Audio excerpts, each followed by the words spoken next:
Nemesis, do you recall the Red Canyon? You'll die in it! Die! Die! You took everything that I loved!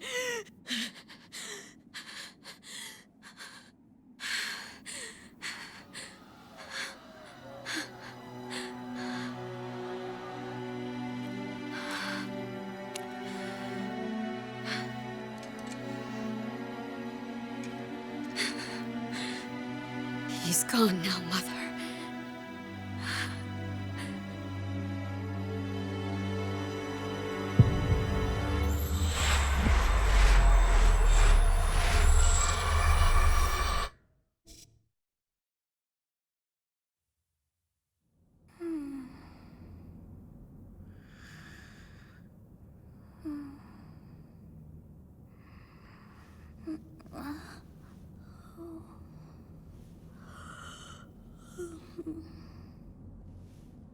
Oh my. What could have brought you here?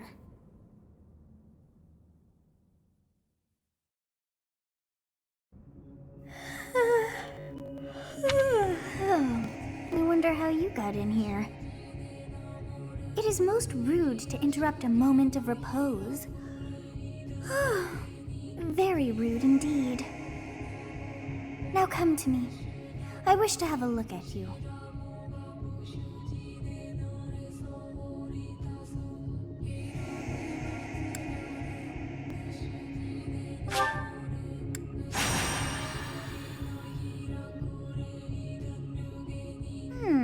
I have not seen the likes of you before. Who are you anyway?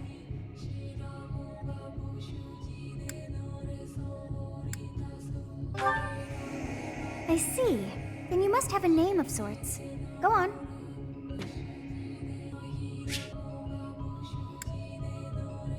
Huh. I shall not ever grow accustomed to the sound of human names. You must possess a day of birth as well. Beneath which moon and on what day were you born to this world?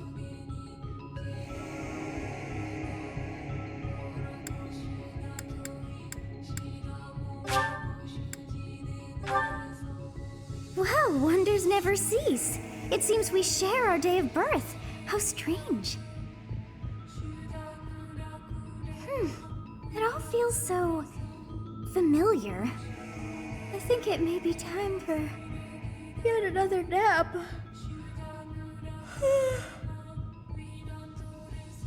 It is almost time to begin.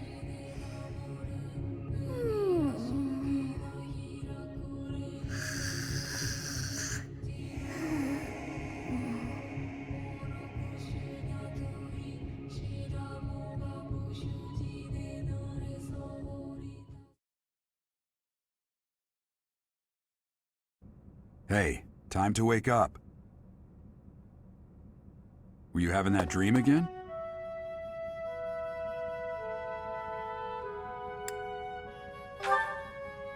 You've described her to me before.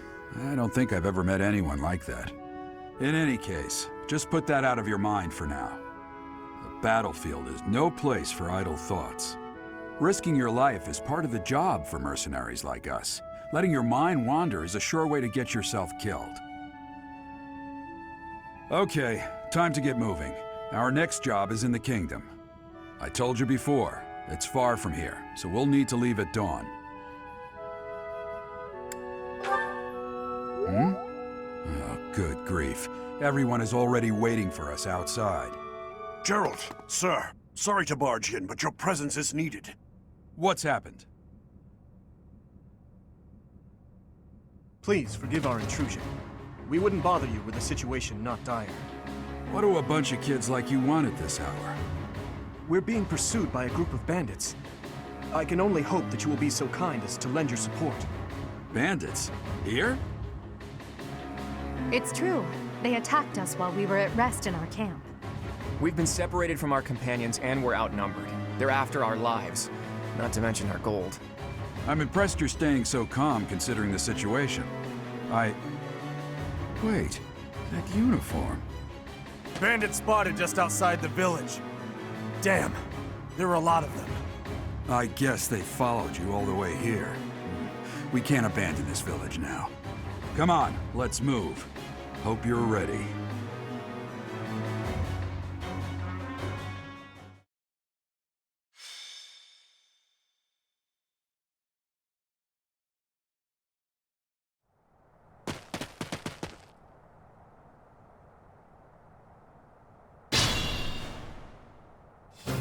Let's take care of those thieves before they overrun the village. Take down the enemies in front first. That should take the wind out of their sails.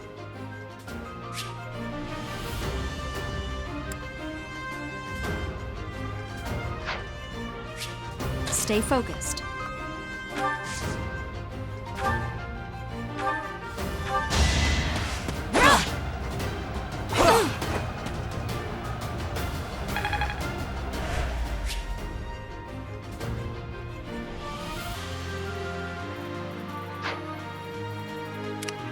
I will prevail.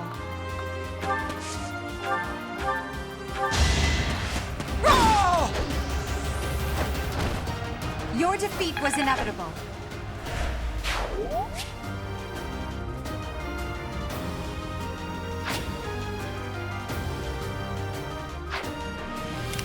I'll cut through.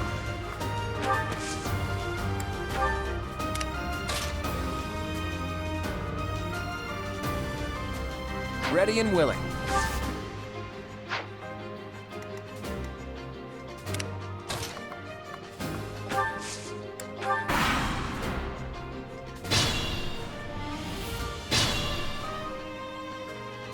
We'll advance while protecting ourselves from the enemy. Take up position inside the forest.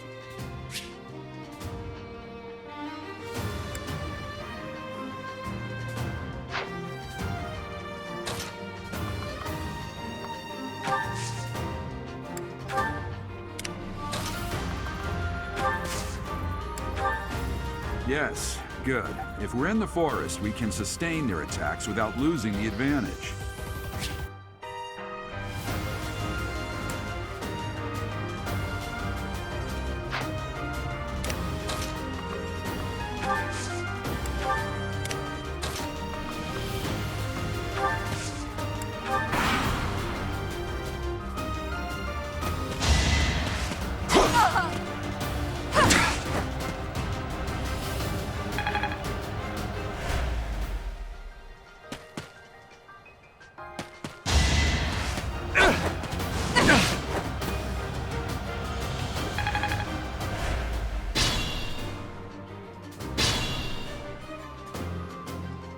Fine opportunity. Use the combat arts I taught you.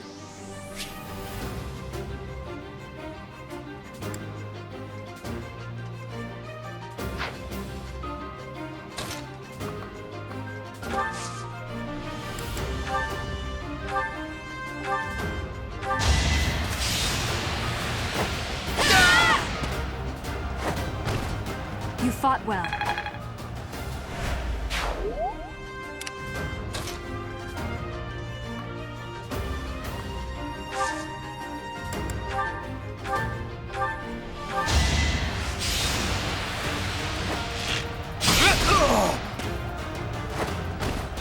Sorry, but victory is mine.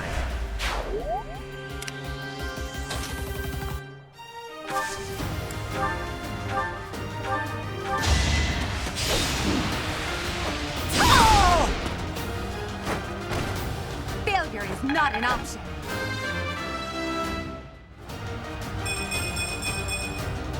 It's a long road yet.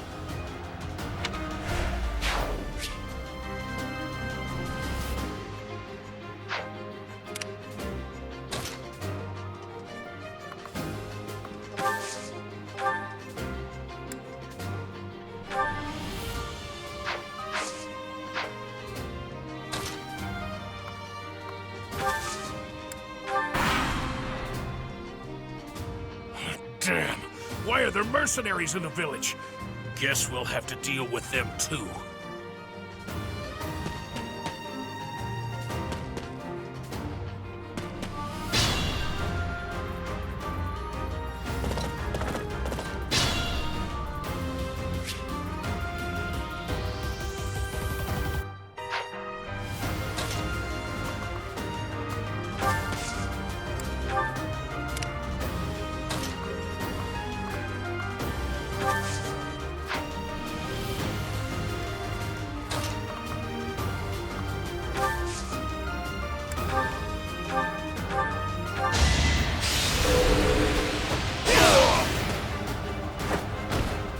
Who's next?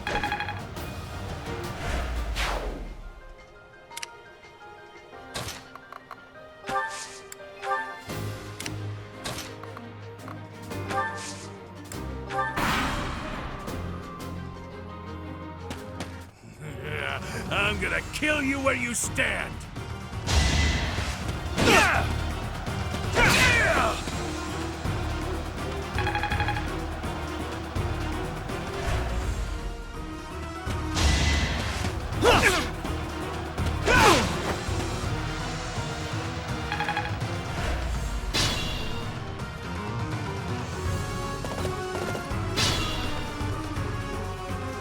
Attack when an ally is nearby, and the enemy will be intimidated, making them easier to hit.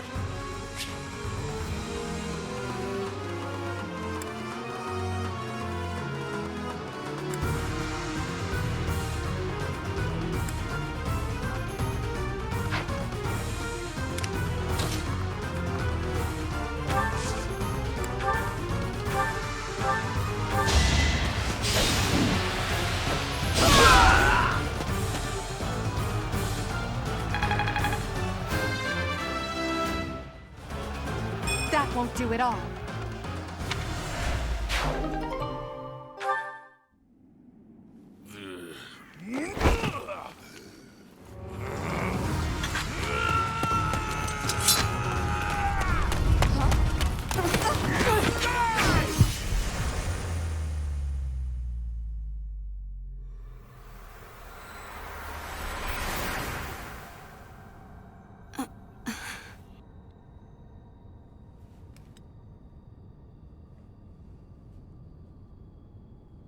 Honestly, what are you accomplishing with that little stunt? It's like you're trying to get me killed, you fool.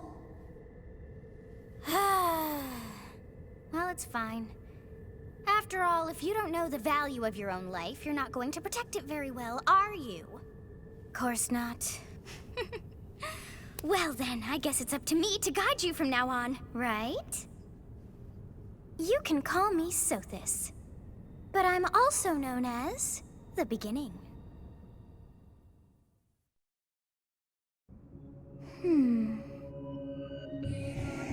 Sothis. Yes, that is it. My name is Sothis. And I am also called the Beginning. But who once called me that?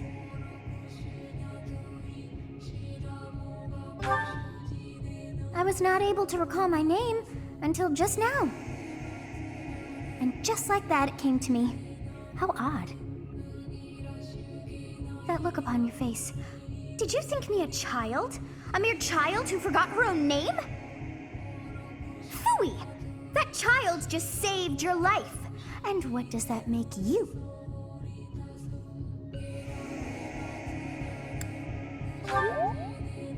Correct. You understand.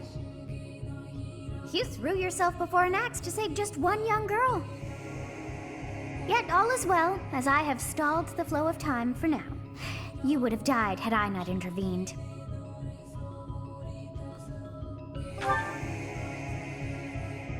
There now. Is gratitude so much to ask? I did deem you worth saving after all. Though it is only momentary, time has stopped. However did I manage that?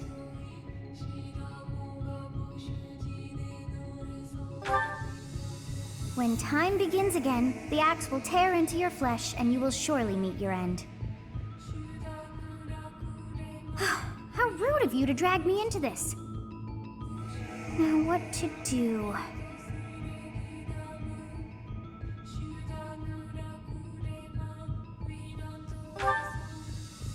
Of course! I must turn back the hands of time! Yes, I do believe it can be done. You really are quite troublesome. I cannot wind back time too far, but all is well.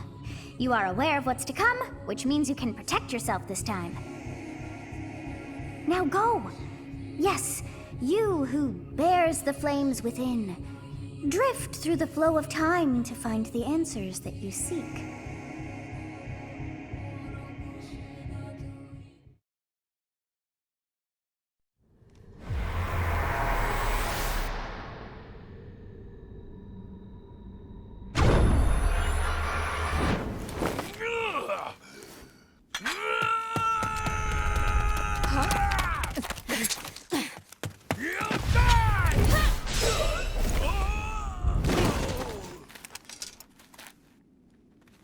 over here. Huh?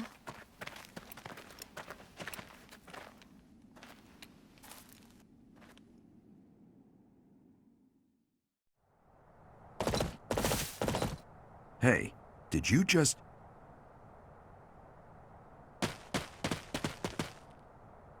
The Knights of Seros are here. We'll cut you down for terrorizing our students. Hey, the thieves are running away. Go after them.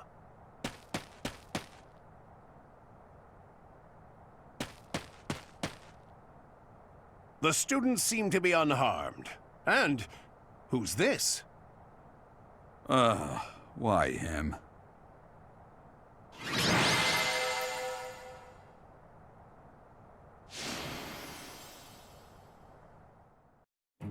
Captain Gerald? It is you! Goodness, it's been ages! Don't you recognize me? It's Alois, your old right-hand man! Well, that's how I always thought of myself anyway. Oh, it must have been 20 years ago that you went missing without a trace. I always knew you were still alive. You haven't changed a bit, Alois. Just as loud as ever. And drop that captain nonsense. I'm not your captain anymore. These days, I'm just a wandering mercenary. One who has work to do. Goodbye, old friend. Right. Goodbye, Captain. Wait, that isn't how this ends. I insist that you return to the monastery with me. Garreg Mach Monastery. I suppose this was inevitable. And how about you, kid? Are you the captain's child?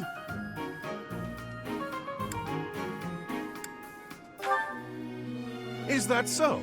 Well, physical differences aside, your mannerisms do remind me of the captain. I'd love for you to see the monastery too. You will join me, won't you?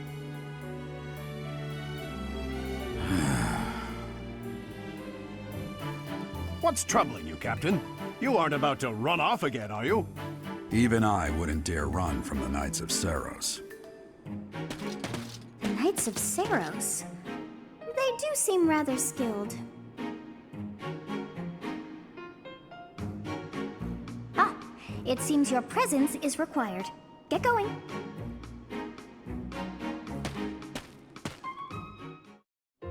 I appreciate your help back there. Your skill is beyond question. You're clearly an experienced mercenary. And your father, that would be Gerald, the Bladebreaker? Former captain of the Knights of Seros, oft praised as the strongest knight to ever live. Have I missed anything? You haven't heard of the Knights of Seros? The most famous order of knights in all of Fodlan. Hey, you are coming with us to the monastery, right? Of course you are. I'd love to bend your ear as we travel. Oh, I should mention that the three of us are students of the Officers' Academy at Garreg Mach Monastery. We were doing some training exercises when those bandits attacked. I definitely got the worst of it. That would be because you ran off. Too true. I was the first to make a strategic retreat. Everything would have worked out if these two hadn't followed me and ruined everything. Because of them, every single one of those bandits chased after us. Utterly ridiculous. Ah, so that's what you were thinking, Claude. And here I thought you were acting as a decoy for the sake of us all. His intentions were as clear as day. You will prove a lacking ruler if you cannot see the truth behind a person's words. You will prove a lacking ruler yourself if you look for deceit behind every word and fail to trust those whom you rely on. Oh, joy. A royal debate between their highnesses. I wonder how being completely predictable affects one's ability to wield power. Personally, as the embodiment of distrust, I'd say your little exchange smacks of naivete. Me, naive. Tell me, are you actually incapable of keeping quiet, or is your lack of self-awareness a condition of some sort? In any case, forgive our digression. I must speak with you if you can spare a moment. The way you held your ground against the bandits' leader was captivating. You never lost control of the situation. It showed me I still have much to learn.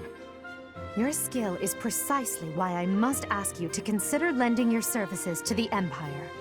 I might as well tell you now, I am no mere student. I am also the Adrestian Empire's... Halt, Edelgard. Please allow me to finish my own proposition.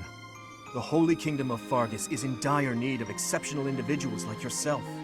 Please, do consider returning to the kingdom with me. Whoa there, you two sure are hasty. Trying to recruit someone you just met. Tactless, really. I was personally planning to develop a deep and lasting friendship on our journey back to the monastery before begging for favors. But it seems there's no time for niceties in this world.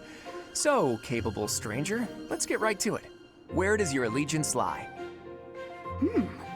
It seems one's place of birth is quite significant to them. Yet they are so impressed by you that you may take your pick. Well,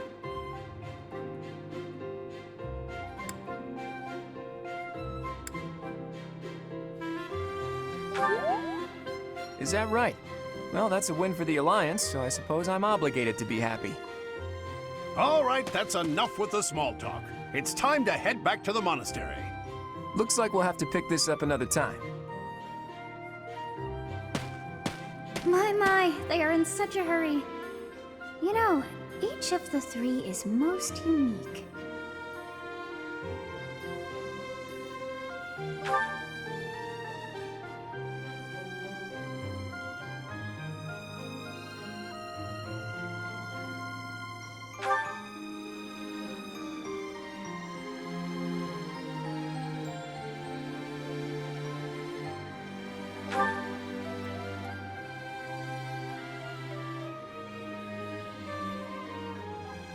Yes, I thought the same. I am so sleepy once again. I may be sleeping, but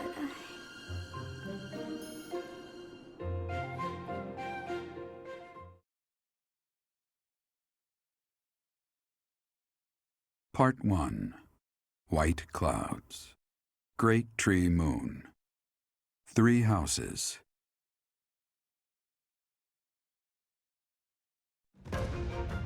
The icy winds of the Agma Mountains have begun to scatter, and the verdant fields once again spring to life across Fodlan, heralding the start of a new year. As they celebrate the dawning year, the people pray that they may realize their full potential, just as a tiny sprout hopes to one day grow into a great tree.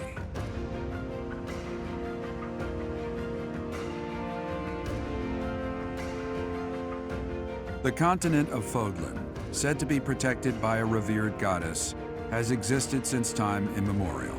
3 ruling powers now control the land. In the south lies a region long held by a more than 1,000-year-old dynasty, the Adrestian Empire. Beyond its borders, to the frigid north, is the home of the Holy Kingdom of Fargus, ruled by the royal family and its knights. To the east, a league of nobles that heeds no king nor emperor rules what is called the Leicester Alliance. Once consumed by a tempest of war and turmoil, Fodlan and these 3 mighty powers now exist in relative harmony.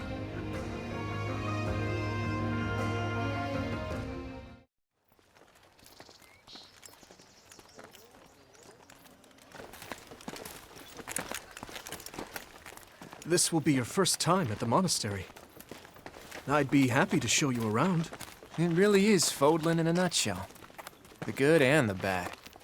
Like it or not, we'll be there soon enough.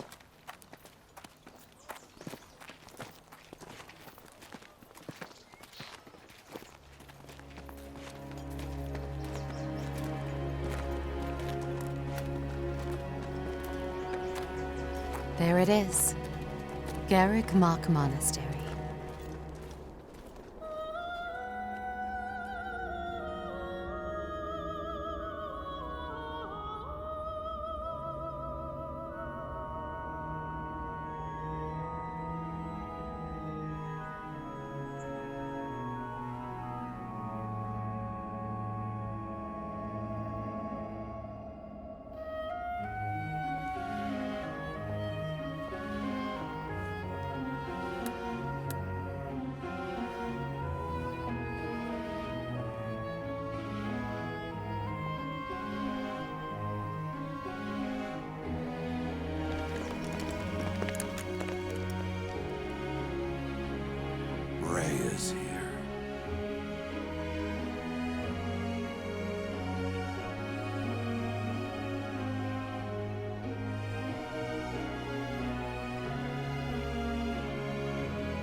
the flow of time bring you here?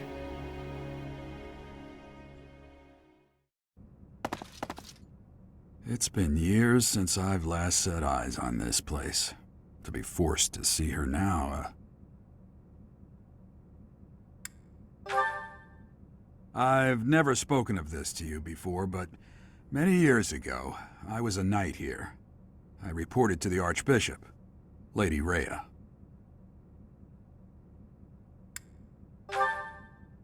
As you know, the majority of folks in Fodlan are devout followers of the teachings of Seros. The leader of that ridiculously large religious organization is the Archbishop, Lady Rhea. Thank you for your patience, Gerald. My name is Seteth. I am an advisor to the Archbishop. Right. Hello. It has been a long time, Gerald. I wonder, was it the will of the goddess that we have another chance meeting like this? Forgive my silence all these years. Much has happened since we last spoke. So I see. The miracle of fatherhood has blessed you. That is your child, is it not? Yes. Born many years after I left this place. I wish I could introduce you to the mother of my child, but I'm afraid we lost her to illness. I see. My condolences. As for you, I heard of your valiant efforts from Alois. What is your name? A fine name indeed. From the bottom of my heart, I thank you for saving those students of the Officers' Academy. Gerald, you already know what it is I wish to say, do you not? You want me to rejoin the Knights of Seros, don't you? I won't say no, but... Your apprehension stings. I had expected that Alois would have already asked this of you. I must step away for now, but I expect they will desire a word with you soon. Please listen carefully to what they have to say.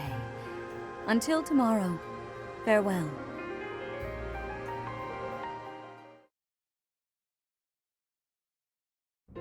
I can't believe it. Forced back into the Knights of Seros.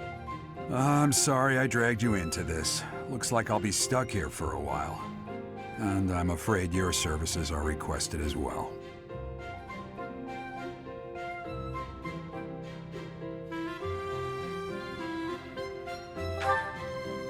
Nothing like that. They want you to teach, by the sound of it. You heard those brats earlier talking about the Officers' Academy, right? Well, the Academy just happens to be short a professor. And apparently that damned Alois went and recommended you to Lady Rhea. So, you must be the new professor. My, how stern and handsome you are. No. I'm not the one you're looking for. You can handle things from here. Good luck. And watch out for Lady Rhea. I don't know what she's thinking making you a professor like this. She may be up to something. Stay on your guard. Oh, it's you then? So young. Competence and age are not necessarily correlated, as you well know. I am Hanneman, a Crest Scholar and Professor at the Officers' Academy. I wonder if you bear a crest of your own.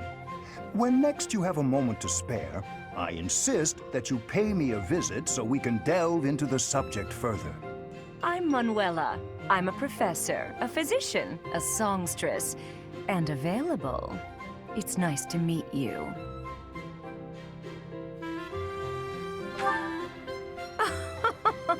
I look too pretty for that line of work, do I? But yes, when I'm not teaching, I can be found in the infirmary. If you're ever lonely, please do come and pay me a visit. I would love to. Spare our colleague the needless chatter, Manuela. Now then, it seems you'll be taking charge of one of the Academy's 3 houses. I expect you haven't yet been briefed on the nature of each, have you? Do you really not know? Fine. I'll do you a favor and explain. The Officers' Academy is comprised of 3 houses of students, each of which is closely affiliated with its region of origin. The Black Eagle House is for students from the Adrestian Empire. Their house leader this year is Edelgard, the Imperial Princess, who is in line to be the next Emperor. The Blue Lion House is for students from the Holy Kingdom of Fargus. Their house leader this year is Prince Dimitri. He is to be the next king of Fargus. Lastly, there is the Golden Deer House, which is for students of the Leicester Alliance. Their house leader is Claude, grandson to Duke Regan, the leader of the Alliance. To think that the next Emperor, King, and Sovereign Duke are all here. It certainly is a promising year for the Academy. I'll say. I just hope none of those little treasures cause any trouble. Quite. For now, I suggest taking a stroll around the Academy to get your bearings. And when you've a moment, please stop by my research laboratory. The old man has a point. Oh, and keep in mind that I've only notified the house leaders that you're our new professor. It's more fun that way. I suggest you try spending time with the students. Some odd ducks in that bunch, but they're good kids. I'm sure Lady Rhea will have more information for you tomorrow, but that should get you going. Good luck. You'll need it. Have you no intention of changing your mind, Rhea?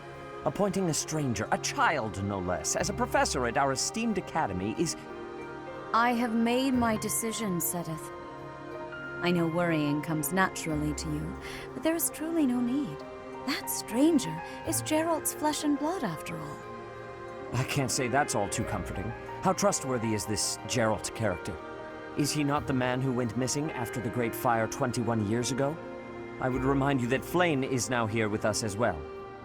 I beg of you, please consider whether this is an unnecessary risk. Seteth, they have my trust. Let that be enough for you as well. More importantly, I have received a report from Shamir. I am increasingly concerned about a matter regarding our suspicious individual. We cannot ignore those who harbor ill will toward the Church, especially if they are frequenting Garrick Mach. Yes, that matter is of great importance as well. I shall continue my investigation. Rhea, for now I will have faith that you are placing your trust with the utmost care. I pray that nothing occurs to shake that confidence.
Of course.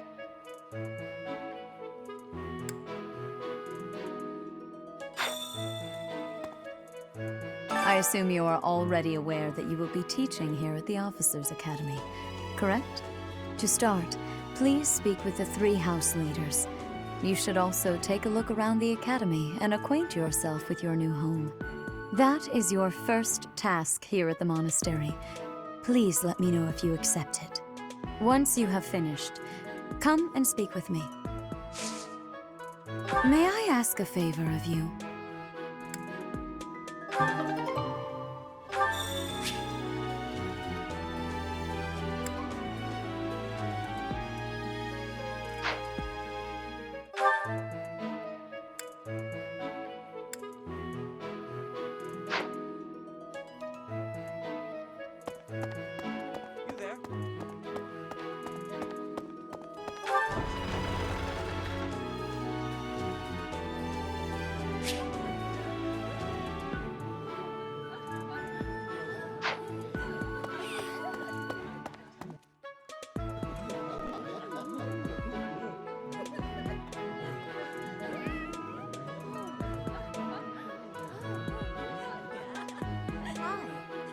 Yes. Hey there.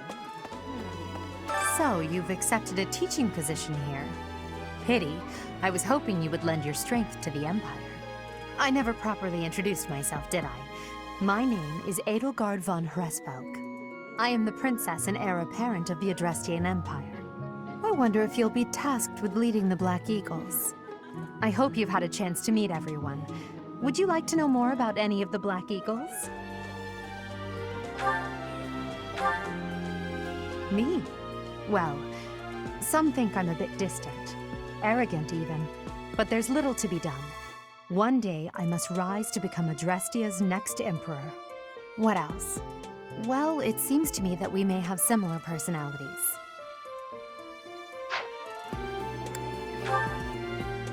Hubert is the heir of Marquis Vestra.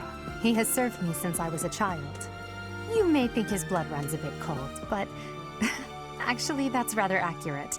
Still, if you can get past that, you'll see he's quite astute and reasonable. Hubert is the heir of Marquis Vestra. He has served me since I was a child. You may think his blood runs a bit cold, but actually that's rather accurate. Still, if you can get past that, you'll see he's quite astute and reasonable. For some reason, he thinks of me as a bitter rival and is always trying to challenge me. It's terribly irritating. His house is that of Duke Ire, which produces Adrestia's prime ministers. That family is, perhaps, too pleased with its own status. He's remarkably intelligent, but he only wishes to apply himself to tasks that particularly interest him, and nothing else. He's also fond of, well, napping. If he had any work ethic or sense of duty to speak of, I suppose he would be destined to become an official of the Empire. He's the second son of Count Bergliez. He has no inheritance in his future, which is perhaps why he's always so eager to prove himself. He's overly energetic and rushes headfirst into any battle. If he ends up in your care, be sure to keep a close eye on him. She's Count Varley's only daughter. I suppose you could say she's a bit eccentric, but she seems like a gentle soul. I believe she's shut herself away in her quarters and doesn't care to leave, but don't worry, I'll make sure she finds her way to class. Few commoners have joined the Black Eagle House, but Dorothea is an exception. She's a songstress from a famous opera company in the Empire. I'm not entirely sure what brought her to the Officers' Academy. To the west of Fodlan is an archipelago called Brigid. Petra is the granddaughter of their king. Brigid is a vassal state of the Empire, which is how she came to be enrolled here. She's incredibly smart and studious.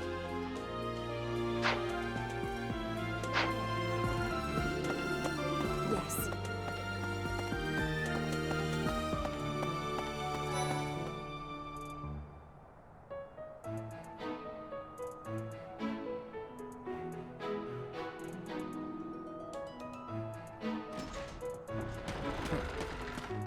Well, scored a teaching gig here, did you?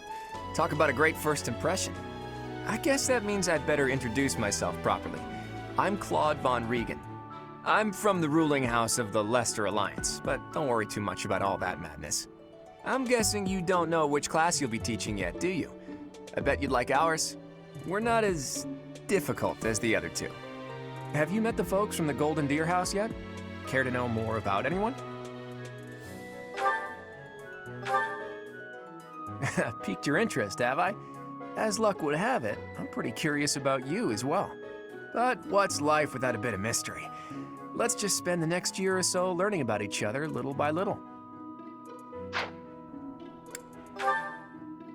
He's the heir of Gloucester territory. If you haven't already picked up on it, he's a bit arrogant and fancies himself a ladies' man. That said, deep down he's really devoted and honest, though I wouldn't mind never hearing him talk about his noble obligations ever again. He comes from a merchant family, but his parents died in an accident. Seems like he's had a rough life. Despite all that, he's just about the most cheerful guy you'll ever meet. His passions are training, eating, and actually that's about it. He's the second son of a merchant family. Since his brother will inherit the business, he's training to become a knight. If you ask me, it doesn't seem like he truly wants to be a knight. He's probably just doing it to please his parents. Lysithea is the daughter of Count Ordelia, and is probably the youngest student here. But watch out, she gets angry if you treat her like a child. As for me, I do it on purpose. You have to make your own fun in this place, you know? Marianne is Margrave Edmund's daughter, and that's pretty much all I know about her. She doesn't interact much with other students, so I wouldn't be surprised if a lot of folks here have never even heard her speak. Hilda is the only daughter of Duke Goneril. It seems her father and brother coddle her quite a bit. If you look up lazy in the dictionary, her picture won't be there because she never got around to submitting it. Not too unusual for a noble, I guess. Leone enrolled because she wants to be a mercenary. I think she said that her father is a hunter. She's pretty blunt and as stingy as they come. A habitual saver, too. I think she's hoping to repay her village for helping to send her here.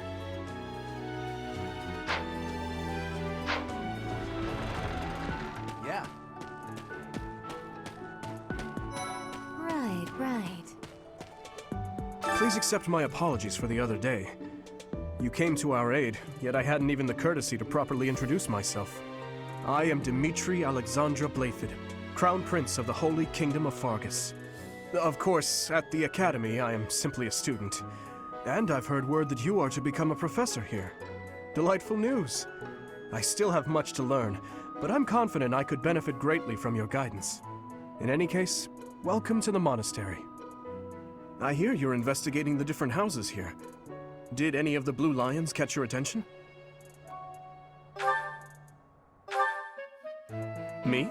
Oh, please forgive me. It's difficult to open up on the spot, don't you think?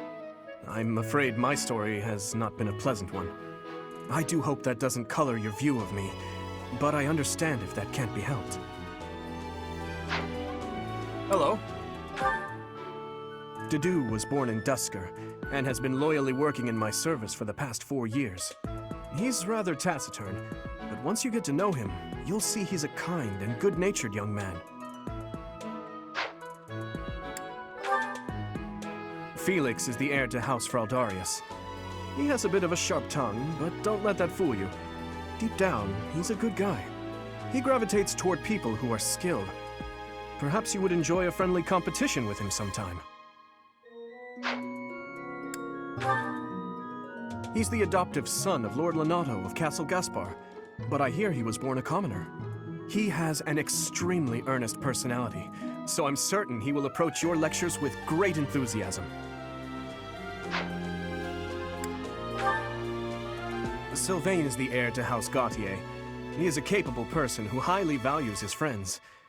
That said, well, he's always been a bit of a skirt chaser, so to speak. Pardon my bluntness. I speak with him about it often, but it doesn't seem to help.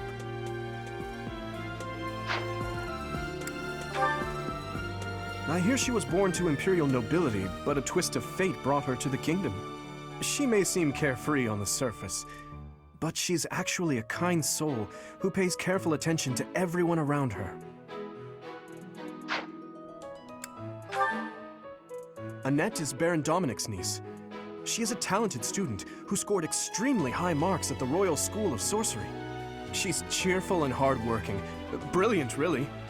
Though she can be a bit oblivious at times. I hear she caused an explosion in the kitchen last night. Ingrid is Count Galatia's daughter. She is also a childhood friend of Felix, Sylvain, and myself. She is diligent, industrious, and principled. In truth, she is more knightly than most knights you will ever meet. I appreciate your effort.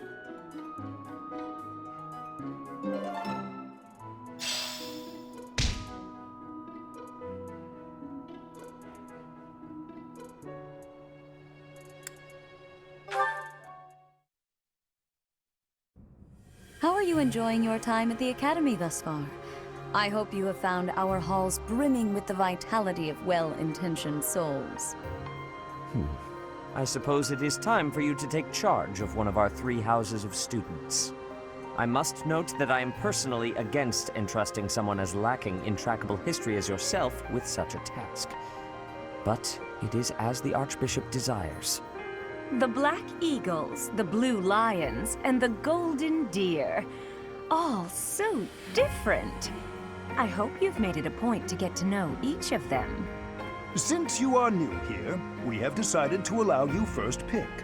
Manuela and I will take charge of the remaining 2 houses.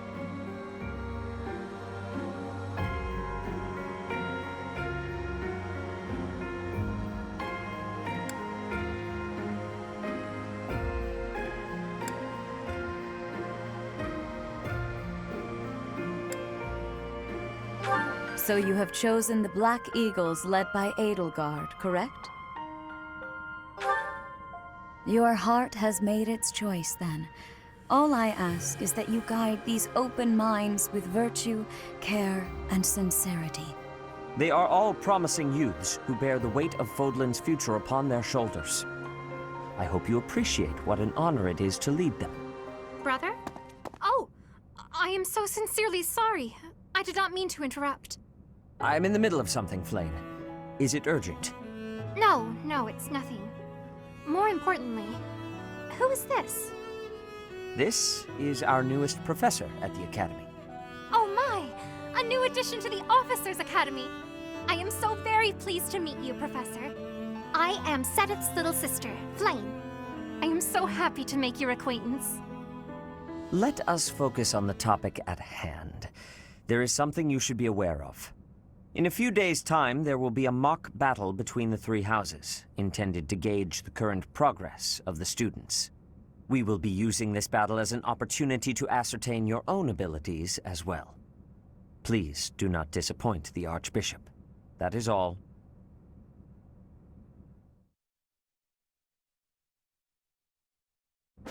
Wait, so our new professor is you? I didn't see that one coming. Easy, Caspar. Aren't you being a bit rude? You know it's a waste of time to expect politeness from him. It will be a pleasure learning from you, Professor. Now, if you'll excuse me, I'm off to take a nap. Don't look at me like that! Oh, and please don't talk to me too much either. I'm sorry for the chaos you've walked into. I hear we are rather close in age, Professor. I hope you do not mind if we treat you like one of us. In our class, we try to treat each other as equals, despite any differences in age or status.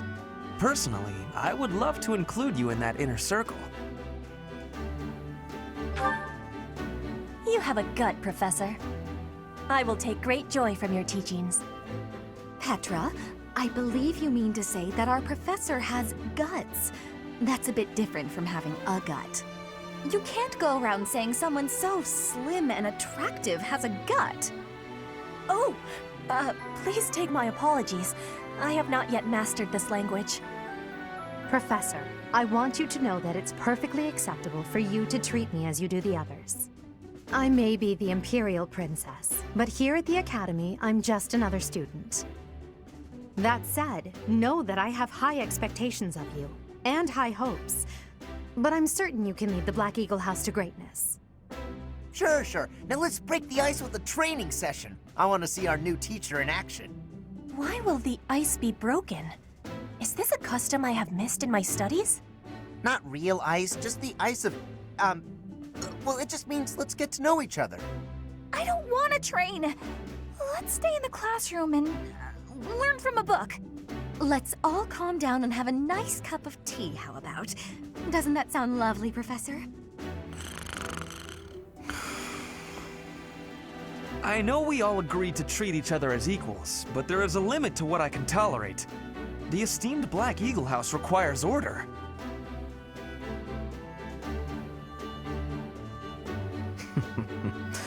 Looks like your first job will be to quiet down this racket. I don't envy you. They're not normally this rowdy. I do hope you can manage, Professor.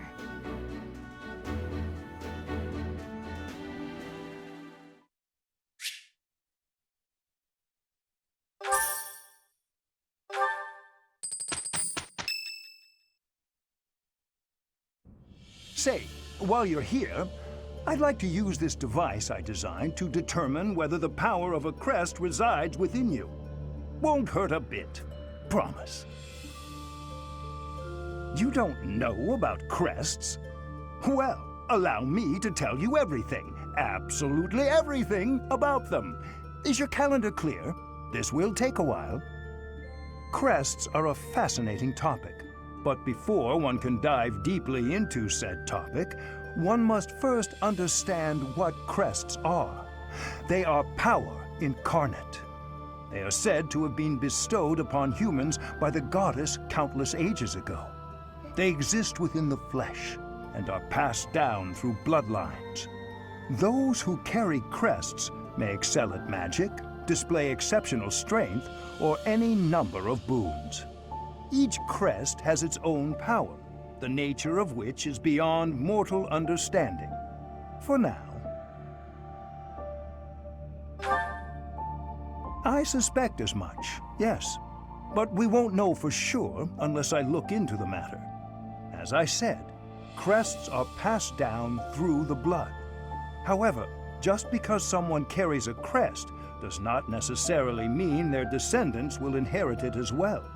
Only a scarce few descendants of a crest's bloodline end up inheriting that crest's power.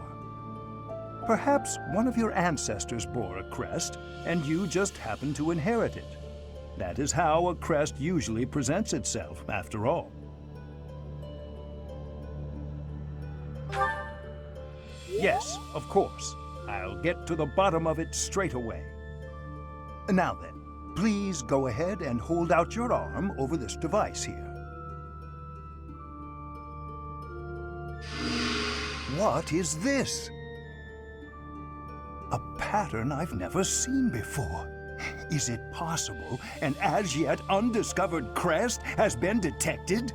To think there are still crests out there that even I am unaware of. How thrilling! Pardon my unrestrained jubilation. I have much to consider. You may leave now. I have more research to do in regard to this crest. Yes, so very much more research. But for now, your work here is done. What could this line here be indicating? Perhaps it represents a lack of symmetry. Or perhaps... What in the world? Oh, I see. It may be connected to that, but to a greater degree than usual.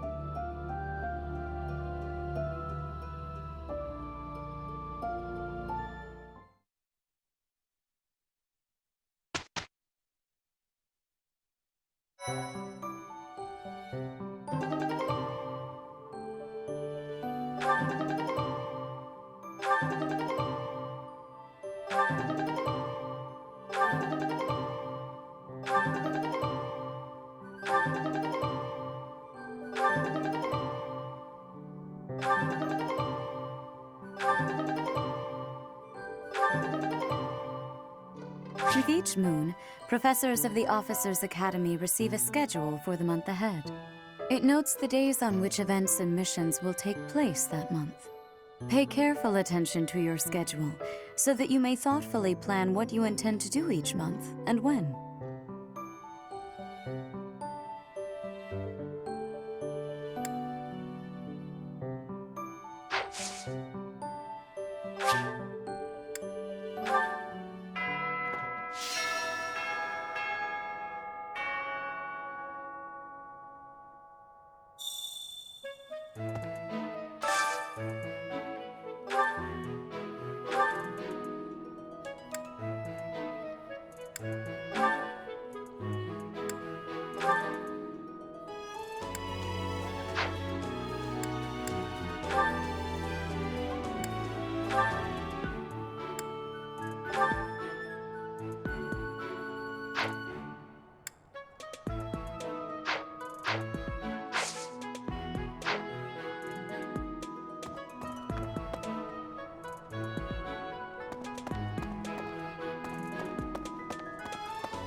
Some believe the dignity of the Empire rests on the results of the mock battle.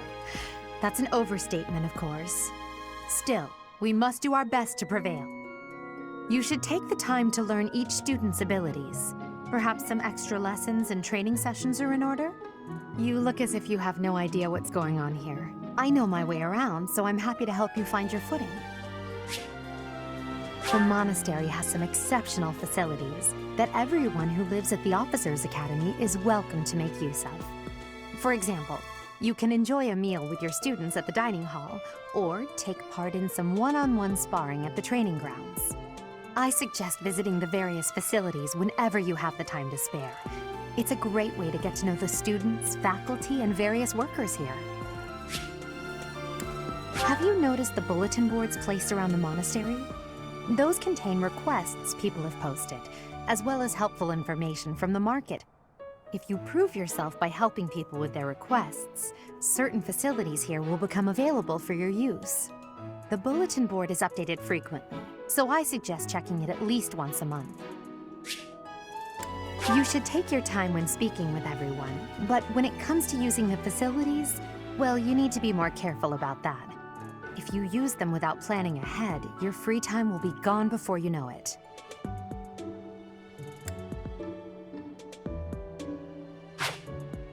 A great deal is expected from professors of the Officers' Academy, so it's important to hone your skills. To put it plainly, you'll need to keep expanding your knowledge of all disciplines, not just battle.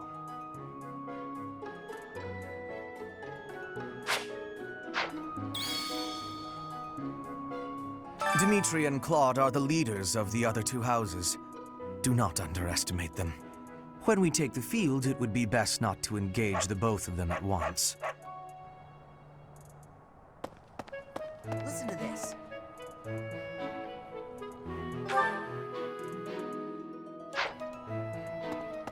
A moment. So. Okay. Yes. I heard about the upcoming mock battle. I want you to know, Professor, that I do not intend to lose. I hereby declare my intention to prevail at... Goodness, listen to me. The thrill of competition has carried me away. I won't speak so formally of a class assignment in the future. Let me know when you are hungry. I will make you a quality meal, as thanks for your service to His Highness. I have a request.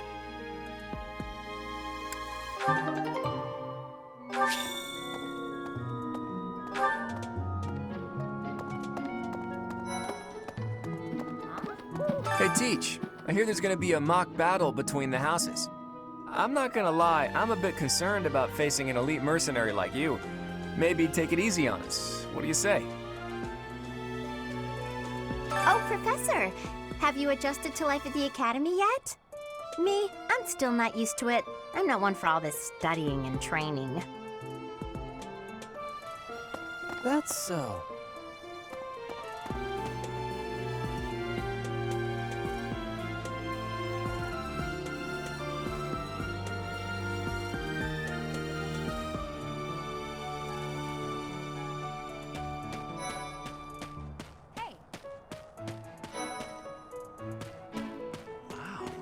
Well, there's Dorothea, Hilda, and Mercedes. Lady Rhea's quite the beauty too. And I must admit, I've even checked out Professor Manuela once or twice. You know, Professor, I think I'm going to like it at the Officers Academy. There are beautiful girls as far as the eye can see. Professor, I've got a small favor to ask.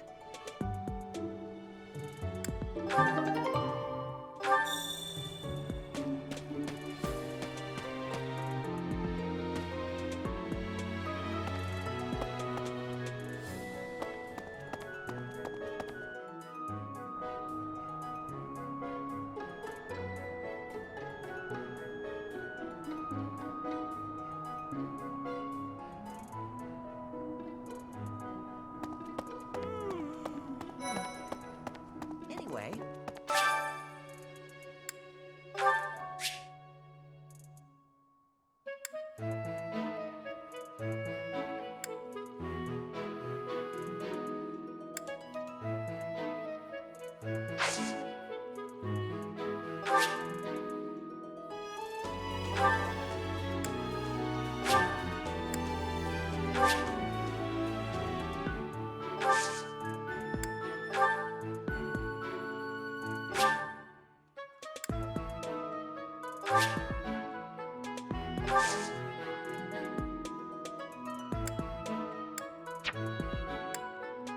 My thanks.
Yes. I'm busy. Do you want something? Then get out of my way.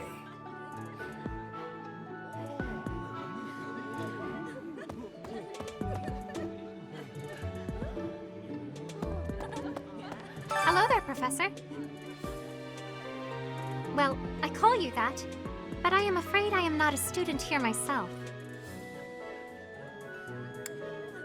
My brother would not be pleased if he heard you saying such things. The monastery is kind enough to provide a sanctuary for my brother and I. He's the only family I have. Might you help me with a favor?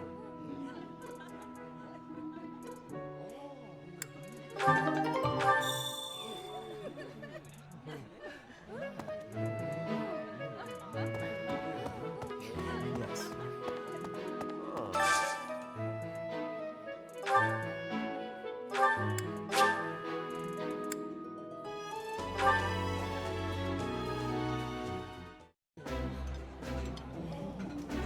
Oh, I love this meal. How did you know?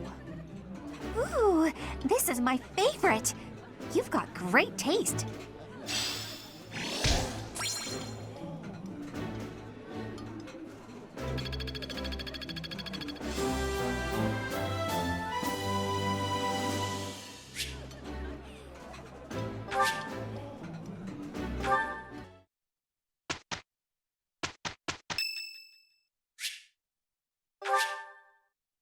Much appreciated.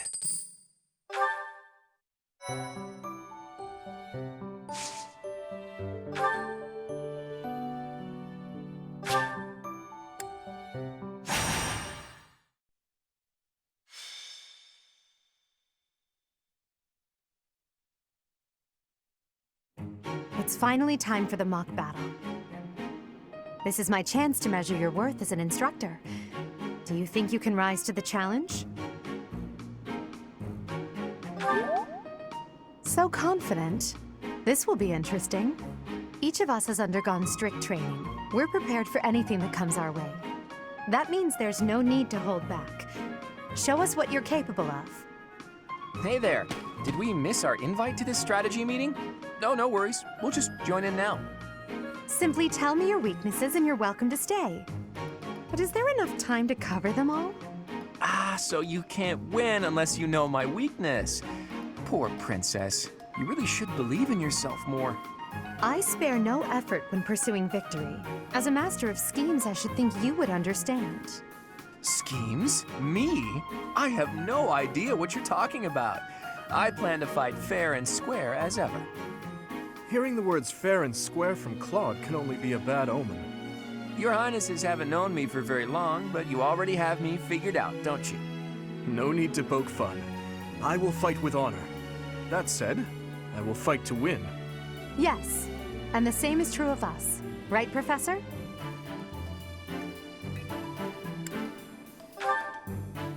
If that is how you feel, then I will not hold back. Oh, how precious. Looks like you and the students have become fast friends. While I am pleased that you are taking the initiative to acquaint yourself with the students, I'm afraid it's about time for the faculty strategy meeting. Ah, how time flies. In that case, I'll see you later. Edelgard, Professor, be careful out there.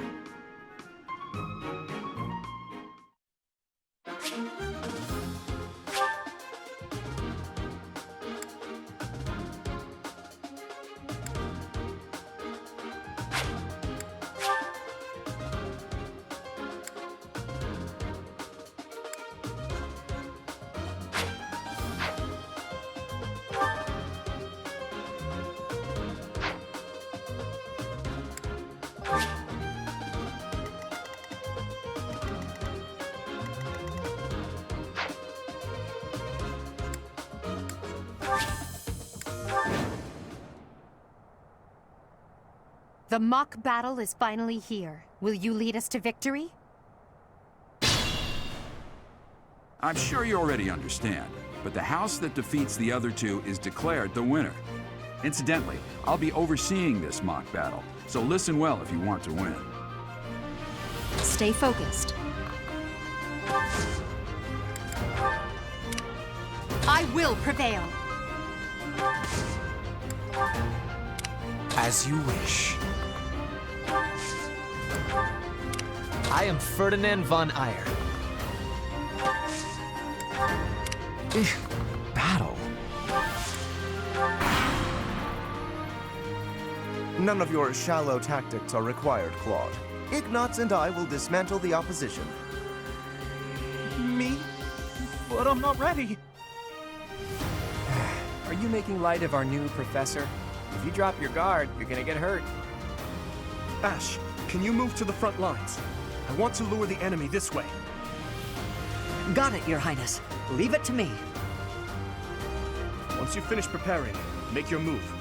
Didu, Mercedes, keep our enemy occupied until then. I'm on it. Oh my.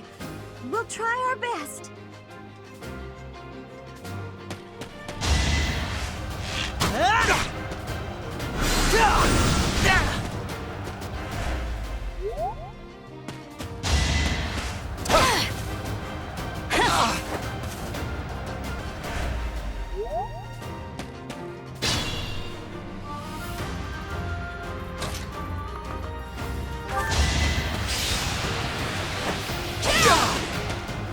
I've lost?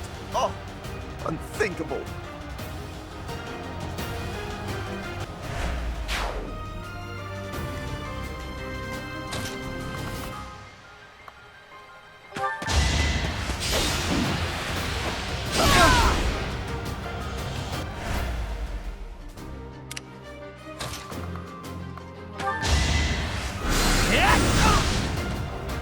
I've lost.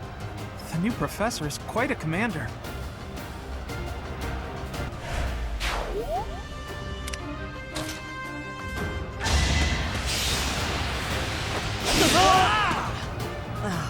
So strong.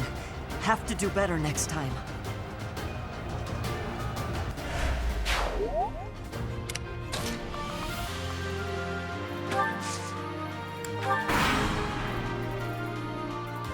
Well done, Teach. I may have to take this seriously after all.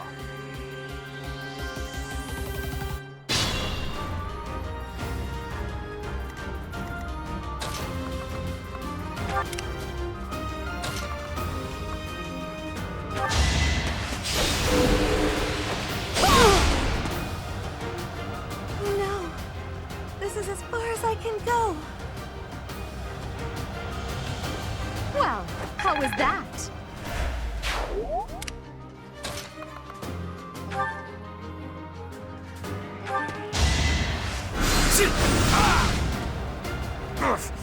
Apologies, Your Highness. I can go no further. Hardly worth my time.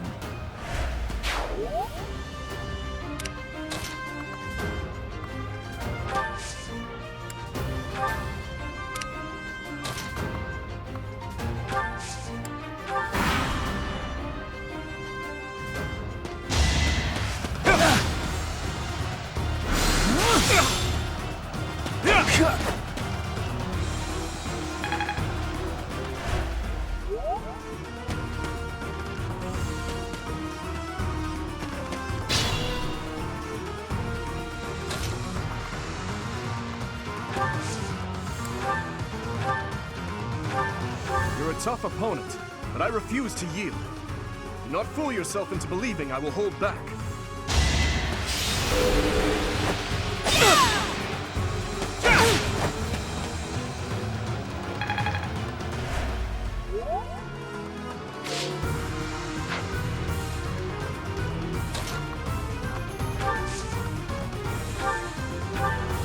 Dimitri, it's time.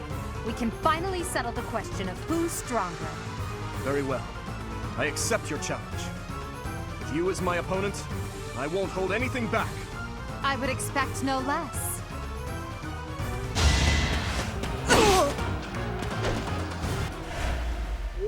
My training was insufficient. I am so sorry, everyone. The rest is up to you.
Look at that, a real-life princess. I'll have to be careful not to scar that little face of yours. Careful, Claude. I'll win no matter what, but you're only making things harder for yourself. Losing hasn't even crossed your mind, has it? Ooh, this will be a bit of a shock then. To shock was your intention to begin with, was it not?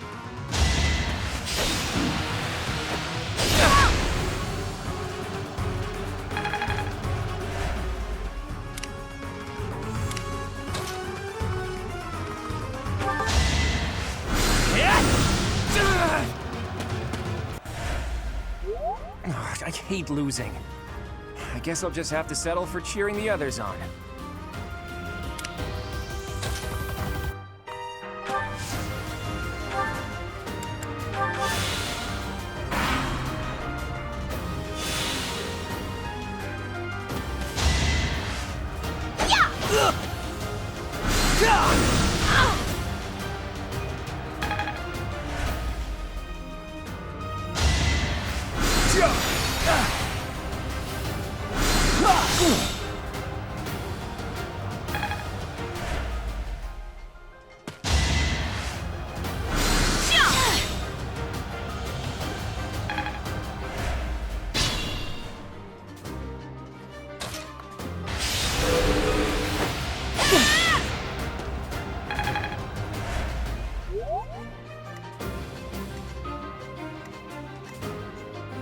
still unstoppable.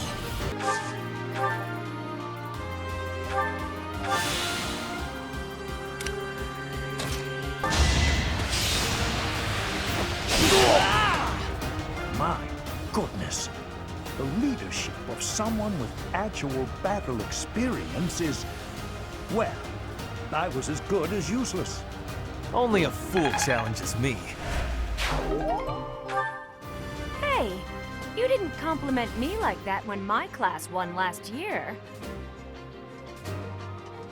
Perhaps I should retreat.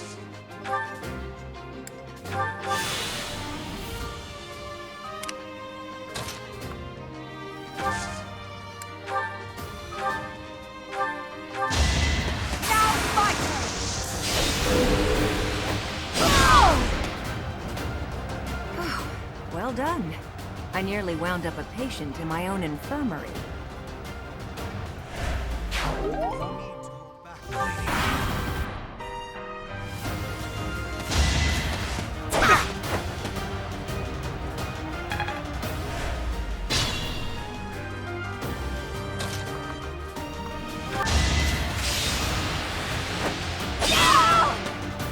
Ouch! Was that really necessary? That is that.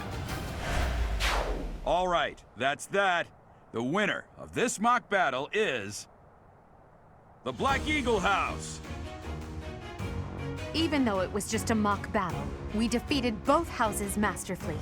Take pride in this victory, everyone.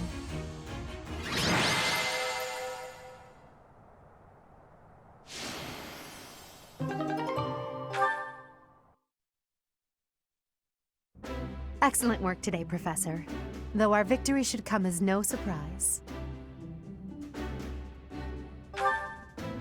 Was it? I'm not sure I agree with that. That was impressing, Professor. I mean, impressive. We gained a victory because of your great leadership. We certainly did. We all tried our best, of course, but we couldn't have won without you. I was curious what it would look like if you did not hold back, and you did not disappoint. I dare say we owe our victory to Lady Edelgard. How so? For that battle, she was only a soldier following our professor's command. Sure, she was an incredibly powerful soldier. Don't worry about it too much, Linhardt. All that matters is that we won. I'm all done with being on the battlefield, okay? I'd rather stay back than pursue victory out there. You were all as ridiculous as always. We only managed to win because we worked together. Was it something I said? Is it so odd, me talking about togetherness? If so, that perception must change. In fact, I'm canceling the festivities so we can discuss this topic further. I'm kidding, of course. Come on, everyone. We've earned this celebration.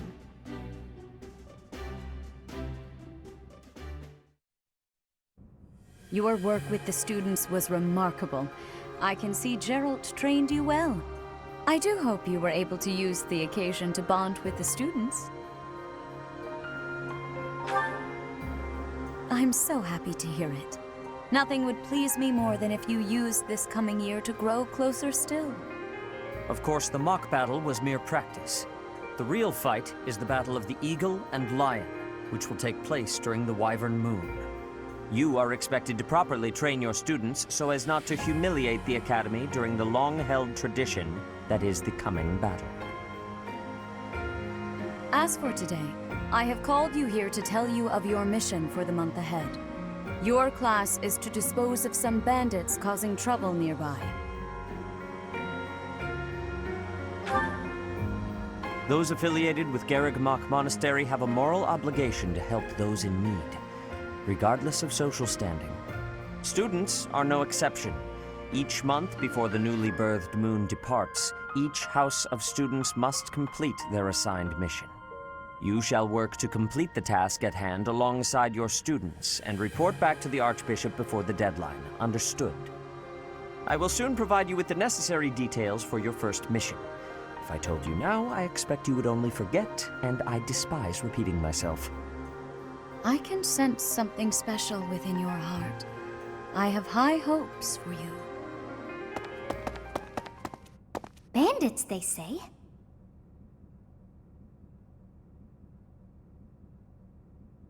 Do you recall when we first met? You shall not fall so shamelessly again, correct?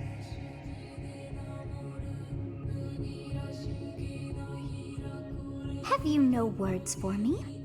Do not tell me that you are shocked to hear from me. You ought to know that I am always with you now.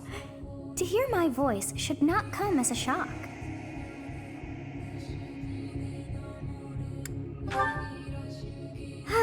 Whatever shall I do with you? I am alive within the confines of your heart. I am unknown to all but you, but through your eyes and ears, I see and hear. Just listen to your heart, as you are doing now, and we may speak like this. That is all that I know.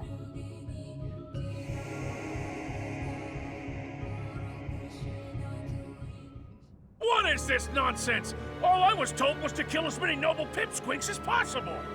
No one said anything about the Knights of Damned Saros being on our trail. You have proven yourself worthless, distracted by something so trivial. I had hoped you would achieve your goal despite the setback. But now a child of the Knight's former captain is in play. How interesting. Hey, this isn't what I agreed to! Hiring a mercenary as a professor. What was that woman thinking? Are you listening to me? How do we finish this? You die. What? Underestimating the Knights was an amateur mistake. One you will pay for. The road to eternal torment awaits you all. Now I must locate your replacements. Wait! Get back here! Damn you!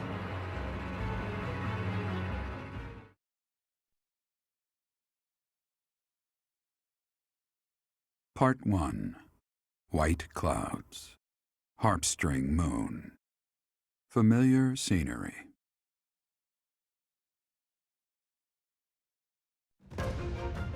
In honor of the saints whose births or deaths took place under this moon, the people perform music once beloved by those divine beings.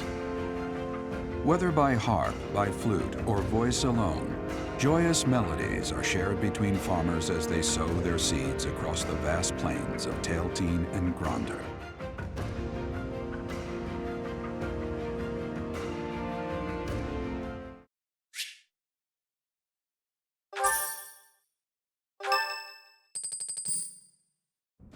As you have already been notified, your mission is to subdue some bandits. Our students have been learning about combat through study, but this is a precious opportunity to provide them with practical experience. The Knights will support your mission and are prepared to offer their assistance if necessary. In short, this is no mock battle. You must be prepared for anything. You will receive a message from the Knights when it is time to depart. Until then, use your time wisely. The last time we fought bandits, you saved me. Maybe I can return the favor this time. The Knights are well aware of our enemy's strength. We can count on them to keep the battlefield under control for us. It seems unlikely that we would lose. Still, let's do all we can to prepare. You seem well. Are you adjusting to life at the monastery? Oh, I didn't expect that answer. When we were mercenaries, I handled everything. Outside of battle, you didn't have much contact with people, did you? I thought being thrown into a swarm of noble brats to teach would be a bit much for you. But I guess I had nothing to worry about. By the way, I heard about those bandits. Your first assignment is to take them out, right? That's fairly routine for you by now. But don't forget it's the first real taste of battle for those brats. It'll be tougher to sleep at night if you let one of your little pupils die. So stay vigilant and lead them well. I wish I could offer you my support, but Lady Rhea won't allow it. For now, I'll try to figure out what she wants from you. I don't mind you settling into your life here, but don't let your guard down. Ever.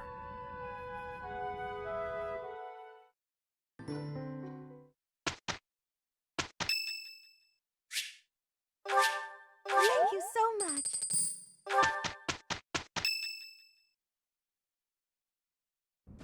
Perfect timing, Professor. I've just received word from the Knights. They've located the bandits. It seems they have them cornered. They are in Xanadu, the Red Canyon. I can't wait to get started. I'll strike down those heinous thieves before they know what hit them. Charge ahead if you must, Caspar.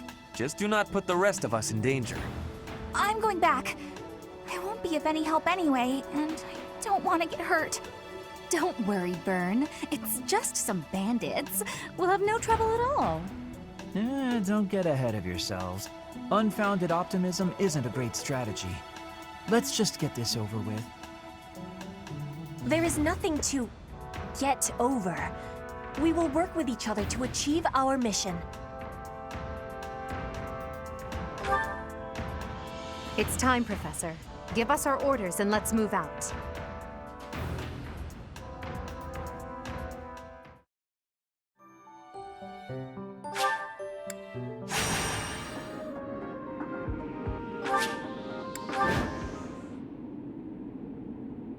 So this is the Red Canyon. A ruin of sorts by the look of it. Let's end this quickly. The thieves must have been driven back. Be careful or the cornered mice might bite us. The Knights chased us all the way here? Chief, let's get out of here. There's no way we can win against them. Shut your dumb mouth! Where would we go at this point? You can't be a thief if you fear death! Professor, I hear there's a back road to the west. Why don't we split up and attack from both the west and the front? If we advance tactfully, we can attack our enemy from both sides. I leave the rest to you. Regardless, we must cross the bridge first. Stay focused. I will prevail! As you wish.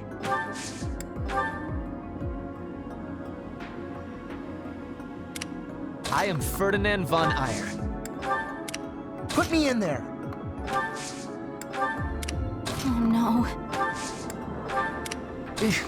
Battle? I will get the victory. That's my cue.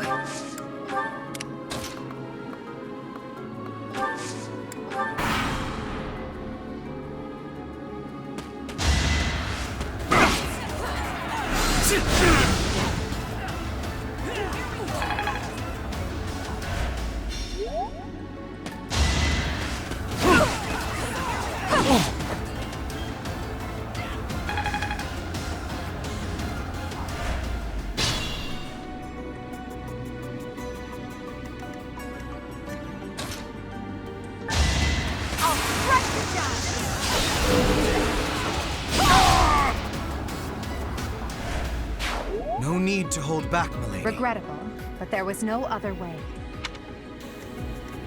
Still unstoppable.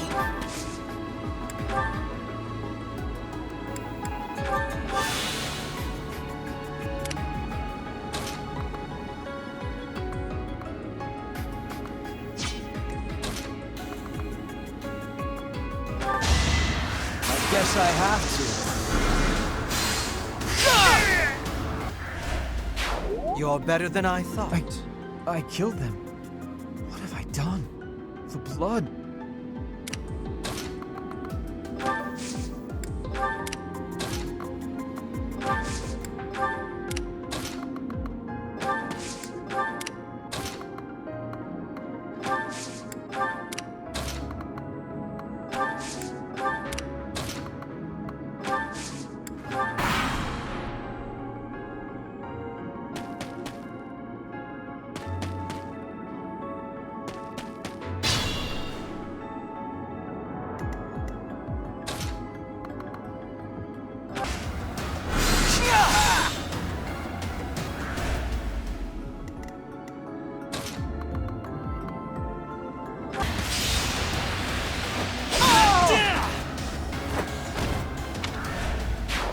These ruffians are no match for a noble like me. As you wish.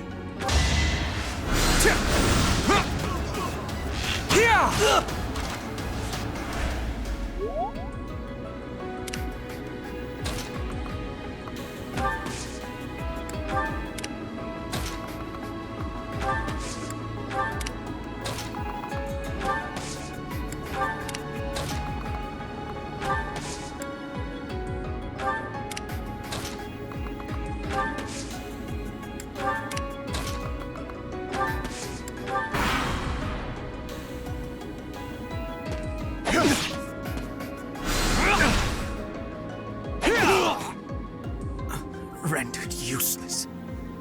Lady Edelgard, forgive me.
We stole this treasure. It's all ours. There's no way we're gonna give it up to some knights.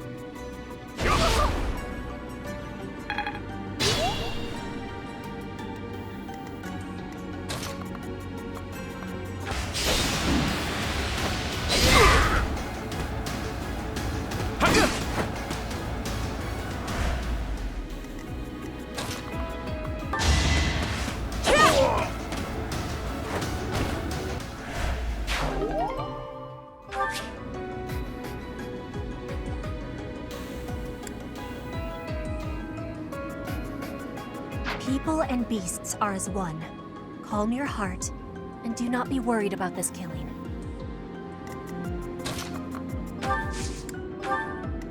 I'd rather retreat.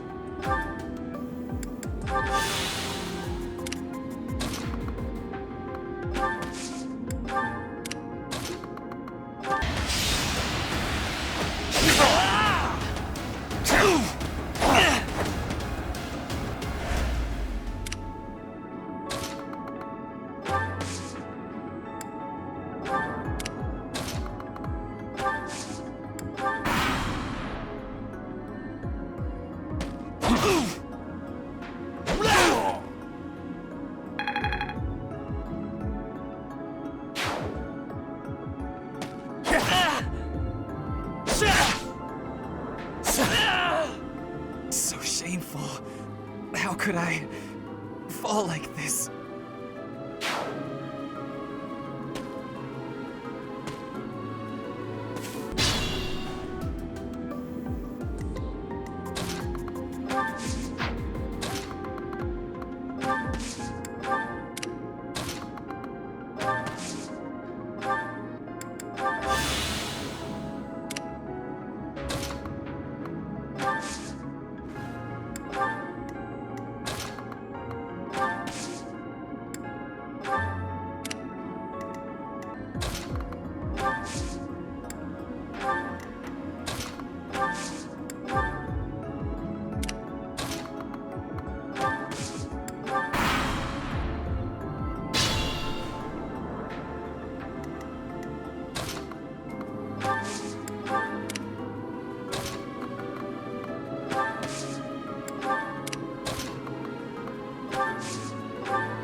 Be mindful.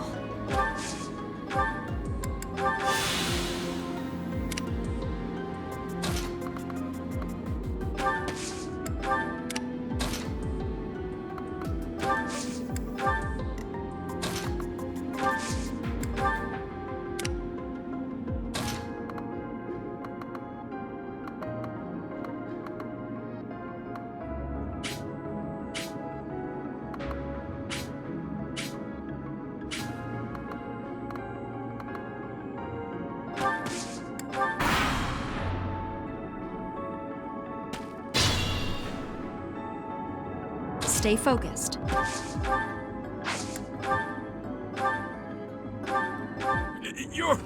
It can't be. The mercenary from before? It's the what now? You're pals with the Knights? I'll kill you and your pesky brats!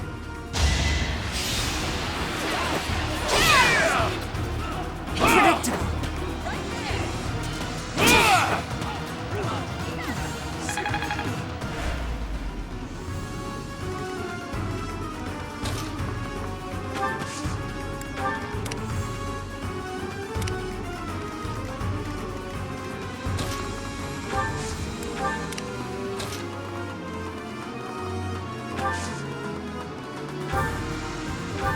Sending these brats instead of the Knights means they've underestimated me. Big mistake.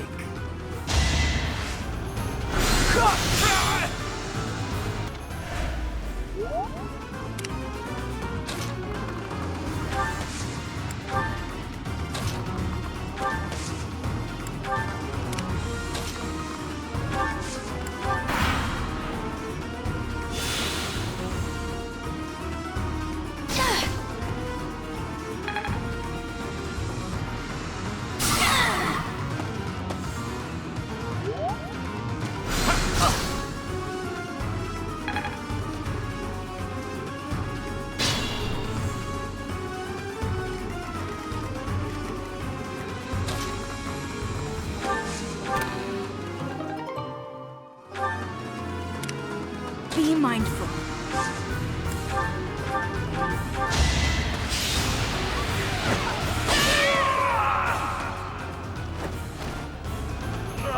I should have never listened to that idiot. What a mistake.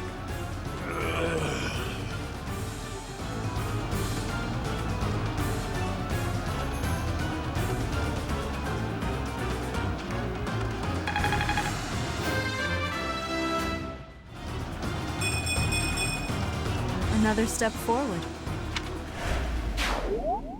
Thank you for leading us, Professor. Though I suppose there was no way we could lose to a familiar foe. In any case, something about this canyon feels inexplicably strange.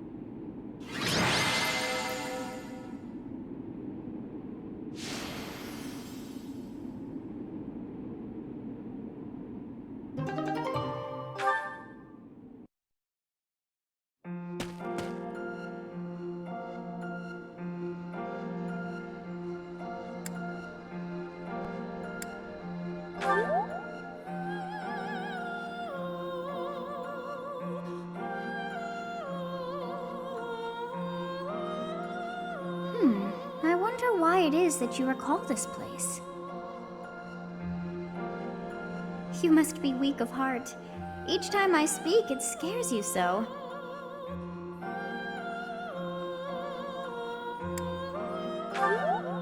Although the battle's at an end, do not feel too at ease. Well, anyhow, I am quite fascinated by this place. As far as I can tell, this is your first time here. How very odd. I wonder if somehow my memories have... I must admit I am unsure. Beyond the name and this strange feeling of familiarity, I can't seem to remember anything about this place. And yet, a great depth of emotions tied to that sense of familiarity. Like joy and sorrow, pain and love, and all things in between. If I was somehow here before, I wonder what took place. Professor? I was wondering where you were. It's about time we headed back to the monastery. It is time to depart. But know that time reveals all things. One day I will remember that which I have lost. Oh, by the way, it seems you've earned my gratitude. The thieves who came here are no more.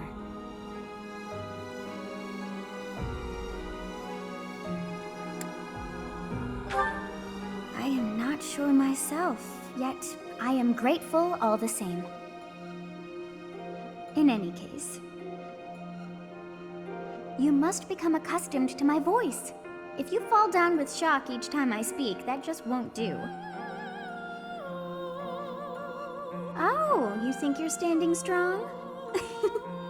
Of course you are. It was a jest.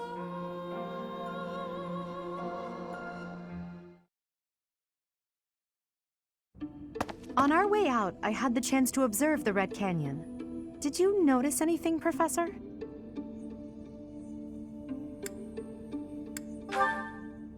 Oh, I suppose it was only me then. The area was covered in ruins, each more curious than the last. They did not match the architectural style of any era or culture within the Empire, or across all of Fodlan for that matter. That can only mean one thing. The Valley civilization must have flourished and fallen in the distant past, long before the Empire was established. Who do you think lived there?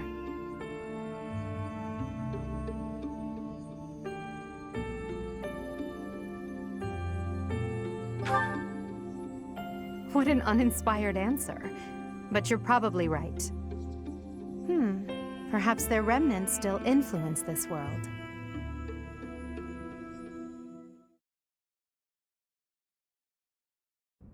So you have safely disposed of those bandits. I pray that their souls find salvation. But why did they target the students to begin with? We must further investigate the true cause of all that took place. Until we know more, I ask that you support the students and relieve them of any unnecessary worry.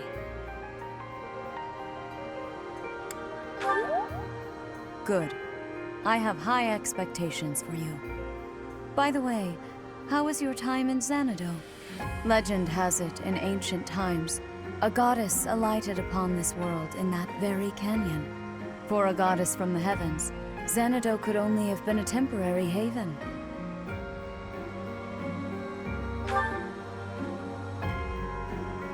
Long ago, the divine Seros received a revelation from the goddess. A gift to help guide the lost. The goddess is always watching over Fodlan from her kingdom above. However, in ancient times, the goddess graced this world with her presence and offered salvation to the people here. She is the mother of all life, the arbiter of every soul.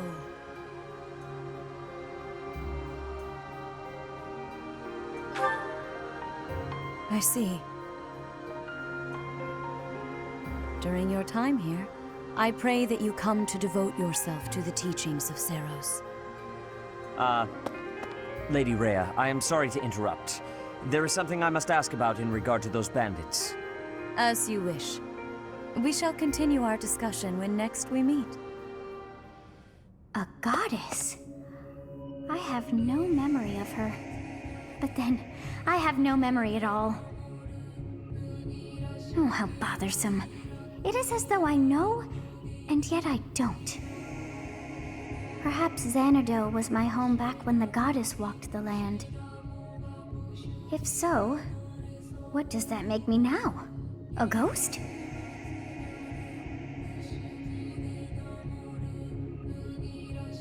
Are you simple? That's impossible. I am most certainly alive. Of course, we also have the mystery of why I'm here with you. Is it somehow connected? Perhaps some past regret is stopping me from moving on, and now I'm forced to stay with you instead. No, that's not it. I can't believe in such a meaningless existence.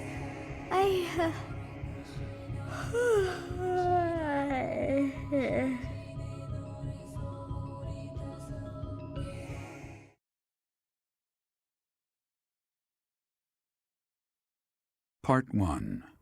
White Clouds. Garland Moon. Mutiny in the Mist.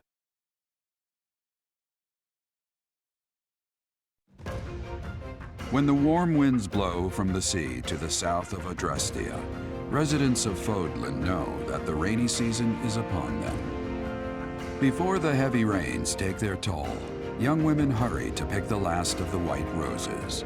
The ivory buds are woven into garlands and given as gifts to close friends or potential lovers.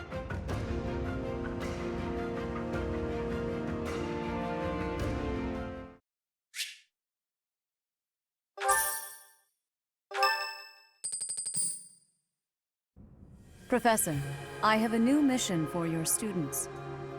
We have received reports that Lord Lonato has rallied troops against the Holy Church of Seros.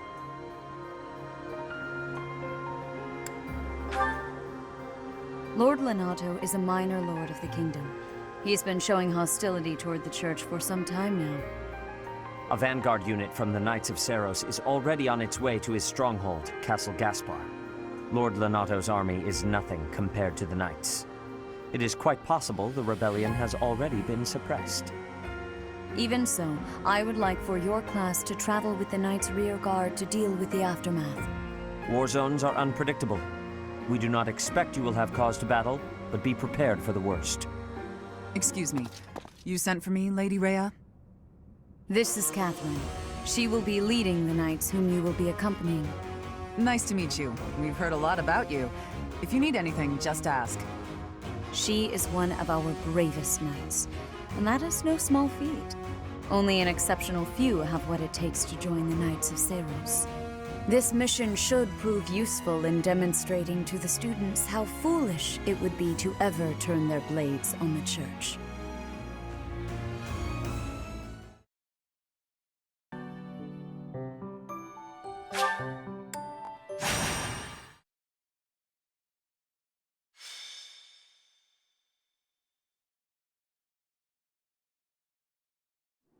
No matter how powerful our enemies may be, there's no need to worry so long as we're with Catherine, the mighty wielder of Thunderbrand.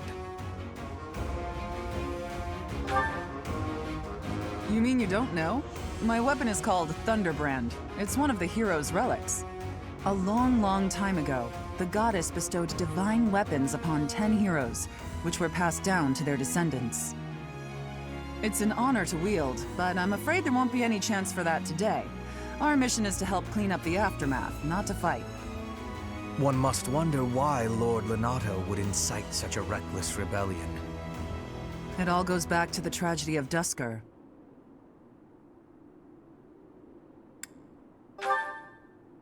Roughly 4 years ago, the King of Fargus was murdered by the people of Duscur. I believe that about sums it up, correct? To put it simply, yes. But there's more to that story. They had accomplices within the kingdom as well. Lord Lonato's son, Kristoff, was one of them, and so he was handed over to the church for execution. Speaking from the church's perspective, we simply passed judgment according to our doctrine in place of the kingdom, which was in complete chaos. Whatever the truth behind that incident may be, Lord Lonato has harbored resentment toward the church ever since.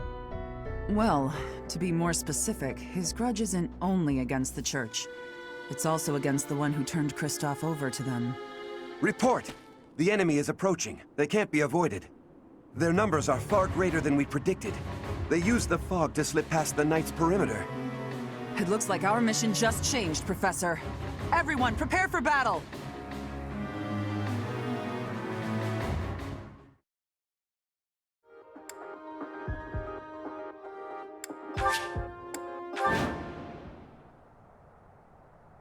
With this fog, it's impossible to tell where the enemy might be, or how many of them there are. The enemy could be trying to surround us, but they shouldn't have enough soldiers to form a tight circle. Take down anyone who breaks through the fog, and let's push through! That smell. It's fresh blood. It seems the battle has already started within the fog. Proceed with caution. Wait for them to enter your field of view.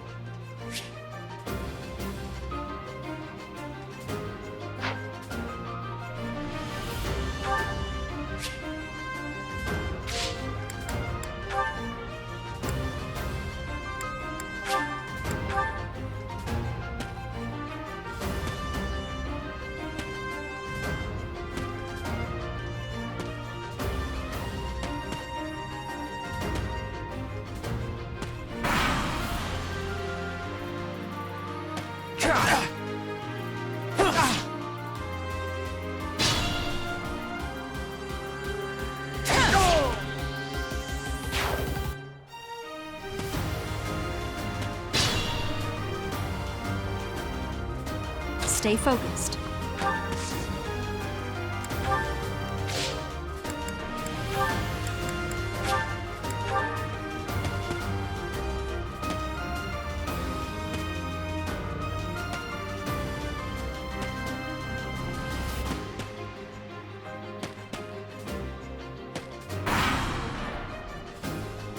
You think we're just gonna do nothing while you try to kill our lord?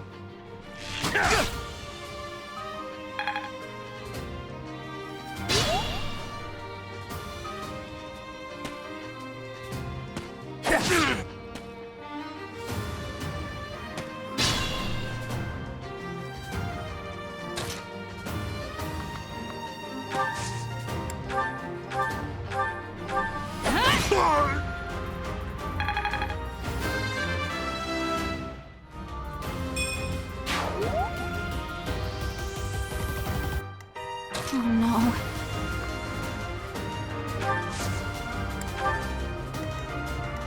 I will prevail.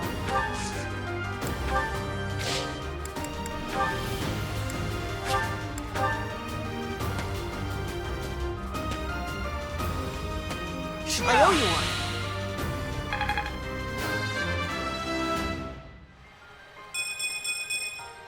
If only my research had such results. Practice does make perfect.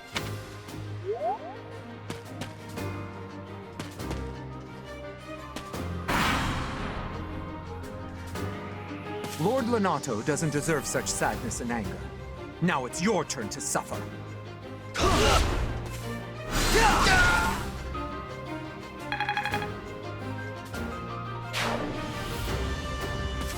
Not so fast!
It's you.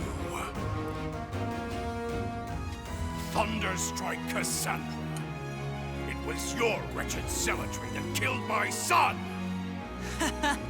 The only name I answer to is Catherine. Prepare to taste the blade of one who serves the goddess. Now you face a Knight of Theros!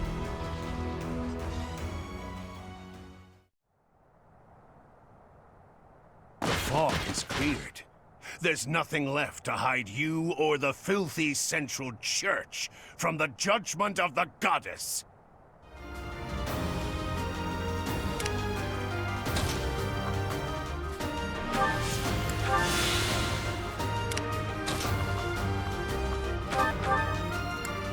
Thank you.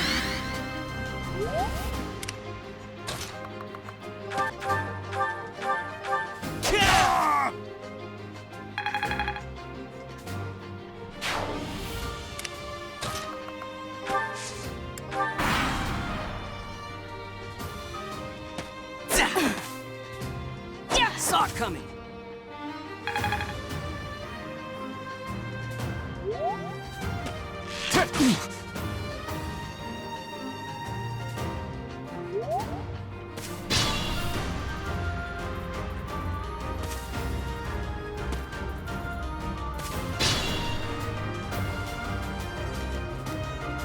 My limit is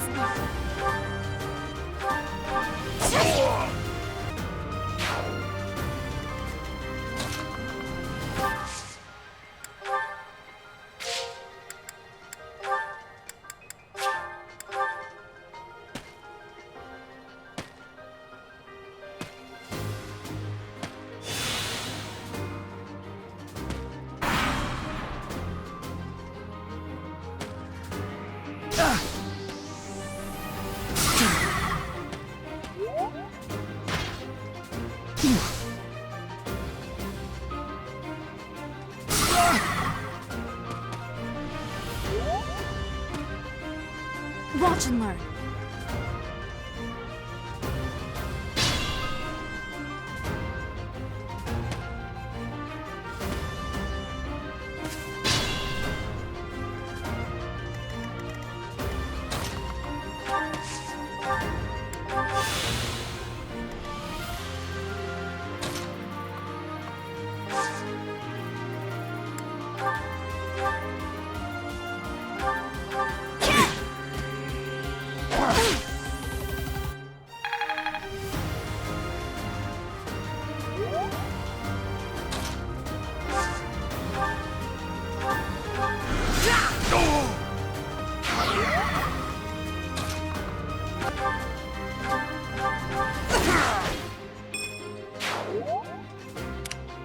Perhaps I should retreat.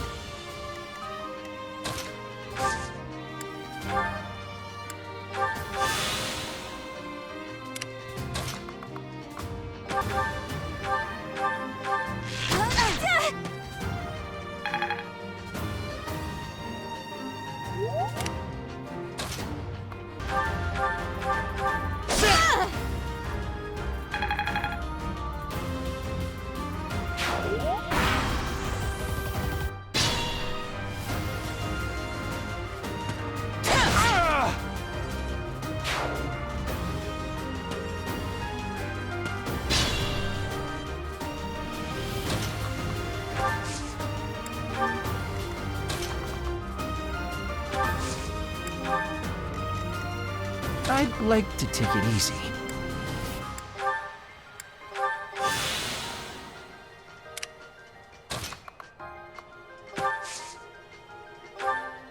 Helpful.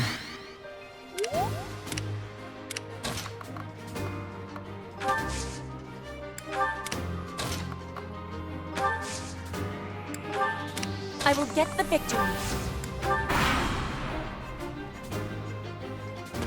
Not so fast! That was nothing!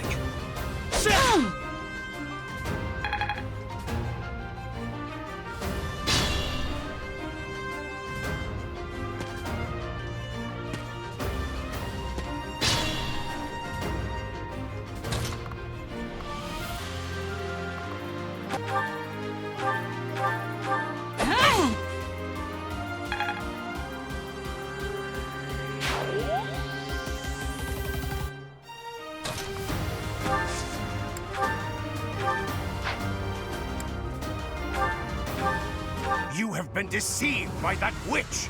I will show you the truth!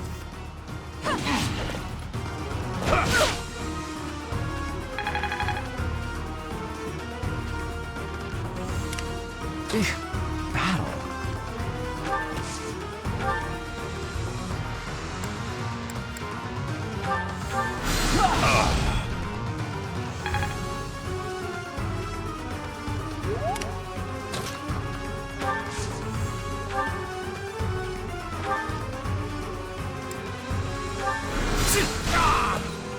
That vile woman.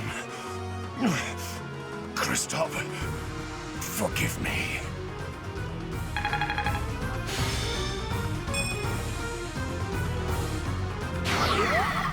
I never thought I'd see Lonato meet this fate.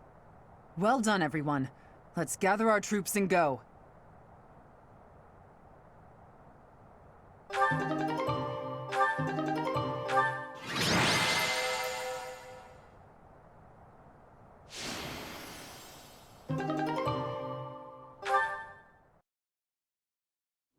Damn it, it was all so pointless.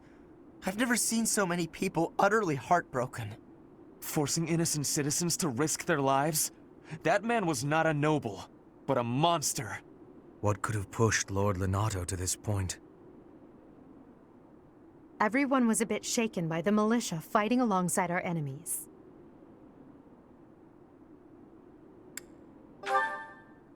If only everyone could face reality so unflinchingly. The commoners who allied themselves with Lord Lonato believed they were fighting for a just cause.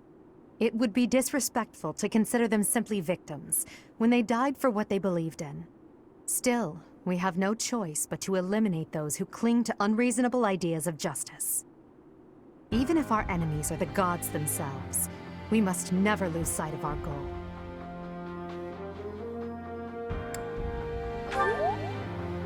I'm surprised to hear you say that. Really, I'm just like Lonato. I, too, will be the sort of ruler who's willing to risk the lives of my citizens in service of a higher cause. It's not possible to change the world without sacrifice. Dying for the greater good is not a death in vain. Professor, I'm afraid this incident is far more serious than anticipated. I found this on Lord Lonato. It's a note that mentions a plan to assassinate Lady Rhea. We can't tell who sent it, so the source is suspect, but the content is too disturbing to ignore. We must report this to Lady Rhea right away. I hope that it's nothing.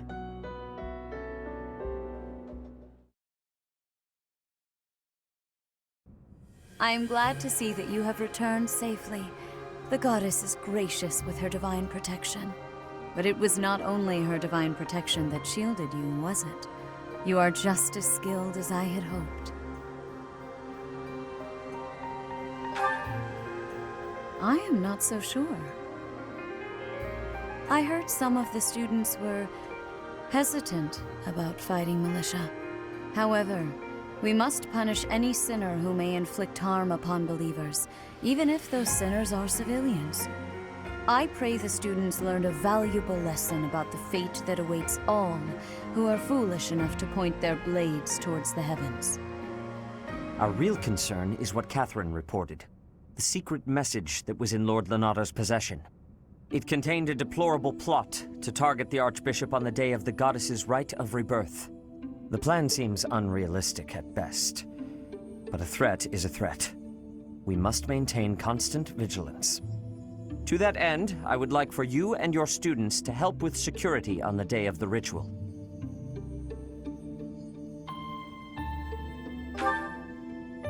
That is most reassuring. You have my gratitude. The Rite of Rebirth is of paramount importance. It is when the Church of Seiros and its believers unite to pray for the return of the goddess. The Archbishop and I will be confined to the Goddess Tower once the ritual begins. Of course, the Knights will be on high alert as well, but there aren't enough of them to keep watch on every corner of the monastery.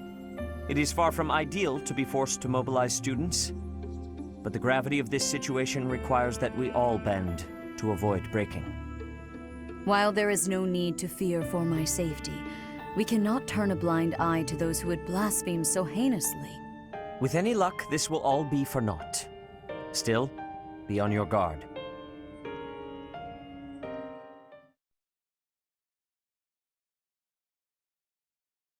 Part 1.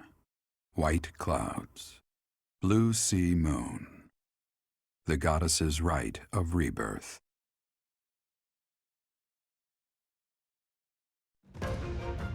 As the sun grows stronger and the nights grow ever shorter, the Blue Sea Star returns to the sky once more.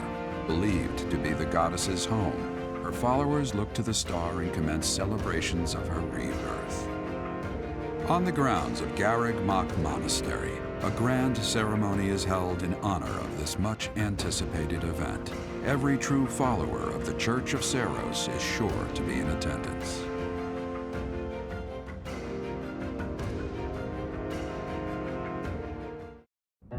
Our mission this month is to patrol and set up defenses to stop the assassination plot. I wonder if an assassination attempt is truly the goal of our enemy. You must sense that something's off about all of this. A barely concealed secret message trying to distract us from whatever's really going on. Sloppy, to say the least. And while everyone is out searching for a phantom assassin, they'll be free to accomplish their true goal with ease. The monastery houses many valuable weapons. Perhaps that is their aim? I hear the monastery has a treasure vault, too. Seems like the sort of place a foe would like some alone time in. Garreg Mach is immense, and not just above ground, but below as well. Perhaps their aim lies beneath the monastery. It seems to me that we should search the monastery for a clue as to what the enemy might be after. Of course, we must never underestimate the need for preparedness, in case a battle should ensue. A secret meeting, Professor?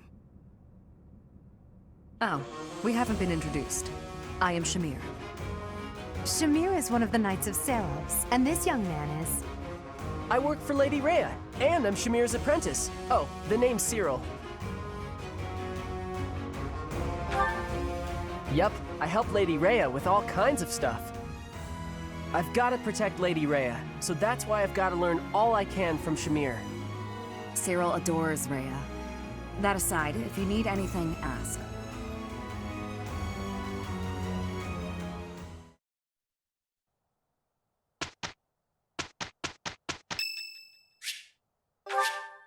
Thanks.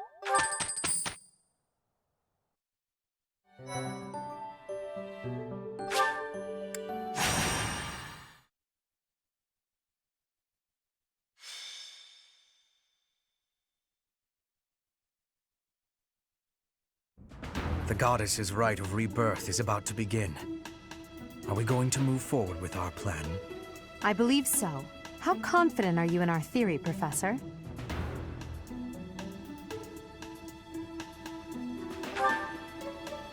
No one's intuition is perfect. It's ridiculous not to have doubts. All that matters is how our enemy makes their move, not how our teacher feels about the plan. You seem a mite too relaxed for my liking. The Goddess's Rite of Rebirth is about to begin. While we are in the Goddess Tower, we are relying on you to secure the locations that are lacking in defense. May I let you in on something, Professor? My brother can be a bit... callous. He told me that he was concerned about you, and hinted that perhaps you would be better off patrolling a coffin. That was said in jest, Flane, and in confidence. Please just remain by my side and do not cause any more trouble. As a professor, you would do well to remember that it is your duty to guide your students down the path of righteousness. Please excuse us, everyone. We shall see you again after the ceremony has concluded. A coffin. How fascinating. Hurry, Professor. We must find a place to hide where we can guard the stairs to the Holy Mausoleum. If the enemy moves as predicted, we should be able to cut off their escape path and capture every last one of them.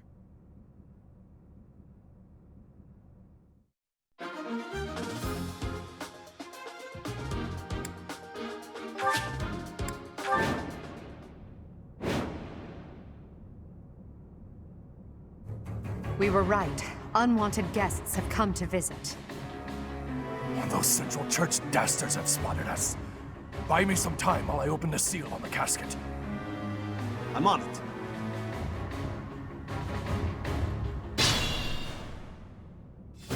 Our enemy appears to be after the tomb of Saint Saros in the back. Are they attempting to steal her bones? It would be best to defeat them before they achieve their aim. Look closely. There are contraptions of some sort on the floor.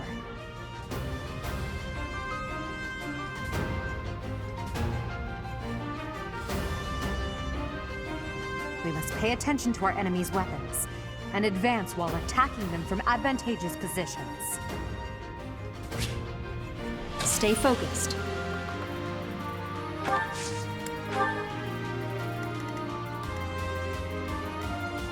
I am Ferdinand von Eyre.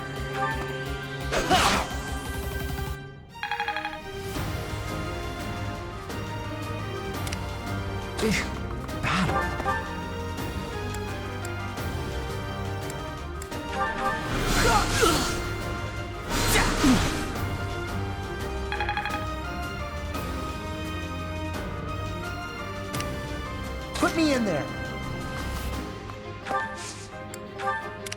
I will prevail. As you wish.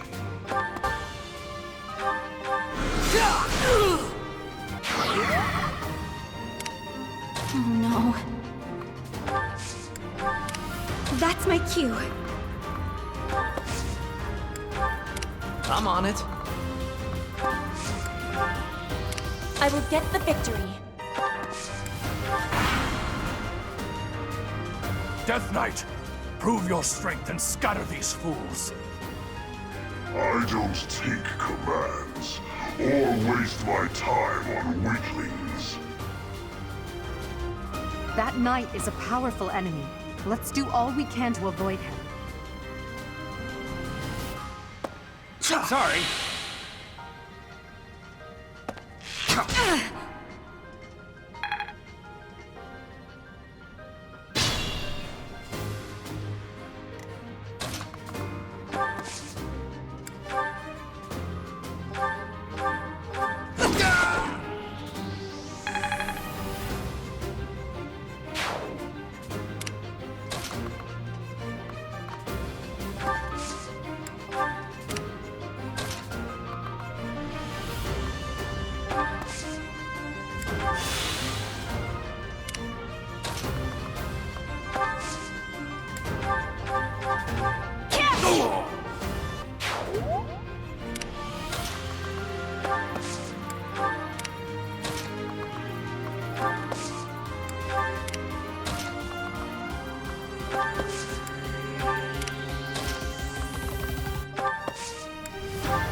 Not worth the risk.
reinforcements haven't arrived? If they approach from behind, we can attack them from both sides. What?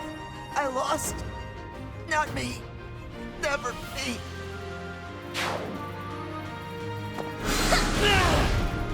So shameful. How could I fall like this?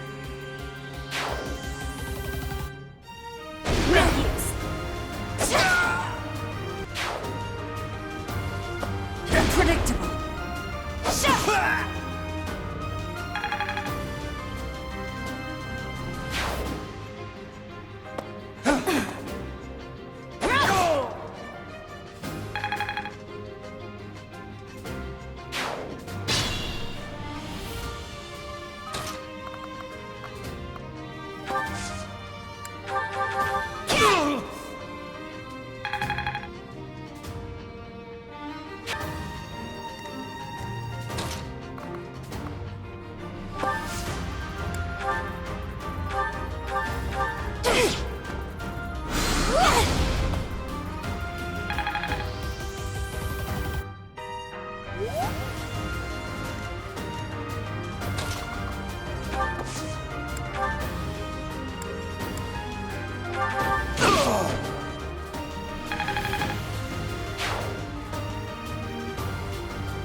Impressive.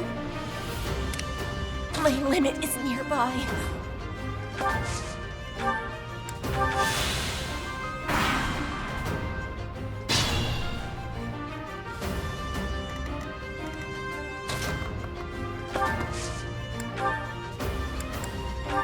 You're too late. The seal will be broken any minute now.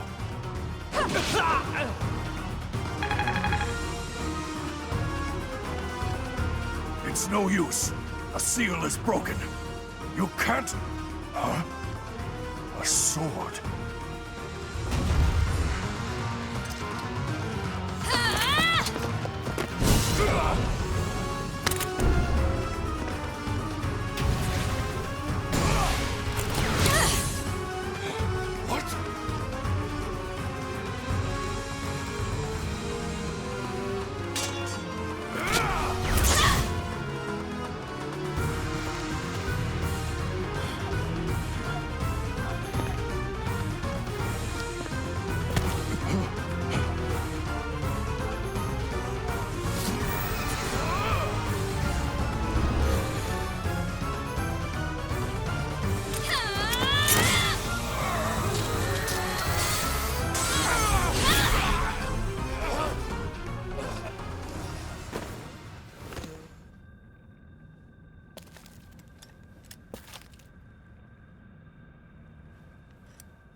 That sword is... I see. What a pleasant surprise.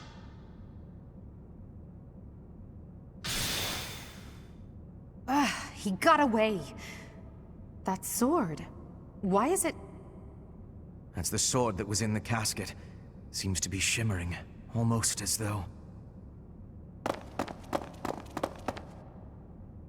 Is the intruder here?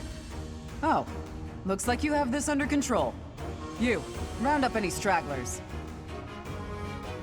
Will do.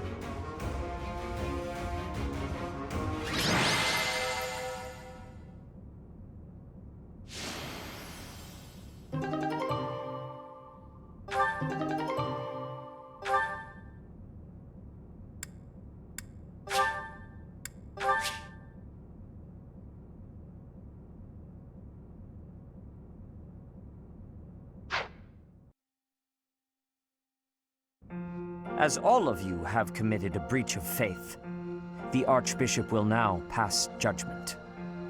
Inciting a kingdom noble to rebel. Unlawful entry. The attempted assassination of the Archbishop. An attack on the Holy Mausoleum. It is unnecessary to go on, followers of the Western Church. What? We have nothing to do with the Western Church. You have already been identified. Please spare us your second-rate theater. Dishonoring a holy ceremony is worthy of death for a member of the Church. You are well past the hope of redemption. If you have any grace remaining, you will willingly offer your life as atonement for this crime. No! This isn't what we were told would happen! We've been deceived! It's no use arguing. Whatever your excuse, the punishment stands. May your souls find peace as they return to the goddess. Wait! Please! The goddess would never forgive you for our execution! Monster! We know you've already slaughtered many of our fellow brethren like this. This concludes the investigation. Please remove these poor lost souls from my sight.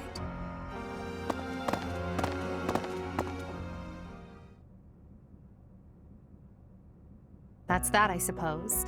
The assassination attempt, the attack on the Holy Mausoleum. It was all the Western Church's doing. That masked knight who led the attack somehow managed to disappear without a trace. The Church of Seros clearly isn't as unified as it would hope to appear. It seems the bishop of the Western Church was always opposed to the church being ruled centrally from Garreg Mach. Perhaps they hoped to remove the archbishop in order to completely strip the central church of its authority.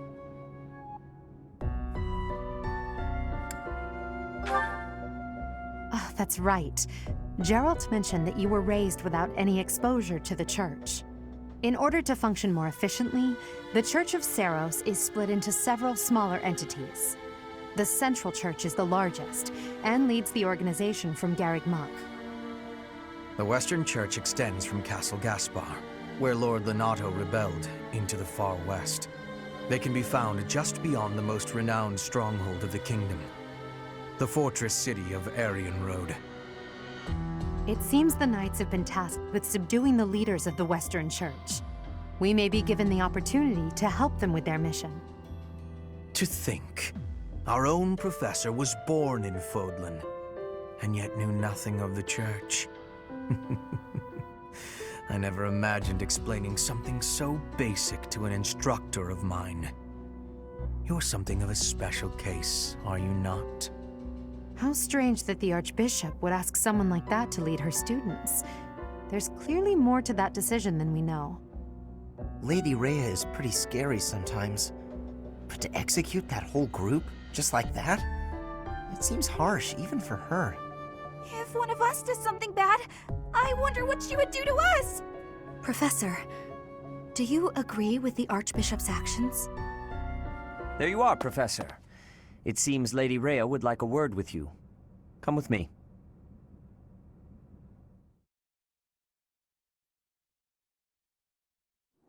The Archbishop lives. Not that I had ever placed much faith in those swine from the Western Church. I have news, both good and bad. The remains of Seros were not in a tomb. However, something else was. The Sword of the Creator. Ah, the weapon wielded by that thief, the King of Liberation. Thief? Huh. At any rate, it is now in the hands of the Academy's new professor. I doubt you will be surprised to hear that the crest stone had already been removed from the sword when it was found. As expected. It would be foolish to keep both in the same location. There's more. The professor was able to awaken the sword's true power. Even without the crest stone, the sword glowed red. The professor's crest is compatible. There is no mistaking it. Absurd. Using a relic without its crest stone should be impossible. The King of Liberation's bloodline should not even... They must be allowed to keep it, for now. I do not have enough information about the Professor to act. As for your request, I assent. The Death Knight is at your command. Use him well. Good. I believe I will enjoy this a great deal.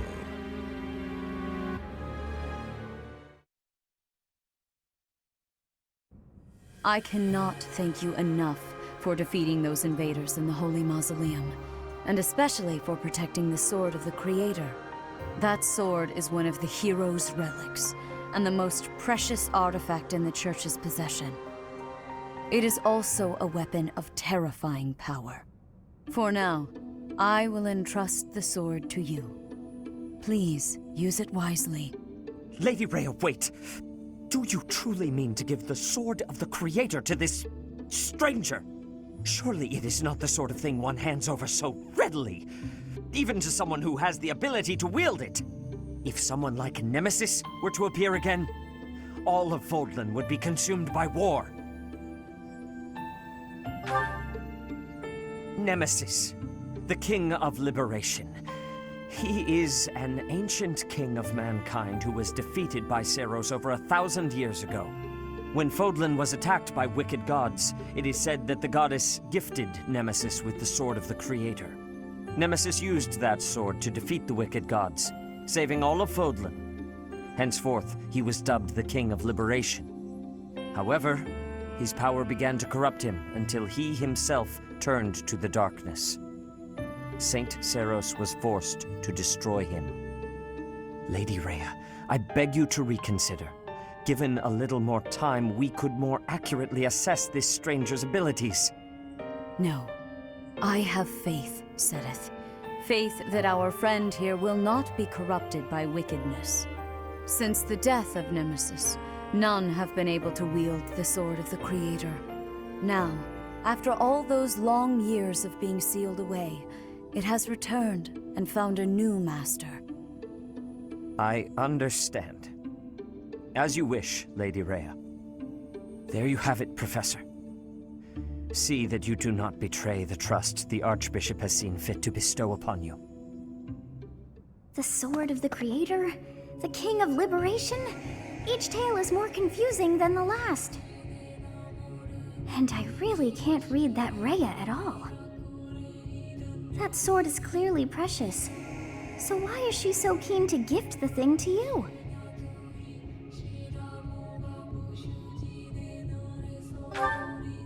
I feel as though we have become entangled in a mystery.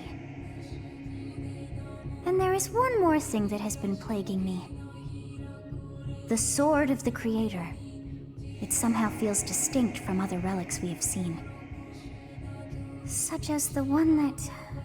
Oh goodness, what was her name?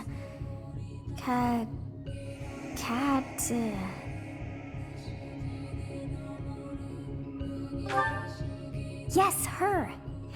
The Sword of the Creator is different from her Thunderbrand in one key way. It bears a hole, where something should have been, but is no more. I despise not knowing what is going on. It frightens me. And yet, I place my trust in you. I must. Whatever comes to pass, please swear to cut a path that is your own.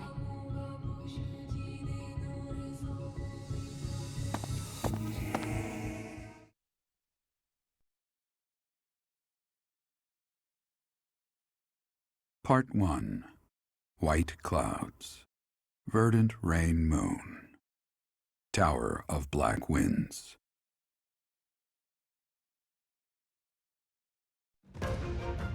The ceaseless rains that satiate the verdant landscape of Fodlan are accompanied by fierce winds and mighty roars of thunder.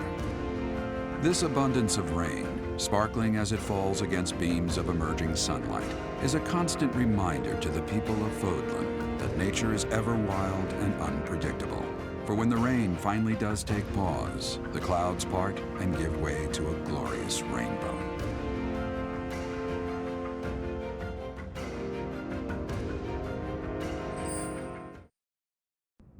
I have a new mission for you, Professor. I would like for you to take your students into Kingdom territory to eliminate some thieves. They stole a hero's relic from House Gautier of the Holy Kingdom of Fargus, the Lance of Ruin. Their leader's name is Miklan. He is apparently a disowned son of House Gautier.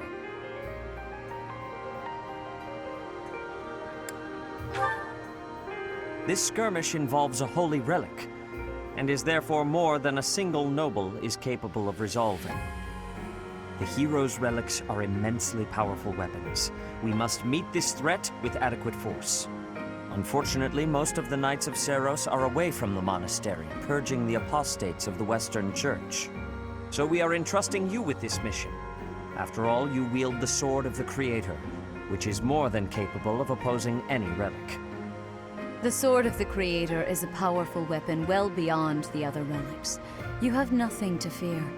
However, to ensure that no harm comes to the students, we will also send the monastery's most skilled individuals to aid you. I must remind you that you are expected to conduct yourself in a manner befitting the wielder of that holy sword. Also, you should know that Professor Hanneman has been looking for you.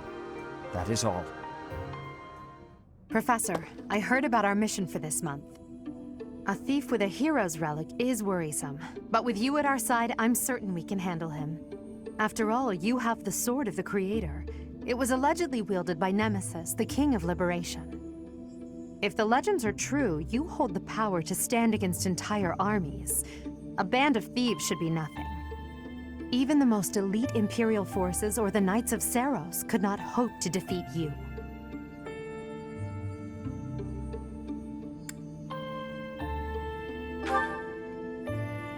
Is that so? Even if those forces were to hurt someone precious to you? Can you say with full confidence that you would not turn your sword on them if that were to happen? You know, your power does not lie solely in the Sword of the Creator. You are stronger and more terrifying than you realize. Professor, when we leave the monastery, will you still think of yourself as my teacher?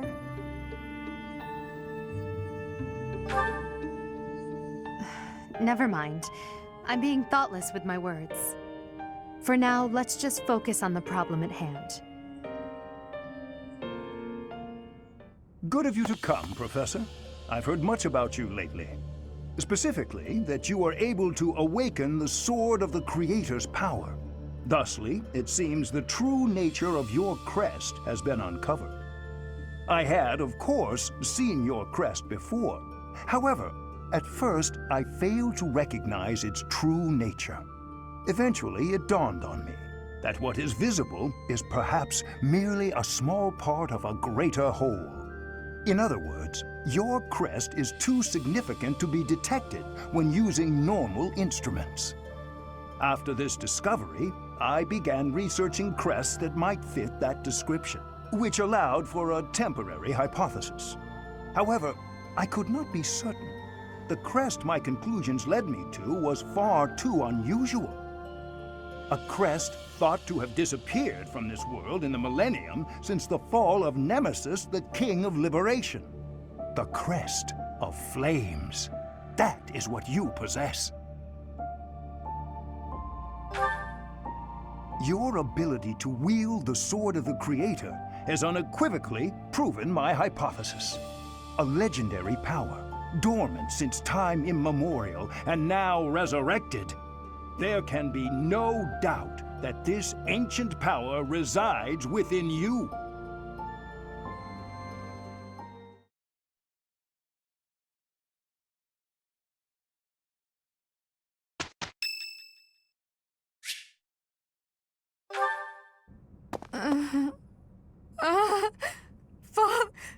Save...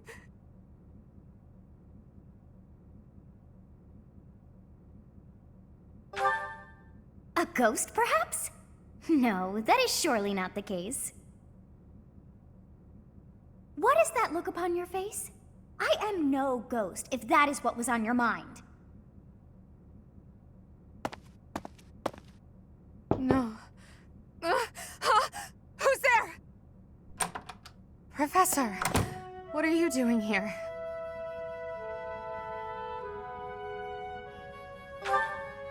Oh? Perhaps I was talking in my sleep. Ah, so you heard me then. Yes, it was a nightmare. I've had them since I was a child. Stupid, pointless dreams I can't control. It's terribly frustrating.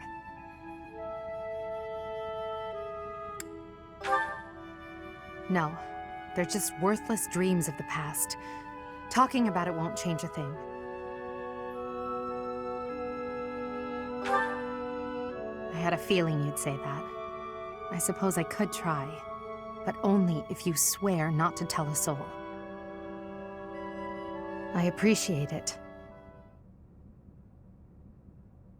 I dream of my older brother, paralyzed, helpless. My older sister crying for help that never came. The youngest babbling words beyond meaning. I see my family dying slowly, waiting in the darkest depths for a glimmer of light. I once had 10 siblings, 8 older and 2 younger. Such a large family, and yet I became the heir to the throne. Do you know why? Every last one of them was crippled by disease, or lost their mind, or died. I was the only one left who could inherit the throne.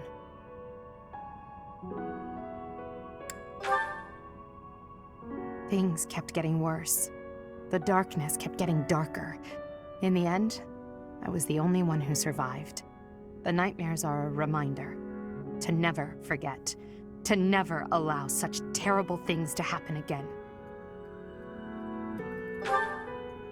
Even now, I'm the only one who can carry the weight of the Adrestian Empire.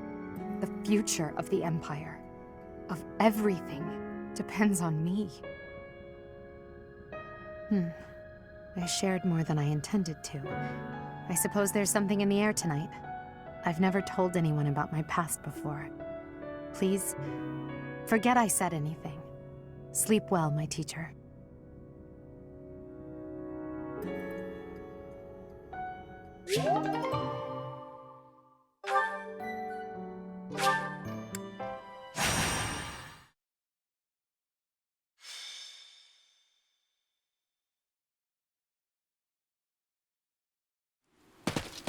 This weather is unfortunate.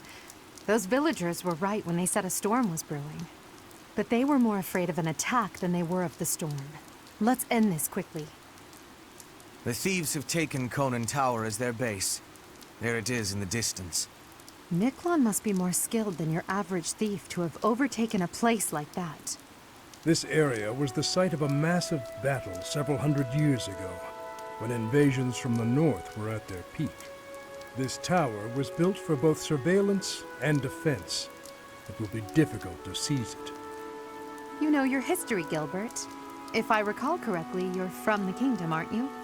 I left my home long ago. If you have any questions about the mission, I'd be happy to answer them.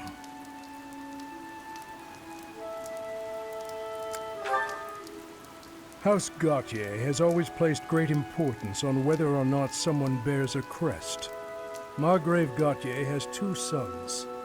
A crest never manifested for his eldest. It's not hard to imagine why he left and wound up in this sort of life. There's no reason that crests should have the power to dictate someone's destiny. Don't you agree, Gilbert? He was just another victim of cruel fate.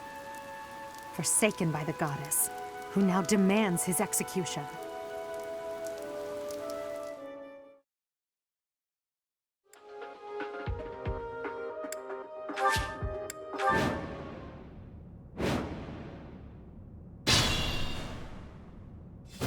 The enemy is close by. We're almost to the top floor. They have nowhere left to flee, so the situation is in our favor. All we have to do is chase them down. Don't hold back for my sake. My brother is going to pay for everything he's done. Stay focused.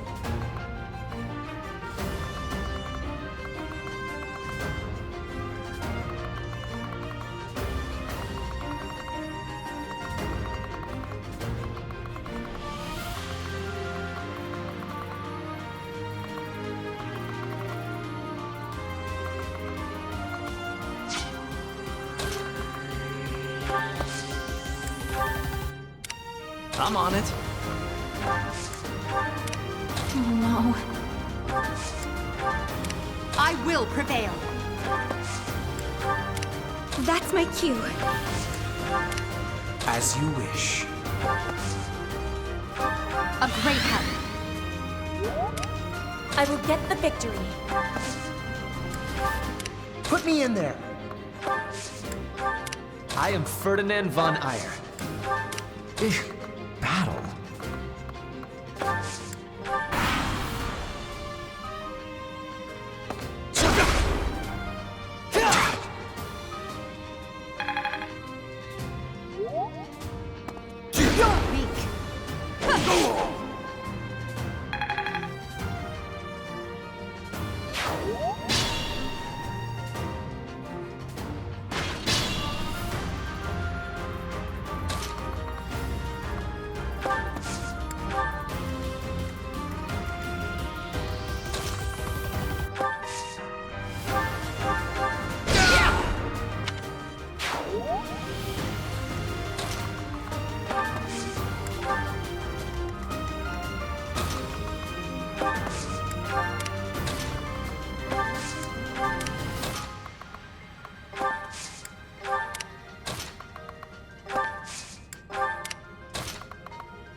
Captain's in trouble. Hurry up, you fools!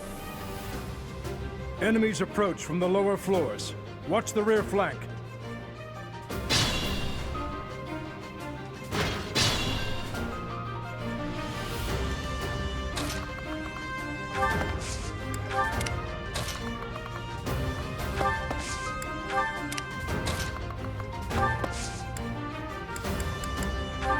Well done.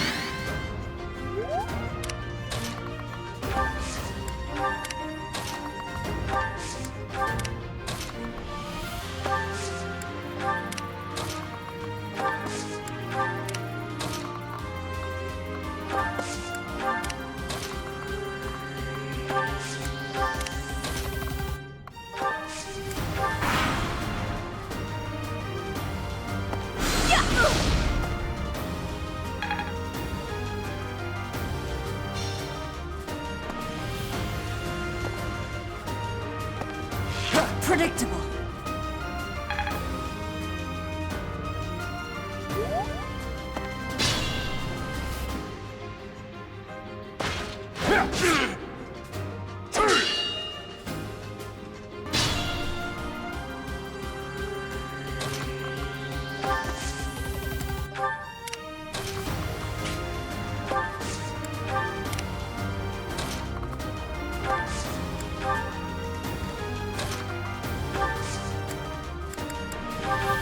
Thank you. It's dangerous.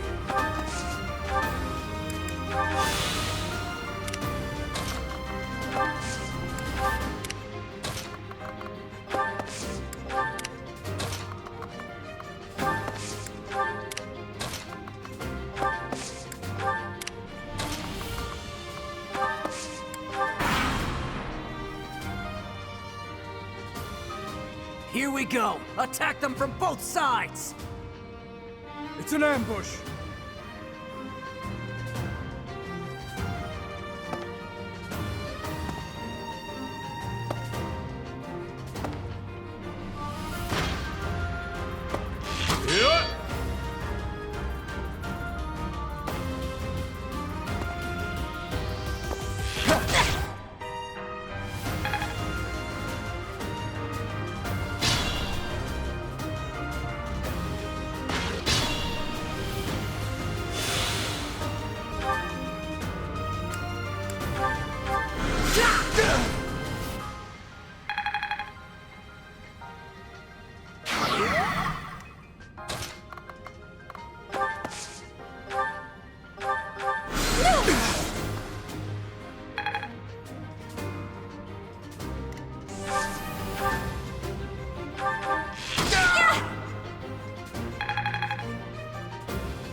appreciated.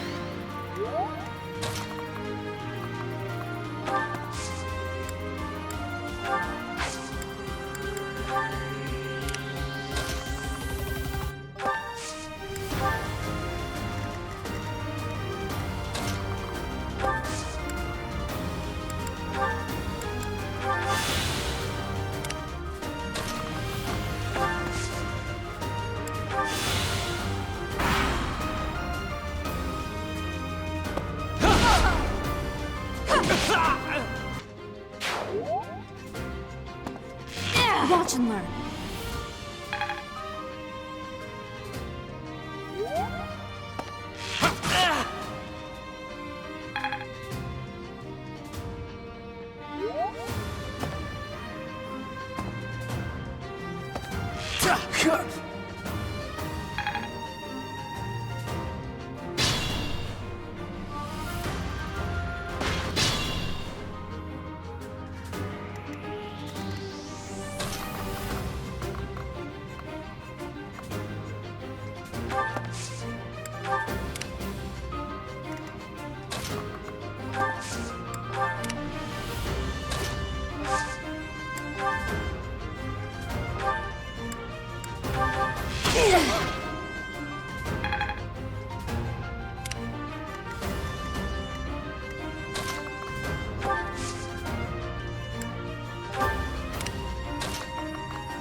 Oh, Bernie, you're really not cut out for this.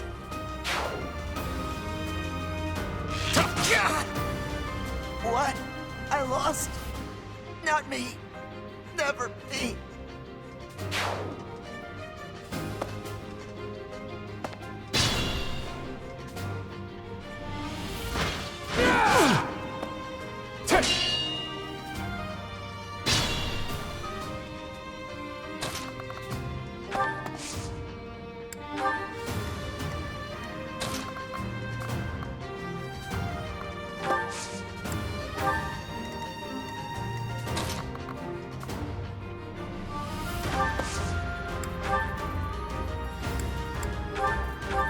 So, you think you can take the lance from me, huh? I'll kill you.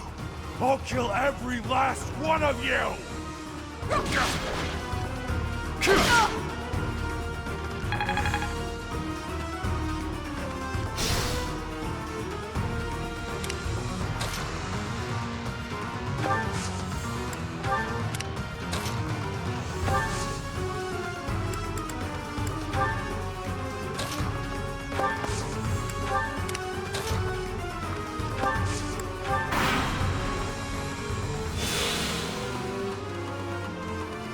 Is that all?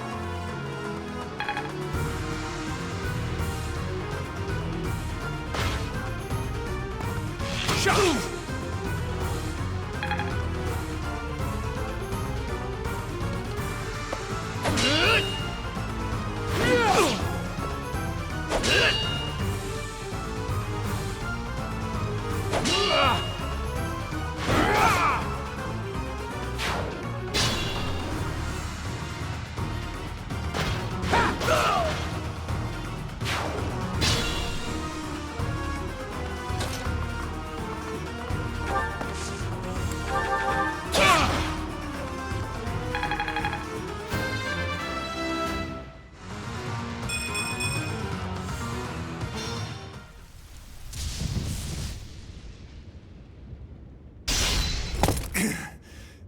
Not bad for your kind.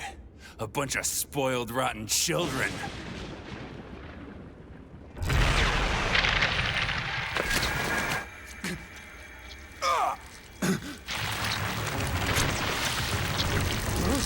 What the hell?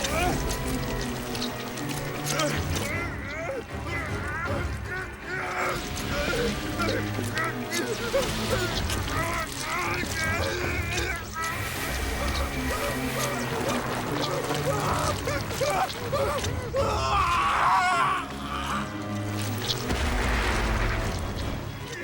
look at that! I'm out of here! Hold on!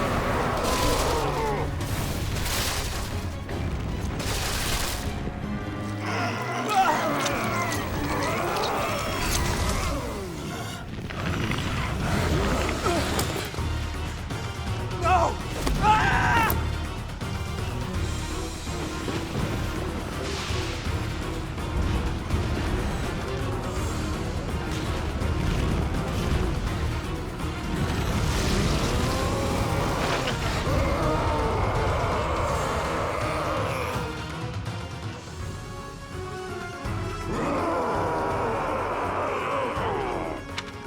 What the? Nikolai! Is that you? That form. Oh my. Is this your first time fighting such a thing? Then listen well to what I say. An evil power has caused them to grow quite large. Their life force is beyond a mortal like yourself.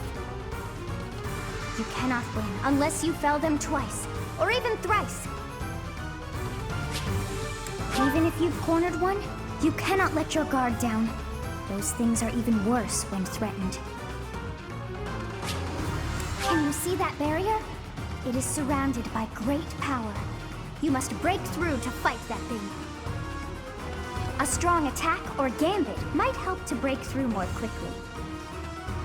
If you can break the barrier, that power will have nowhere else to go, and that will likely cause confusion for that thing. It cannot counter while confused, which means that is the best time to attack. If you break down all of their barriers, not only will they be confused, they will not be able to move for a short while. Without the power flowing around them, they will not be able to restore their barriers. You might even be able to get something from them. They have such might that they will not fear you alone. But a battalion could prove useful on that front. Attack them with a gambit to draw their attention and force them to target you. Be on your guard when they have realized their full power. The damage caused at times like that is not contained to just one spot. Once they have charged some power up, their barriers will be restored. You really must pay close attention to those things. Distract them with a gambit, or just take them down before they can attack. In any case, think carefully before you act. But you should be conquering that thing instead of talking to me. If you're out of questions, get over there and fight! Such is the fate of one whose life is corrupted by a crest stone. How pitiable. The least we can do is put an end to his suffering.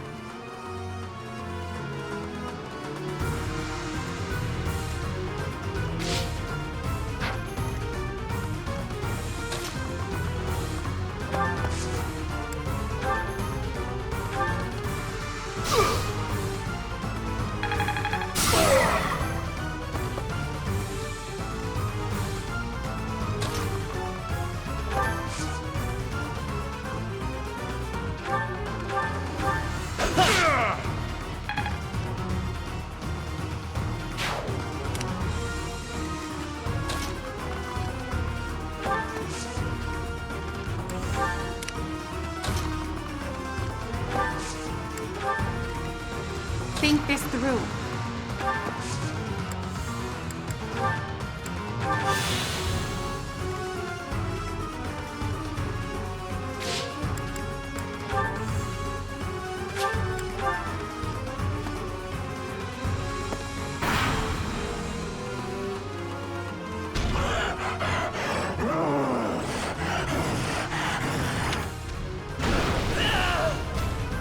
So shameful. How could I fall like this?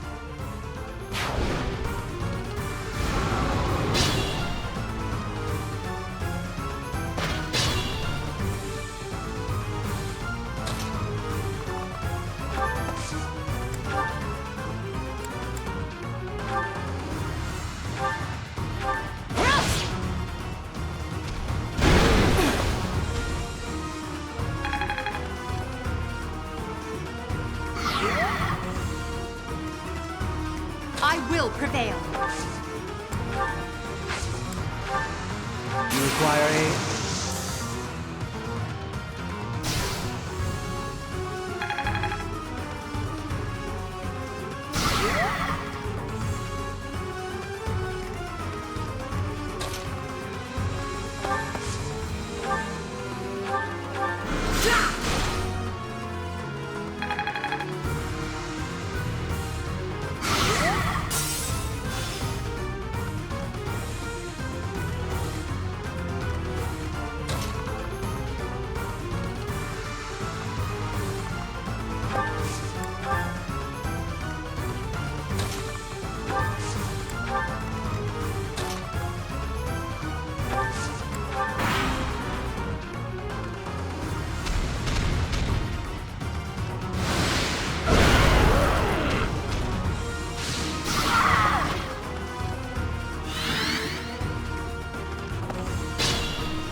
Think this through.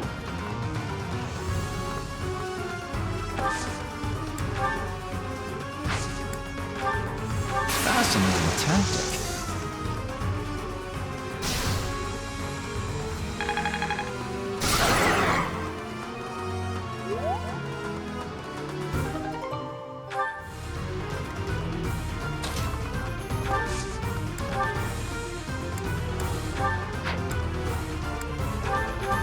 What is that? It's like watching a bad dream come to life.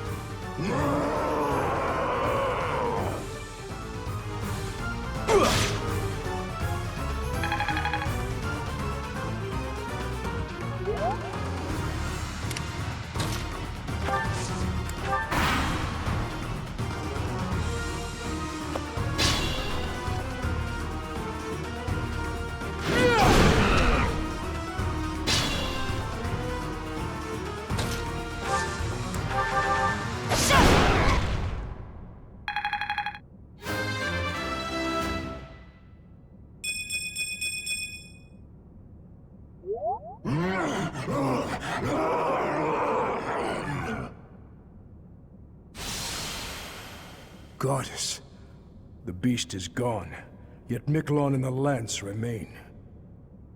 It is done. Let's retrieve the lance and depart at once. Miquelon, my brother.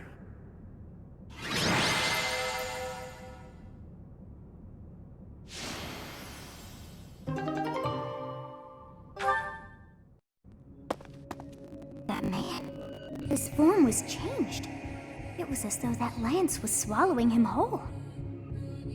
Upon that sight, it makes sense that your students were upset.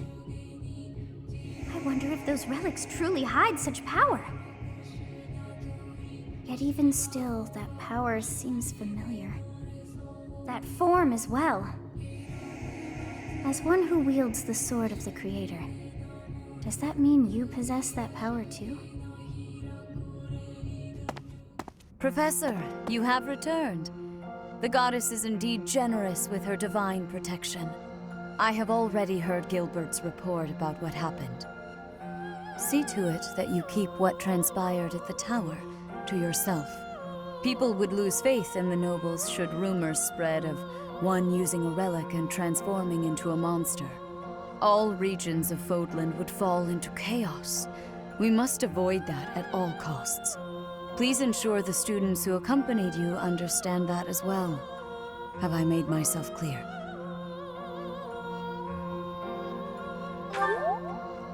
His transformation into a black beast was nothing short of divine punishment from the goddess. Punishment for someone arrogant and foolish enough to use a hero's relic even though they were unworthy and unqualified. Of course, that is why we rushed to recover it. Sadly, we did not arrive in time. The church will formally return the lance to House Gautier, if you would.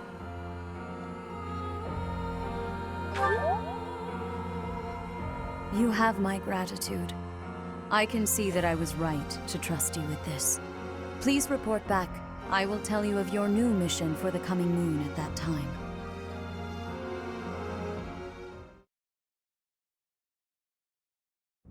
I assume the Archbishop was pleased with your performance. Did you return the Lance of Ruin? I keep thinking about what Gilbert told us.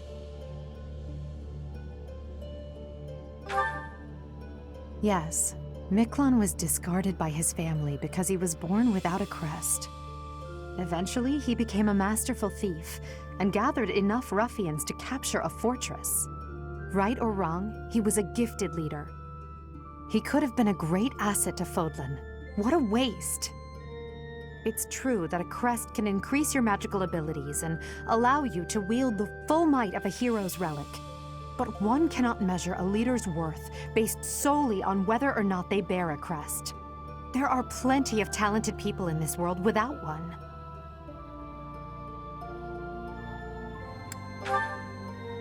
People believe crests are blessings from the goddess, that they're necessary to maintain order in Fodlan. But the people are wrong. Crests are to blame for this brutal, irrational world we live in.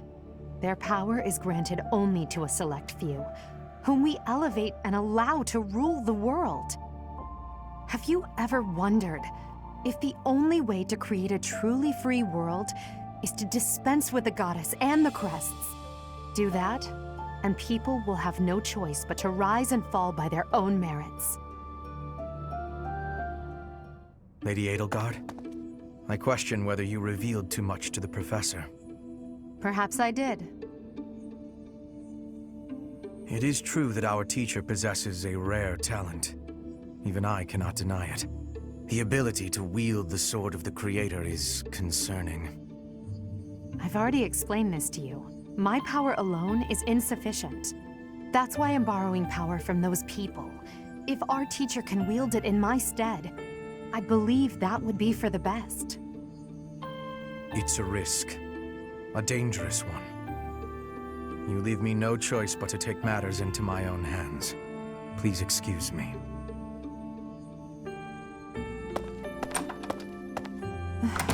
I can't hide from the truth. I can't do all that I must on my own. If all I can rely on is my own ambition, my path won't be easy. Is it so risky to reach out my hand? Father, I swear I will not stop until I succeed. My regret, my grief, my whole life, I've thrown it all away into the darkness.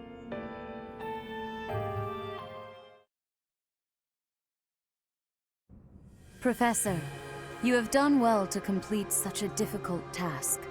You have shown exceptional skill in leading your students. I am forever grateful for the safe return of the hero's relic. Just as I expected, you have mastered the sword of the Creator. Now then, I shall tell you about your mission for the coming month. Archbishop! Seteth, what troubles you? Flane is missing. I cannot find her anywhere. Professor, have you seen Flane recently? I have searched everywhere. Where could she be? She may be in danger. Oh no, no, no, what am I to do? Calm yourself, Seteth. Professor, we shall continue our discussion another time.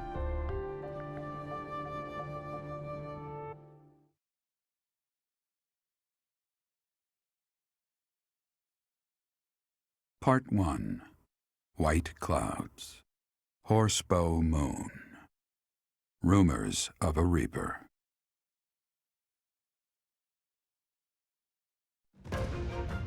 As cold air begins to creep in from the north of Fargus, Fodlan welcomes the riches of fall. The women spend their days reaping the golden fields, gratefully embracing the bounty the goddess has once again provided. The men venture into the wilds with horsebows and empty sacks ready to be filled with game. As I believe you are already aware, Seteth's younger sister Flame has gone missing. At present, all we know for certain is that she has not left Garreg Mach. Flame is not the type of person to just wander off on her own without telling me where she is going. We have searched the monastery thoroughly, but have found nothing. I am now mobilizing the knights to begin searching the town. Troubling rumors have been running rampant lately. I do not wish to consider the worst, but... There are rumors of someone prowling the streets and attacking innocents night after night. The knights have investigated the matter. They have not discovered any remains, nor have they found any concrete evidence. The people are panicked. They all insist someone called the Death Knight is coming to claim their souls with his blade. There is no way she could have escaped unscathed if she were captured by such a fiend. Where is she? Seteth, recall that impatience begets error. Please do your best to calm yourself. I think of your sister as family as well. You know that. You have my support. We will devote ourselves fully, mind, body, and soul to recovering her. Professor, your mission for this month is to help find Flame. The Knights have the town covered, so I ask that you focus your efforts on searching the monastery again. We do not have time to waste. You have your orders. Flame has gone missing? Most unsettling. It doesn't seem likely that she's simply gotten lost. I'll help in any way that I can. So, our mission this month is to find her? Well then, let us hurry and locate her before anyone else. I hope Flame is okay. What would happen if... Just what would we do if... You can't think like that, Byrne. Seteth would have a heart attack if he heard you. I've heard that she has a crest, but I suppose for this moment that is irrelevant. We'll start by gathering information. Someone must have seen Flame recently. Right. If we work together, I'm certain we'll find her.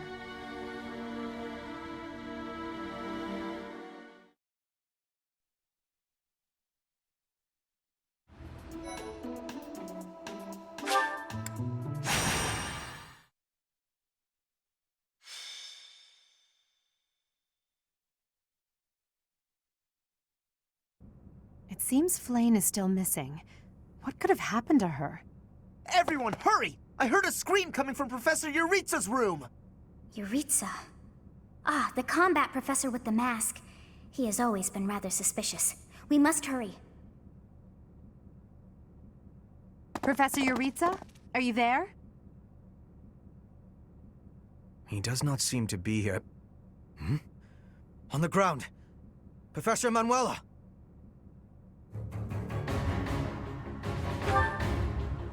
She's unconscious.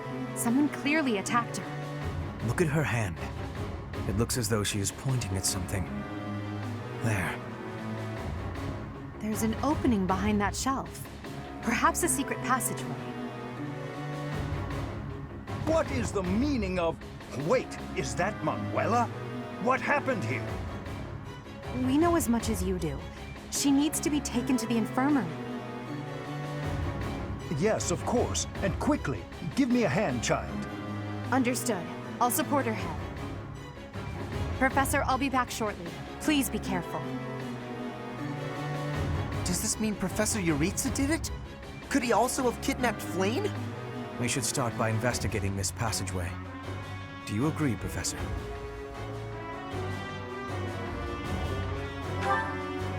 Agreed. The culprit could be hiding inside. That settles it. We'll take the offensive. Here we come, you monsters! Shall we, Professor?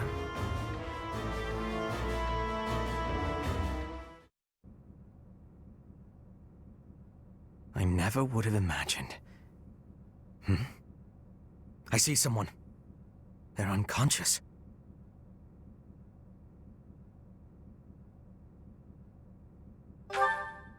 Yes.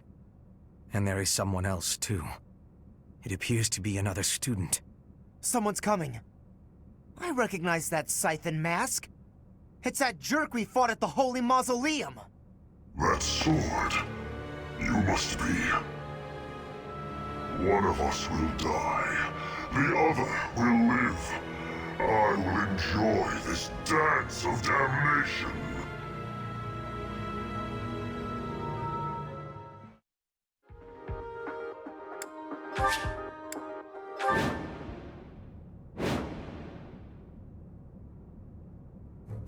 Our objective is to recover Flane.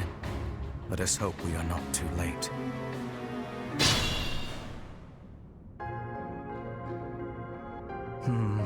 Something odd about the floor over there. What will happen if we step on it? I'm on it.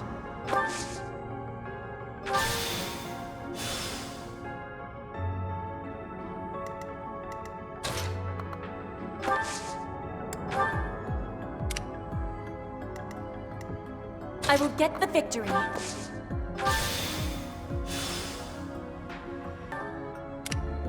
That's my cue. Stay focused.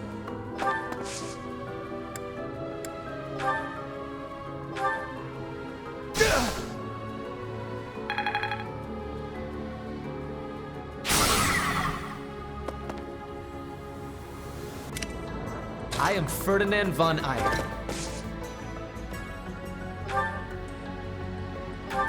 Well done.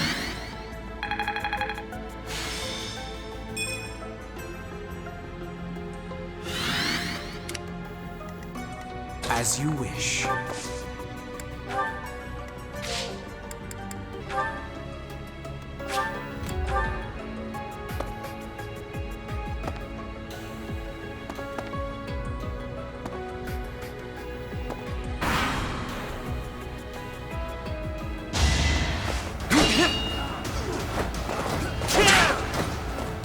That was nothing.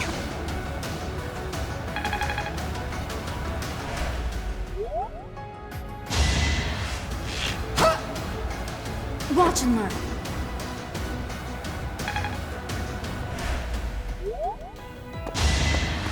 Not so fast.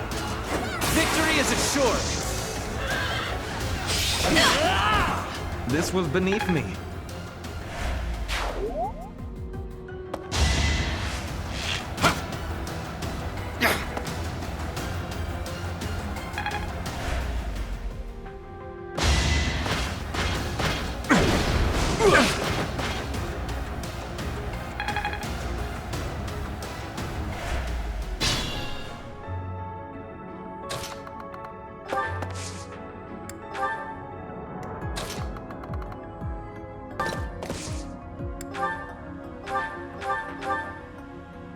Contraptions in the floor. Stay alert.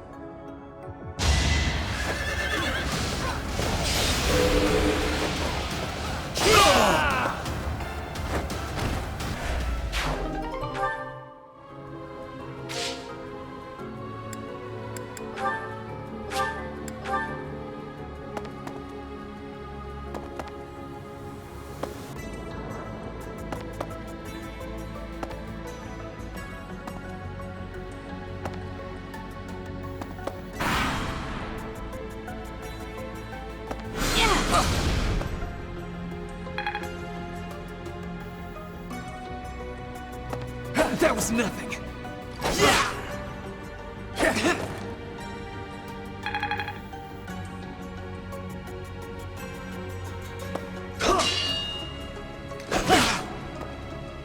That was nothing.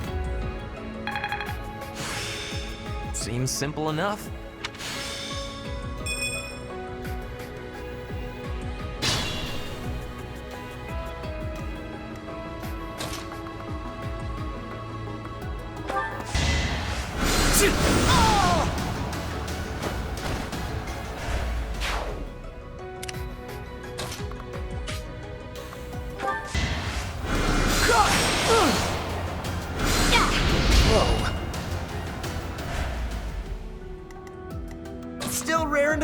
No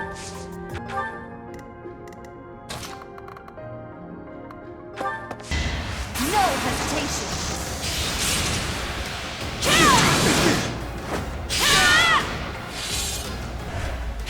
You're making me look bad.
Not so fast!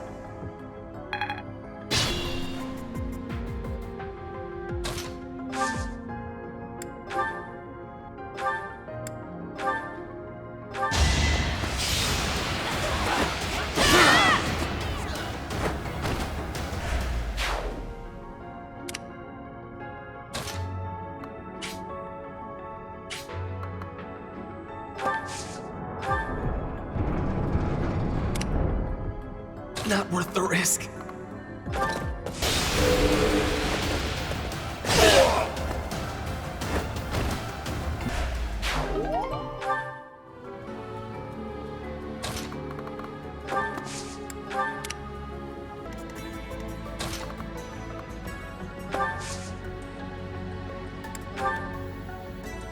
This is critical. My plan is flawless.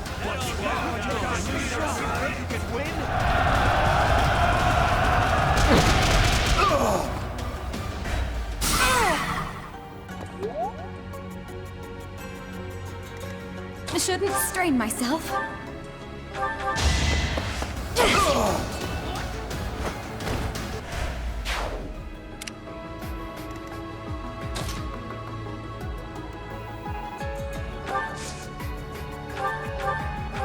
Thanks so much. It's starting to take shape. Put me in there.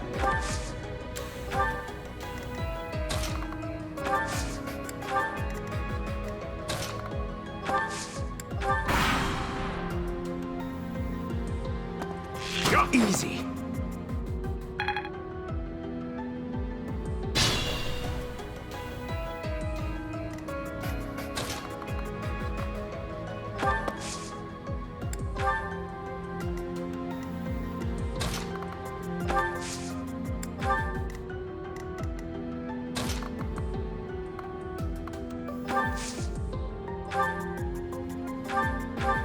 Back to the fray.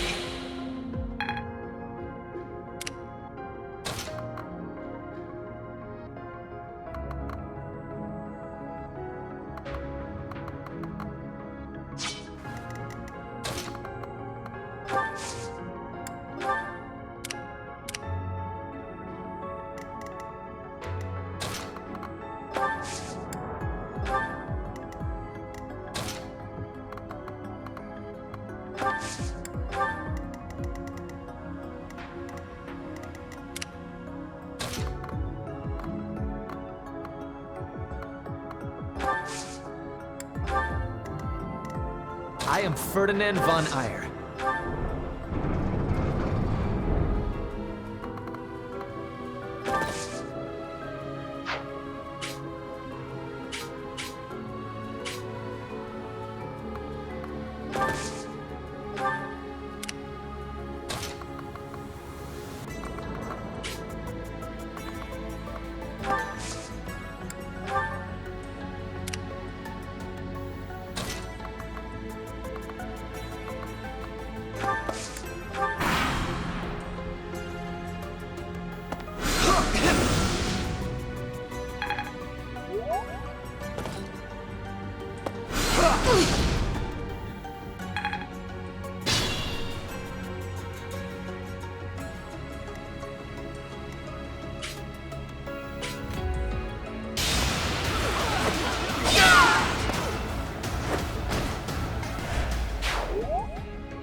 Thank you.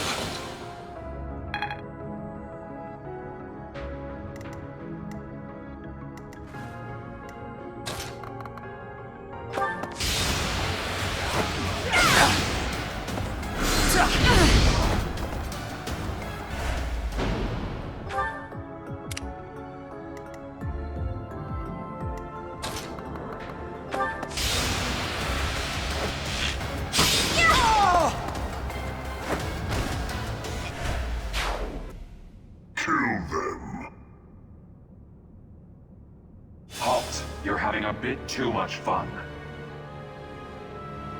You are getting in the way of my game. Huh. You'll have more opportunities to play soon. Your work here is done. Understood. I will go.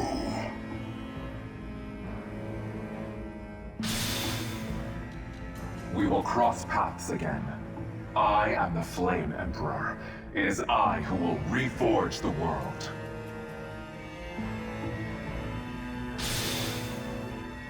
Flame Emperor? Rather worrisome that he sounds intent on showing up again. Are they both okay? We should get them out of here. The enemy is withdrawn. Let's carry them up.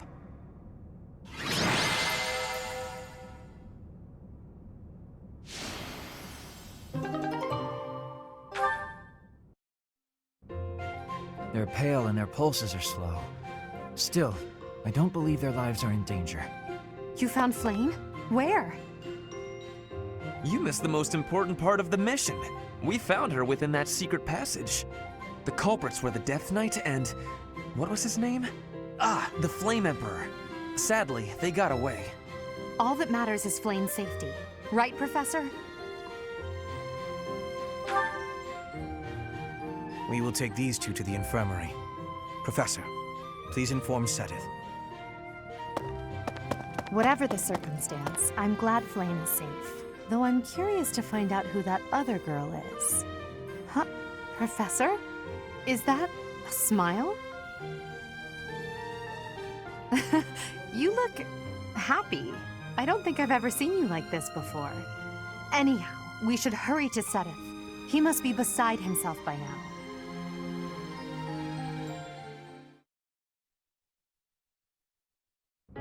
Professor, please allow me to express my eternal gratitude once more. Flame is safe and sound, and I have you to thank for that. Mere words could never express how thankful I am. I am indebted to you.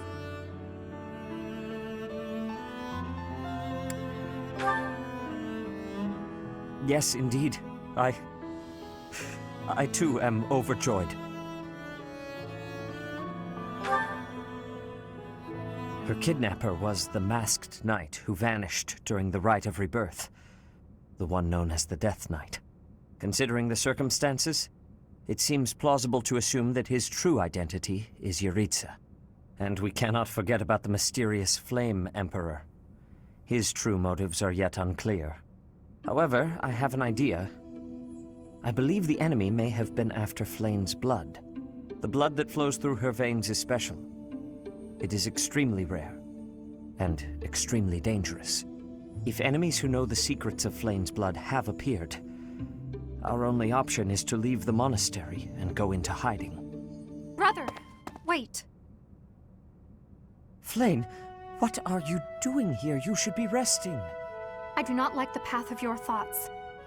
I do not wish to live in some lonely, remote location where I never get to see anyone. Not ever again. If we stay here, you may be targeted again. Wouldn't it be better for the two of us to live in peace? Even if we ran off to some new, secret location, there is no guarantee that they would not find us. That is why I believe it would be safest to stay in the monastery, where we are surrounded by capable knights and professors. I see your point. I do. However... You know it is the only reasonable option. What if I were to join the professor's class?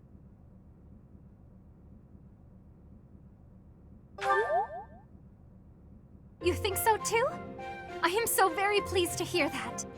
With a professor like you nearby, I shall be safe no matter what foe should appear.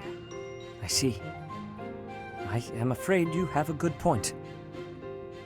Professor, due to my position, I have closely scrutinized everything about you. After all that has happened, I must admit that you are indeed a trusted ally. So what say you? Can I entrust you with Flame's safety?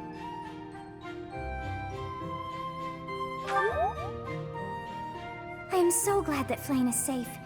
Yet I can't help but wonder what the story is about that other girl.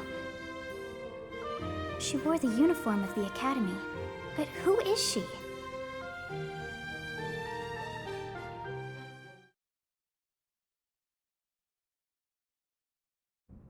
Well done, Professor. I see that I was right to ask your class for assistance. I have been told that Manuela and Flame are recovering nicely, as is Monica.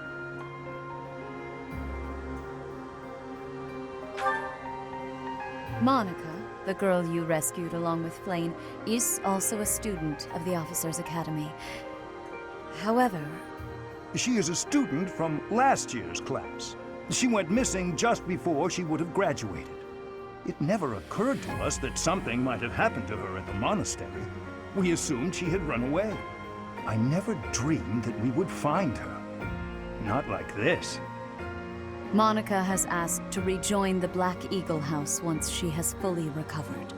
Our enemies are still out there, so we must remain cautious and continue our investigation.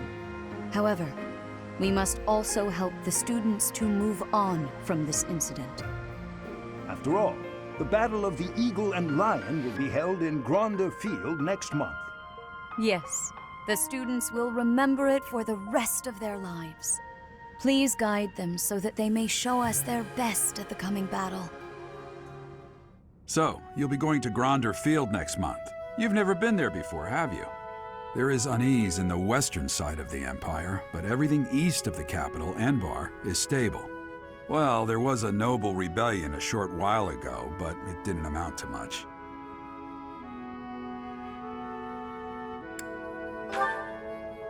Sorry, but I've got my own mission, and it's far from Gronder Field. The Church has always been quick to make use of those who work for them. What I'm more concerned about is finding out who among us is pulling the strings.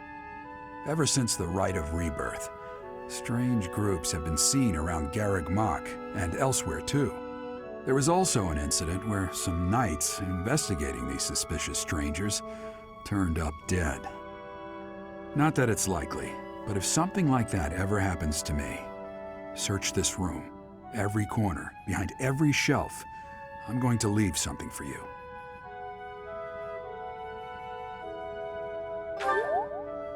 Don't get me wrong, I have no intention of dying. I know it would be too much to ask you to cheer up, but can you at least drop the serious... Well, I'll be Was that a smile just now?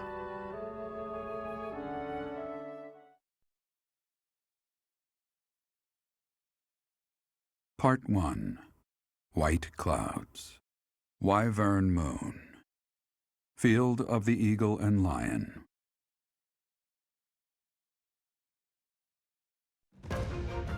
From on high, flocks of wyverns roar in chorus and soar the pristine skies, heading south for the winter. Fodlan's children lend their hands to winter preparations by gathering firewood and catching fish from the river's cool waters. Yet all the while, their gazes are turned skyward, drawn to the magnificent sight above.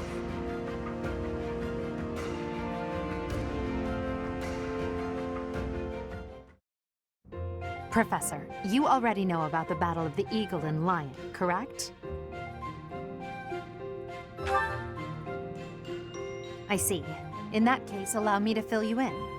It's a large-scale mock battle between the rival houses that takes place every year. Its scale is incomparable to the mock battle we fought during the Great Tree Moon. It will take place in the vast Gronder Field.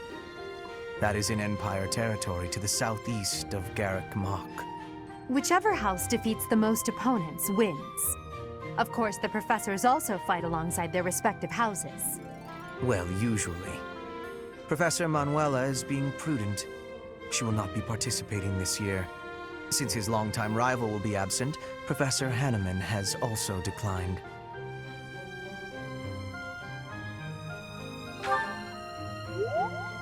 Oh, don't worry about us. You know you want to see the kids in action. Are you feeling any better, Professor Manuela? Thanks to all of you. But I'd only be a burden out there. My students don't need to see me collapsed. Well, not on the battlefield anyway.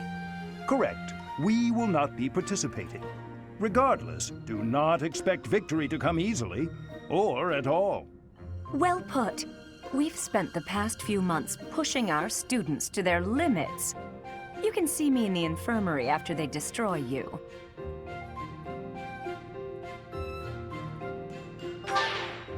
We have taught our students well. There is no need to hold back. Challenge them with everything you have.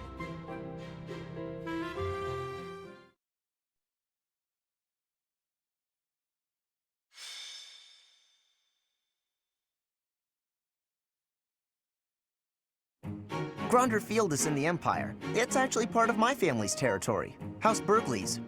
It is the largest field in all of Fodlan. The grain it produces sustains the whole Empire. Wait, I sure hope we don't destroy all that grain. It is considered the most suitable place for a large-scale battle. Professor, if it were up to you, how would you approach this battle?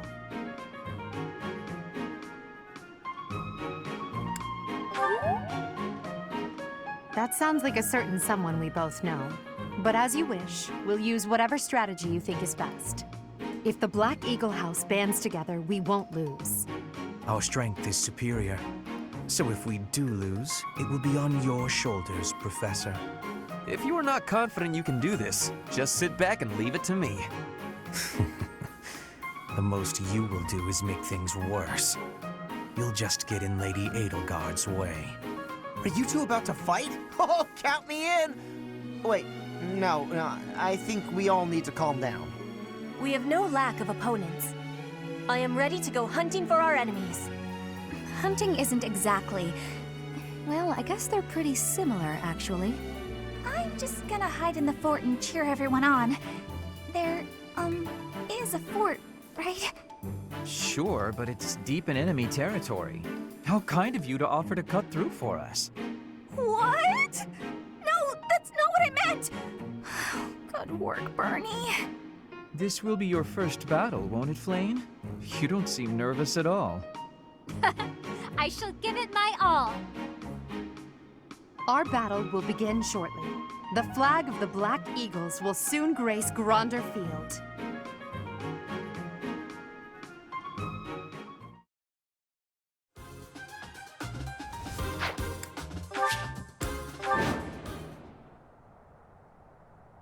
The Battle of the Eagle and Lion is set to begin at long last. Everyone, show off the results of your dedicated training. Remember, we're not just fighting for honor. There's a prize at stake.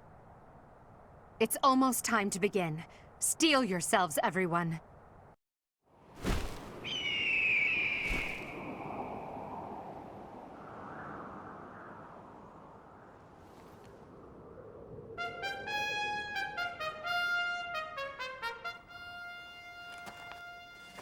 You all should know, I am not about to go easy on you today.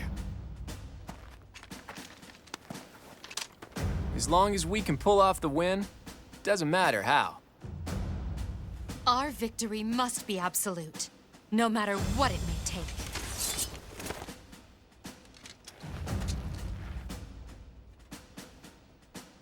It is time. Forward, now!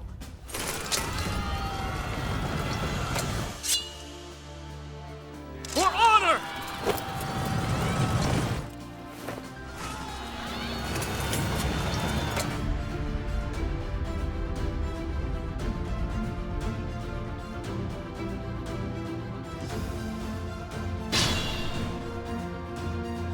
The ballista in the center of the battlefield. The house that secures it will have a clear advantage.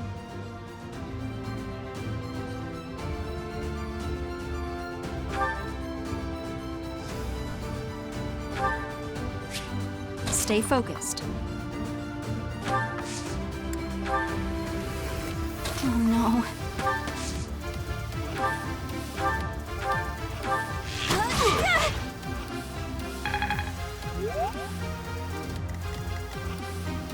As you wish.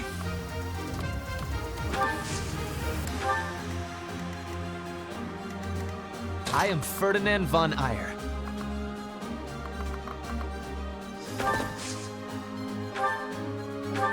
Thank you. Enlightening.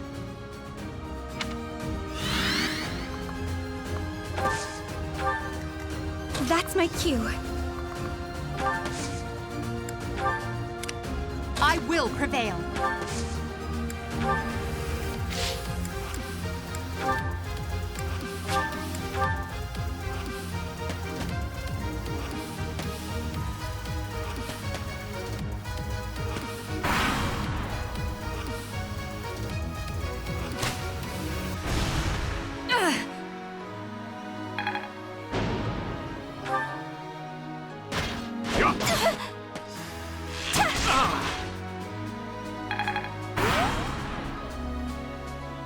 Black Eagles and Blue Lions are fighting. Maybe we can sneak right past them.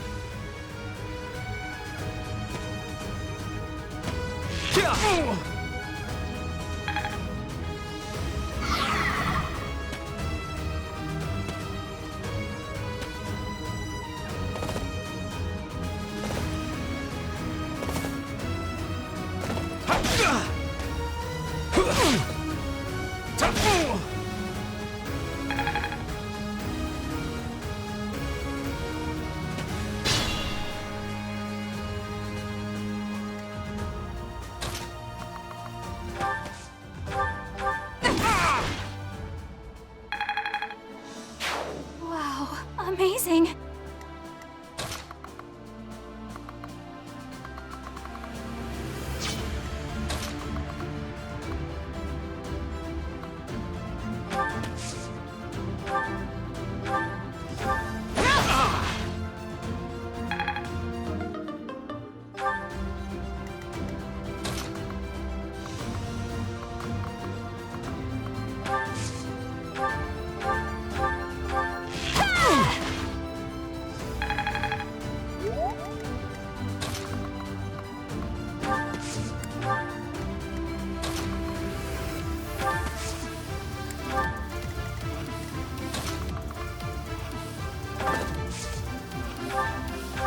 Thanks so much.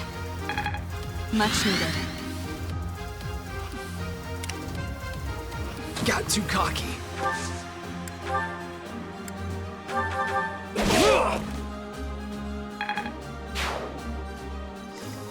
I will get the victory.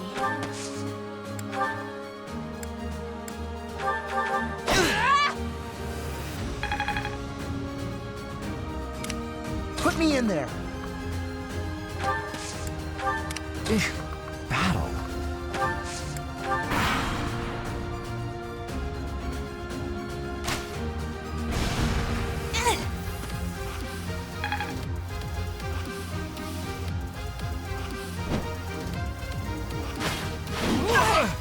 Damn it!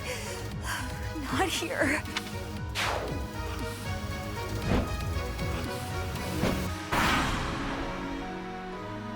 A stronghold for me to seize? Splendid. There goes Lawrence acting on his own. Guess we've got no choice but to capture the central hill and cover it. I can't believe it. Well, not much more I can do here.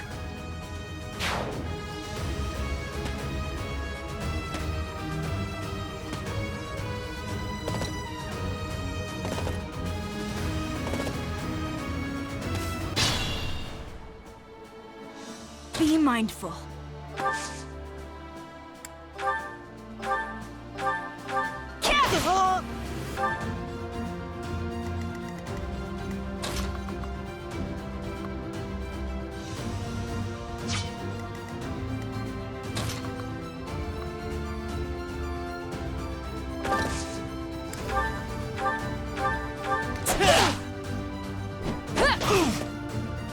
Not worth the risk.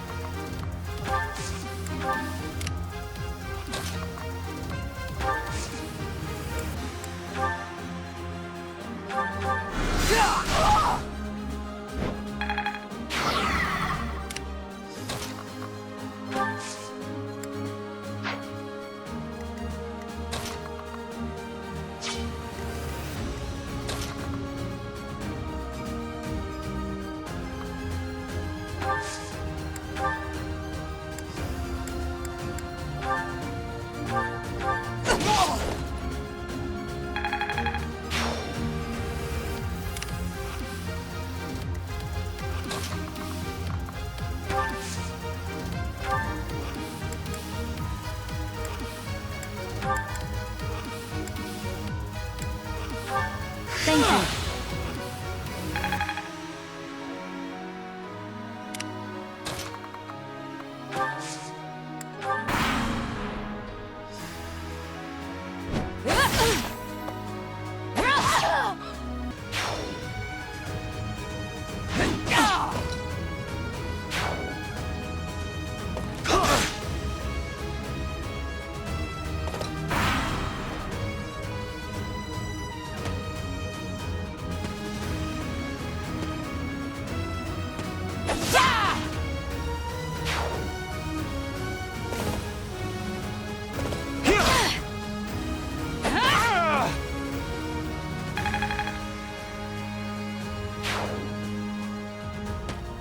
Predictable.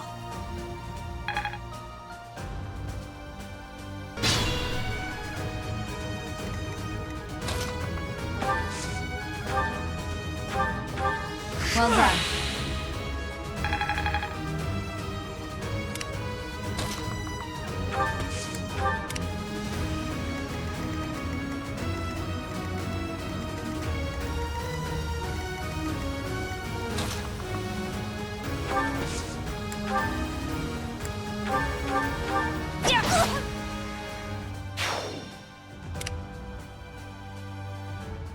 Not worth the risk.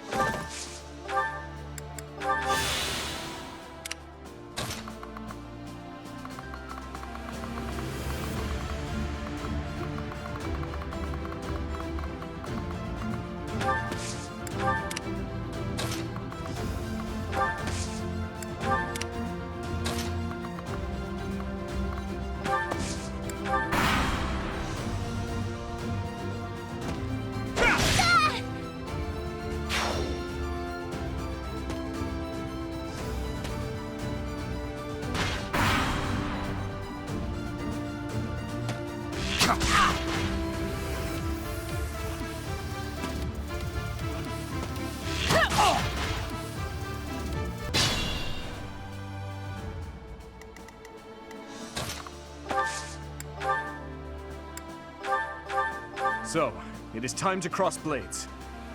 I never imagined such a day would come to pass. If the Empire and the Kingdom go to war, we'll be able to fight as much as we please. I'm sorry, but that is not something to joke about. The thought of fighting you is troubling at best. In that case, I wonder when you'll be able to stomach facing me in battle. Do you need a few moments?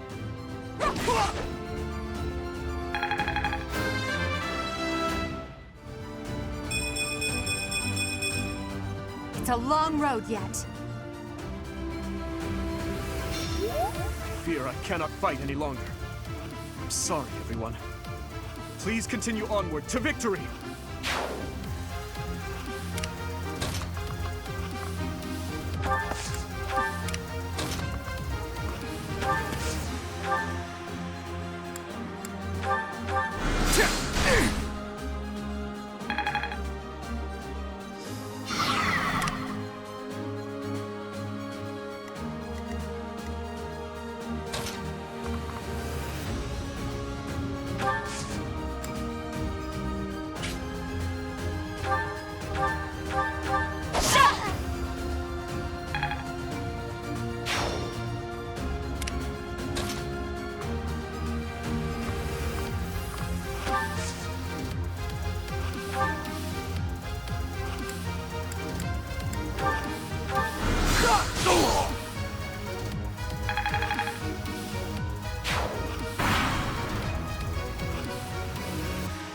Suck.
Thank you.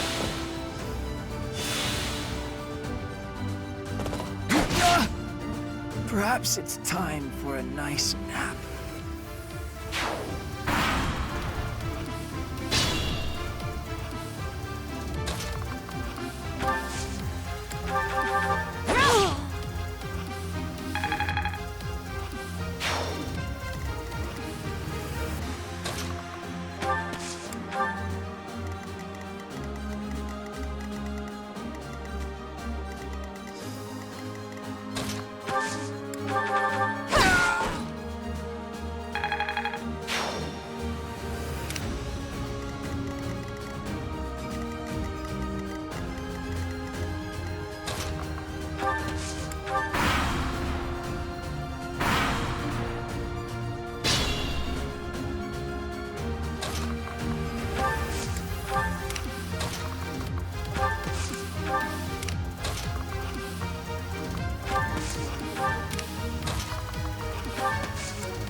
Caution is needed.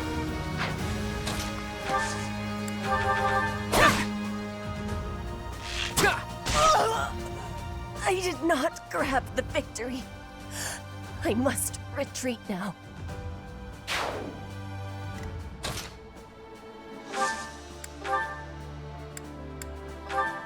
Hey, Princess! Heads up! There's a rat right by your Imperial feet. How dare you make a fool of me? You will not rile me with such childish tactics. Ah, so the sheer terror in your eyes was something else entirely. My mistake. Anyway, it was only a joke.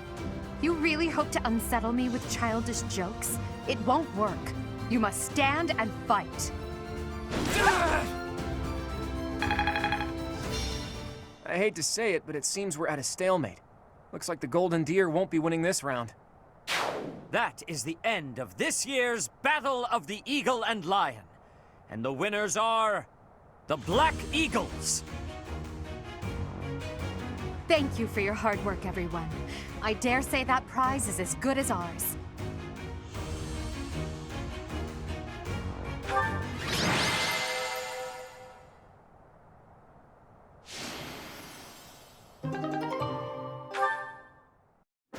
Edelgard, Professor, that was a spectacular battle. You both fought exceptionally well. Complete and utter defeat. I would hate to make an enemy of you two. No need to get carried away with praise. I know you both feel we won by a paper-thin margin. And I won't deny it. If we were to fight again, there's no telling who would prevail. What do you think, Professor?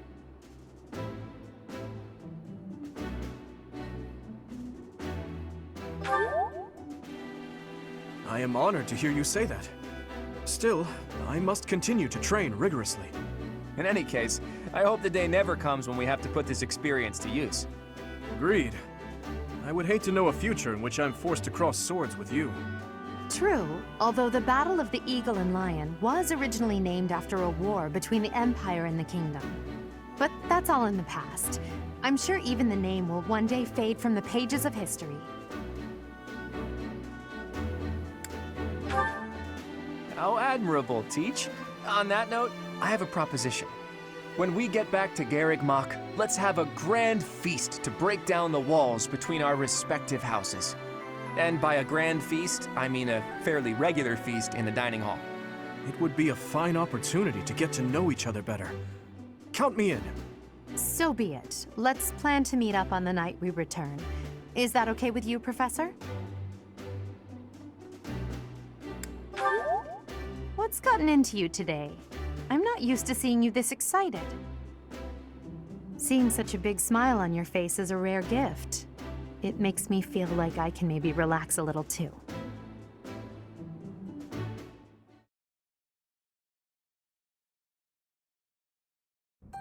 It's finally over. There are way too many strangers at that feast. Put your chin high, Bernie. It was a chance for you to have growth. But everyone was acting so friendly. It was overwhelming. Linhardt, I wasn't done talking to you. If those Alliance guys came at it from here, and those Kingdom guys came from there... I know. We'd have been able to take them out all at once. I heard you. I'm going to bed now. Did anyone get the feeling that there were already couples forming? That's not really fair, is it? I wanted to sneak off with someone too. I was hoping for some tea after our meal anyway. Would you care to join me? Thanks, but no thanks, Mr. Noble. I already have my heart set on someone else. Until today, I thought it would fall to me to command and guide our ranks all by myself. But with you leading us, I've gotten to experience what it's like to fight alongside everyone. And I've realized how happy it makes me, fighting under your command. The Emperor doesn't take orders from anyone. It's their duty to stand alone and lead the entire Empire. But maybe it's better to have someone to rely on, so that you can support and guide each other through the darkness.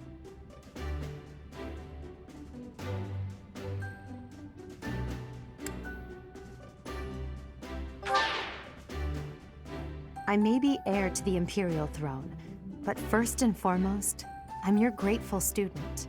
That will never change, even when I fulfill my destiny and become the Emperor. I told you long ago that I wish to enlist you in the service of the Empire. Well, I take it back.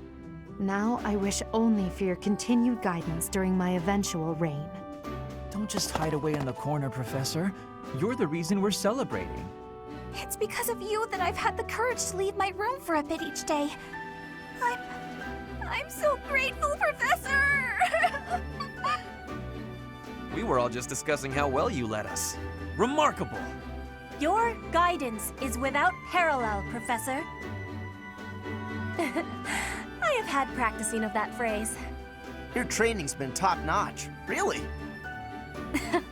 Whatever would we do without you? I have had the opportunity to experience much. Please allow me to offer you my gratitude once more, Professor. I feel the same. You are something special, my teacher.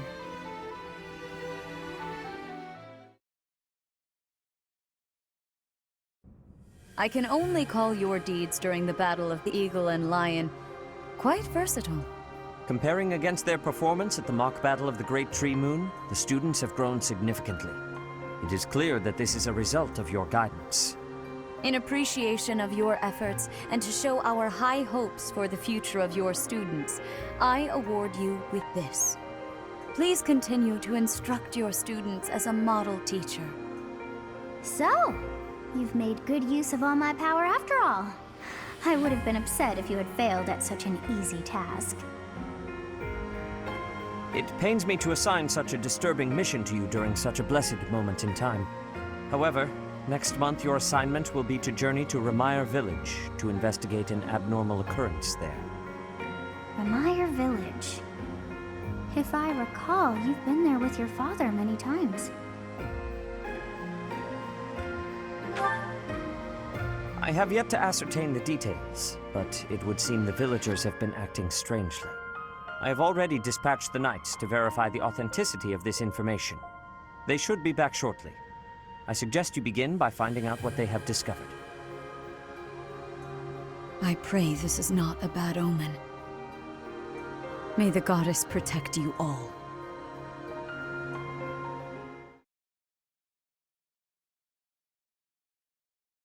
Part 1.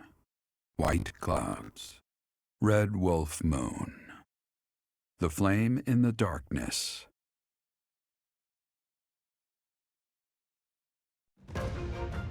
Hoarfrost now graces treetops and open fields alike, and an icy chill blown in from the north of Fargus blankets the land. All of Fodlan's creatures begin to settle in for a long winter. The setting sun bathes the full winter coat of every wolf in a foreboding scarlet glow. Hunters can now spread the word that the Red Wolves are back on the prowl.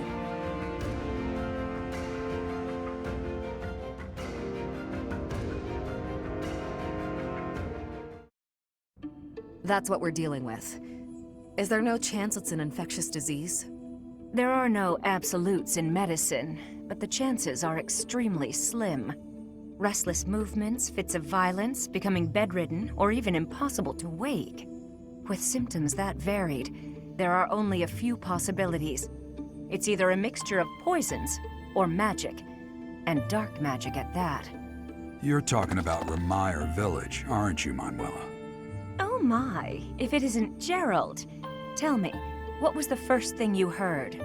Everything, after you mentioned that it's not likely an infectious disease. My child and I owe the people of Remire Village. If something's happening there, we must help them. We scouted the area ourselves. Speak with the knights, hear what they have to say. I must go. Thank you for your help, Manuela. You know, I'm more than willing to go with you to Remire Village. After all, I owe you my life. If you'd like, I bet we could even manage the mission all by ourselves. Just the two of us.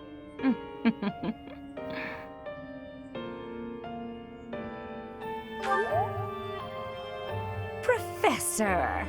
A bit of a tease, are we? A girl could get used to this side of you.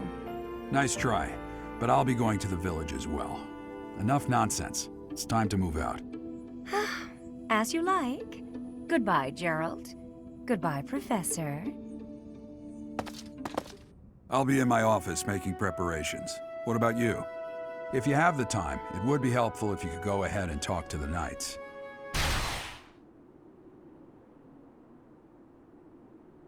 Hey, what's wrong?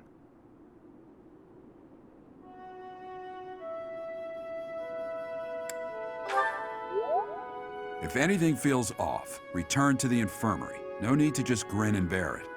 Got it? Ugh, what could have caused such dizziness? I felt it too. Actually, I felt that way before.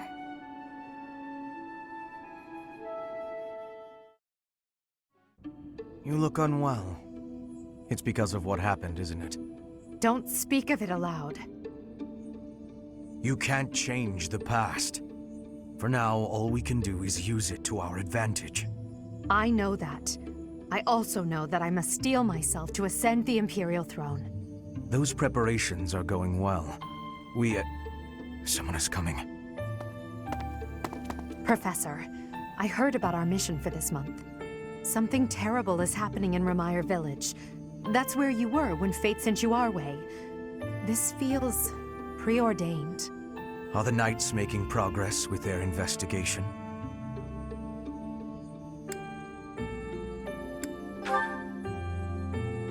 If what is happening there is by design, there must be someone pulling the strings. There is the Death Knight, of course, and the mysterious mages who were implicated with the Western Church. They showed up when Flame was kidnapped as well, and now there is another strange occurrence near the monastery.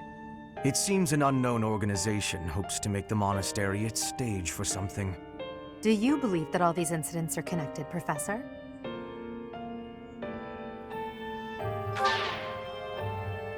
That is the logical conclusion, but I'm not so sure.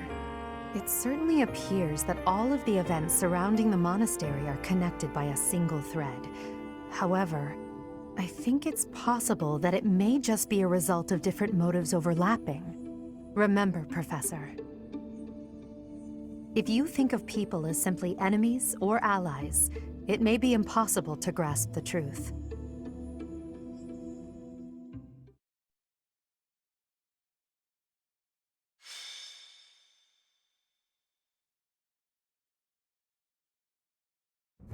We've got to go. Now.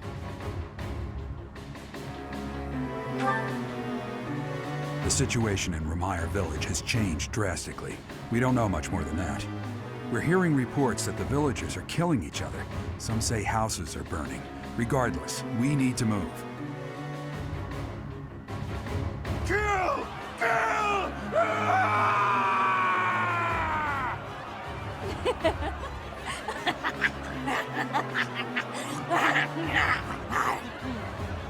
Help! Somebody please help! What's going on here? This is horrific. It's even more revolting.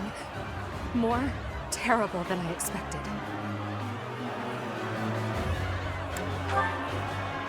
Yes, we must find a way to save this village. True, but if we are not careful about how we proceed, we will only increase the death toll. The villagers are attacking each other. Let's knock them all out one by one. Always so reckless. You do know that if we mess up, we will either kill or be killed, right? Still, we cannot just stand here twiddling our thumbs and doing nothing. I'd really like to go home now. But there's no time for thoughts like that. We have to help them. I am waiting for your orders with full readiness. Wait. Those people over there, they seem to be observing the chaos. They must be behind this. Eliminate them and rescue all of the unafflicted villagers.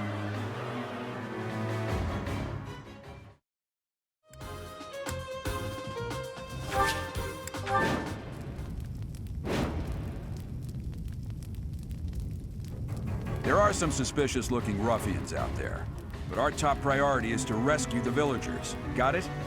I'll rein in the villagers who've turned violent. You focus on rescuing the others.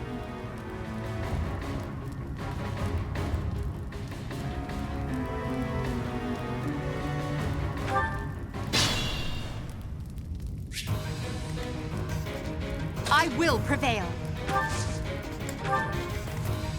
As you wish.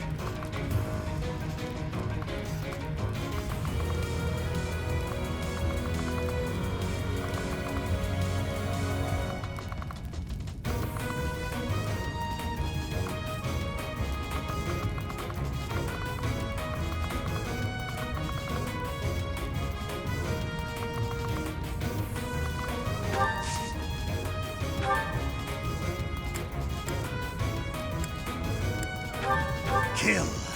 Kill!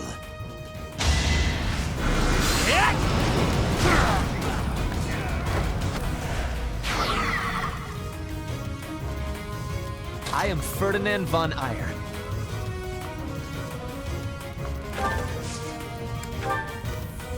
I'm on it.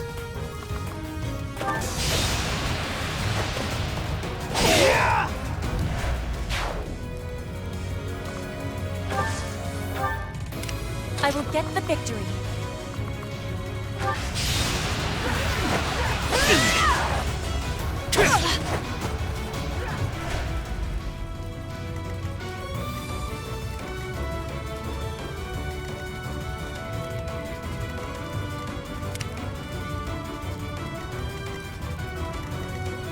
Stay focused.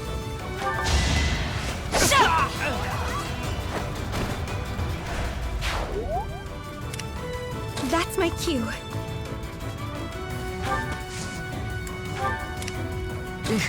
Battle.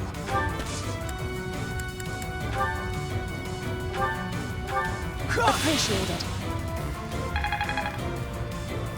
Put me in there. Oh no.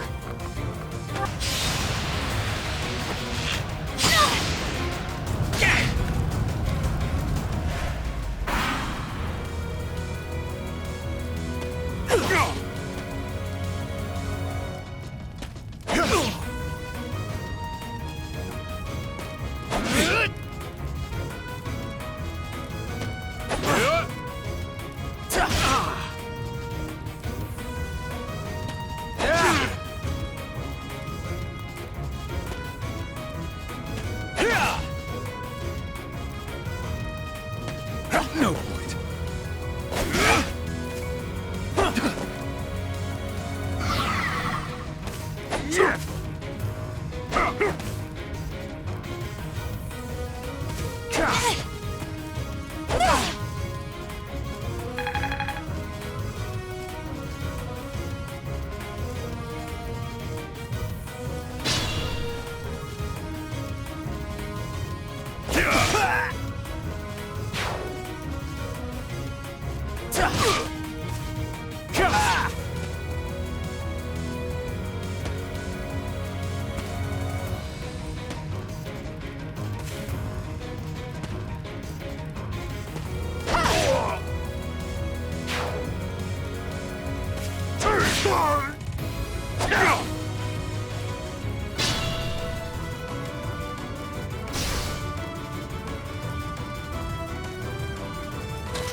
Thank you.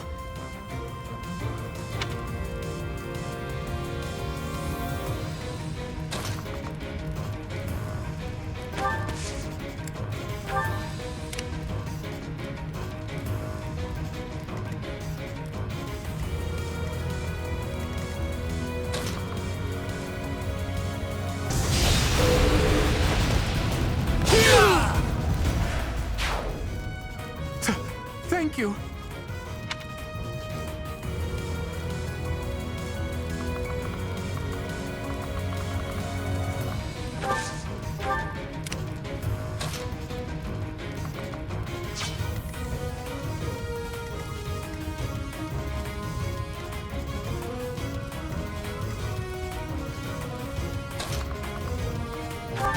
chance.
Tomas, what are you doing here? Dare I even ask? I'm not Tomas. My name is Solon, the savior of all! What's the matter? So shocked you can't even speak? You were so easily fooled by my disguise. I was hiding away in Garrick Mach to get the blood of that little girl called Flame. With her blood, we'll be one step closer to realizing our goal.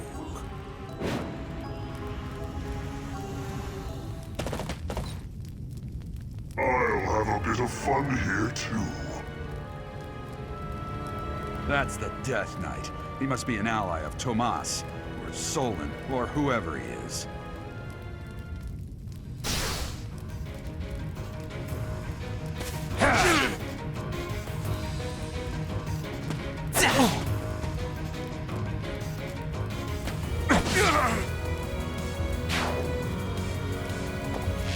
Saw it coming!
You are but a savage, insignificant beast.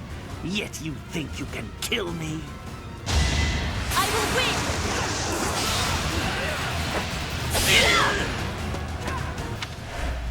win! Why have you gone after this village? What are you planning? I could have conducted this experiment on any test subjects. Now that I have what I came for, I must bid you farewell. I must go.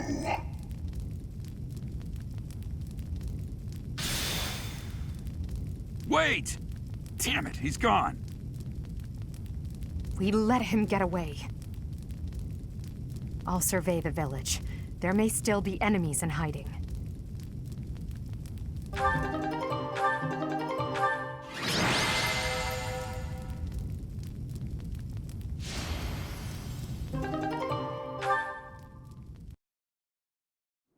Looks like we somehow managed to sort things out, and casualties were kept to a minimum. They said they weren't picky about who they used as their test subjects. Because of them, the people of Remire Village. There you are.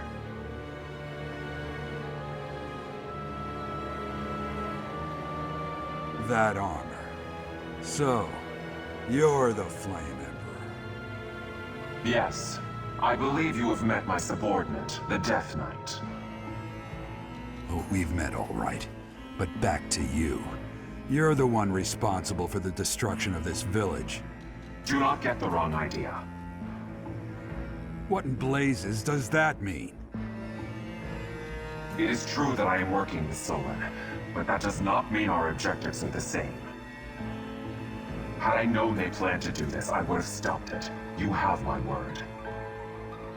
Your words are meaningless. Now, I'll have to insist that you accompany us back to the monastery. I cannot abide that. However, if you wish to join forces, I will hear your plea. What?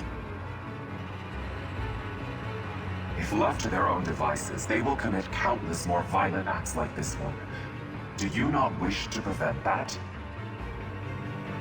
With the sword of the Creator on our side, Solon would not be a threat.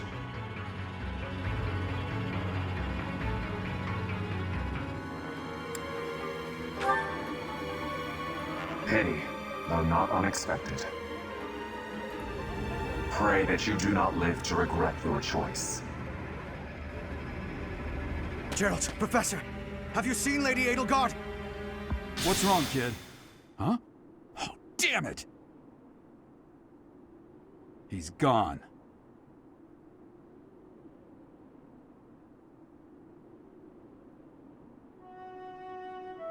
Hey, I've been meaning to talk to you. Since coming to the monastery, you've changed. You've been angry since we first arrived in Remire Village. And you look so happy when you're instructing the brats. Before the monastery, I'd never seen you bear your emotions like that. Not once.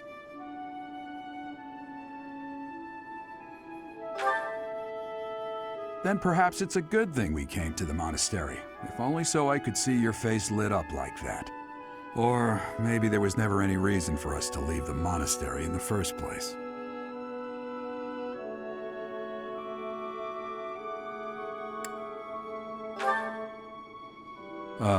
I've put my foot in my mouth, haven't I?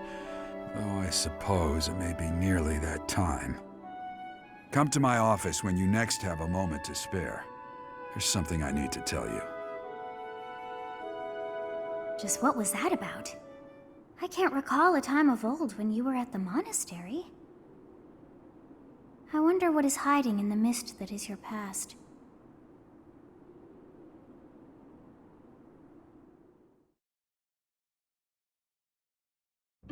Professor, I don't know if this is appropriate to say, but admirable work out there.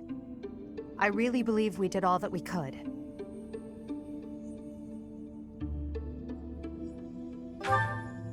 Geralt said the same thing. We must try to stay positive, even through the horror. I hear the so-called Flame Emperor appeared in Remire Village as well. Hubert told me that you spoke with him.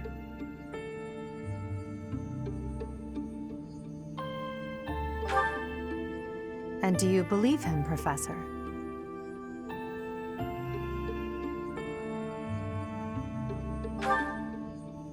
Oh? But how can you trust someone without even knowing who they are? Even if his words are true, his objectives are still unclear. But if the Flame Emperor should someday reveal his true intentions, maybe then he will appear before you without his mask, and you can look in his eyes and decide what you believe. I need to ask you something. Oh, I'm so sorry. Did I interrupt? No, not at all. If you'll excuse me, Professor.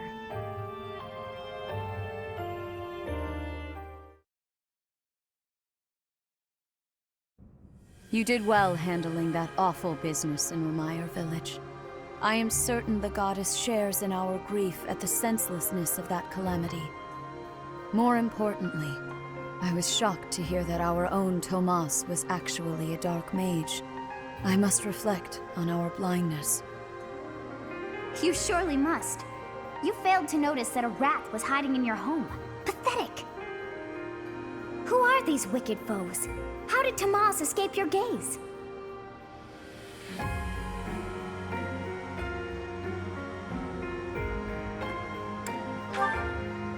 Tomas came to the monastery 40 years ago, by recommendation of House Ordelia of the Alliance. Around 8 years ago, he went back to House Ordelia, before returning to the monastery once again just last year. After having worked at Garreg Mach for decades, why would he betray us now? Just what did he hope to accomplish? Rite became a professor at the Officers' Academy because of a recommendation from the Imperial nobility. Supposing that he is the Death Knight, that means that our enemy is an organization that has taken root in at least 2 territories. In the long history of the Church of Seros, no, long before even that, there have been an endless number of threats to the peace of Fodlan. Yet those who oppose us still operate in the shadows. Their identity is a mystery. I believe that Solon and the Death Knight are merely one part of a much larger whole. A threat to Fodlan's peace? That means we have no choice. We have to stop them all.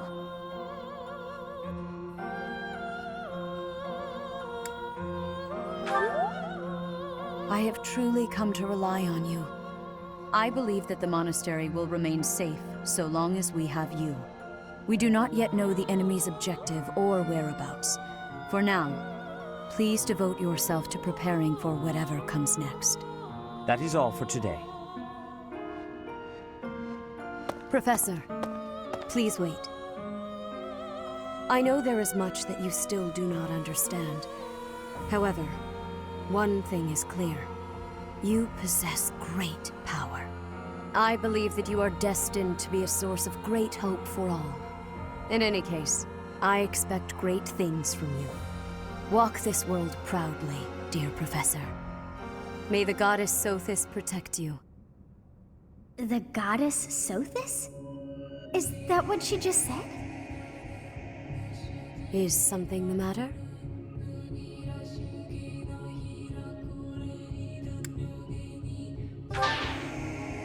I see. Sothis is the goddess's true name. Please do not use it carelessly. Farewell. Do not say something that we may regret. What exactly am I? For now, let's leave this place. Please, go!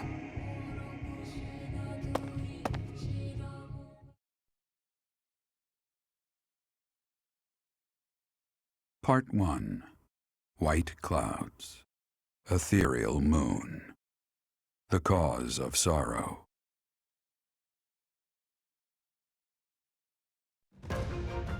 Though most stars will still glimmer in the crisp winter air, the blue sea star has gone back into hiding. Legend states that the goddess prays for peace from her home in the heavens. In the town of Garreg Mach, the anniversary of the monastery's completion nears, and the people's prayers intensify ahead of the Millennium Festival, still 5 years hence.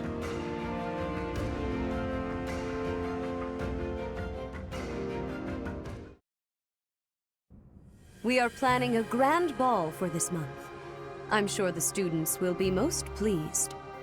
Yes, certainly. However, we must not devote all of our time to frivolity.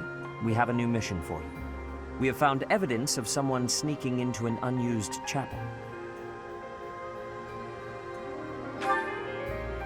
It is a building that was once a temporary sanctuary, at a time when the monastery was under renovation. This month, Your class is tasked with guarding the chapel and investigating these intruders. With the recent state of affairs surrounding the Holy Church, we cannot afford to overlook any abnormality, no matter how seemingly trivial. I am ordering a seasoned knight to assist you to ensure the safety of the students. In times like these, I am afraid we must always expect the worst.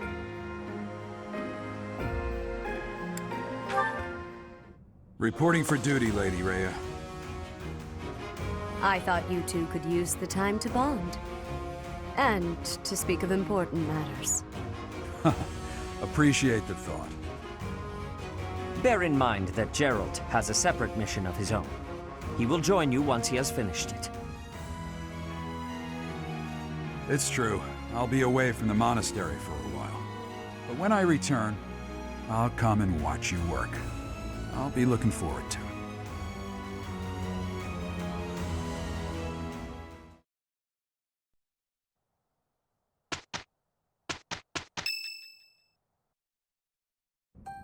The ball is tomorrow. I have no worthwhile memories of such events, yet I'm still looking forward to this one. As am I. In the sense that I look forward to destroying all of the unworthy suitors who will inevitably swarm Lady Edelgard. I will admit, Edelgard is adorable. However, when it comes to elegance on the dance floor, I am superior. You're not a bad dancer, Ferdy, but you do have some moves that are hard to watch. You honor me with your kind words. I understand that I am sometimes too dazzling to behold directly. I'm envious of your positive attitude. I also know how to dance, in theory. Maybe I should participate as well. Not me! You wouldn't catch me dancing at a ball any sooner than you'd catch a fish swimming through the sky! Well, you do tend to flop around like a fish on the land after all. Why would you say that? Now I feel like a fish on a skillet. On a skillet. Never mind. Speaking of the ball, do we get to pick who we dance with? I wonder who I should ask. A bold subject change. Should Lady Edelgard wish it, I would be honored to. I will fight with all that I have within me. Fighting? No, that's not really the point. I will not be as a fish upon the flame. Okay. I have a proposition. Let's all agree to meet back at the monastery exactly 5 years from today. Like a class reunion? It's a great idea. 5 years from today will be the Millennium Festival for Garreg Mach Monastery. I've heard the magnitude of the festivities will exceed all prior years. Oh, how exciting! Sounds like a great excuse to come visit our dear professor. You will be seeing how much growing I have done. You will be pleased, Professor. This idea is good. Who knows where each of us will be in 5 years' time, or who we will become. Still, I have faith that all of us will gather and celebrate our reunion. That's assuming the professor is still here in 5 years, and not enjoying a cozy early retirement. Even if that's the case, you will come, won't you? Whether or not you're still teaching here.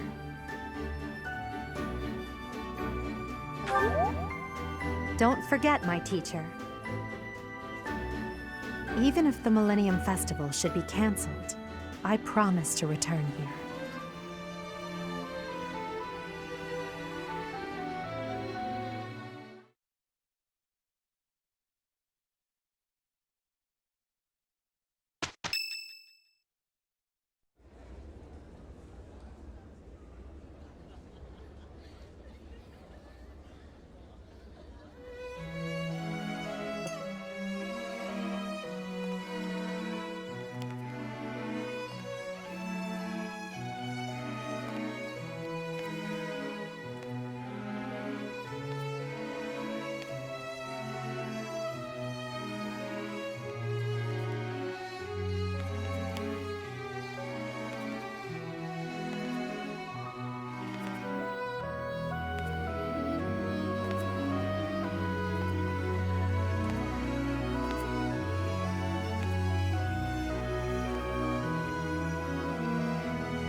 Running away?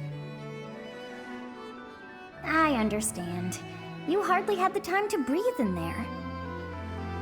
It must be hard to be the favorite teacher at the ball. Poor professor.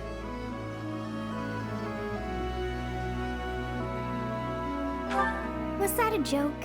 I find it hard to tell with you. Just think of all the students begging you to dance. But where is there to run?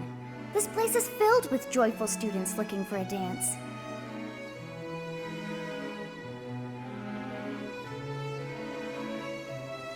Ah, I see.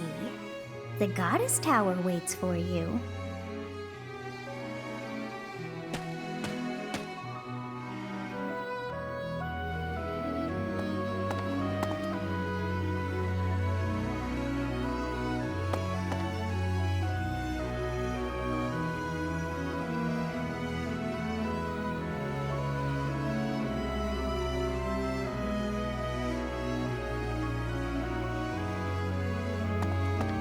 Professor, you showed up.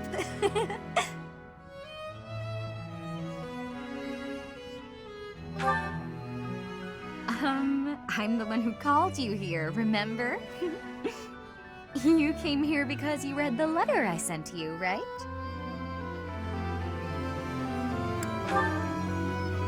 Are you saying this is a coincidence?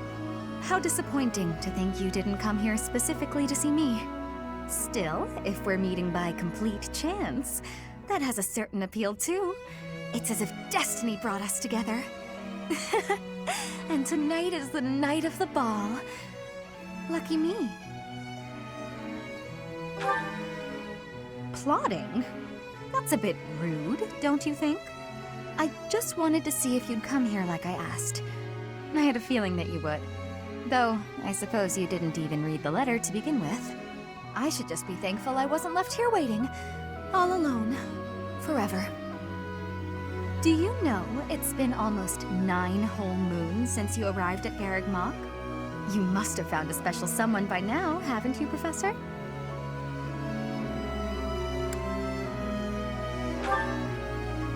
Uh-huh, right.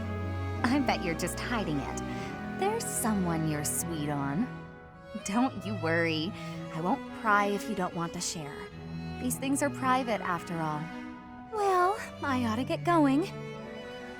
I wouldn't want to be in the way if your special someone shows up. Either way, I do hope you'll share a dance with me later.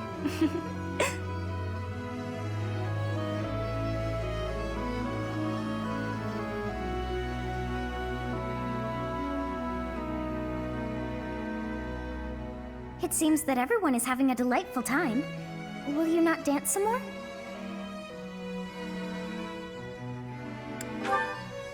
How dull of you. Had I a body of my own? Oh, I would sing and dance until I fell upon the ground. But you... do as you will. Ah, you're not the only one who feels that way. Look over there.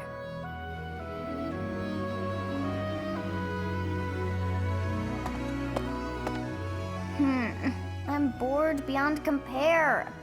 Will you not follow her?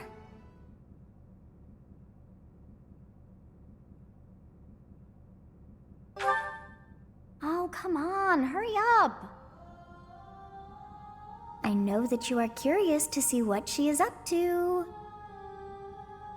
I hear someone singing from over there.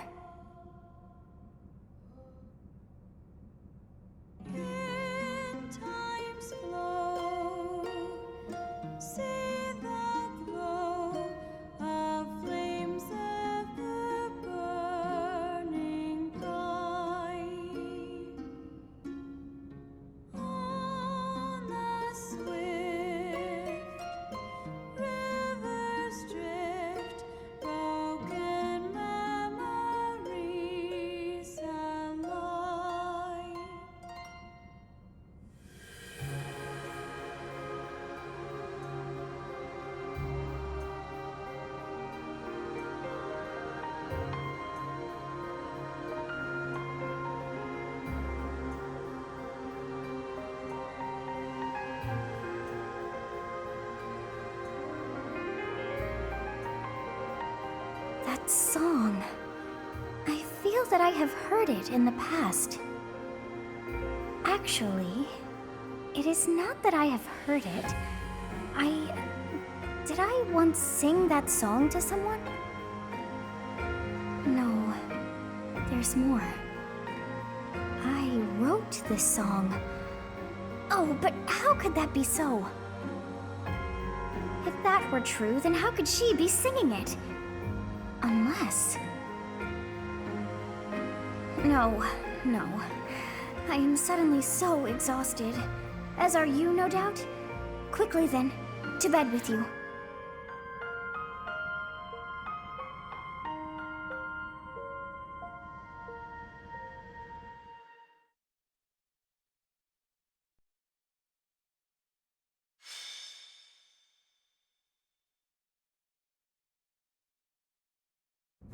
Captain? Captain! Where are you? Hey, Professor, have you seen your old man? Too bad. I guess it will have to be you, then. I'm back. Sorry for the delay. My last mission took longer than expected. Captain! Thank goodness you're here. There are reports of demonic beasts near the chapel. Nonsense. I haven't heard anything about the monastery's walls being breached. That's why I'm heading there now, to see what's really going on. You'll join as well, won't you?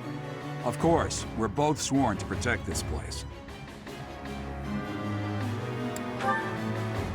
It's odd.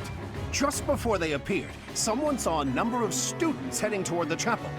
They were apparently acting strange, as though they weren't in their right minds. Shortly after, demonic beasts started to appear, one after another.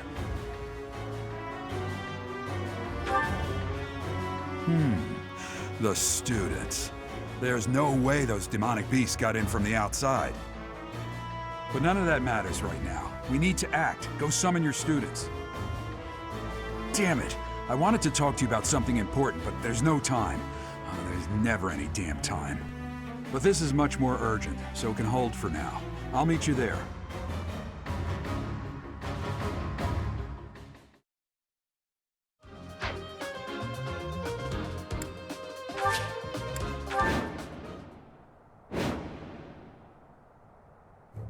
There really are demonic beasts here. They're emerging from the chapel. I'll head that way. The rest of you, protect the students who weren't able to get away. Help me! These beasts, they're... Somebody, help me! You stupid beasts! Don't you dare come over here!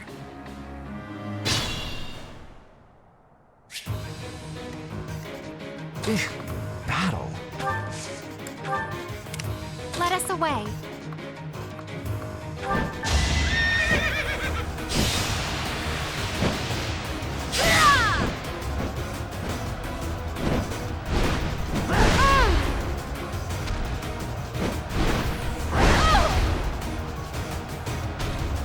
I must call it a day.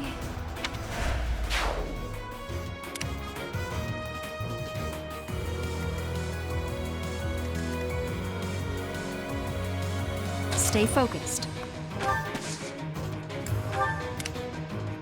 To work.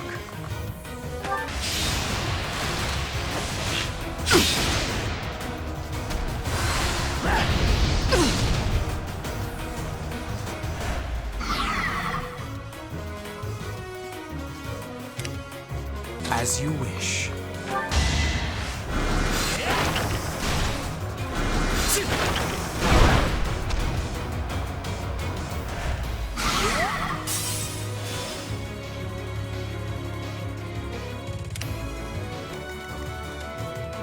I will prevail.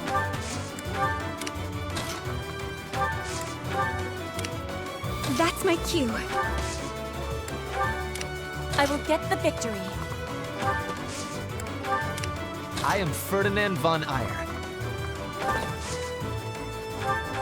Well done.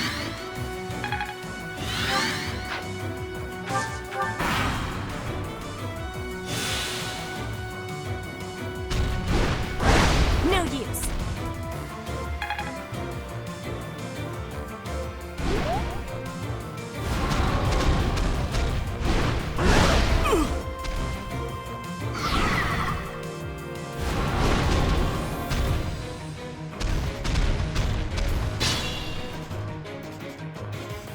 beast. There's a stone or something on its forehead.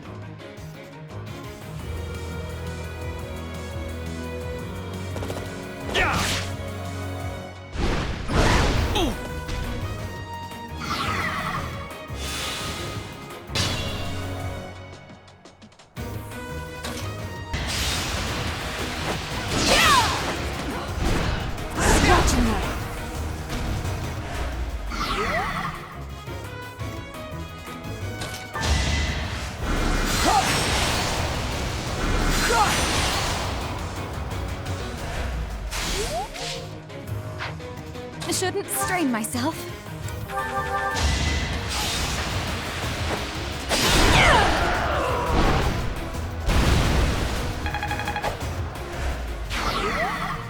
Thank you! But my friends who couldn't get away, are they okay?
I was so scared. I'll find a way to repay you. I promise.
Sorry.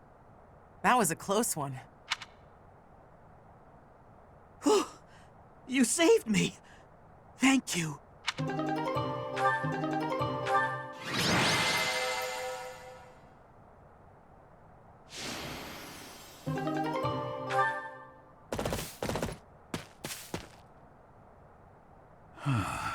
isn't a trace of evidence to be found in the chapel. This must have something to do with Remire. Perhaps... Wait! Huh? Another student? Run along now. Thanks for all your help, sir.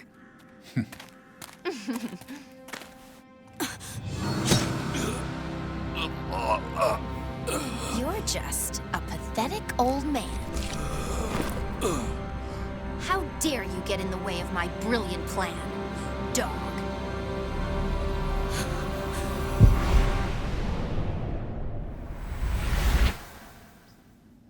Run along now. Thanks for all your help, sir.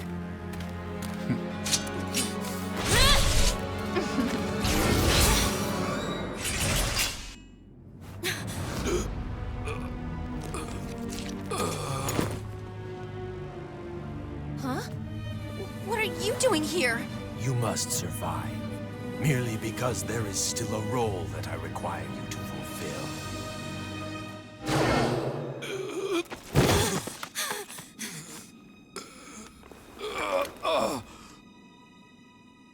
Sorry.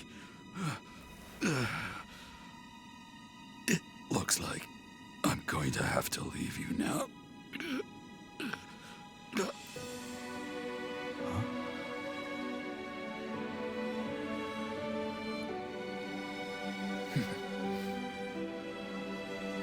To think that the first time I saw you cry, your tears would be for me.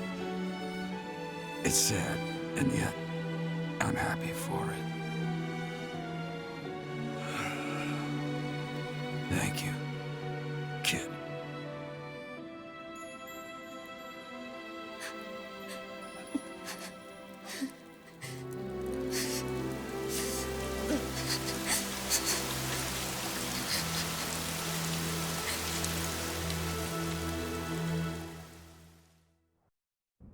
So this is where your father lived.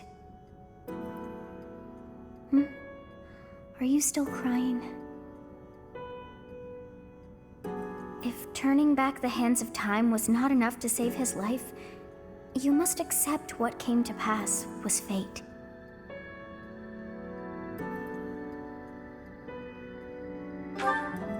Control yourself. Though Gerald's death was at the hands of wicked ones, a fate is still a fate. Oh, your father said to look for something here. He must have been referring to whatever is behind that bookcase there.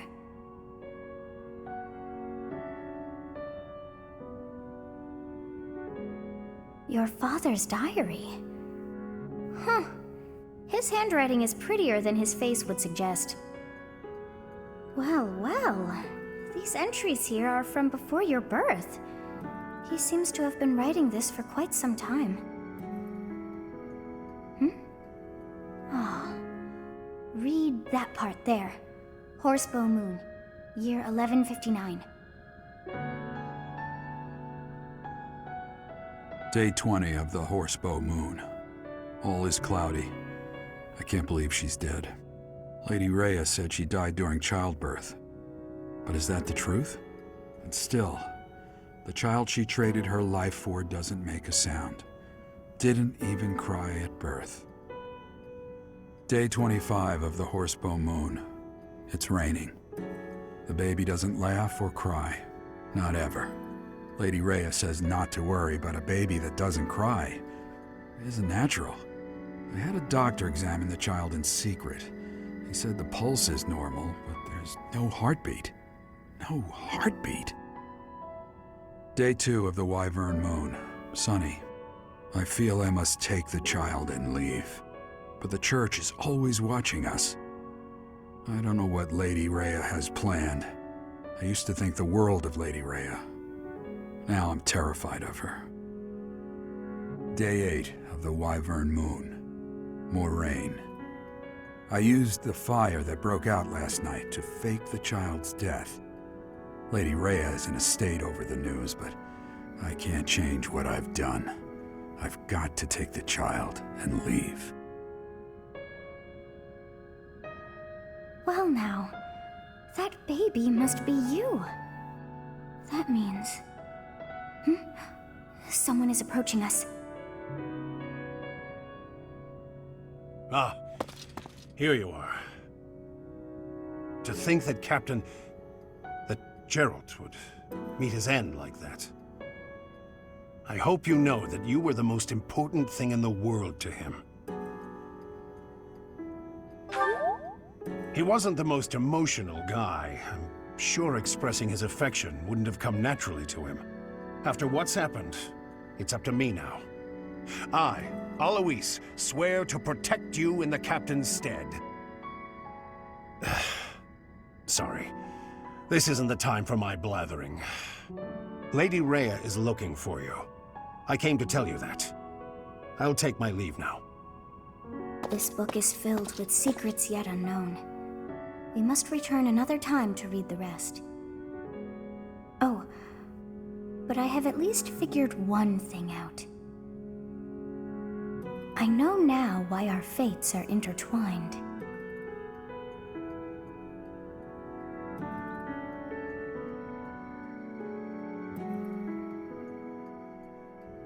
Professor, I have been waiting for you. I am filled with grief at the loss of our most celebrated knight. Geralt was an ally of many years, and also a dear friend.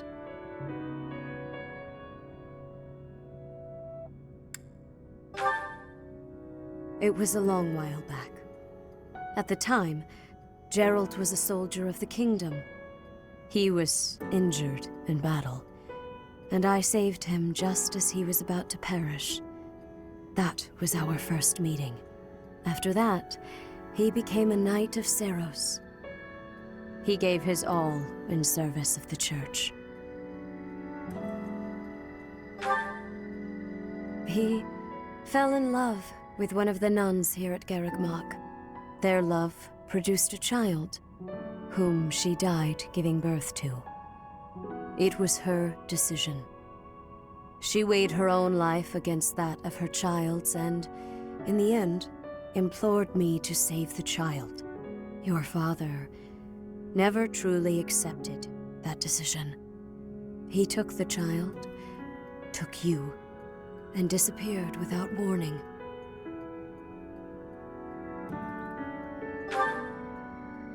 Your mother, she was my... Sorry for the interruption, Lady Rhea. There's something you must hear immediately. A report from the knights patrolling the area. Very well. Professor, you are dismissed for the day. Please rest and focus only on mending your heart. Understood?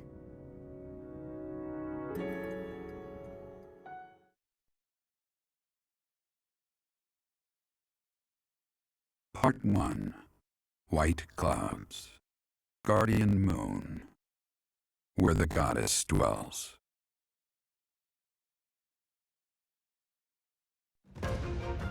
Long ago, the guardian Seiros made an appearance during this moon. She had been summoned by the goddess, whose soul was suffering as the flames of war raged across Fodlan. Some believe that high in the sky above Seiros, the Immaculate One's mighty wings are what powered the strong winds carrying the Guardian and her forces into battle.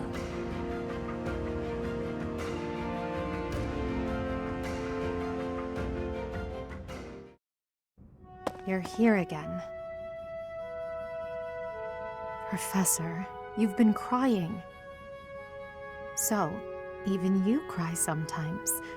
Oh, I suppose that was thoughtless of me to say.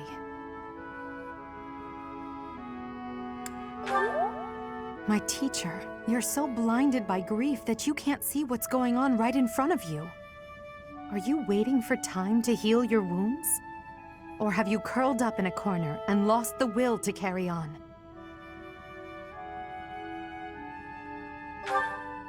It does. You've lost yourself. Only you can truly understand your own sadness. Others can sympathize or even empathize, but all anyone else can offer are the tears of an outsider looking in. So I have no intention of crying for you, or of standing still with you. All I can do is promise to reach out my hand when the time comes for me to move forward. the mysterious organization that was carrying out experiments in Remire Village and the chapel, they're up to something near Garreg Mach. The Archbishop has sent the Knights to undertake a large-scale investigation. No information has surfaced yet, but our enemies will soon be discovered. When they are, will you lead us into battle? Or will you just sit here, with no thought for the future that is fast approaching? My teacher, there is a choice to be made. I hope you make the right one. My. She really is quite arrogant. She spoke her mind without an ounce of reservation. But she is right. The time has come to stand again. You know already what your answer is. Oh, thank you. You saved me. If you were to die, then the mystery of our bodies would be revealed. Preventing that was my only aim. I'm afraid you must remain, Kronya. There is something I need you to do. Oh, of course. I am always happy to cooperate with Solon. Leave it to me. How annoying. Flame Emperor, is she offending you? Unfortunately, we cannot take our eyes off her, so there is nothing to be done. You are our greatest creation. We use the defiled beast's blood as the fuel to your flame, that you may burn even the gods. Now is the time to cleanse Fodlan with that power and bring forth our salvation. There will be no salvation for you and your kind. Those responsible for such gruesome deeds in Dusker and Enmar. All so that you may acquire the strength you need, all for a purpose.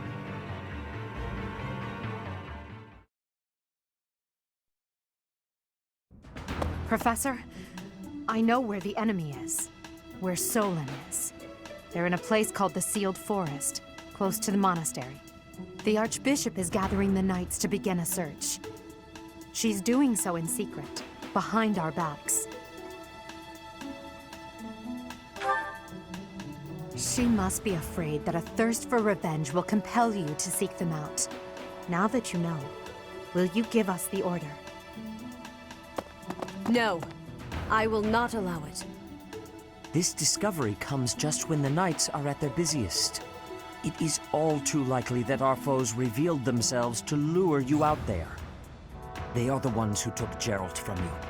I know how you must despise them, but I must ask you to rein in your personal feelings for now. Please, Professor, do not act carelessly. I ask that you leave this to us. Losing you so soon after losing Geralt would be unbearable. Lady Rhea, our professor is not acting out of revenge. Sending us out there is the most strategic move we can make. You can't deny it. Most of the Knights are still far away. Not only does our professor wield a hero's relic, but there is no one here who is more powerful. Seteth and the few remaining Knights can't leave the monastery unattended. We have fought under our teacher's command countless times. We are the most effective army here, and we are already prepared for battle. We have no idea what the enemy is plotting. We must act now. Professor, do you agree with this? Understood. I will give you the order. Destroy the enemy that is hiding in the Sealed Forest. You have the protection of the goddess on your side. Whatever happens, you shall overcome. Let's go, my teacher. Whatever happens, do not lose your conviction out there.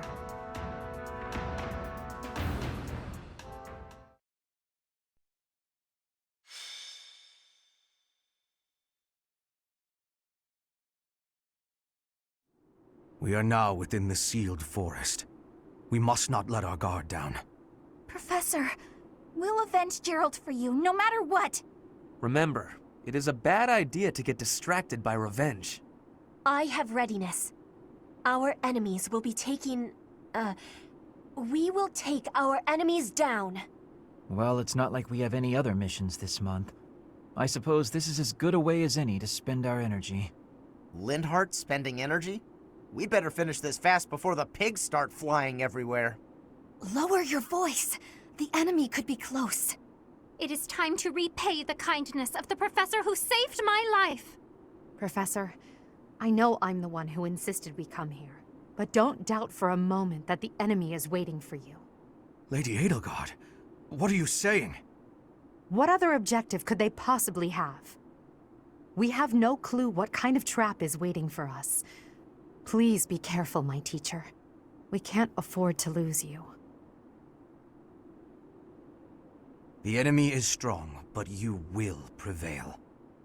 You must.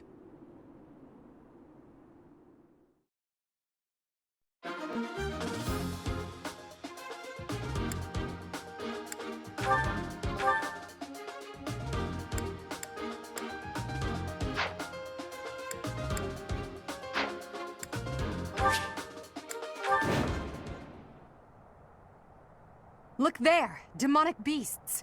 I suppose they aren't holding back.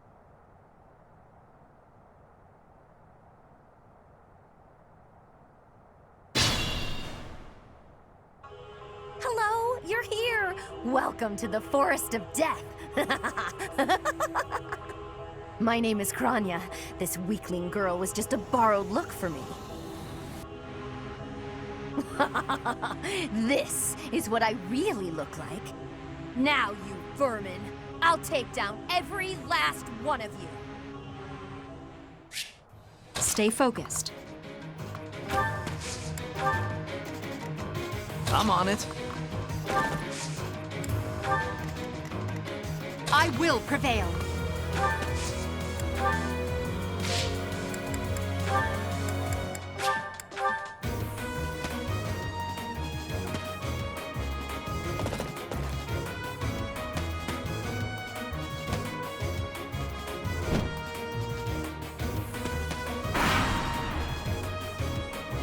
If this takes too long, I might be forced to escape.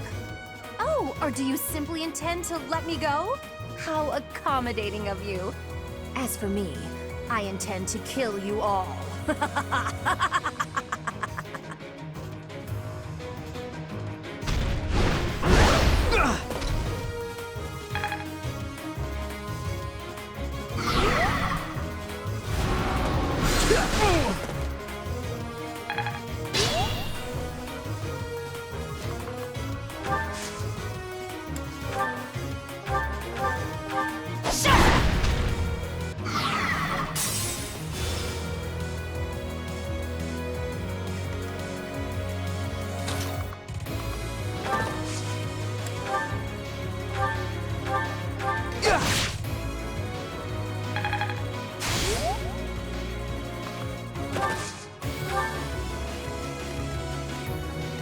As you wish.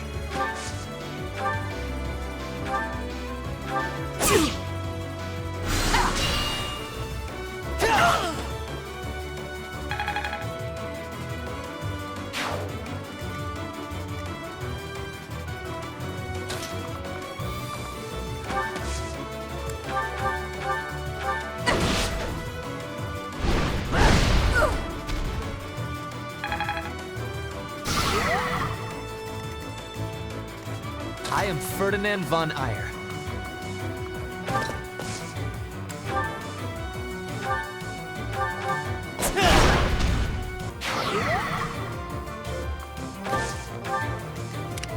Let us away.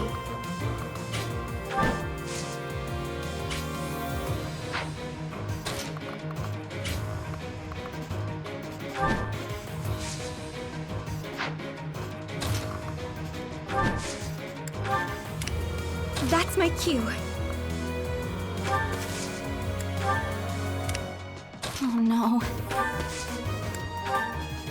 I will get the victory. Battle.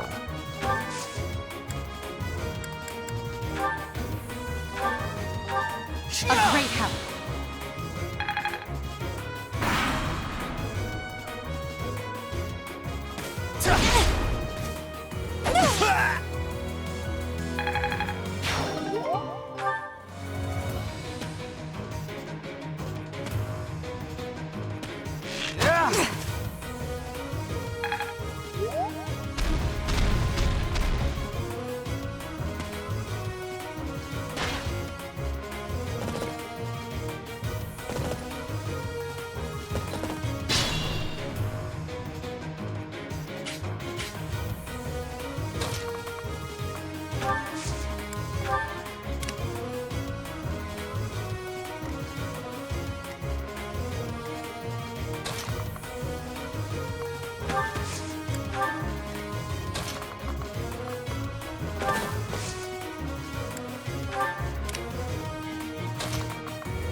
Back to the fray.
You're a fool to be so brazen. You'll never avenge your father at this rate.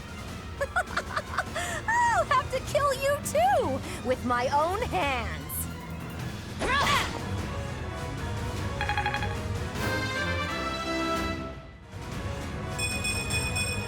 I'm just getting started.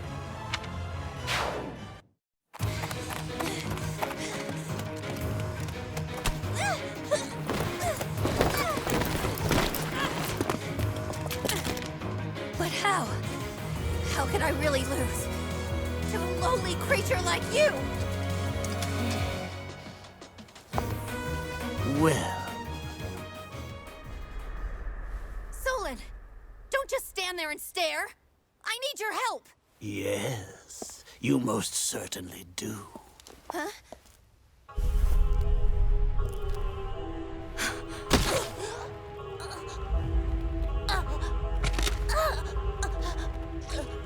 Have no fear, Kranya. Your sacrifice will help to rid this world of the filthy vermin that have long infested it.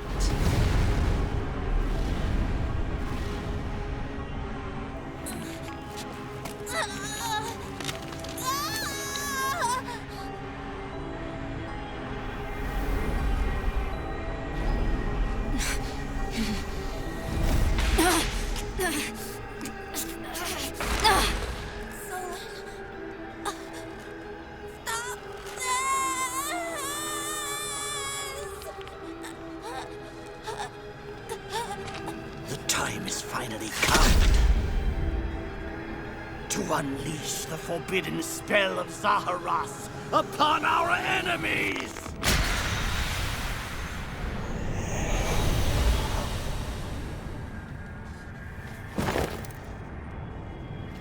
Please, help me.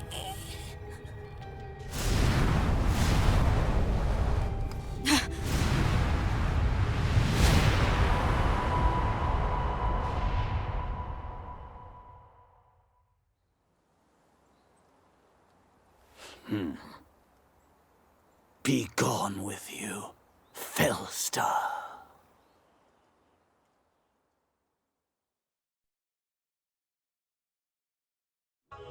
That could only have been magic. What happened to our professor? They were swallowed by the mystical darkness of the forbidden spell.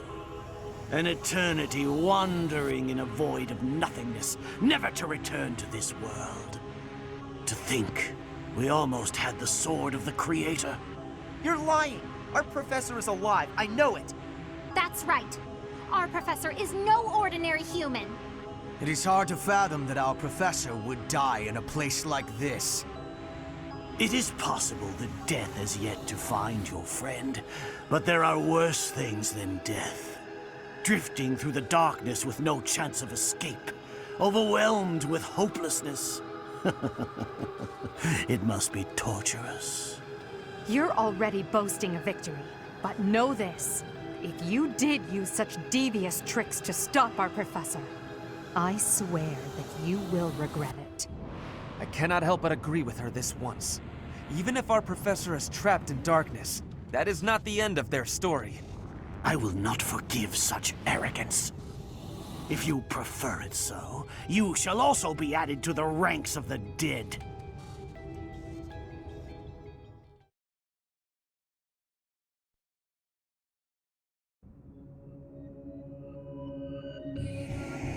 You fool!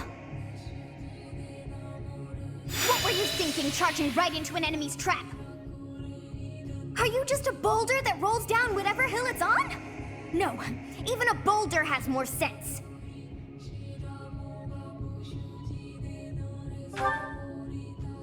Apologizing won't make things right! This darkness is terrifying!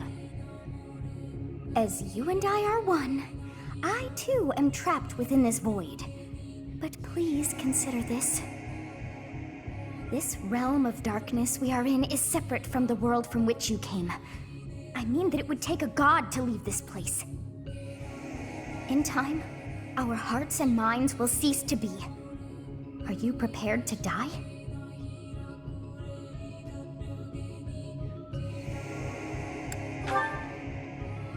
I thought as much. I also do not wish to die. And yet... there is no other choice.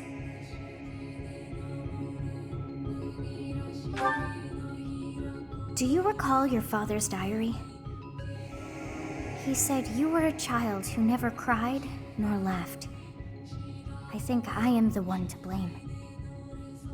I must have been asleep, but even then, I feel I was a part of you. I do not know how Rhea managed it, but she allowed me to exist inside of you. The truth is, I have always been with you. It is within you that I found my power yet again. The power of a goddess.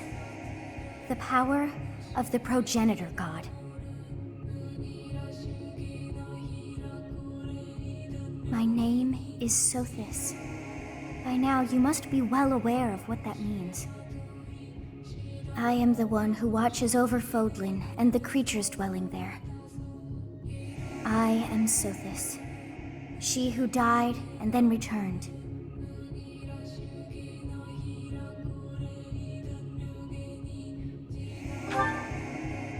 There is but one thing left to do to save us from this darkness of eternity. I must now use the power of a god. However, I lack a body of my own, and so I must relinquish all the power that I have to you. The time has come for you and I to join as one. And when that comes to pass, then I shall disappear. When I say disappear, I do not mean that all I am will be no more. My soul will join with yours, and you and I will never be apart. But I will no longer have the chance to speak with you. I shall miss it.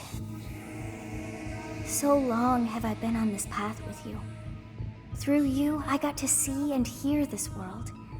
I even got to chastise you from time to time. I may not have acted like a goddess, but it was certainly fun.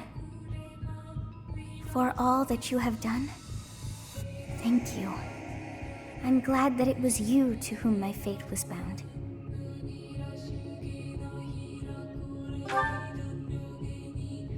Now, we must pray. For if we share this wish, our spirits too will join as one. Your wish is to return to the forest, stop the enemy, and rescue the little ones. No need for words. I know your heart as though it were my own.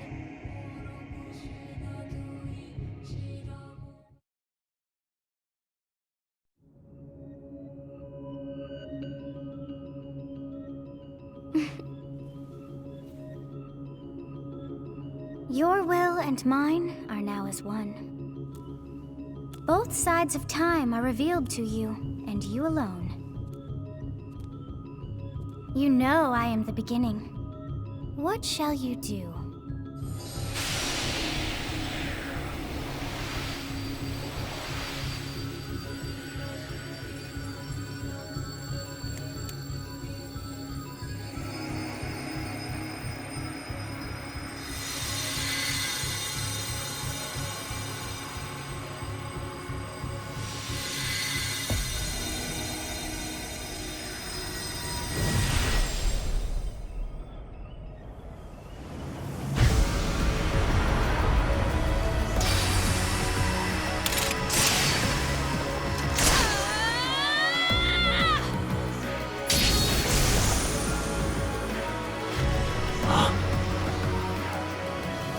So the Fellstar consumes even the darkness itself.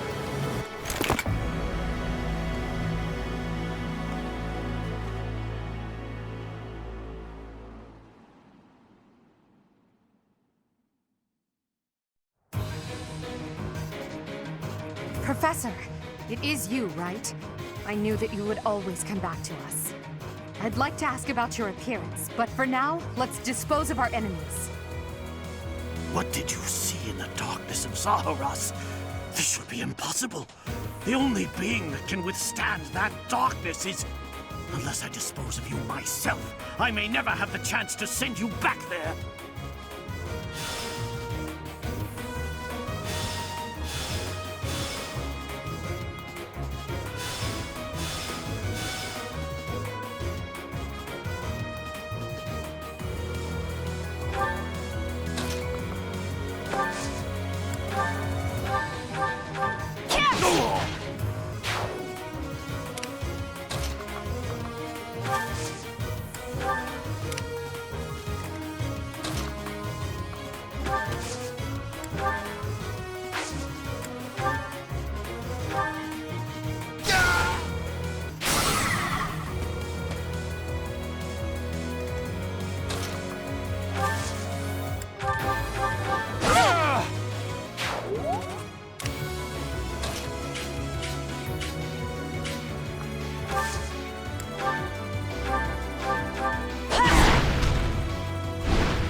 I'd like to take it easy.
Really going for it.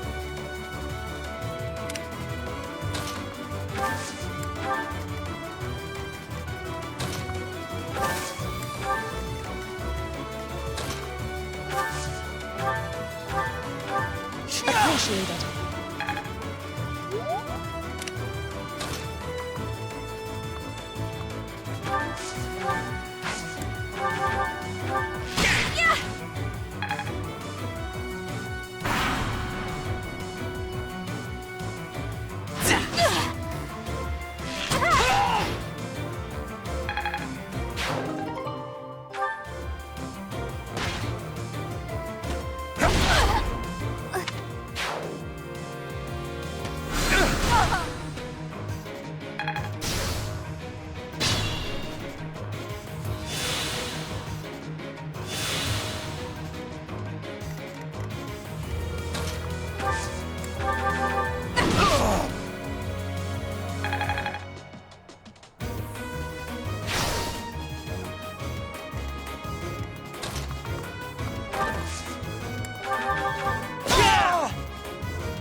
Even though an emotion like fear has no place inside me, that means you must be eliminated.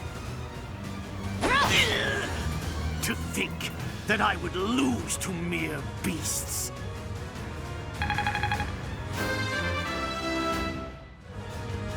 Such power dwells within?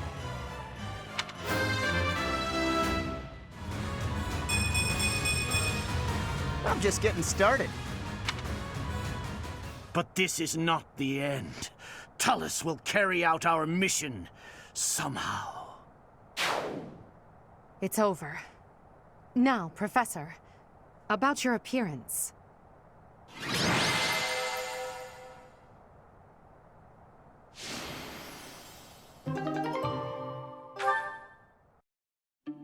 That hair. And those eyes.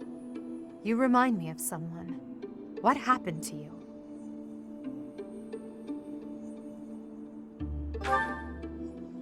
The goddess. I see. Well, I'm happy for you. Your weapon is called the Sword of the Creator, after all. It's no wonder she looks favorably upon you. Just as it was with Saint Saros, no doubt. And just how will you use this new power, Professor?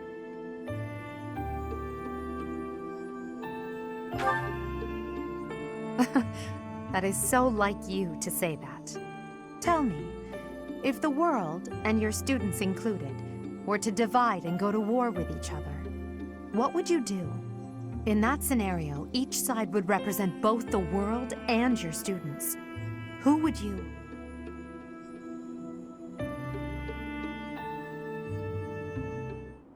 Professor, have you fallen asleep? This must be a side effect of your recent changes. I can't just leave you here.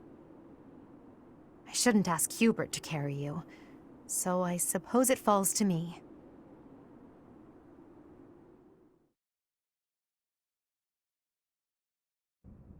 In time's flow, see the glow of flames ever burning bright on the swift river's drift, broken memories alight. Professor, you must remain still. Everything is all right. There is no need to worry. Those who are trying to harm you are far away.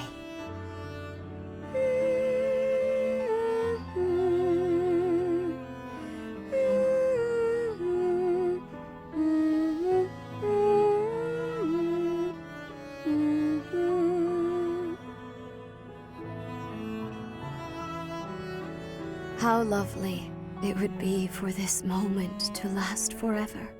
I wish I could hold on to this time we have stolen, that you and I could create a world without end. I have heard whispers of what happened to you. Your appearance. You have received power from the goddess. From the moment you took hold of the Sword of the Creator, I prayed that one day the radiant power of Sothis, which bathes Fodlan in its celestial light, might reside within you. But you are so much more than the light. You are my...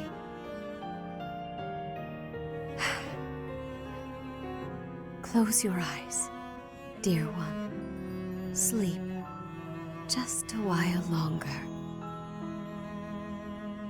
I will be watching over you, always. Always and forever.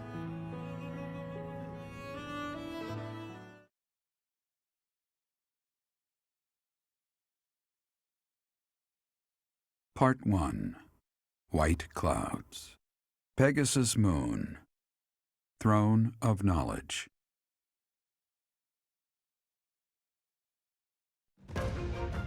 The northern lands are enveloped in a bitter cold, and frigid winds are carried across the sea to the south of Adrestia. When feather-white snow falls on Fodlan's locket, the fort looks as delicate as a pearl. However, beneath that snowy blanket, her throat is more treacherous than ever.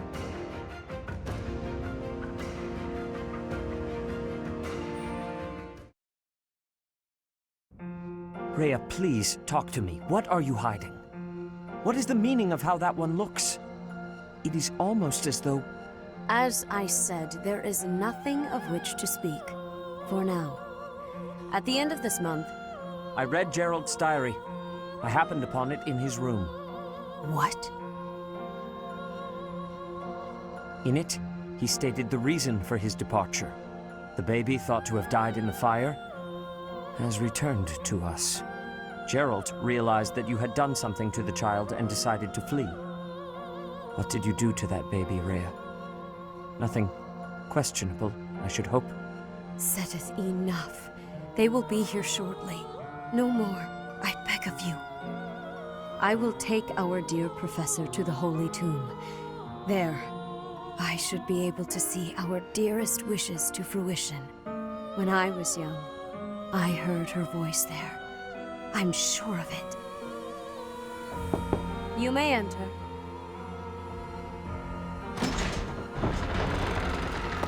I have been awaiting your arrival, Professor.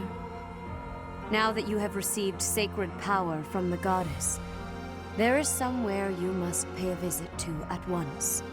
You must go to the Holy Tomb so that you may receive a divine revelation from the goddess.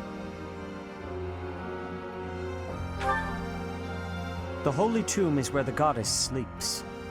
This monastery was originally built for the purpose of protecting that hallowed temple. Only a select few know of it, but there is a legend about Seros and the Holy Tomb. Saint Seros, the first soul to be gifted power from the goddess, received her revelation there. She was told that it was her sacred duty to save the people of Fodlan, and that she must use her power wisely in order to lead them. The words that were handed down to Seros from the goddess will likely fall upon your ears as well. Prepare yourself to go at once. There, may you find out why you were blessed with such power. There will be a ceremony at the Holy Tomb. It is then that you will receive the goddess's revelation. You may share this mission with your students.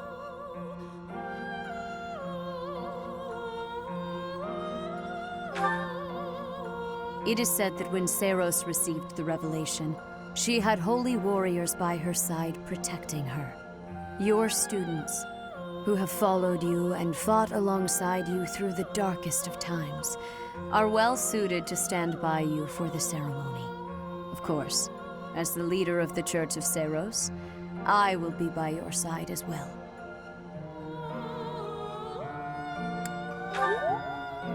The Holy Tomb is a sacred temple that is sealed off from the rest of the world. There is nothing to fear.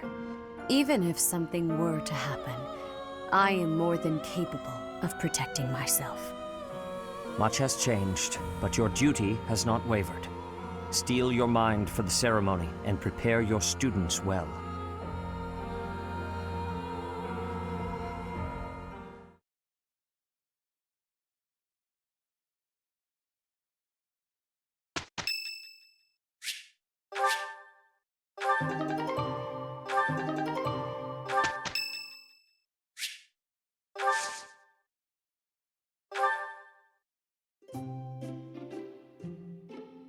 Wow, thanks for inviting me.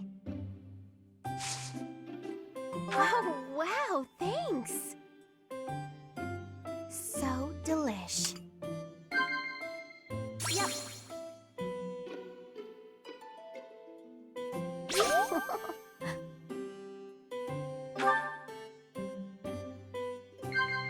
Yep. Wow.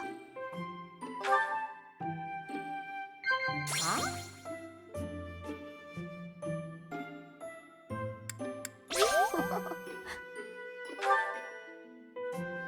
You don't say much, so you're easy to talk to.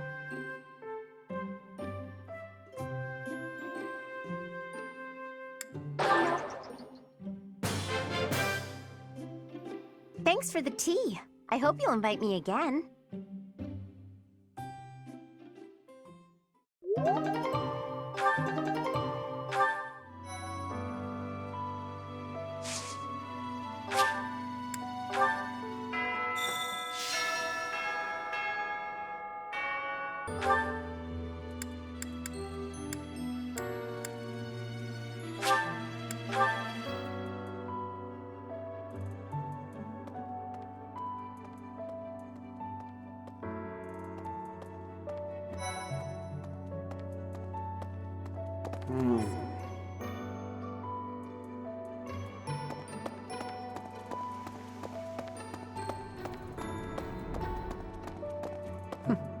That's right. Professor?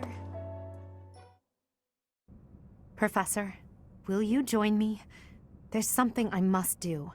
It will take a few days, but I promise we'll be back in time for the ceremony at the Holy Tomb. It's meant to be a secret, but I'm going to Enbar, the Imperial capital. There is something I must do there.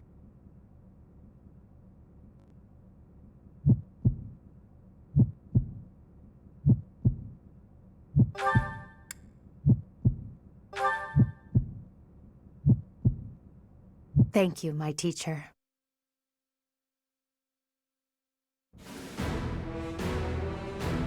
Father, forgive me for asking this of you. I know how much pain you're in, how the burden of the throne weighs heavily on you, and so... There is no need to apologize, Edelgard. You must know that I do not have much time left in this world. The time has come. Thank you, Father. Now, to complete the Imperial succession, you must relinquish your crown here in the throne room. The Archbishop of the Church of Seros would normally act as witness, but my professor will fill that role instead. Edelgard. From this day forward, the weight of the Empire's future shall rest upon my shoulders. All that I do will be for the benefit of the people of Fodlan.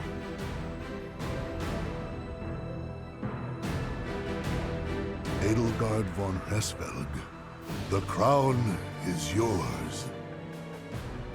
By the covenant between the red blood and the white sword, and by the double-headed eagle upon your head, I hereby pronounce you the new Emperor. Are you prepared to take those responsibilities as your own? In accordance with the ancient covenant, and in keeping with the Hresvelg legacy, I swear that upon this throne, I shall use my reign to lead Fodlan to a new dawn and achieve peace for all.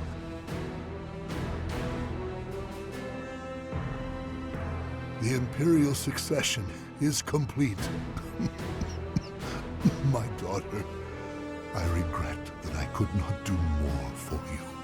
When you were stolen away to the kingdom, when the Prime Minister did those horrible things, I could only watch in horror. I understand, Father.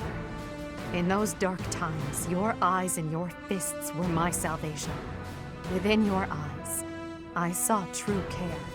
And upon your fists, clenched tight with indignity, I saw the blood that dripped and fell. Even as I bled, I felt that you too must also be bleeding. Your Majesty, you must not leave your sleeping chambers in your condition. Ah, Edelgard. I did not expect to find your Highness here. Prime Minister, you have misspoken. I am no longer your Highness, but rather your Majesty. Impossible! It is true. Edelgard is the new Emperor of the Adrestian Empire. We will summon the officials and prepare an ordinance at once. And you, Prime Minister, are dismissed. It will be some time before you are allowed to make contact with the outside world again. No! How can this be? Understood, Your Majesty. Edelgard, my dear El, I leave the fate of Fodlan in your capable hands. Father. Thank you for staying by my side, Professor. Now that I'm the Emperor, it's time to grasp my destiny. After the ceremony at the Holy Tomb, I must return to Enbar. This may be the last we see of each other. We are out of time, my teacher. Everyone is waiting for us. We must go.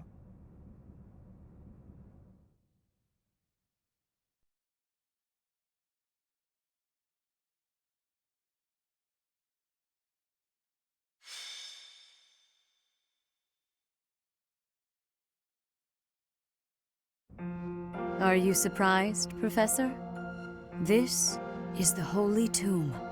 To think that there was such a vast space beneath the monastery all this time. It's hard to imagine that any of these enormous contraptions are of this world.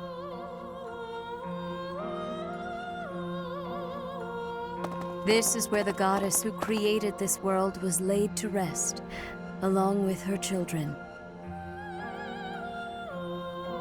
It is said that our creator, the goddess Sothis, sat upon this very throne. Professor, do you recognize this throne? So long. I have waited so very long for this day. Sit upon the throne. I have no doubt you will be gifted a revelation from the goddess.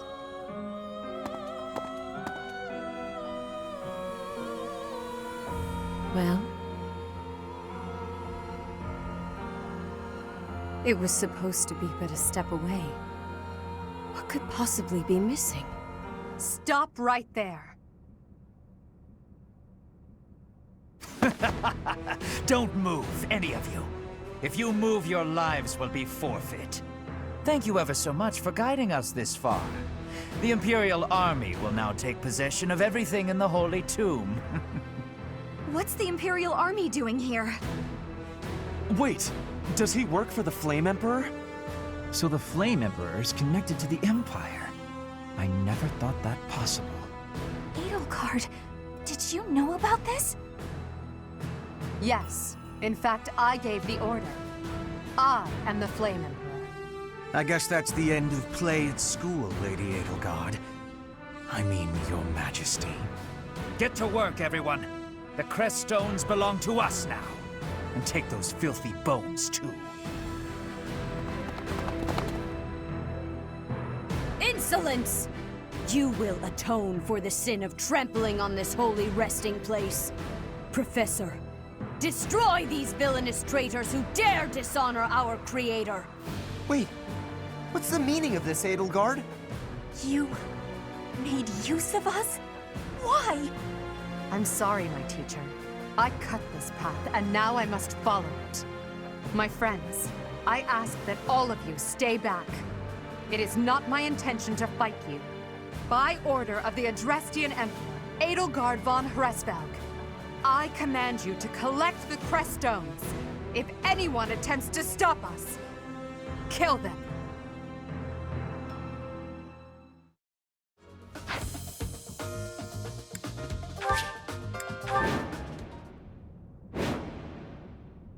I will not allow such violence from the Empire.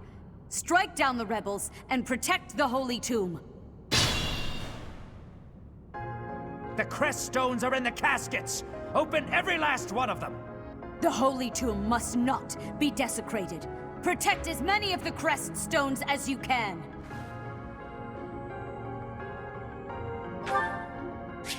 Stay focused.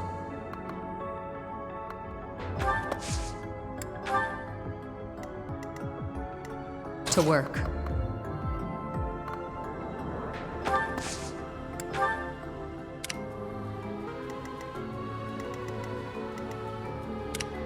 I am Ferdinand von Eyre.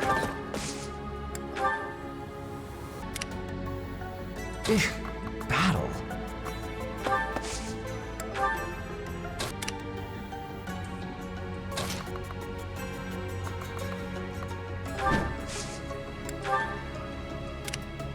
I will get the victory. That's my cue. I'm on it.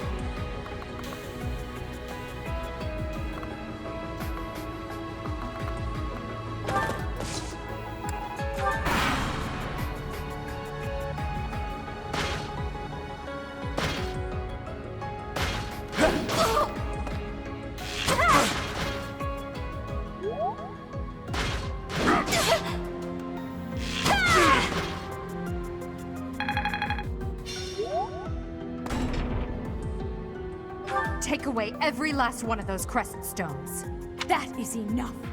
Do you even know what those stones are?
Dangerous.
I must call it a day.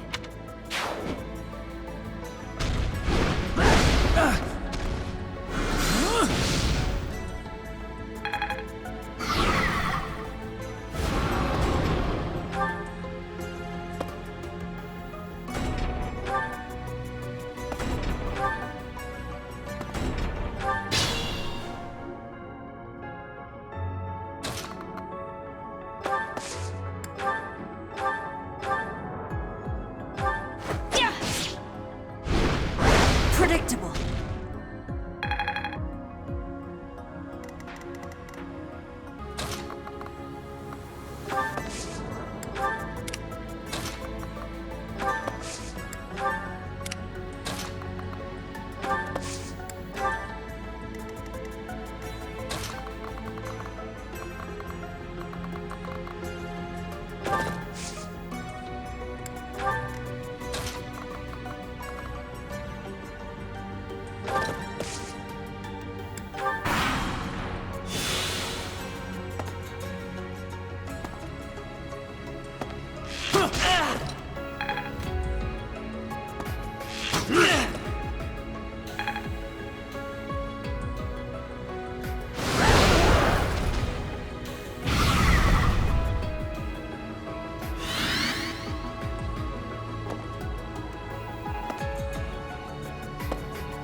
I'm good.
I can fight through anything.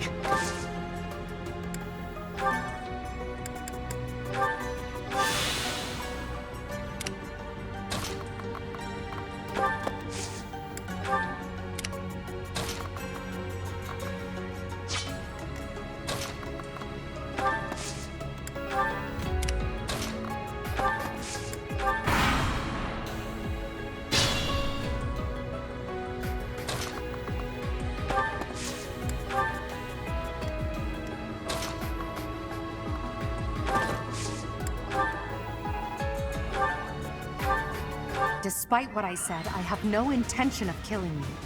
So why not stand down and get out of my way? Careful, please.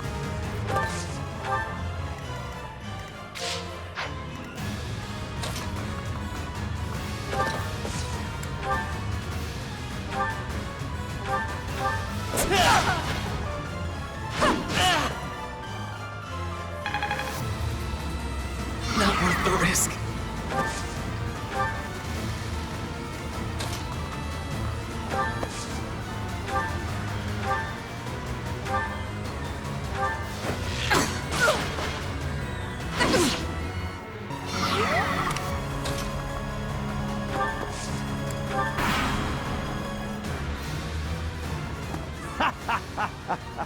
I'm told it's fine to kill those who resist.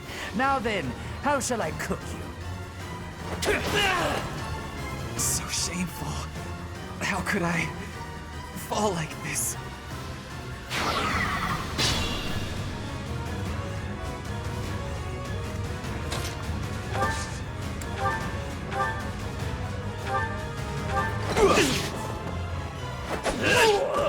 I can't believe it. Well, not much more I can do here.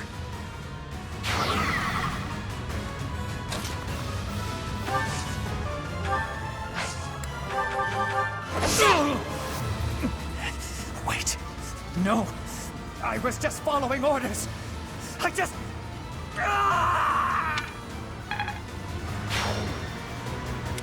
Stay vigilant.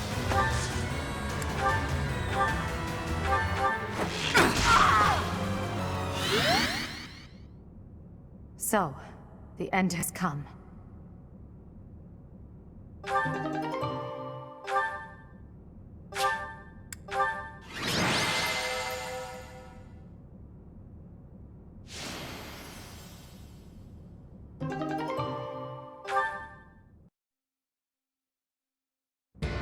You have disappointed me, Edelgard. To think that a descendant of House Hresvelg would dare betray the Holy Church. So, it is my teacher who stands in my way. I always knew it would come to this. Professor, kill Edelgard at once. She is a danger to all of Fodlan. Such a rebellious heart cannot be allowed to keep beating.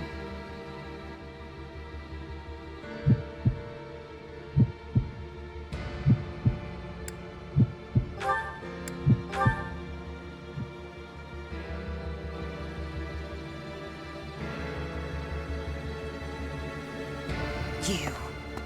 How dare you? My teacher, Thank you. But are you certain that... No. Now isn't the time for discussion. Words cannot properly express my gratitude, Professor. So, this is the choice you have made. You are just another failure. Your presence soils this holy tomb and disgraces my brethren. I will not allow one who would lend our enemies strength to wield the power of the goddess Sothis. I have passed judgment, and now I shall rip your chest open and take back your heart myself! That must be the Immaculate One. Yes. The monsters that have controlled Fodlan in secret for far too long. Rhea is their leader. There's no time to waste. Your Majesty, Professor, we must escape while we can.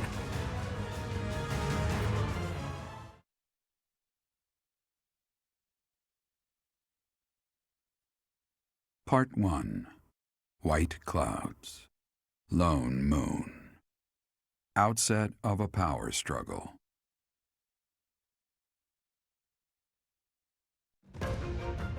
Together, the people of Fodlan relish the beauty of the brilliant moon overhead as another year ends. They recall sad partings and new acquaintances alike, but each person must still walk their chosen path alone. With each day, the presence of spring grows stronger, and yet a lone moon still haunts the sky, a silent reminder, perhaps, of some inescapable truth. We somehow managed to escape. This is one of the Imperial Army's provisional camps. Here we can organize our forces. Before we go any further, I want all of you to really ask yourselves if you're certain you wish to join us. As expected, Flayn has chosen to leave our ranks. When I saw our professor running off, I ran about as fast as I could to catch up. Caspar, death finds those who run without thinking. You gave no thought to the war fog. My grandfather was the leader of Brigid, and I hope for us to be allies with the Empire. I will be staying. Was this a good idea? Did I make the right choice? Oh, but my family is part of the Empire, and our professor is here. You're fine here with us, Bernie. Though it's true certain houses were against the Imperial Princess. I assume you're referring to my family. I must believe that the conclusion I came to was the correct one. You are the Emperor now. I am the only one left who is qualified to guide you at this point. I'm only here because I know it would be troublesome to stand against you. I'm not just here for you, Adi. I'm here to follow our dear professor. Of course, I don't have any territory to offer, so Hubie may not even want me here. The greater our numbers, the better. Your reasons for being here are of no consequence. I think I understand where you're coming from. But now, I wish to hear of your resolve. Like you, I have risen to meet my destiny. I cut this path, and I will see it through to the end. Following me is akin to pointing a sword at the goddess herself. One misstep, and we fall to our ruin. You have now witnessed the Archbishop's true self. She is a cruel beast. Those who rule this world use that beast's power to fabricate miracles, all to control those who blindly believe in the goddess. They conceal the truth and force their lies on the nobility. They mercilessly annihilate anyone who defies them. I know this because I have lived it. After what you have seen, is there any room for doubt? The Church of Seiros has great influence and power. Their control over the lords of the kingdom and the Alliance is nearly absolute. We are the only ones who can stop this indomitable enemy that has plagued our world for ages. We fight for humanity, for all of Fodlan. If you dare walk this path with me, take your first step. It's now or never. Thank you, my friends. We are the true face of the Empire, and we will triumph!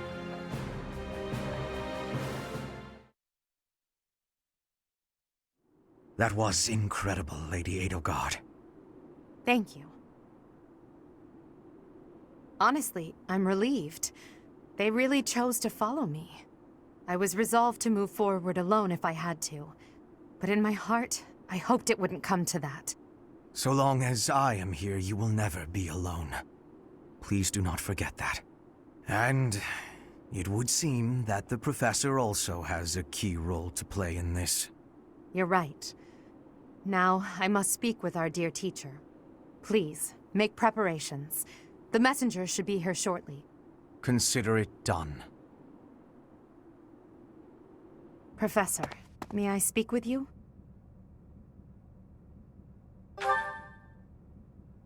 I appreciate it.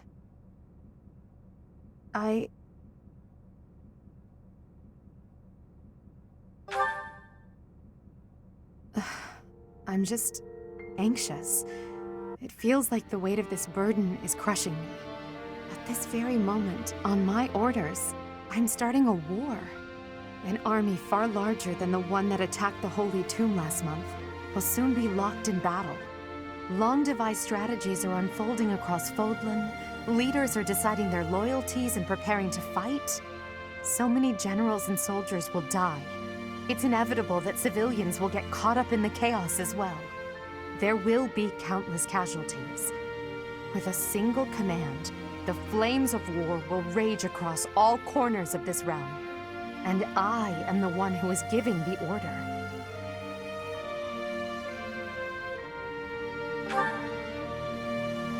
Yes, it is. There is no turning back. No matter how much blood flows at my feet, I will not relent. We must break the bonds that the depraved church has placed on Fodlan. These sacrifices will allow us to create a future where we never need sacrifice again. It may seem contradictory, but it's the only way. Listen to me. I made up my mind long ago. Yet here I am, seeking your approval. Tell me the truth, my teacher. Are you happy with your decision to stay by my side? Unlike me, you can still walk away from all of this.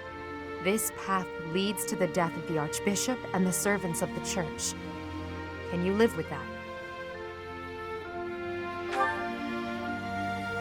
I never thought... I'm sorry, it was a foolish question. I believe in you, Professor. And you believed in me. With that knowledge, I have the strength to keep fighting. Let's go. There's something I need to say to Hubert. Your Majesty, the latest report indicates that our main army is advancing as planned. Also, the preparations for your manifesto are almost complete. We will be distributing our manifesto to every lord within Fodlan. We will expose the dark side of the Church of Seiros and the foul practices of the nobles from the Kingdom and the Alliance. We will force the people of Fodlan to open their eyes to the truth and relinquish any remaining conviction to unite against the Empire. Certain nobles have already offered us their support. Yes, there are other nobles who oppose the Church. We will condemn those who deserve condemnation, and forgive those who deserve forgiveness. We have already purged some of the Imperial nobles who are morally rotten, my father among them. How unfortunate. And soon we will invade and conquer Garreg Mach. Our main army has already departed the Imperial capital. They will arrive at the monastery in 2 weeks' time. There, we will join forces with them. As for us, I'd like your opinion on how we should be positioned within the army.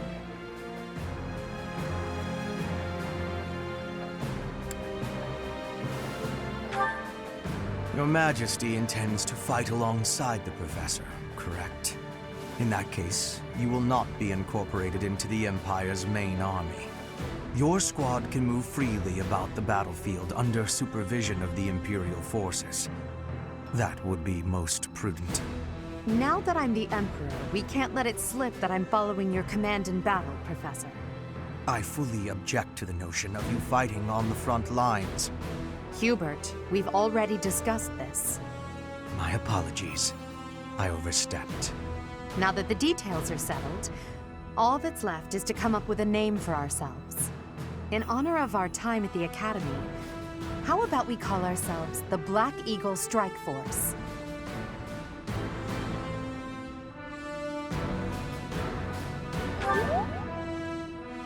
I'm so happy you feel that way. I must confess that I spent all night thinking about it. I'll leave it to you to prepare the Black Eagle Strike Force for departure.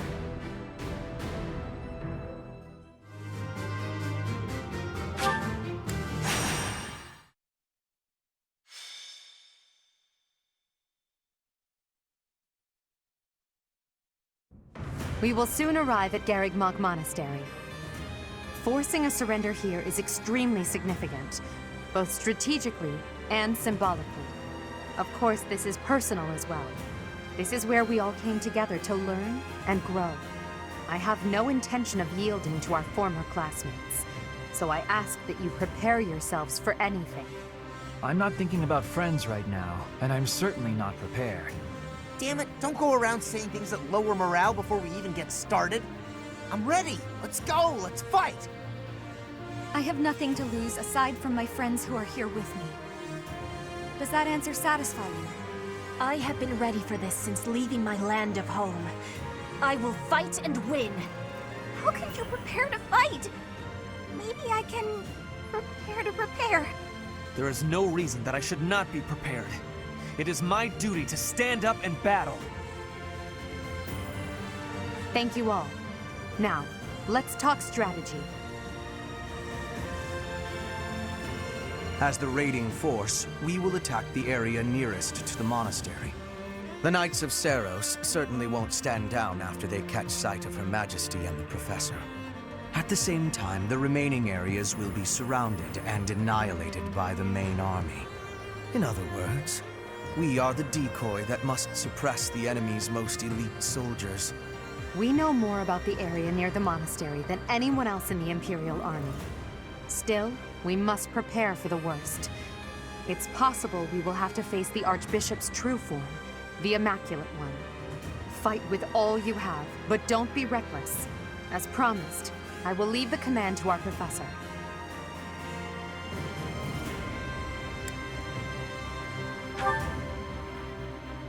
Not only will we all survive this, but we will undoubtedly emerge victorious. This will be our first battle as the Black Eagle Strike Force. All the more reason to prevail.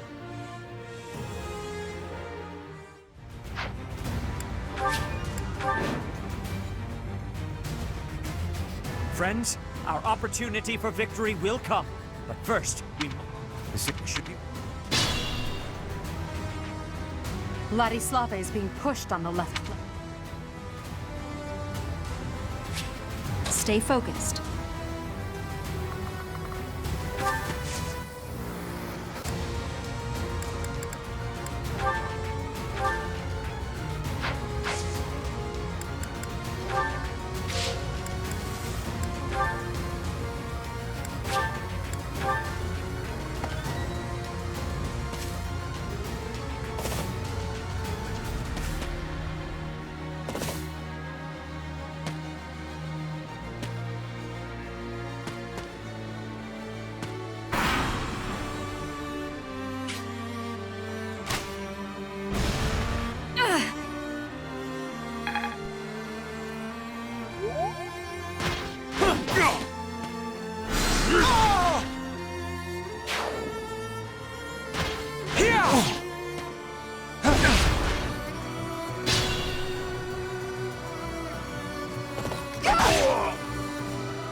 I'm on it.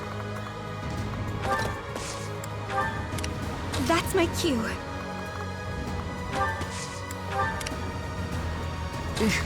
Battle?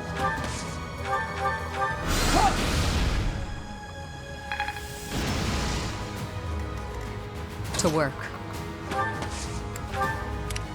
I will prevail. As you wish.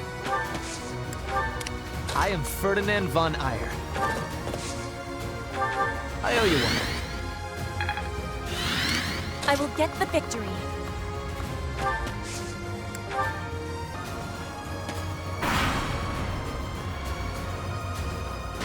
Yeah, so obvious.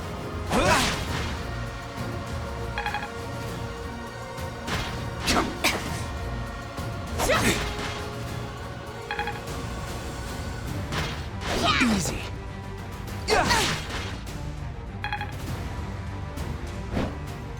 Predictable.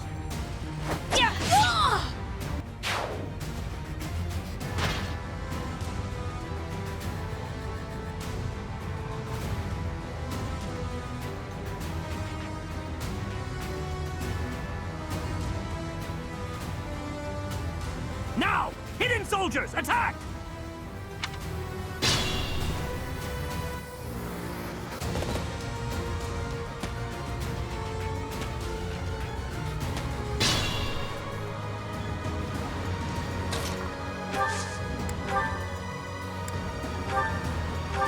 If you side with the Empire, if you turn your sword on the Church and on the Kingdom, I care not who you are.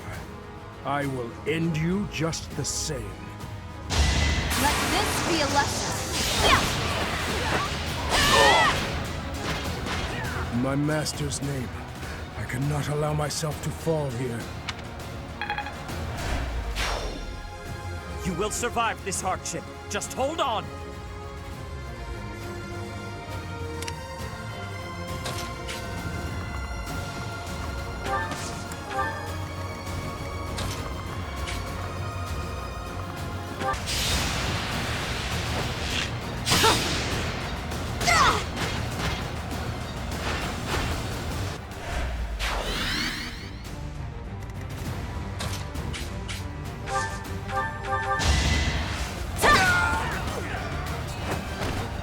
Flame Spirit, protect me.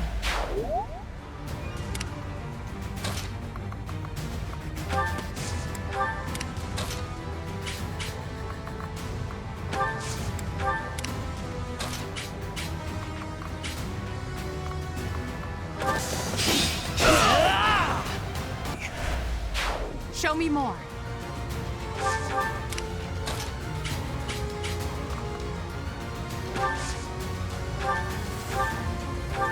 Thanks so much.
I cannot yield! Zenith, please, do not overextend yourself. I am still in this fight. I'm sorry, Flame. Withdraw if you must.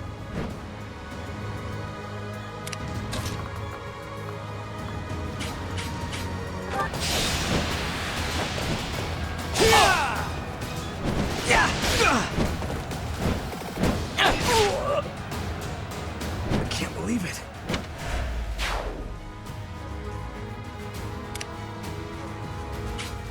Not worth the ask.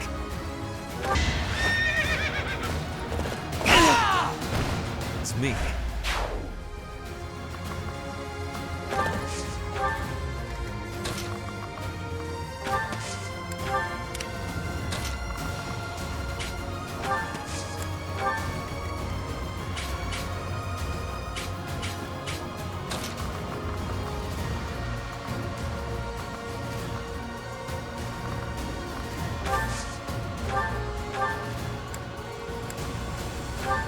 Back to the fray.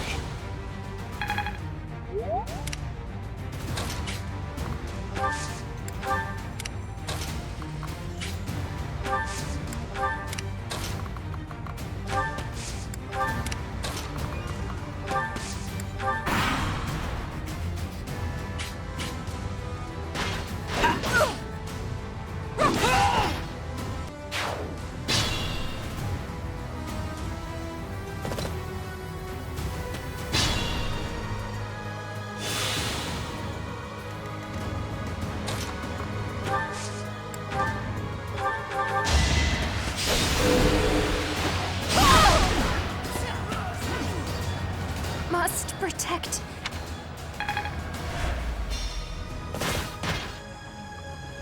We will lend the Empire strength. Don't worry, we're allies now. I understand you must have many questions, but they'll have to wait until after the battle. Seteth, Flame, Gilbert, you put your lives on the line to protect us. I would have preferred to have more time to prepare, but we cannot delay any longer.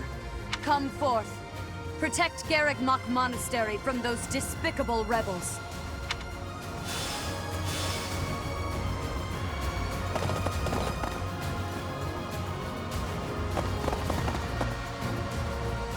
I'll crush them all. Her enemies are my enemies.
Silenced.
I'm sorry.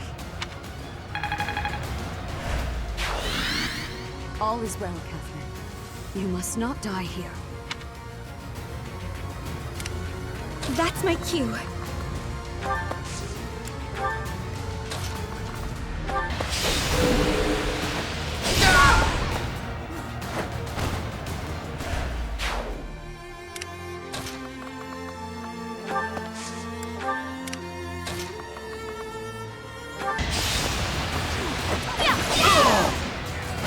Chance to grow.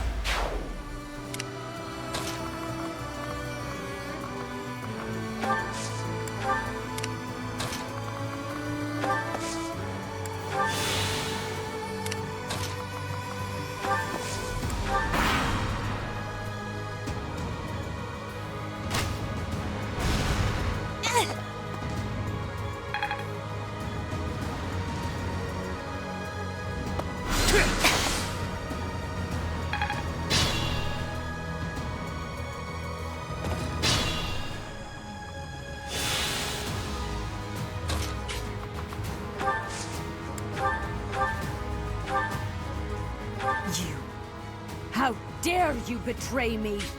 You worthless piece of garbage! I will punish you myself!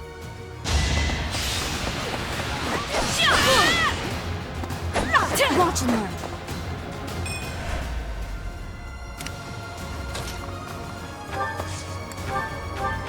No matter your reasons, I cannot permit you to go on living any longer. The feeling is mutual. I must put a stop to your reign of tyranny. You must know what a fool you are. The greatest of sins is to make an enemy of the goddess herself. I have only made an enemy of the church, not of the faith.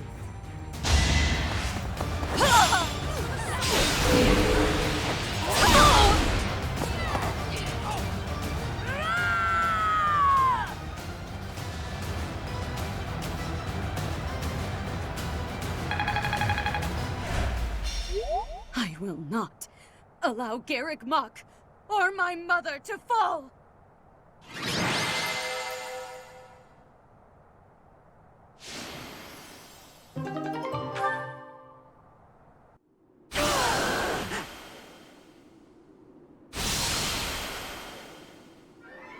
You will not be forgiven!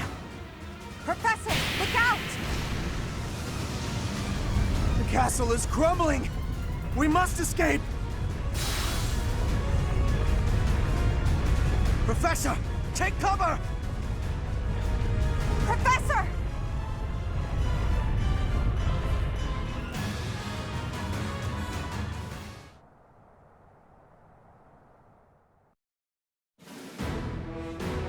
In Imperial Year 1181, the new Adrestian Emperor, Edelgard von Hresvelg, led a strategic assault against the monastery at Garrick Mach. Though her own losses were great, her foes had no choice but to surrender. Archbishop Rhea commanded the Knights of Seros, leading from the front lines against the Imperial army. After a hard-fought battle, she was forced to retreat to Ferdiad, the capital of Fargus, where she must now plan her next move. With this single attack, the Adrestian Empire officially launched its offensive against the Holy Kingdom of Fargus and the Leicester Alliance. The unification of Fodlan has begun.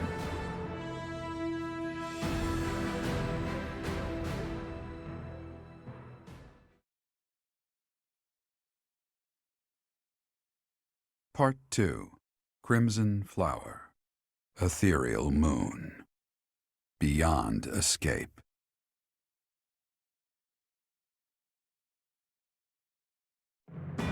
It is Imperial Year 1185.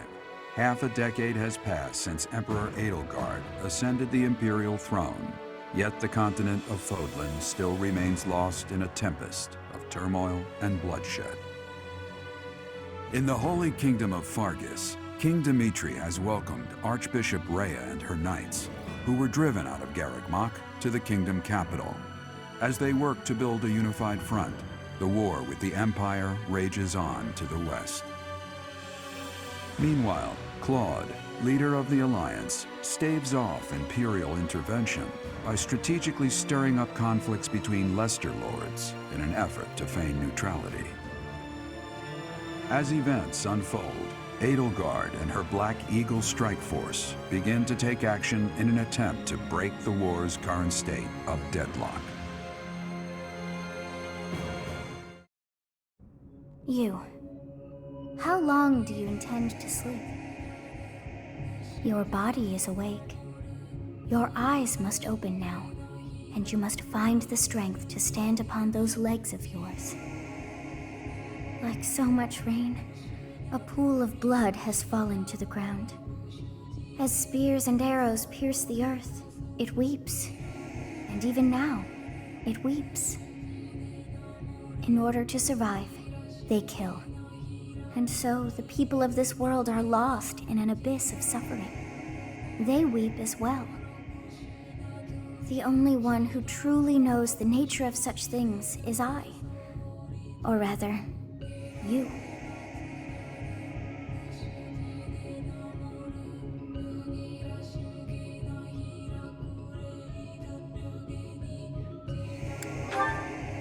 Excuse me? Are you saying you have forgotten who I am? How dare you! Get on your feet. Right now. I'll coddle you no more. You are just like a child, always needing me to hold your hand. Hey, are you awake?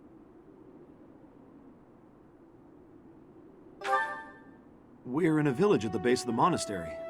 What are you doing in a place like this? I honestly didn't expect to find someone floating away down the river. Garreg Mach is upstream of here, but that place was abandoned. Huh? You don't know? The Church of Seros isn't there anymore. Though, there have been some folks still living there in the 5 years since... well, you know. Regardless, the Imperial Army has taken over now.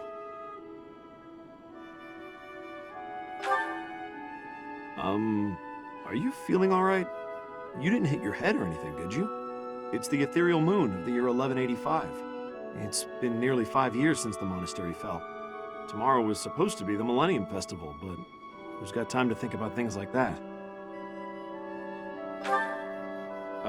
Yeah, that's what I said.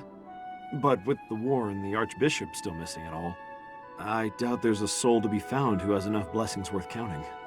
Hey, slow down, will ya? Where do you think you're going? Are you crazy? The Imperial Army is there. Come on, I promise I won't say you're a coward. Just forget about going anywhere near the monastery. You just remember I tried to stop you. Got it? It's not on my conscience if you wind up dead. Students? You really are crazy, aren't you? There aren't any kids anywhere near that place anymore. Unbelievable.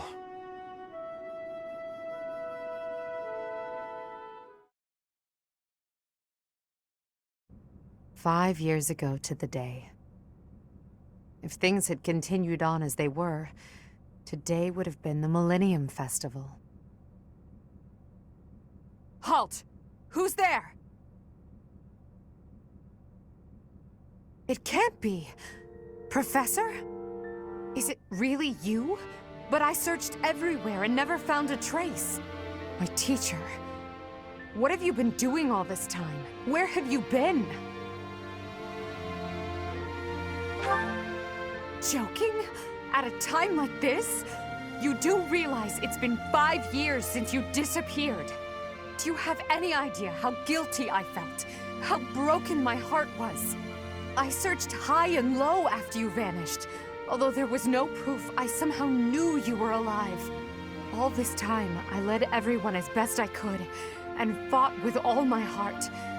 It's been a difficult path to walk alone. Welcome back, my teacher. I'm so happy that you're safe. 5 years. Such a short time, but it feels like an eternity ago. Do you still feel the way you did all those years ago? You said then that you would fight at my side no matter how many enemies we should amass. As for me, my resolve has not faltered. I'm determined as ever to see this through to the end. I will defeat the false goddess. I will save this world from those creatures and give humanity its freedom back. So, my teacher, are you prepared to stand with me?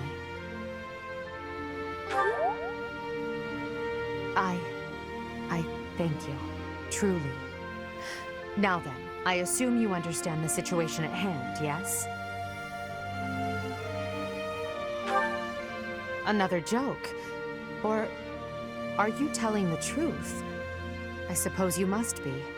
In that case, I'll tell you all that has transpired as you slumbered these past 5 years. And that is where we are now. The war is at a stalemate. Dimitri is the new king of Fargus. It's clear that his territory will continue to support the Church. Meanwhile, Claude's leadership has thrown the Alliance into chaos. He maintains neutrality in their internal conflict. The situation has created a deadlock. We've been awaiting an opportunity for our squadron to return to the monastery. With you in the fray, I believe the state of the war will shift immediately. The Church, as well as the Kingdom and the Alliance. The time has come to eliminate them all.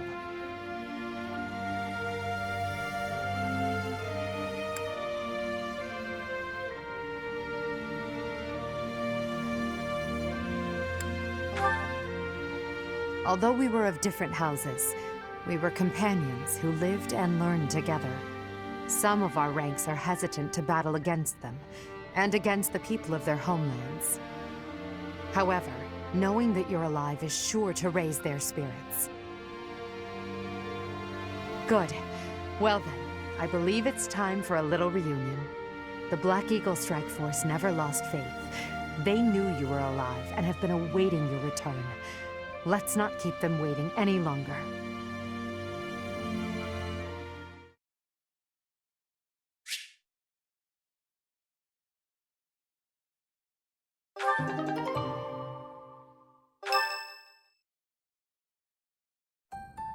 Well now, that face is certainly familiar. I am glad to see you alive and well, Professor. Professor! It's me, Bernie! Do you remember me?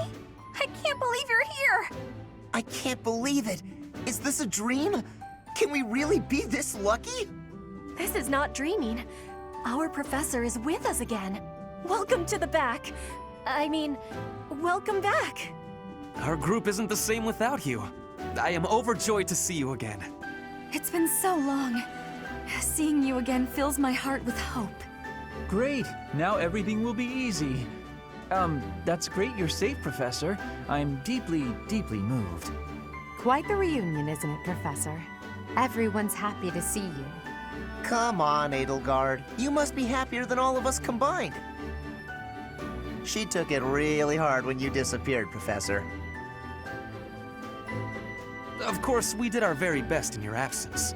And there was never a day that we doubted you would return to us. Edelgard has been leading us as Emperor.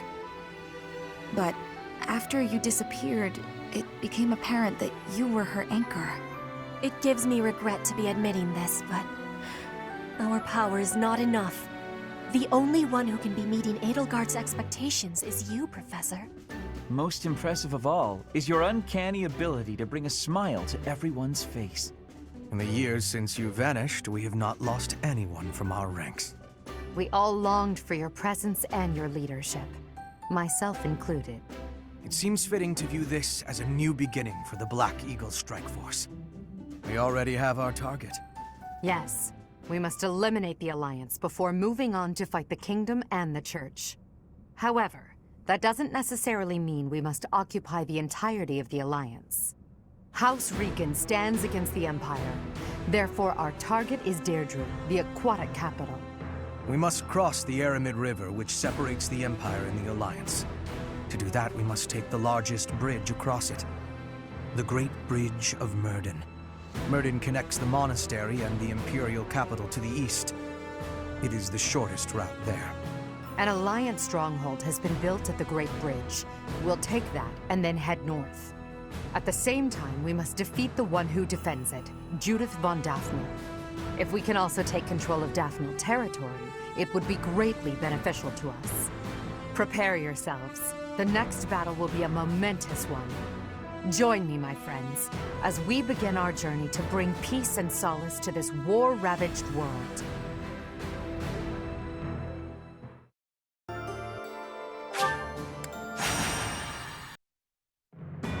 The newly crowned king of the Holy Kingdom of Fargus, Dimitri, has declared fealty to the Church of Seros and is raising an army in preparation for all-out war with the Empire. As leader of the Alliance, Claude maintains a facade of neutrality amidst infighting between those who support and those who oppose the Empire.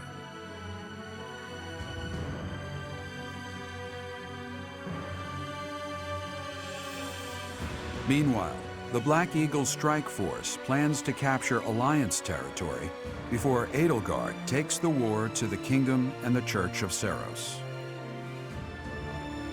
With sights set on capturing Deirdre at the center of House Regan's territory, she leads a march across the Great Bridge of Myrddin to establish a bridgehead.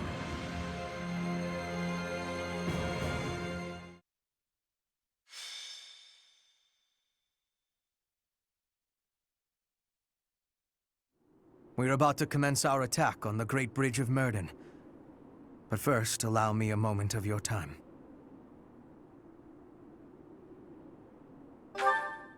It is something that I can only ask of you. Listen well. It concerns Lady Edelgard's uncle, the Regent of the Empire, Lord Arundel. Although he is currently cooperating with Her Majesty, he maintains his own sizable military troops. It seems to me that his plans differ from our own. I assume you recall a certain group's scheming from 5 years ago? Solon and Kranya. They both served Lord Arundel.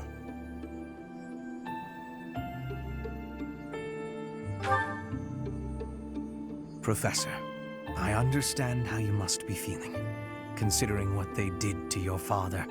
I know it must be foul to even consider cooperating with their kind. However, their power is essential for us at present. Edelgard also strongly opposed the idea at first. Our enemy is the Church of Seros itself. It cannot be toppled with the Empire's might alone. Those working under Lord Arundel are extremely hostile toward the Church. And the enemy of our enemy is... well, I think you sufficiently understand by now. Until all of Fodlan is united, it is a necessary evil. As for how we deal with him afterward, time will tell. Regardless, Her Majesty and I wish to join our power with yours. You should know that in her heart, Her Majesty regards that group as enemies of herself and her family. They used her father, the former Emperor, as a puppet, and murdered her siblings with their vile experimentation. I believe Her Majesty may have told you some of this herself. That is why this was a very painful decision for her to make. I will do all I can to ensure her suffering is not in vain. And I hope I can count on you to do the same. As for all I have told you, please keep it in mind as we march forward. More importantly, I implore you to fight as best you can for Edelgard. From the bottom of my heart, I beg this of you.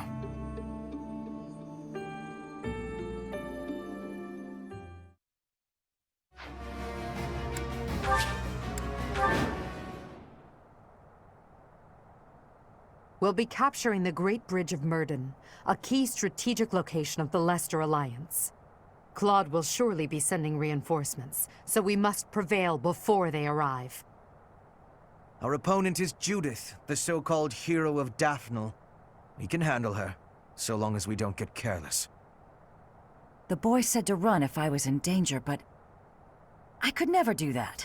I'll hold out until reinforcements arrive. What's my strategy? More fighting.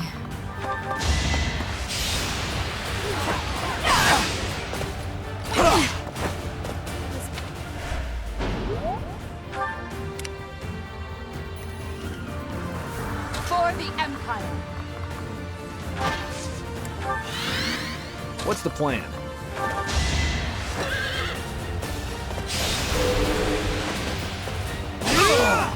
All for our future. There's no stopping me. I'm awake. Let's clean up.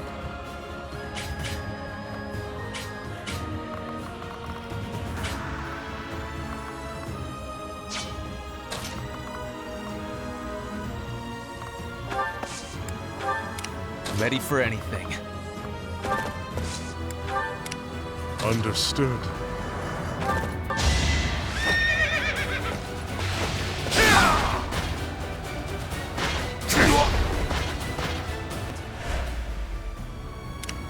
I will prevail. I'll cut a bloody path. A great...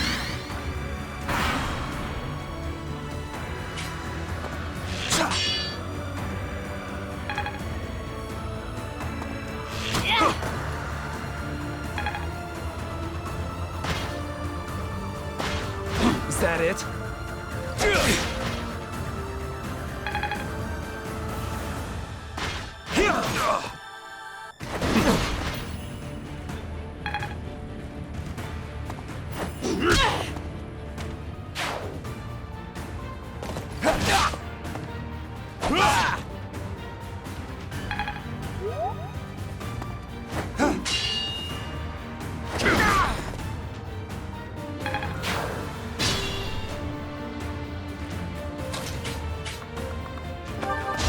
Allow me to demonstrate.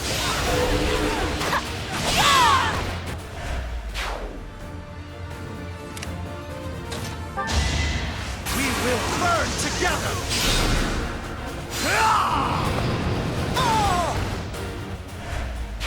No time for accolades.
In vain.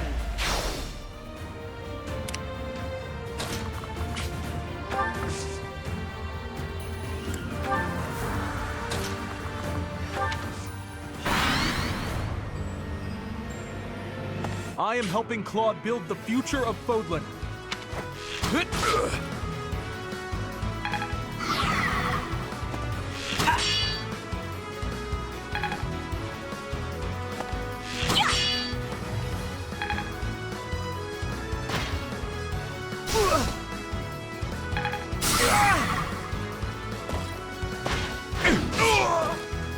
You call that strength?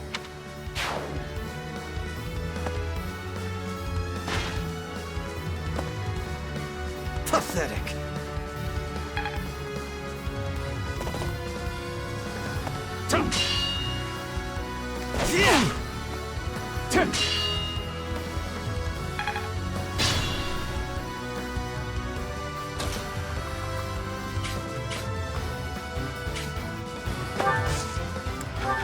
We can't place. If you're allied with the Empire, I have no choice but to fight you.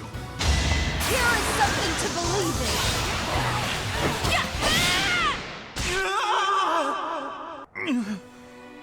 I should have known this would happen. Ignatz, damn it! Such a good kid. He died too young.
unexpected.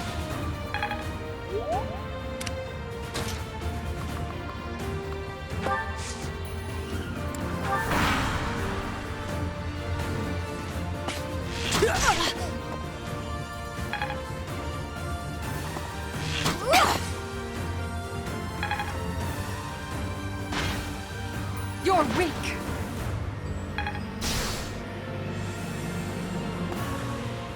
That's a fast.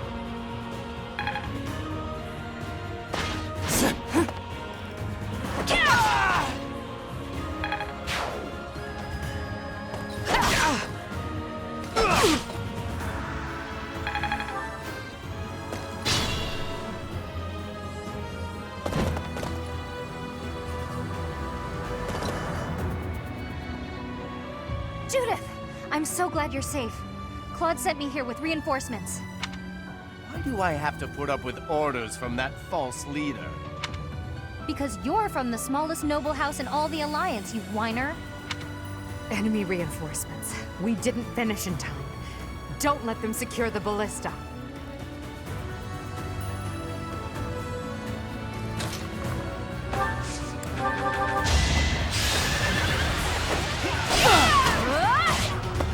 Watch and learn.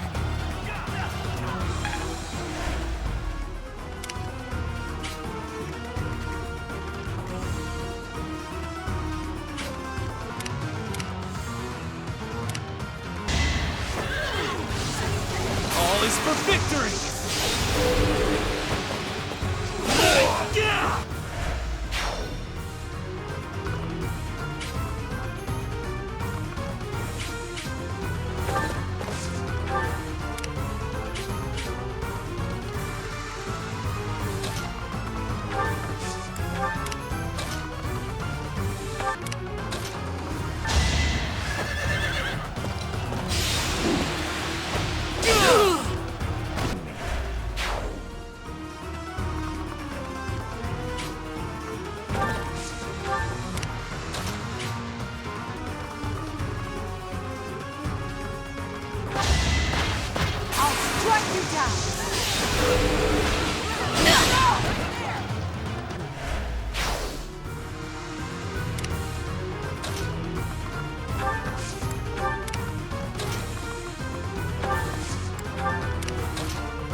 For everyone.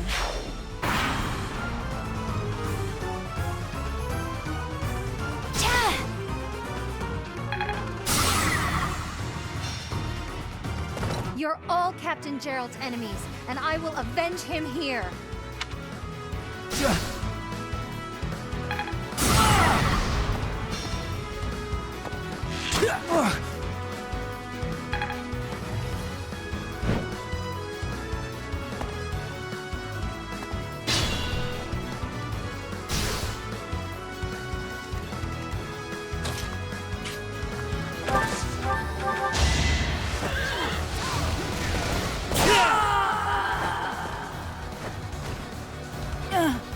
It looks like I'm done for.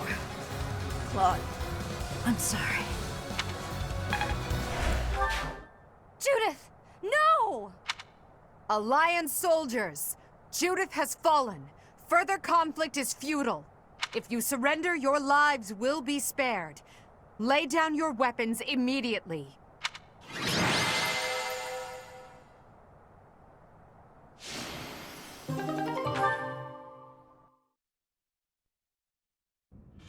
You have all fought well. With this victory, we now have a foothold in the Alliance. The Imperial Army will cross the Aramid River and push the front lines forward. The fight will continue, but do not allow that to stop you from taking pride in our hard-won victory. Ah, this should put a stop to one of Edelgard's choice phrases. Well done, Professor. I believe it was, if only the Professor were here, we could forge ahead and change the tides of this war. Ferdinand, it is not necessary to tell the Professor such things. We're not the only ones benefiting. The whole Imperial Army is stronger now. Yes, it seems the Empire finally has both of its legs to stand on. Don't you agree? You make it sound as though I can't run the Empire on my own. Perhaps it's more apt to say that the Pegasus has recovered its home. Judith of Daphnel. What a magnificent warrior. I'm happy to have the professor back just like old times, but I don't think I'll ever get used to this cruel exchange of lives. When there is something you must not be conceding, you must keep fighting. The fighting has been continuing for 5 years. But now I am again witnessing the Professor's power. I hate fighting. But with the Professor here, maybe it's slightly less terrible? Oh, but everyone is working so hard! Stop it, Bernie. You can't be the only one complaining. I'm glad to see everyone so inspired. It seems the reappearance of the Professor has done much to raise your morale. Do you not feel the same, Hubert? Come now, be honest with yourself. Now, we must take advantage of the situation and blaze ahead. Our path is still a long one.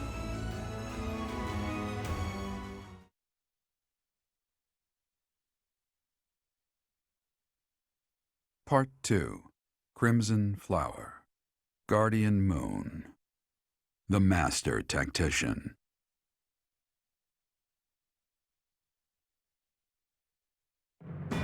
Having crushed the Alliance's army and captured the Great Bridge of Murden, the Imperial Army prepares to attack Deirdre, the Alliance's base of operations.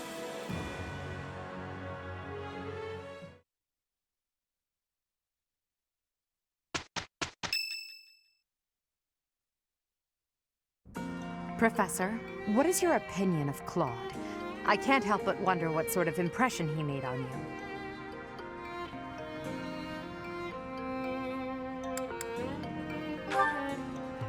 Interesting. I've never thought of him like that. However, I know you have a keen eye for potential. After all, as leader of the Leicester Alliance, he has managed to protect his entire territory all this time. Since the beginning, territories within the Alliance have been split between those who support the Empire and those who oppose it. Claude has been acting as an intermediary between the two, essentially keeping the Alliance pacified. As both sides are of equal strength, he's created a situation which they've all agreed to avoid fighting each other and causing undue bloodshed. By carrying on as though the Alliance is united, he's minimized the Empire's influence there. It's quite impressive how well his bold scheme has worked out. However, he is walking on thin ice. One wrong move and the Alliance will shatter. Speaking of Claude, Your Majesty, we should not delay in our invasion of the Alliance. It would seem that Claude has some fresh scheme up his sleeve, to no one's surprise. Is that so? Yes. The people of Deirdre have suddenly found it difficult to leave or enter the city. We can safely assume he is preparing for battle, but I am certain his plans extend beyond that as well. Do you not think we should take Deirdre at once? Deirdre, the aquatic capital. A city floating on the ocean certainly poses a challenge. Since it's deep within Regan territory, we haven't had the opportunity to attack it directly. However, now that we have control of the Great Bridge of Murden, our situation has changed drastically. They can no longer expand their supply line into the Empire, and so we can finally attack Regan territory. House Regan is not only Claude's house, but also the flagship of those who oppose the Empire within the Alliance. If House Regan falls, the other Alliance lords will be tripping over themselves to join us.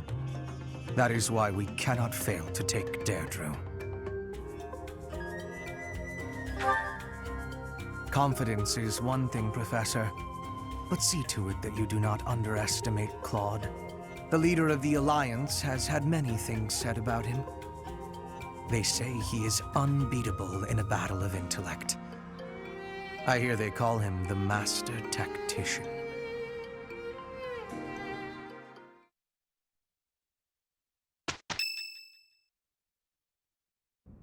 It's almost time to depart. Are you ready? A promising answer. Whatever happens, never allow your foe to see any weakness. We must pay close attention not only to Claude's schemes, but to the man himself. He's a master archer who wields the legendary bow, Fail Not. He won't fall easily. It's the relic of House Regan. That bow once belonged to one of the 10 elites.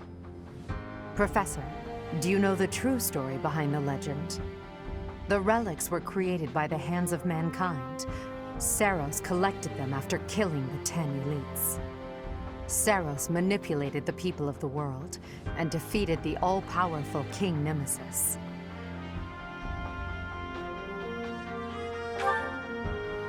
That's the history the Church of Seiros maintains. In reality, it was little more than a simple dispute. Should the one leading the people of the world be someone with humanity, or a creature that can merely masquerade as a human at will? In the end, Seiros was victorious. The Immaculate One and her family then took control of Fodlan. I know this because that knowledge is passed down from Emperor to Emperor. And that is because the first Emperor is the human who cooperated with Seiros, allowing humanity to be controlled in secret. Perhaps it's fate that you can wield the sword of the Creator, just like Nemesis, the King of Liberation. And that very fate will lead you to use that sword to stand against those who would distort history.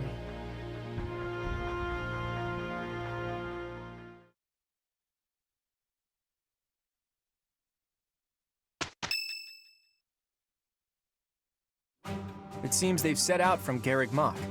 That's sooner than expected. Losing the Great Bridge of Myrddin was a serious blow. So is the fact that Teach is still alive. On top of all that, Judith. I told her to run if things look grim. Damn it. So many people will die, and by my call. And what of it? Would you rather turn tail and run back home? Nadir, you're really getting on my nerves. Do you have any idea how much of the Alliance adores me and believes in me? Well, I suppose it's quite a lot. Does that mean that... Yes, the plan is a go. I'm counting on you, Nadir. We'll make a good show taking down those who would assault Deirdre. People say our kind may not always win, but we never lose. Let's teach them the real meaning of those words. Now then, let's see what you're made of, Teach.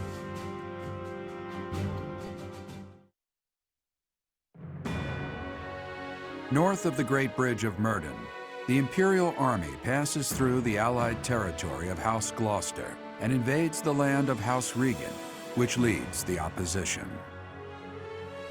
They move to attack Claude in the capital, Deirdre, where the leader of the Alliance awaits their arrival.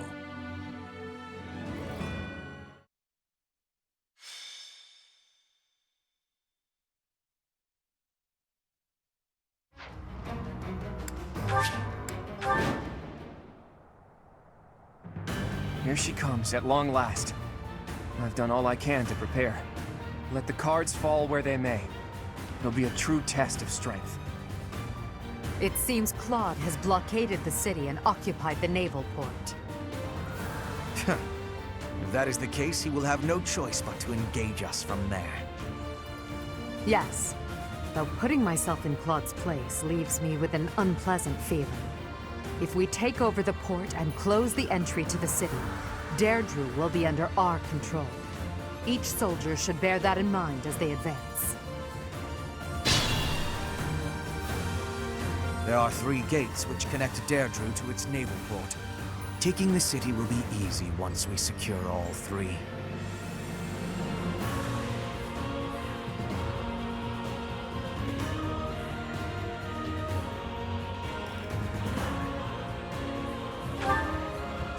What's my strategy? I'll cut a bloody path. What's the plan? Understood. For the Empire!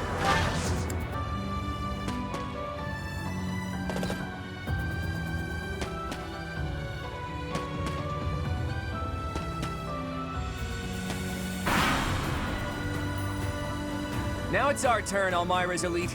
Strike the flanks of the Imperial Army.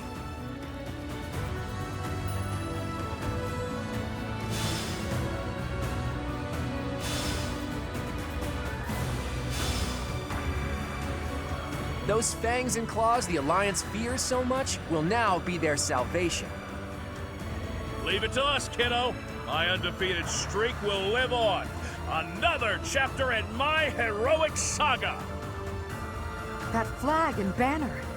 Is that the Almiran army? Ugh, you really did it, Claude. This is no ruse. That is Nadir, an Almiran general. Take care of them quickly, especially those Almiran wyverns. Don't expect me to go easy on you, because I won't.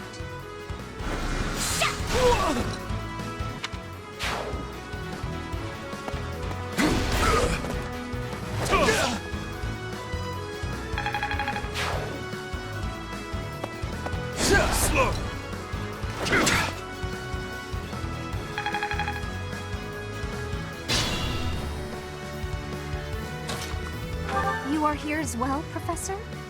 That is a shame.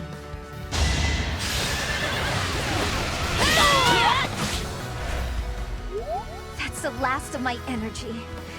If you're gonna kill me, make it quick. Fair warning, though, I'll likely come back to haunt you. It's not like I've had an easy time of it after all.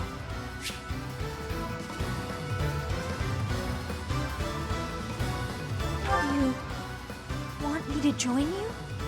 The Alliance is over no matter what. The only thing left is to place faith in you and Edelgard. There's still so much I have to accomplish. Thank you for the second chance, Professor. Ready for anything.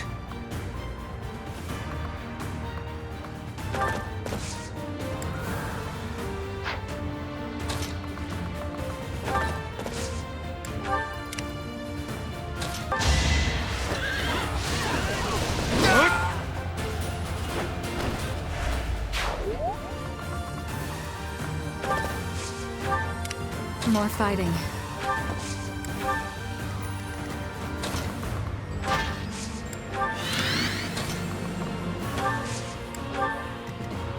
There's no stopping me. Let's clean up.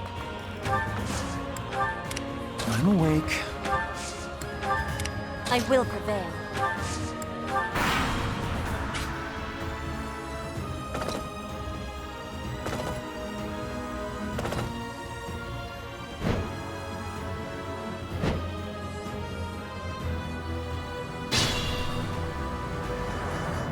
Almiran reinforcements keep coming.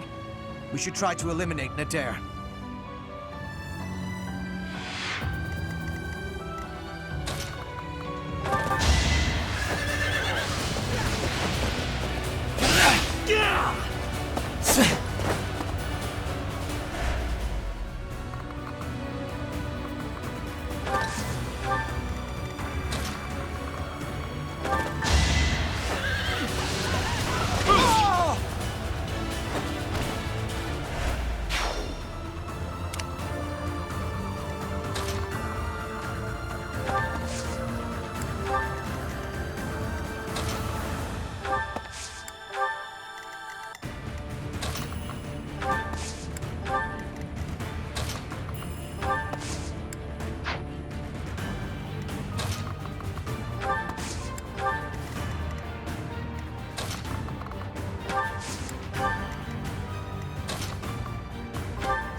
You didn't forget about me, did you? Maybe you should just let me go.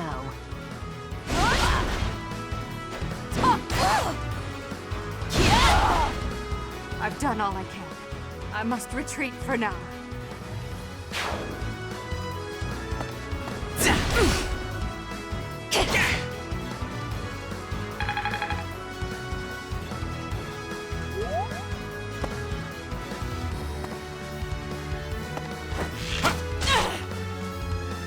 it for me.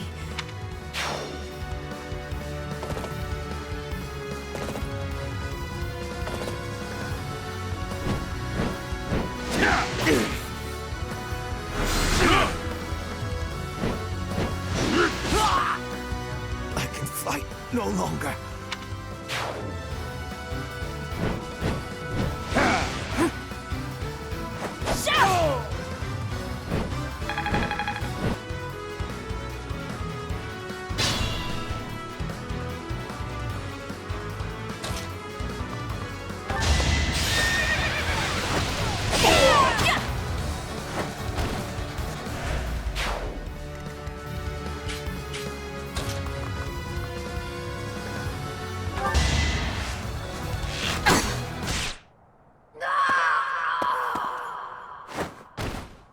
It's been fun, Claude. Sorry to go so soon.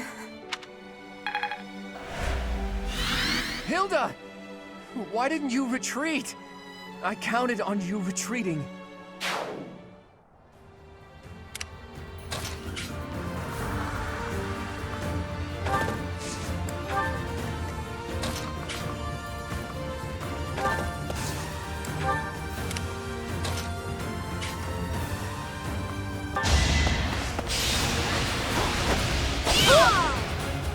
Try harder.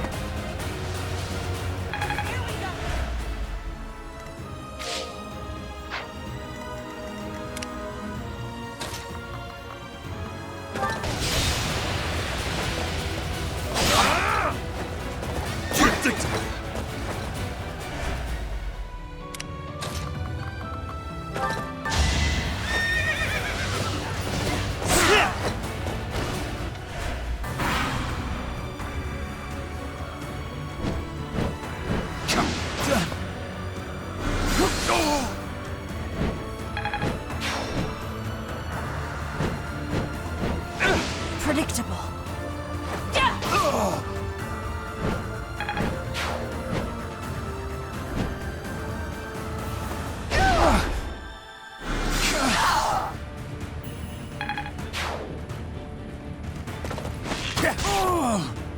Not ready to die just yet.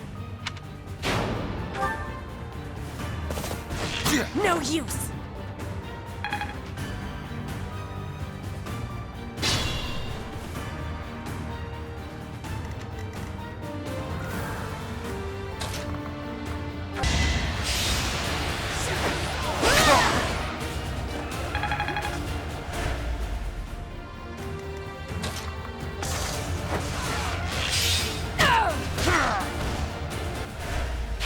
I admire you.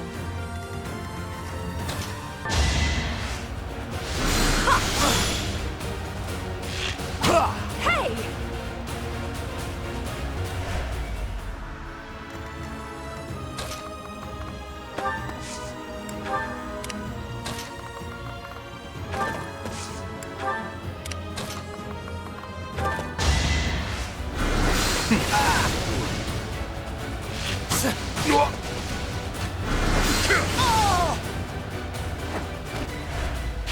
We don't have the guts to resist anymore.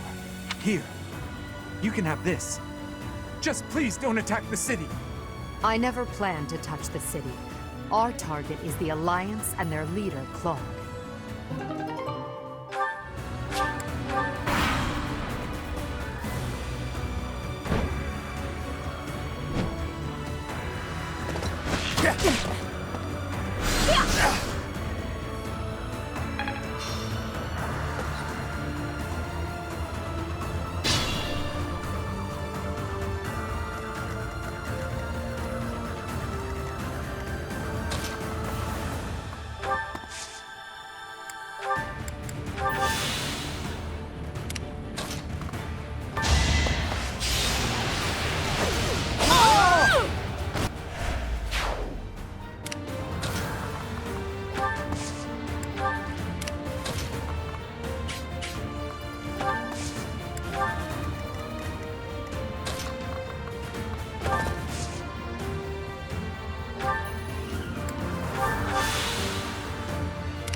Watch and learn.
Watch and learn. Slow.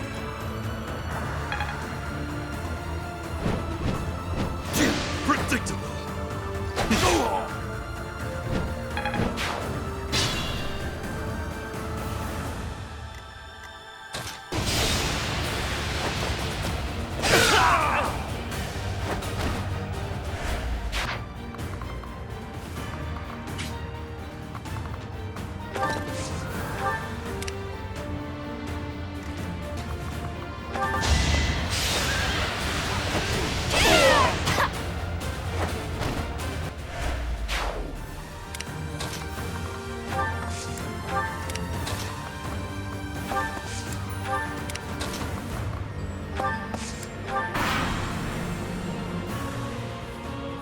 Hey, how long's it been? 5 years?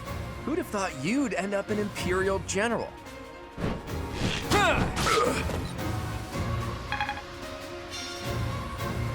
It's been 30-odd years since I first set foot on a field of battle. Here's a taste of my undefeated strength!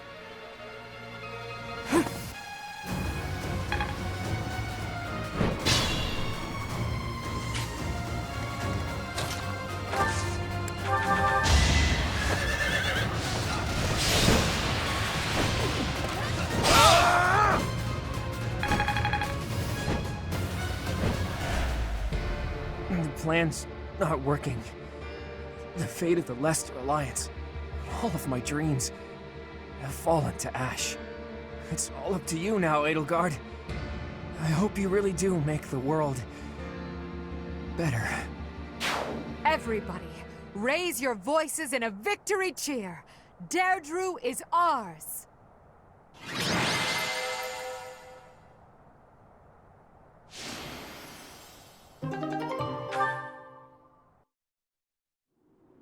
Deirdre is ours. The Alliance has collapsed and their leader has fallen.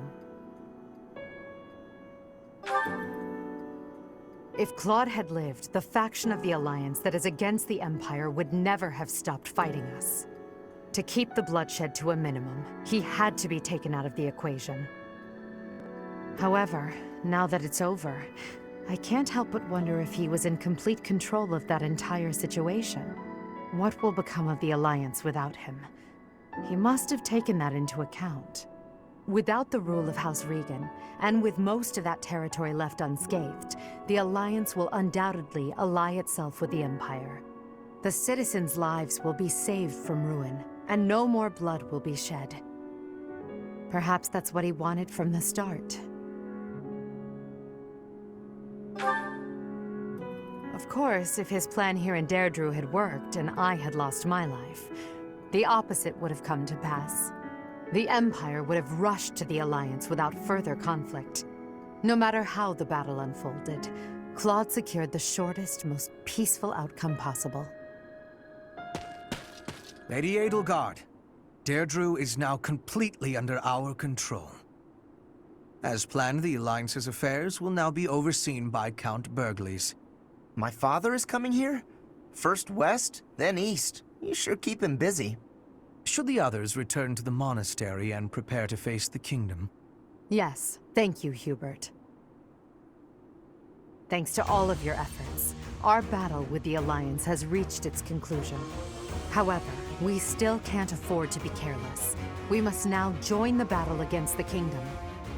With the strength of the Church on their side, they will prove to be a formidable enemy.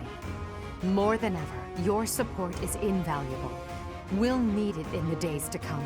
But for now, let's enjoy our triumphant return. Let's get to it! I'm so happy that the end of the fighting is near. Too bad there's still more violence to come.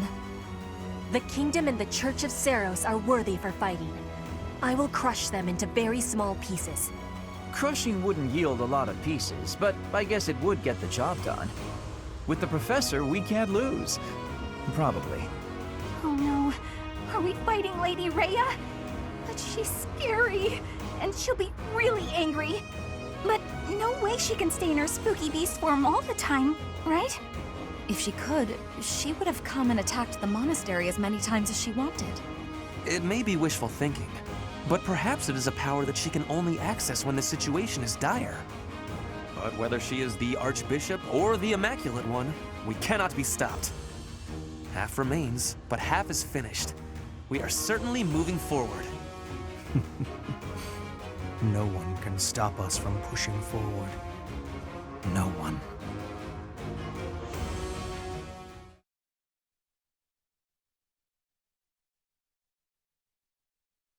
Part 2. Crimson Flower. Pegasus Moon. Tempest of Swords and Shields.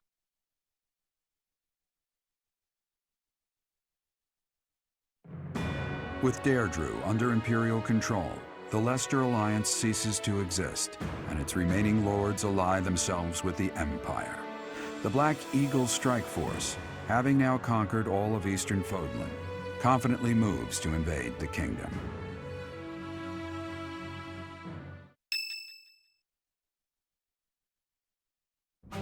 And that concludes Count Burgleys' report. Just as your Majesty predicted, the old Alliance has willingly fallen under Imperial rule. However, even with Claude dead, there is no telling what manner of poison he left in his wake. We must be careful not to expose any weakness. Of course, though it seems we can now attack the kingdom without issue. True. However, you should know that Lord Arundel has entered Deirdre. It would seem he has already started collecting the relics of the old Alliance. Let him do as he pleases for now. It's not yet the time to chide him. Understood. As for the kingdom, as we theorized, it is not entirely united. If we defeat the royal family of House Blaidd, and a handful of other notable houses, it should fall under our control quite readily. Those we must target include the houses Fraldarius, Galatea, Gautier, and Karen. We have allies who are close to some of those lords. Perhaps that can be used to our advantage. Persuasion by tears or threats. Perhaps one would consent to act as a hostage. We must make good use of the tools given to us. What about House Rowe and Aryan Rowe, the fortress city? Will they not side with us? The head of House Fraldarius, Lord Rodrigue, has entered the city. It is possible that he has seized it. I see. Then it might prove too difficult to strike Ferdiad right away. Either way, when preparations are complete, we can begin our deployment into the kingdom. That part of the plan remains unchanged. Professor, is something wrong?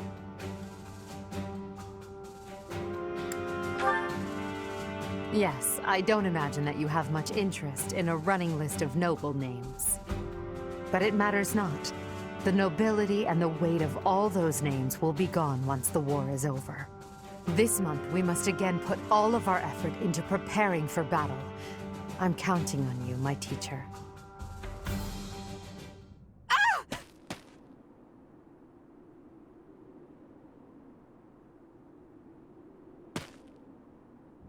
Professor, you didn't hear anything just now, did you?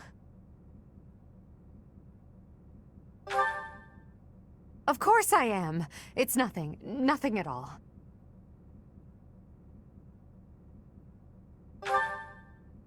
I told you it was nothing and I meant it. It's just... well, there was a rat. I don't enjoy the company of rats. I believe I've told you about this before.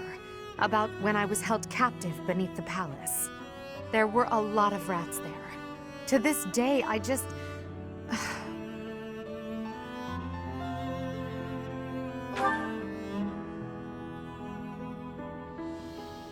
What?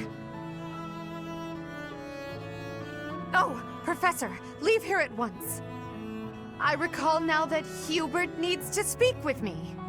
I must change my clothes. Now! Whatever you do, don't look this way.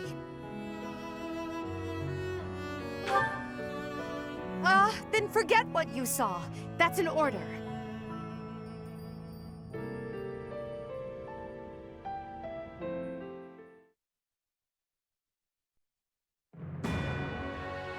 Following the Alliance's defeat, the Black Eagle Strike Force prepares to invade the Kingdom. But the Kingdom's new allies, the Knights of Seiros, begin to make an advance of their own. After appearing in Aelel, the Valley of Torment, and following the border south, the Knights of Seiros openly march to recapture the monastery at Garreg Mach.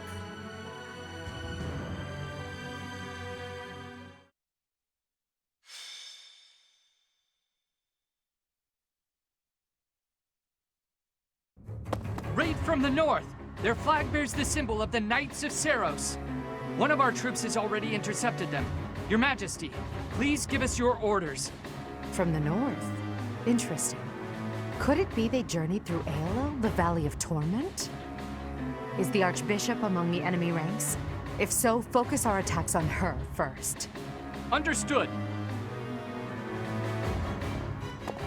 Our enemy knows Garreg Mach inside and out. They can come and go as they please. It would have been best if we had detected them sooner, but that can't be helped. Professor, we must hurry and intercept them ourselves. I'll leave the preparations to you. Huh. The battle looks to be rather cumbersome. We are still guarding all of Garreg Mach, but there are undoubtedly numerous secret passages and magic traps.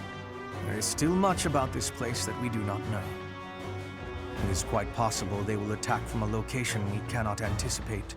I must head out first to give my orders. I'll meet up with you soon. Call for General Randolph and General Ladislava. Hurry! It feels like only yesterday we called this place our home. We must show these fools the error of their ways. They shall pay for the sin of invading Garreg Mach. Oh, but the Professor is fighting alongside our foe. The same one who saved my life. That is true. Though I find forgiveness difficult, we do owe that wayward soul a debt. However, the fact remains that because of the Professor, Rhea has long been tormented. To think that the vessel of the goddess, entrusted with the sword of the Creator, could go on to... it angers me to even think of it. All that has happened has changed Rhea.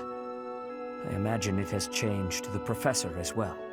Even if we prevail, I doubt that the Church can ever fully return to the way it once was. Brother? Dear Flame, I only brought you with me because you were so insistent. Still, no matter what happens, you must not go near the front lines. If something were to happen to you, it would utterly destroy me. You are my reason for breathing.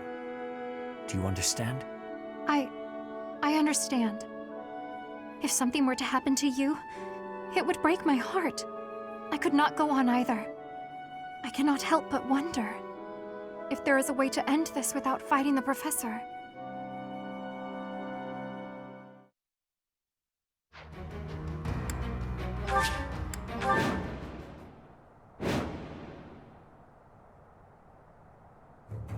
We were successful in sneaking up on Garrett Mach.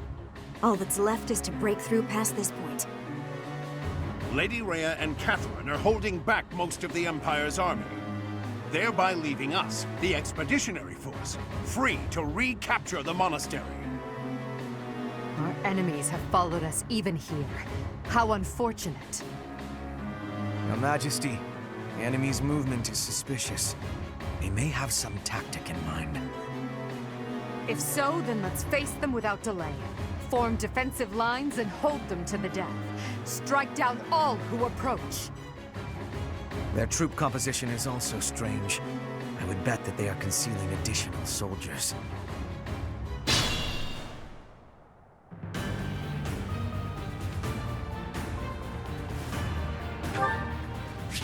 What's my strategy? It's time!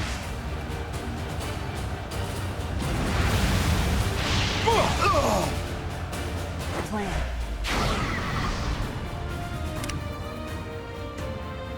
Ready for anything.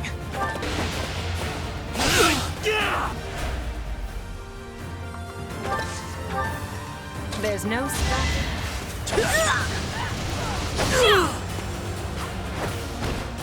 Phase me.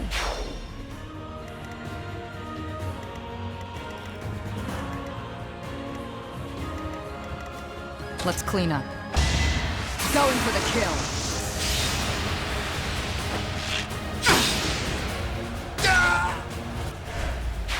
One step closer to victory. I'll cut a bloody path.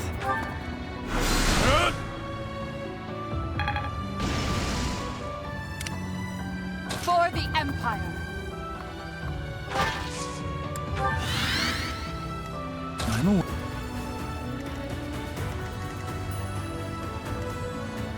More fighting. I do this for all of us. What's the plan? Understood.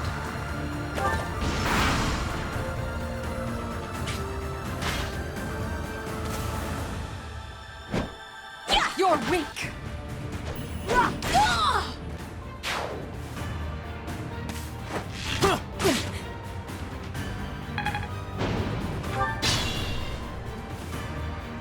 The enemy is transporting large quantities of flammable material into the woods. They clearly intend to attack us with fire. We should do all we can to prevent it.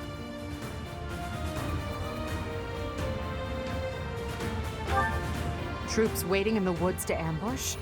We must avoid any suspicious areas as we advance.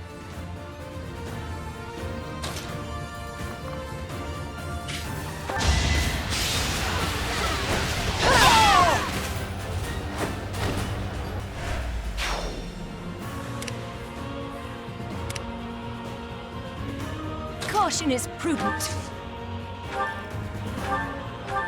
I'm grateful.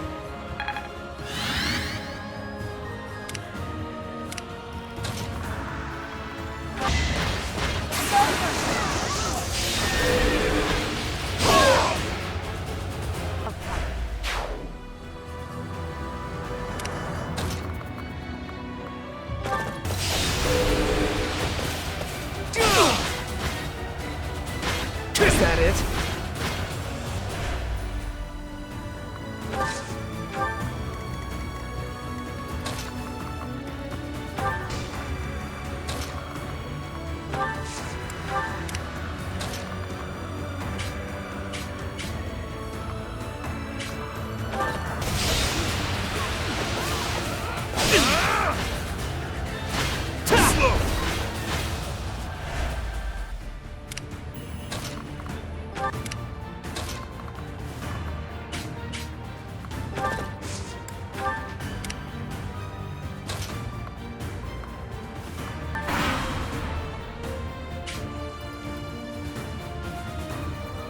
Now!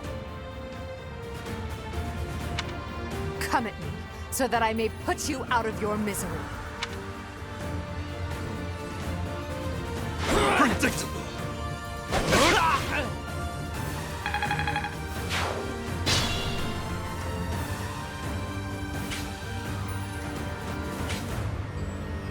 There's no stopping me. Die.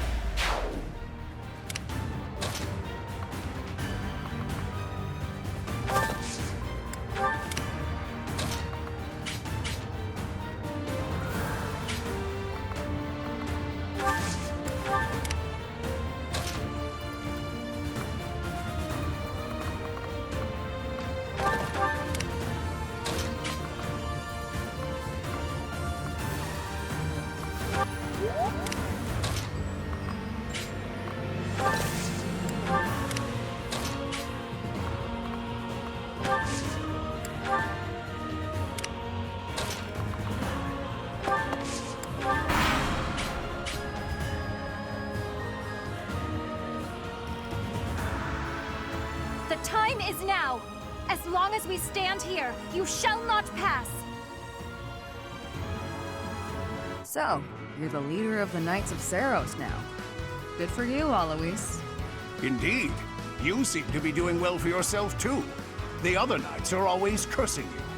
Don't worry, I won't hold back. I owe an old ally the courtesy. I won't either. I hope you're ready.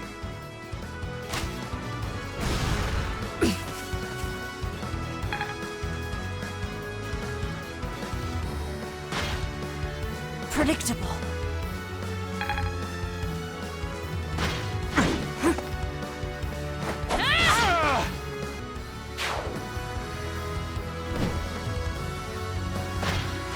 Watch and learn.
This makes me terribly sad, but this is my duty, to which I must be true.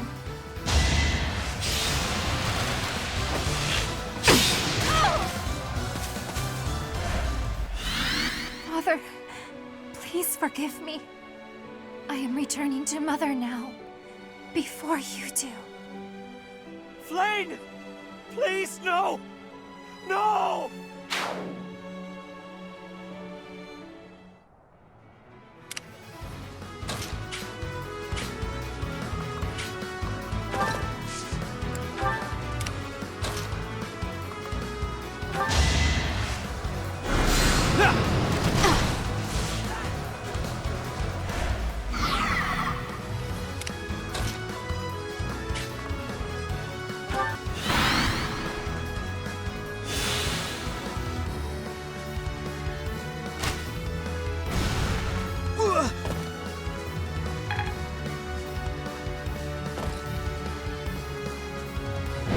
Pathetic.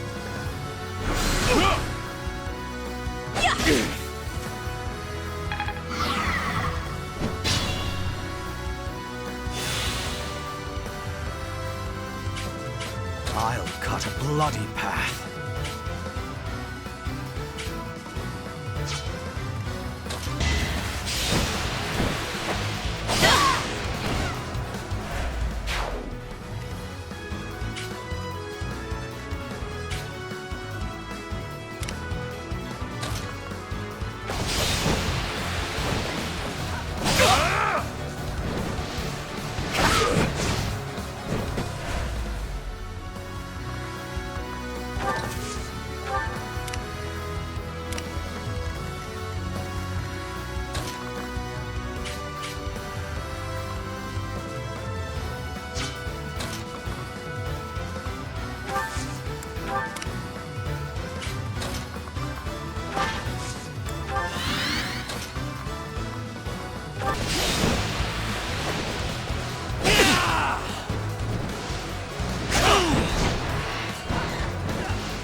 Cannot die here.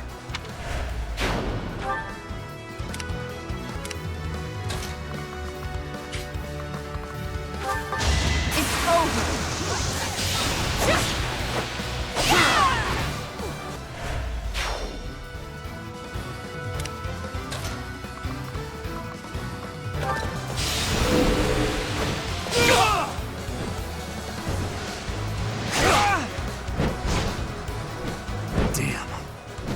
Dying here.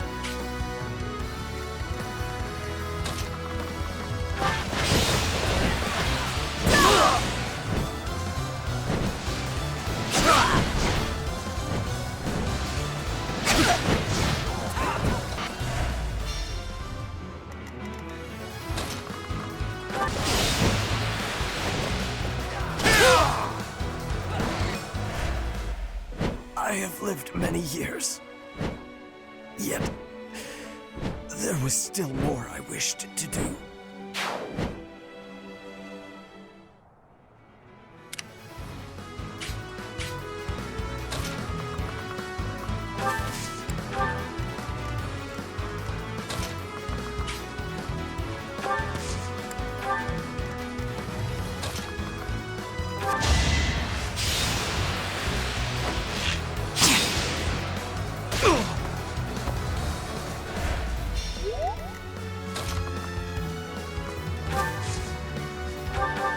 Thanks.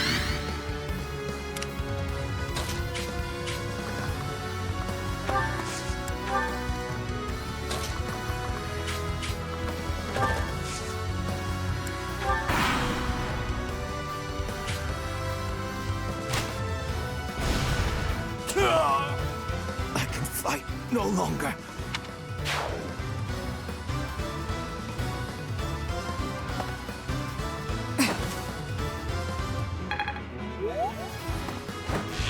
Predictable.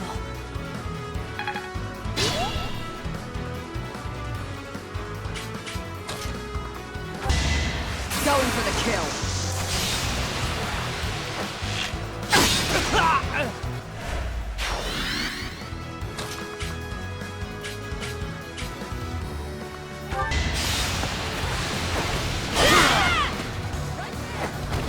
Them well.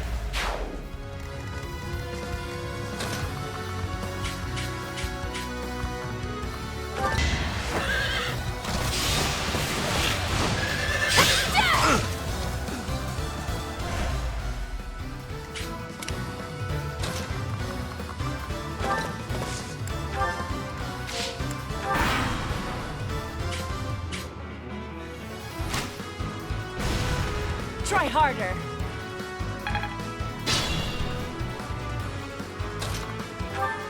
I can't believe you would try to kill Lady Rhea. Geralt must be turning in his grave. I can't protect you like I promised. I have to kill you and bury you with my own hands.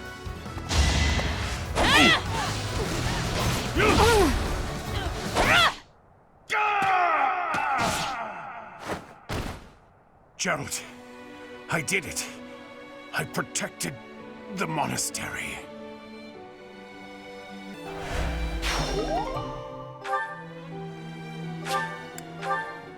Our enemy's plan is in ruins. Still, we must tread carefully. We fought them off. Good work, everyone. We've repelled the principal force of the Knights and defended Garreg Mach.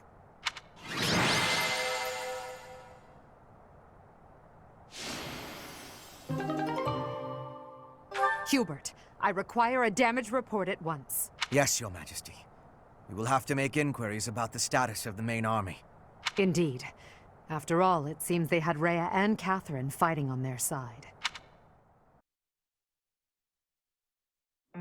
Lady Rhea, I am afraid I must report that we lost Seteth and Flayn. We were able to make a clean sweep of those who came to attack us. The unit that invaded the monastery has been completely driven away. A bitter disappointment. I fear we can do nothing but retreat for now. Seteth. Flayn. First my mother, and now those two have been stolen away as well? Must you take everything from me? Lady Rhea. No amount of repentance will bring your wretched soul salvation. You will be chained to the Valley of Torment, eternally walk the desert until the skin rots from your bones. I will ensure that you pay for your sins, Professor!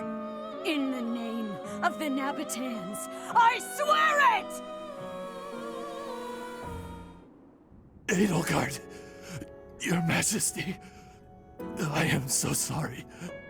Silence. We must tend to your wounds. It will do no good. I can't be saved. You must know that. Ladislava has also passed. The enemy has withdrawn. You are safe now. Understood. Good work. Another loss on my watch. As more blood wets my feet, they grow heavier with each step. Remorse, resentment, despair. I have dispensed with all such things to come this far. And we must keep moving forward. Hubert, tell me the status of the enemy. The battle has ended in a draw with severe injuries on both sides. Some known commanders have been slain. The most worthy of mention among the dead was the second-in-command to Rhea herself, Seteth. With the death of Alois, the Knights of Seiros have taken a huge blow as well. Garreg Mach has not taken much damage, and so it would not be out of line to claim it as a victory for us. Yes, we'll call that a victory. Although, I'm sure they will say the same. Yes, Your Majesty. Oh, what a terrible opponent that was! Why is the church always like this? How am I supposed to train for that? It was way too scary. When I saw the enemy enter Garreg Mach, I prepared myself mentally for death. I thought it would be a fine time to die, but I suppose it wasn't quite the time after all. Our luck was good to have grabbed victory. The church has great strength. We must not have grief, but must keep fighting. Can we be fighting now? This was certainly a momentous victory. We lost a lot, but we also gained a lot. Certain lords in the kingdom have examined the situation again and decided to join our cause, changing their fealty based on just one battle. They are all a disgrace to the nobility. Today, our enemy held many faces I knew well. If we must fight to the death with that kind of opponent, what will become of this world? There's no stopping me. I'm ready to go strike the kingdom here and now. Everyone must see that we can easily unite Fodlan, don't you think? Excellent job, everyone. The battle is over now. While we have sustained heavy losses, our foe has suffered far more. Although not exactly as planned, a win is a win. It may be safe to say that there will be no more obstacles on our way to the next battle. We will break through the Tailtean Plains and then set course for Ferdiad, the kingdom capital. The final chapter of our fight with the kingdom and the church is close at hand.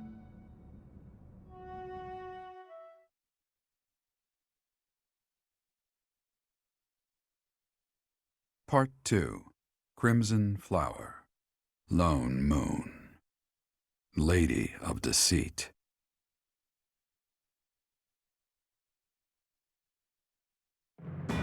After a narrow victory over the Knights of Seros at Garreg Mach, the Black Eagle Strike Force hopes to secure a route to Ferdiad, the kingdom capital.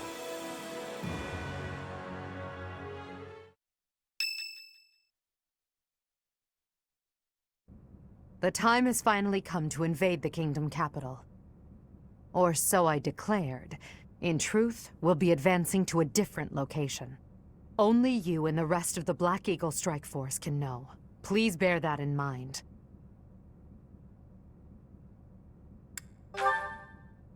There is another location we must take before moving on to Ferdiad. South of the capital, there is a fortress city on the border of the Empire and the Kingdom. It is called Aryan Road, and we must take control of it at once. There are many mages within Aryan Road. We will also face Cornelia, a general of the kingdom. We must also contend with Rodrigue, the head of House Fraldarius, as well as his troops.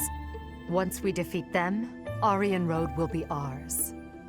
I hear Cornelia has a suspicious magic weapon at her disposal. We must attack before the enemy can respond with defensive measures. That is why we are preparing an assault before even our allies are aware. Even within our ranks, there is no way to know with certainty that there is not a rat among us who would leak such information. When Aryan Road falls, we'll focus on striking Ferdiad from both the south and the east. The deeper we carve our way into kingdom and church territory, the more favorable our position. As ever, I'm counting on you, my teacher.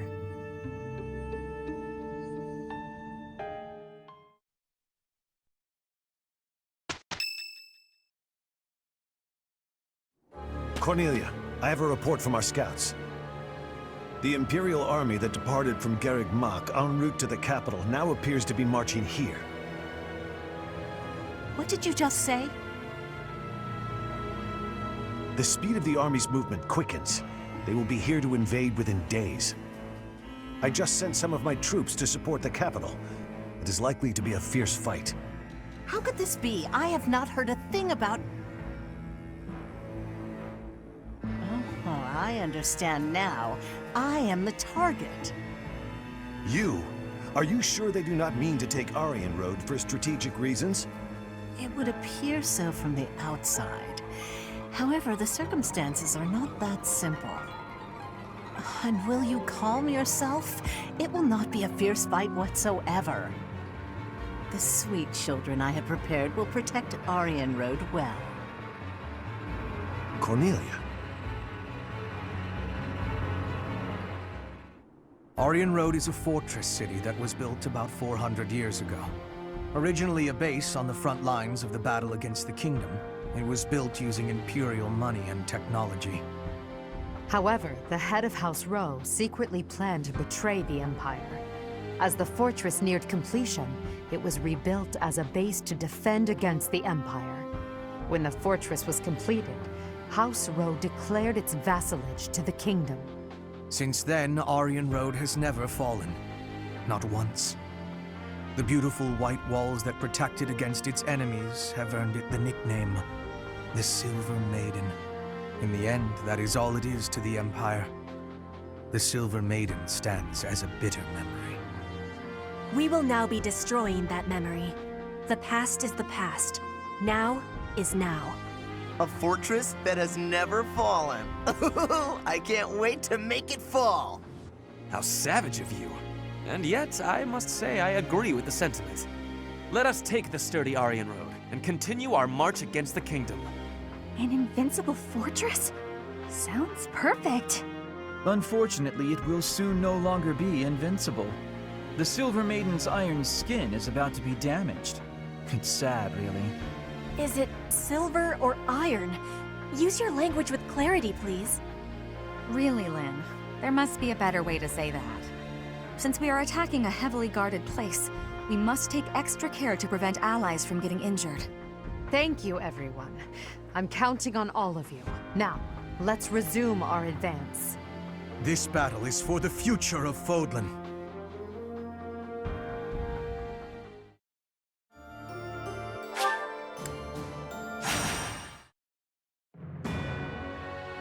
In order to secure a successful invasion of Ferdiad, Edelgard launches a raid on the fortress city of Arianrode, which occupies a key position on the border.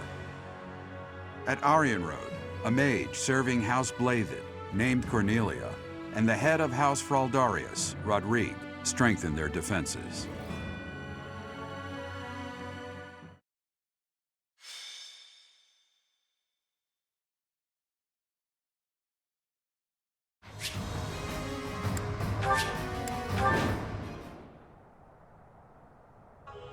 How could they deceive me and close in on Arianrode?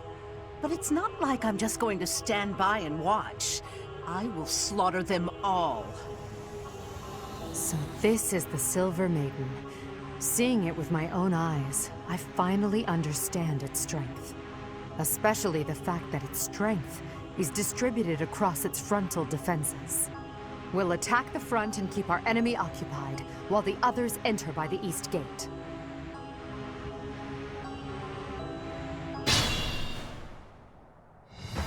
Tightness, my lovely dolls. Seek out the enemy and destroy them.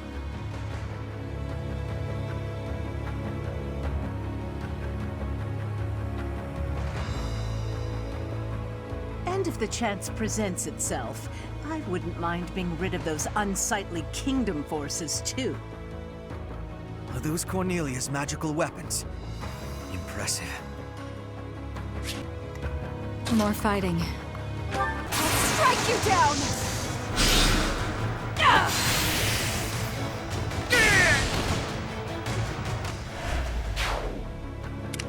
I'm awake. What's the plan? Ready for anything.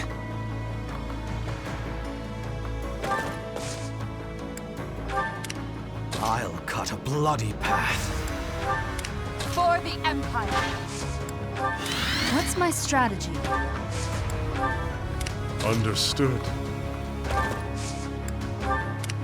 Let's clean up. There's no stopping me. I do this for all of us. Want to die? Step forward. I'll take you all. We all choose our paths, and I've chosen mine.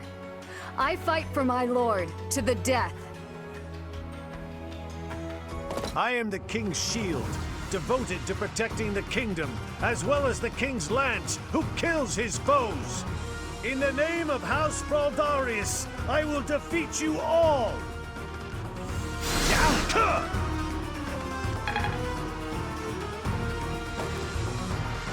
Hey, Felix. Remember when we were kids, and we made a promise about dying together? I remember. Well, seems we're about to kill each other. Sorry, Sylvain. You'll die first. Damn. I'm not dying here.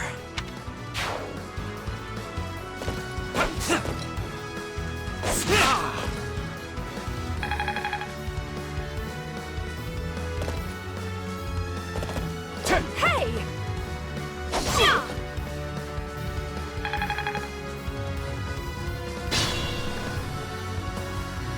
Traps awaiting us inside the castle. What a nuisance. But with such large-scale traps, there must be some sort of mechanism to control them.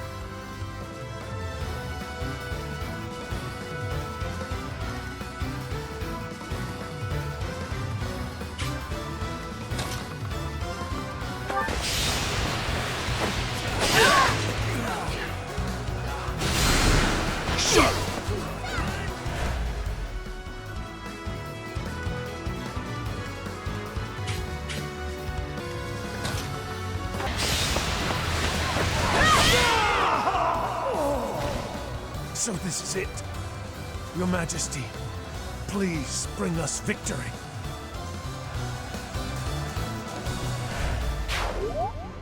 Father, I will fight in your stead.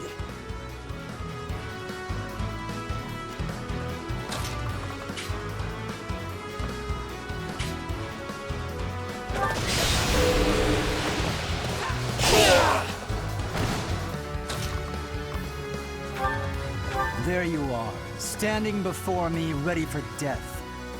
I will administer the finishing blow.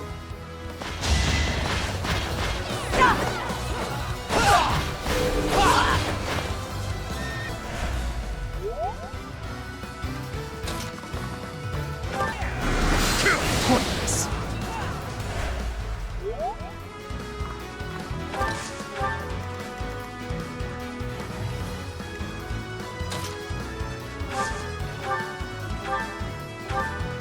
Great.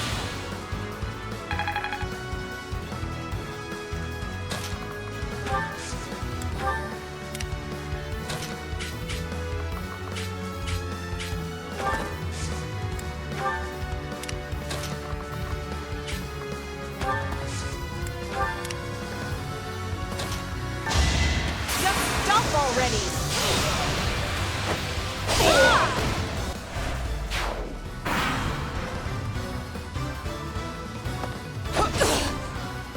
That's it for me.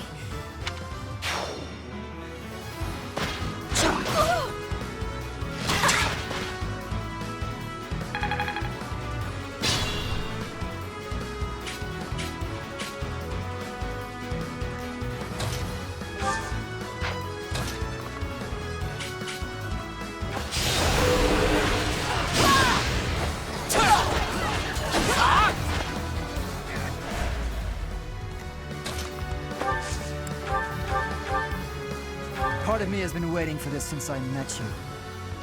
No need for chit-chat. Come at me!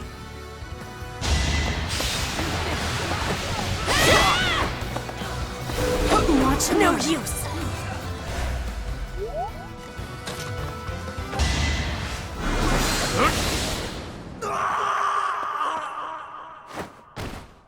I failed.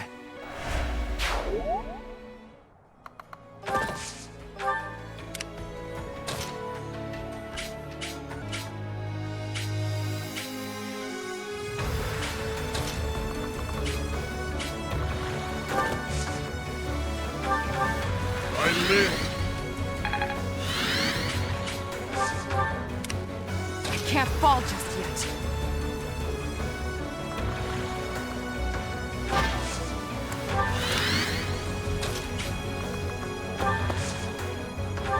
Back to the fray.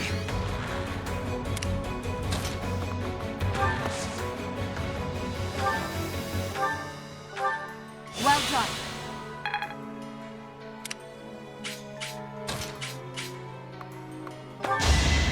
Going for the kill.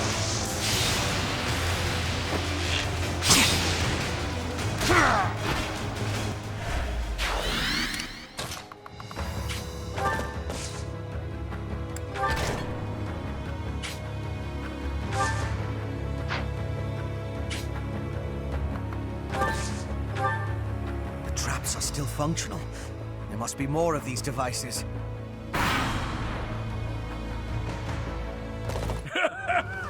Does a whelp like you really expect to kill me? I am Gwendol, the Grey Lion, a knight by the hand of Count Rowe. Do your worst!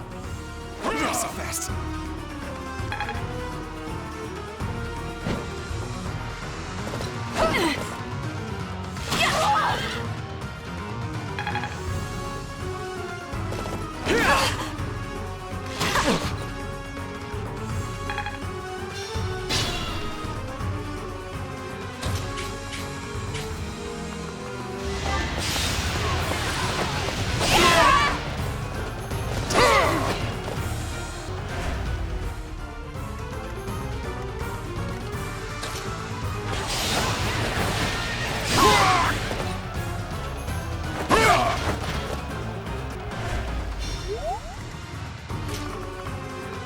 Bow before Her Majesty!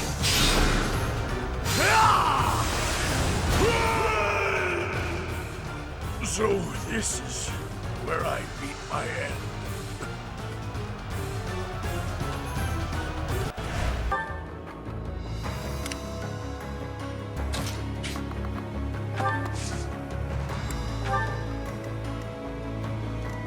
Be careful.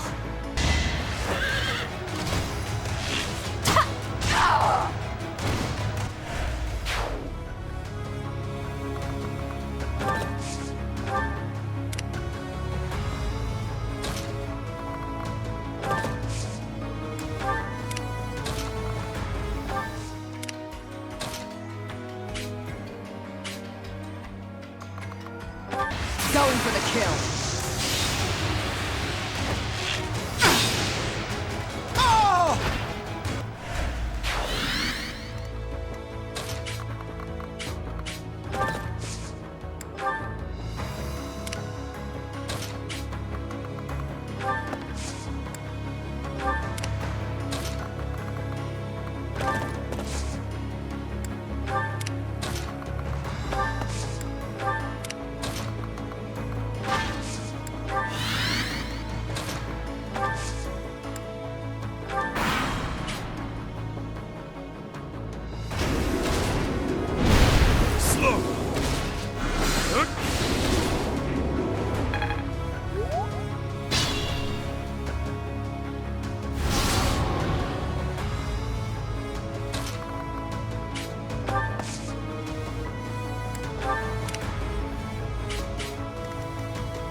I will protect Aryan Road to the bitter end. This I have promised to my ancestors, to His Majesty, and to myself.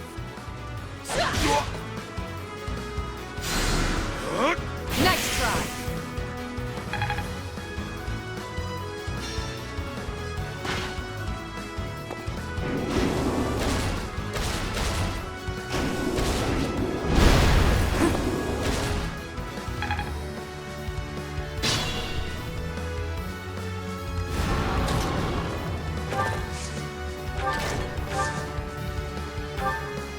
The traps have been disabled. It should be safe to advance now. Our goal is Cornelia. Let's make this an all-out assault.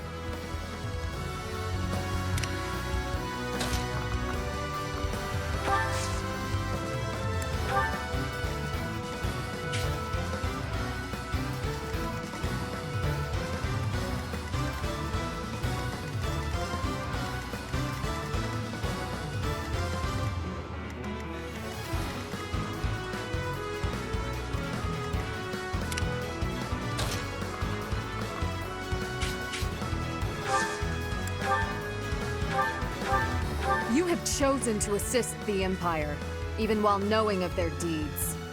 I am truly disappointed in you, Professor. Prepare yourself, heel of the Empire. A wretch like you will never be qualified to rule over Fodlan.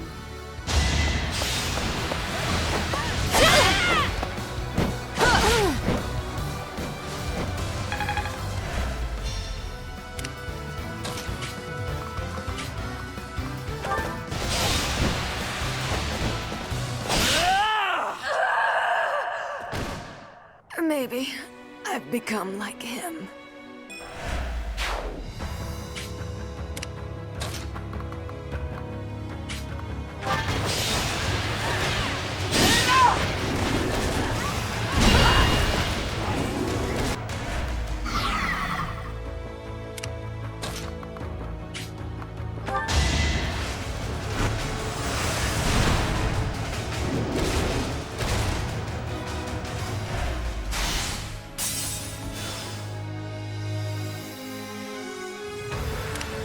Be careful.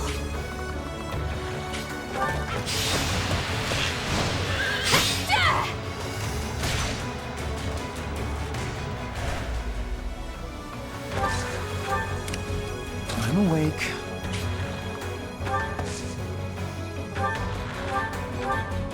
Great. Let's clean up.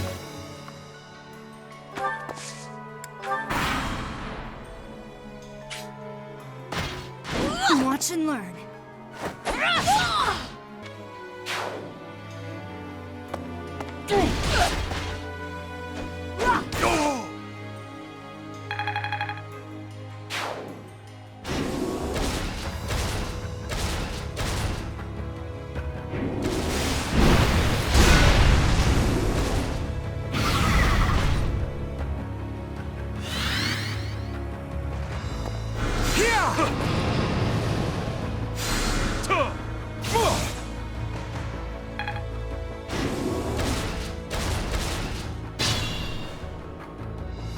What's my strategy? Understood.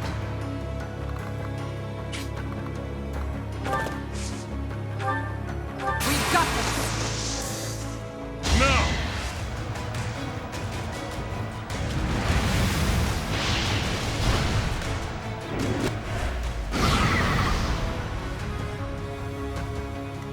Ready for anything.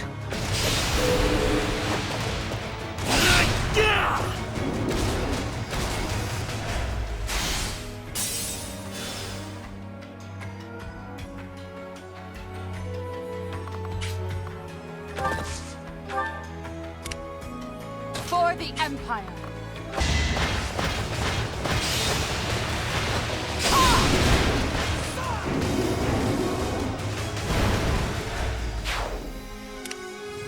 There's no stopping me.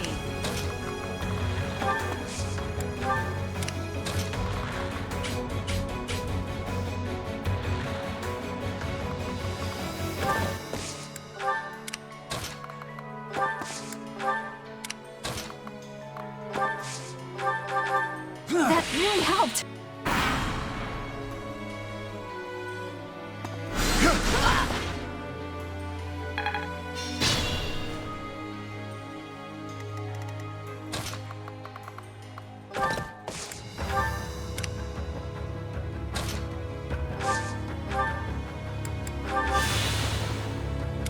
I do this for all of us.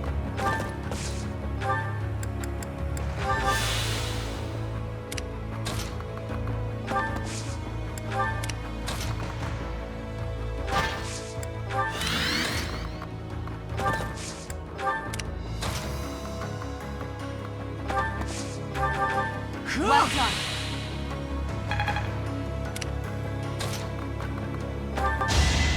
Going for the kill.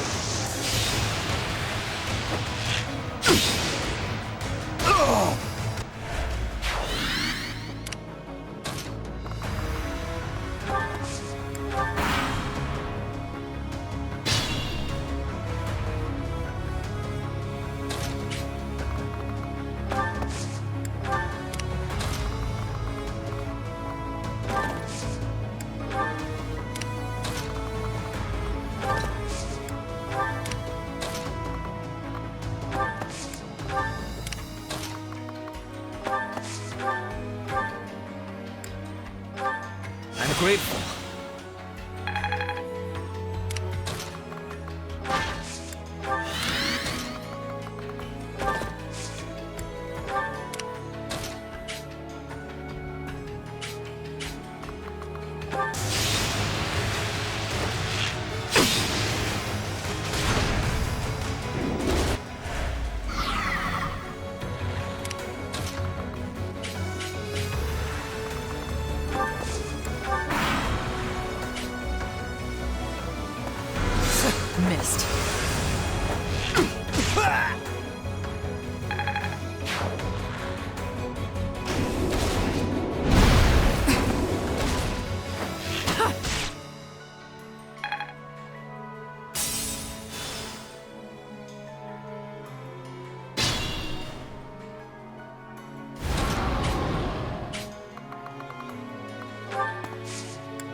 such a shame.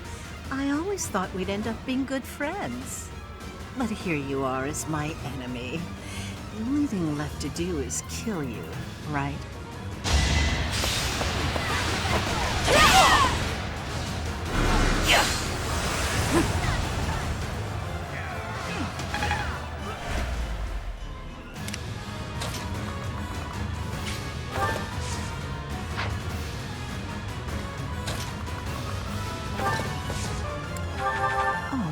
What a charming guest. Let me take care of you.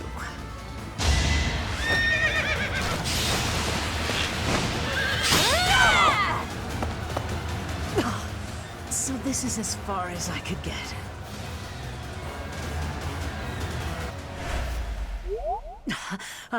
All is in accordance with this carefully crafted script of ours. What a masterpiece! What a delightful dance! Victory is ours! Aryan Road has fallen! Another army will take control of Aryan Road.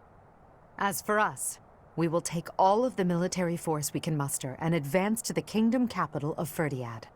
It won't be long before all of Fodlan is unified. Everyone, this is our last push. Our goal is within reach.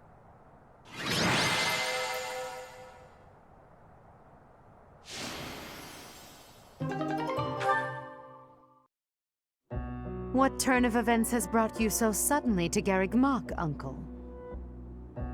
Well, my business in the old Alliance territory had roughly finished. I wanted to see the face of my niece, who so bravely took Aryan Road. I have heard that it was done with truly magnificent tact, and that you even deceived some of your allies. I'm happy to have earned your praise. However, to say that I deceived my allies is a bit misleading. I despise leaks of information, and there may have been a church rat hiding amongst our ranks. Ah, I see. However, there are some unfortunate consequences. Cornelia surely planned to betray them, but she has been struck down. Truly wasteful meddling. Unless... was it your intention to kill her?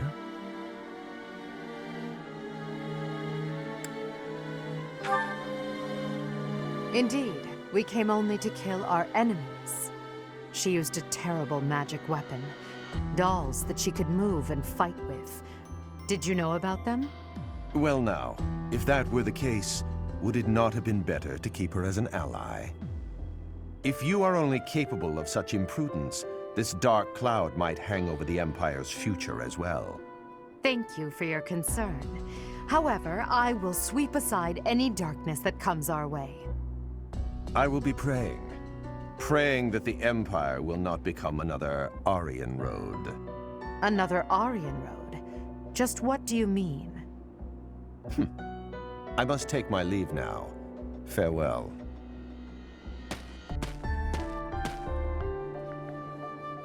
Lady Edelgard, there you are. We just received some truly shocking news. It is said that pillars of light have rained from the heavens and disintegrated Aryan Road. Disintegrated?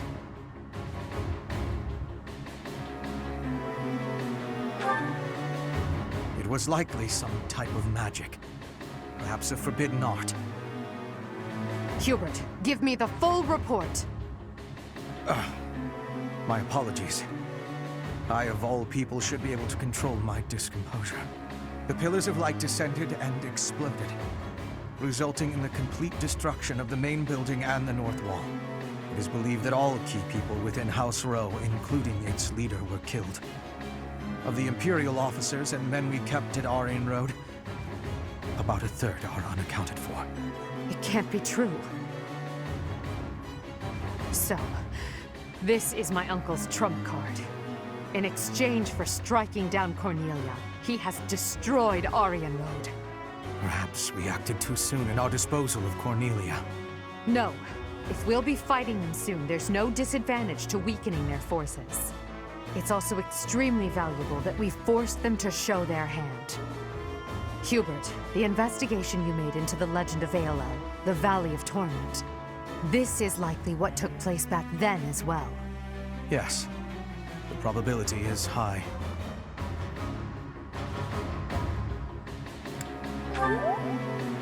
Yes, it is quite likely. North of Garreg Mach, there is a valley where the earth is always aflame. Once javelins of light fell from the sky there. They pierced the earth and set the forest ablaze, creating a land of torment. We believed it may have been the work of the goddess. But it was actually an attack by those who slither in the dark. That sums up all that we know. By gifting us that knowledge, those who died at Aryan Road will not have died in vain. Indeed. It would be good to control the flow of this information. True. We'll conceal this from everyone as best we can. I trust you, my teacher.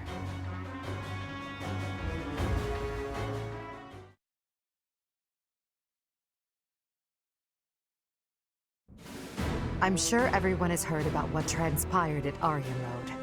The Church has displayed their cowardice by indiscriminately using forbidden practices to kill the residents there. Their victims also include members of House Rowe, the Imperial Army, and many, many more. According to our investigation, the forbidden attack that destroyed Aryan Road cannot be used again so quickly. Even so, we cannot delay our efforts. We must put a stop to all of this by the end of next month. The leader of one of the Imperial factions has already initiated an attack on the Fraldarius territory lost by Rodrigue. Soon all obstacles blocking our path to Ferdiad will have vanished. A cornered animal is at its most deadly. We must move quickly. Next, we march through the Tailteen Plains. After that, we destroy Ferdiad. At that time, complete Imperial control over Fodlan will finally be a reality. Oh, I'm shaking with excitement! Bring on the battle! I understand that a confrontation is inevitable. Still, I wonder if there's some path we could take that would cause less suffering.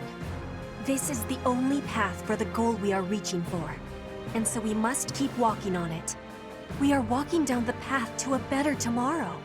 A cornered church? Well, count me out from any forbidden sorcery that can destroy whole cities. If only there was an easier way to get more information on crests and relics. You are as negative as usual, Linhardt. We have but one order: to emerge victorious. We're going to win this. We really are. After all, if we lose, everything will be terrible forever. Oh, no way. We can't let that happen. There's a lot to worry about, but I'm sure it will all work out. We'll win no matter what!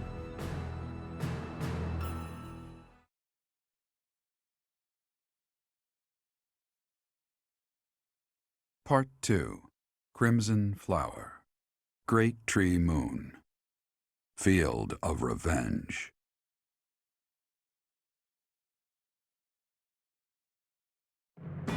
With the capture of Aryan Road complete, the Imperial Army moves to invade the kingdom capital. They plot to send troops toward now vulnerable House Fraldarius territory and plan to attack Ferdiad from two sides.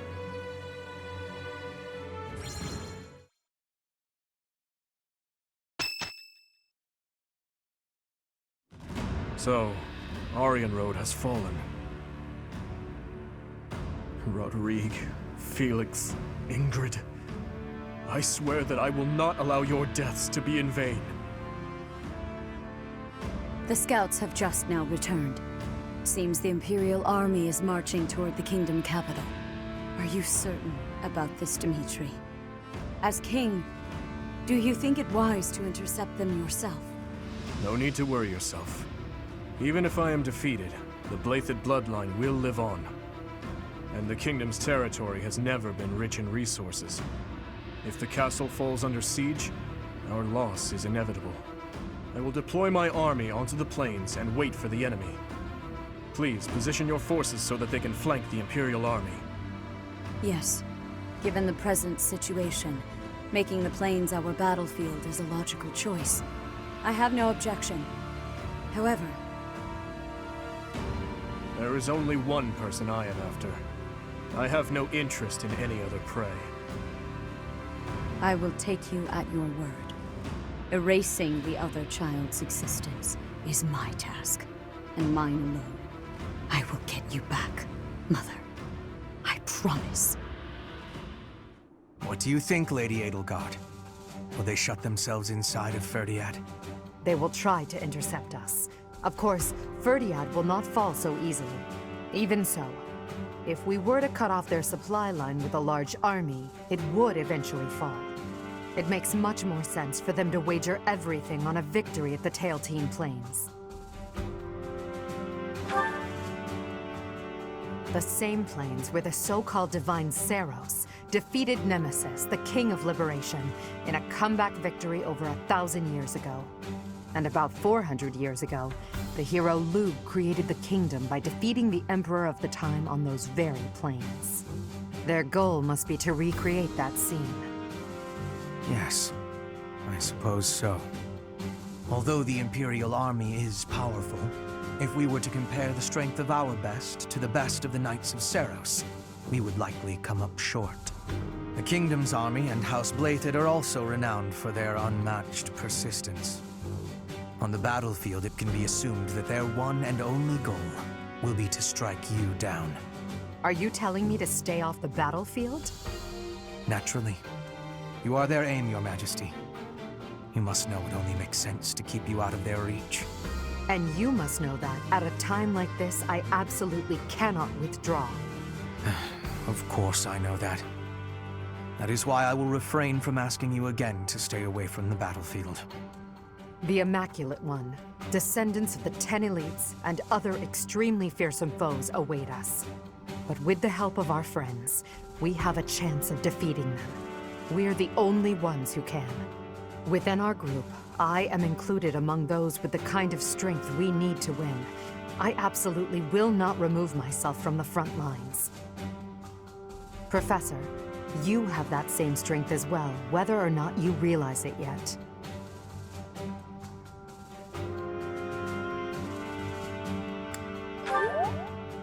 Please, don't get yourself killed trying to protect me. Until the very end, we'll survive this trial together. Understood?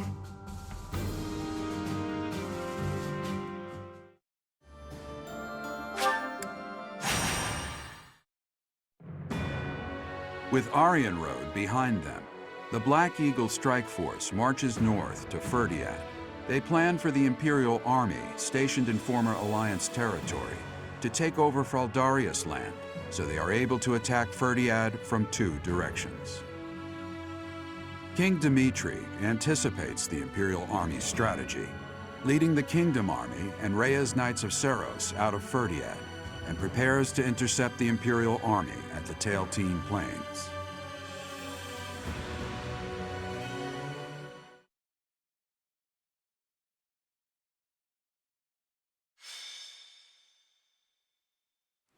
Mother. Oddly, the rain has come to fall yet again. At this place. Once again, I will fight to take you back. The one who keeps me from seeing you again. I will be sure to return them to the earth from whence they came. The foolish descendant of Hresvelg, who bears her fangs at me, will suffer the same fate. Lady Rhea. Call me Seros now. I am no longer the Archbishop, but rather a warrior. Yes, Lady Seros.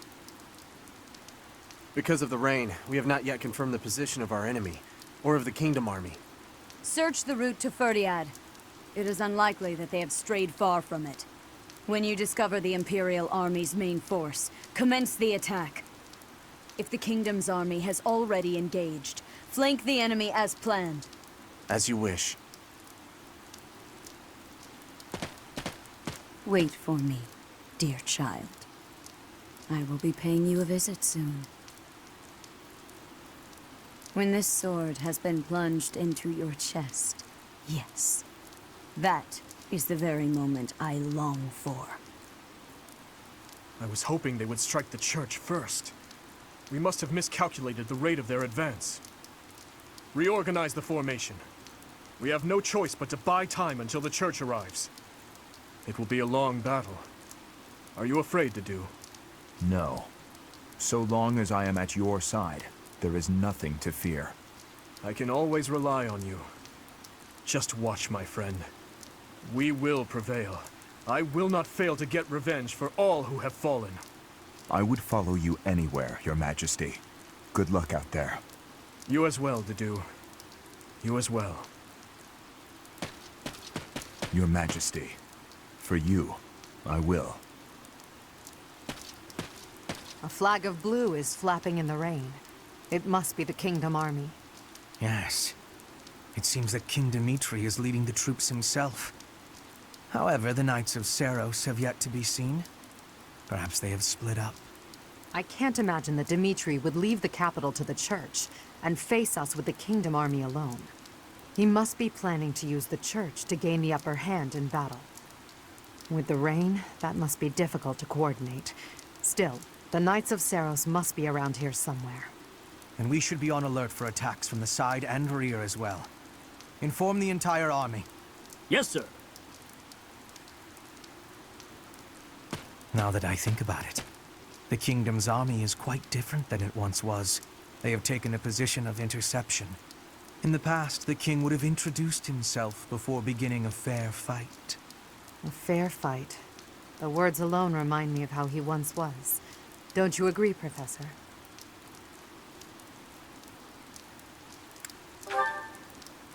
Yes. He often spoke of such things back at the monastery. Well, at the present, the words fair fight do not seem to suit Dimitri anymore. He dislikes making victims of his friends. But other than that, he will do most anything these days. If he stops at nothing to continue the onslaught, I cannot imagine what will become of the battlefield. True. As soon as we can take our battle formation, we must advance.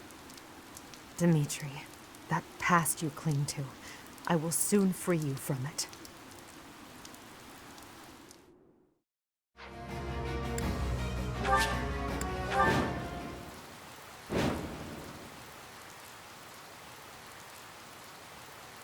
Ah, here you are, Edelgard, at your eternal resting place. You have trampled and stolen and blinded yourself to the truth. Today, I will have vengeance for all you have done. With this battle, the main force of the kingdom will be annihilated. Leave no enemy general alive, least of all King Dimitri. We are uncertain of the enemy's plans, so let us advance our troops with caution. The Knights of Seiros have yet to show themselves. They will join the battle at some point. Be ready. What's my strategy?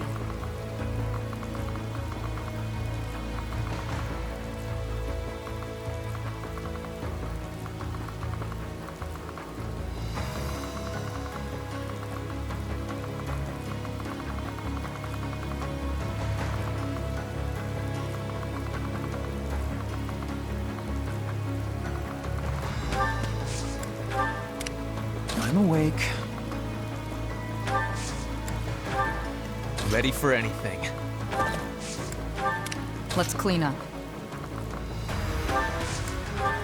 There's no stopping me. For the Empire! More fighting. Understood. I do this for all of us. I'll cut a bloody path.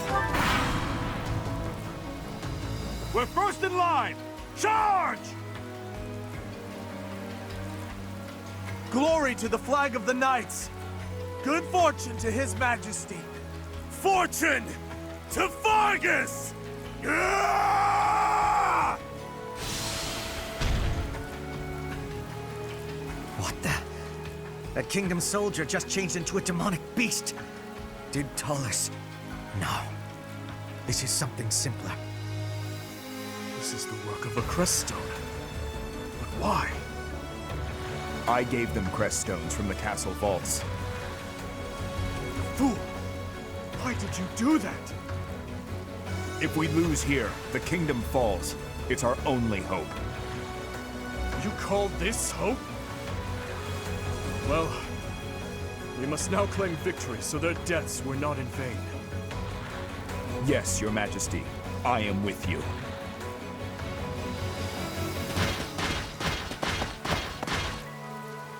Don't worry, everyone. The reinforcements have arrived. Reinforcements. We're in danger. We must defeat the enemy's generals before we're overwhelmed.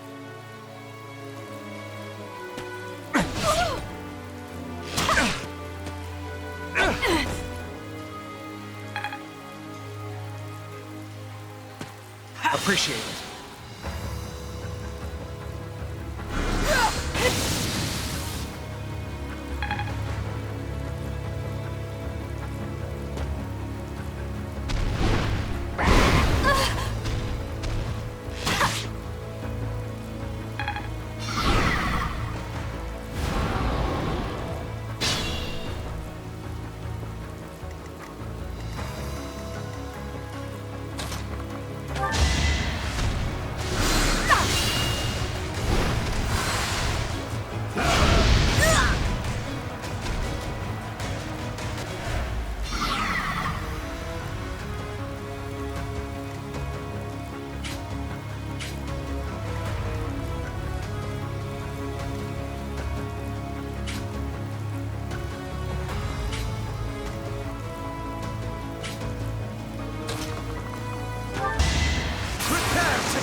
One step closer to victory.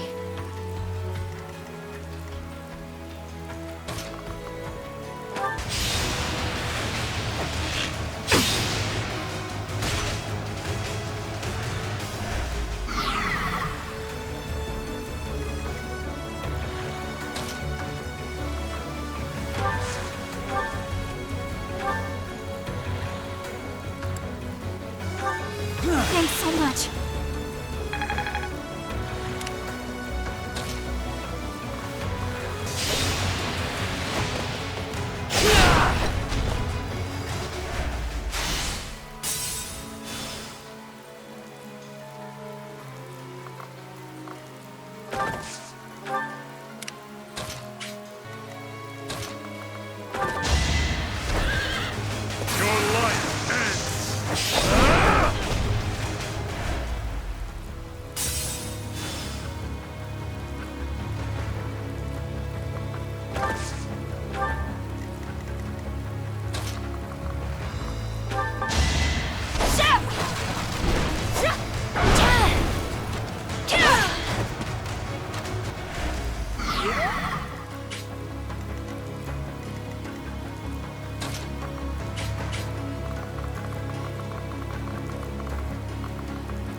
I'm impressed. Be careful.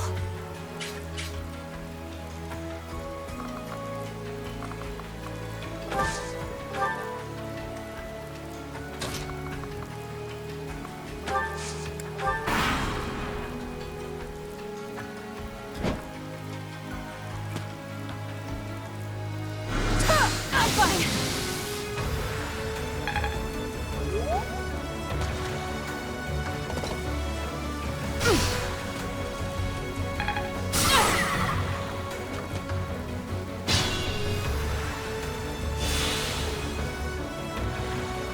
Know what you're doing?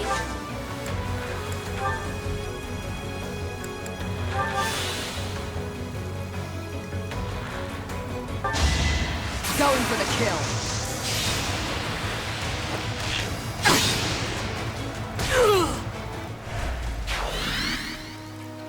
Caution is prudent. Yeah!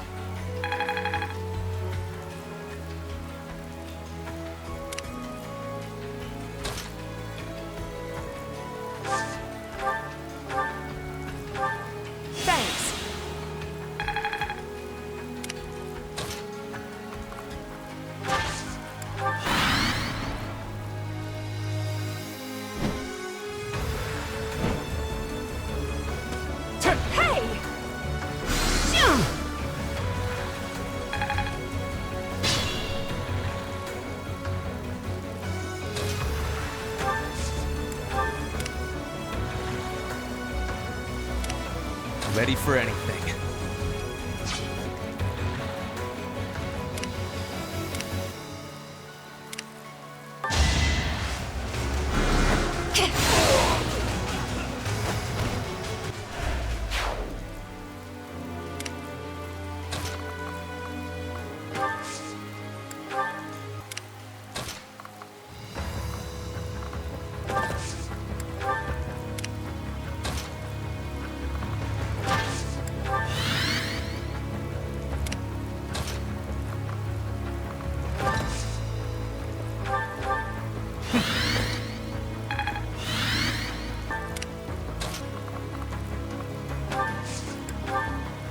There's no stopping me.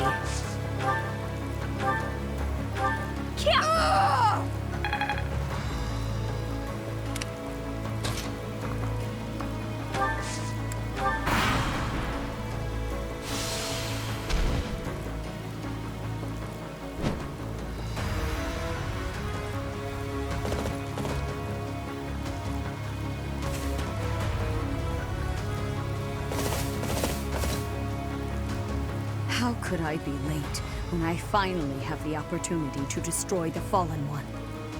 This rain. It is the lamentation of my mother. Observe. I shall not fail in restoring balance.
Damned, with no hope of salvation. For the sin of insurgency, you shall be consigned to hell!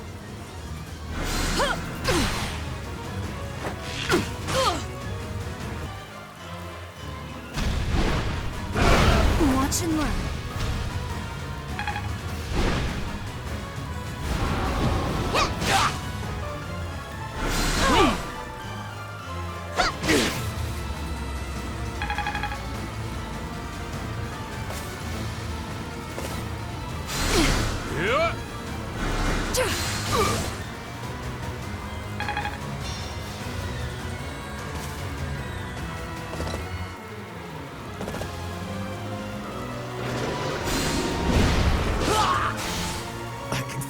No longer.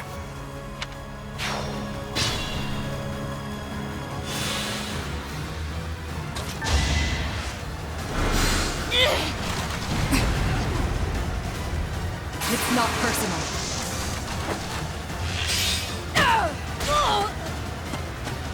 How can this be?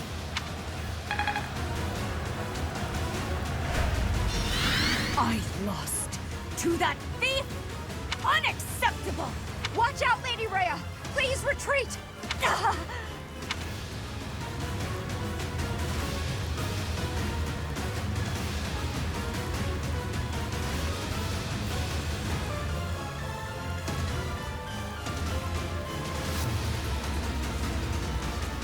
The Church of Seros has fallen back, but we have no such luxury. Everyone, fight for your lives! Victory to Fargus!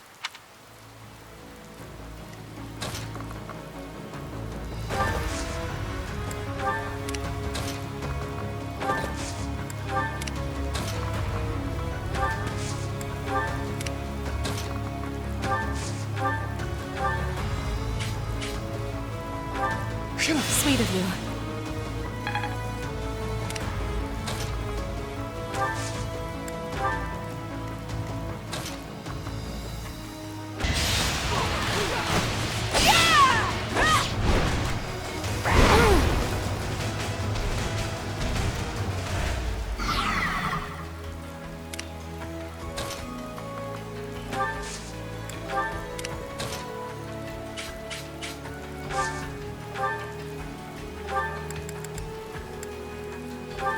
Thank you.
For the Empire!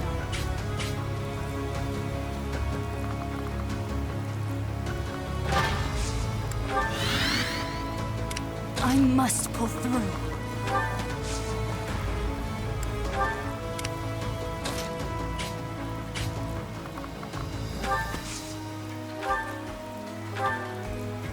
You will never understand the burden His Majesty carries on his shoulders.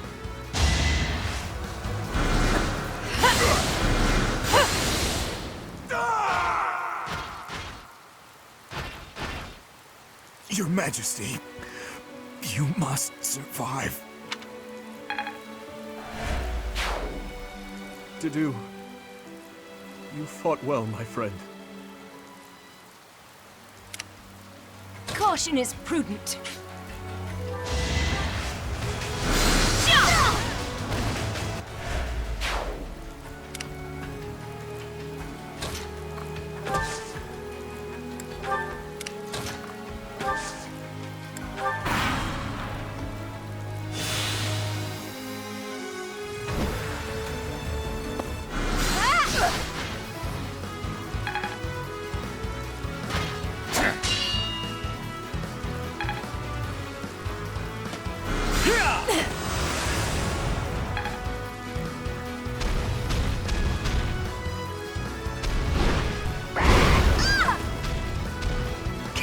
To die here.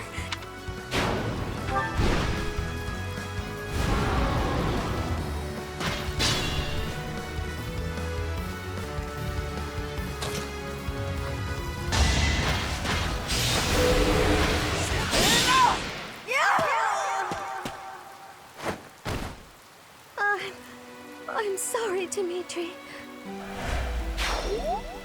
Forgive me, Mercedes. Were it not for me, you wouldn't have gotten caught up in all this. And you might still be alive.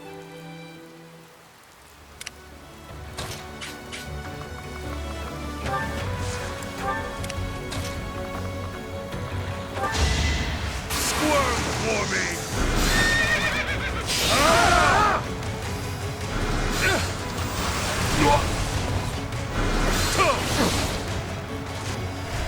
I am unafraid.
Going for the kill.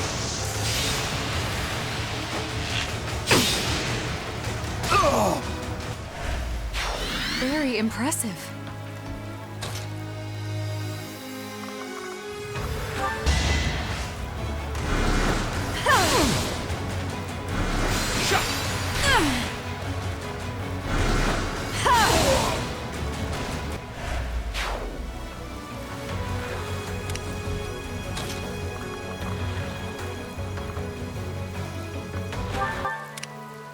Understood.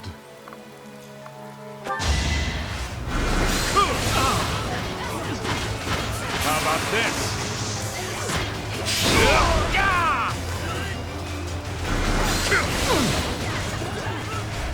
I am unafraid.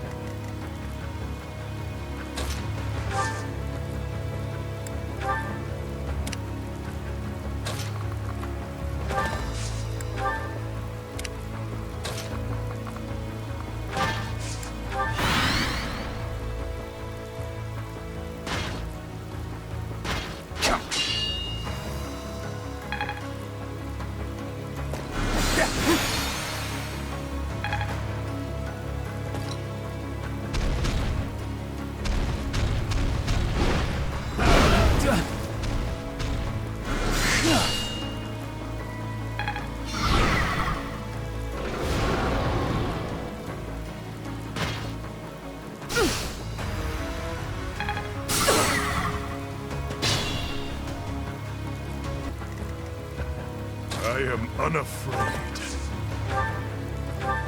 You will not kill one more soul. You will not steal one more thing. I will not allow it. Here and now, I stand against you.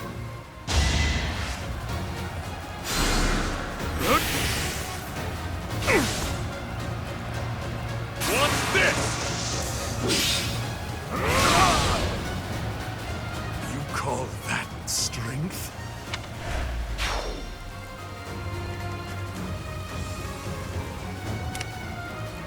Let's clean up.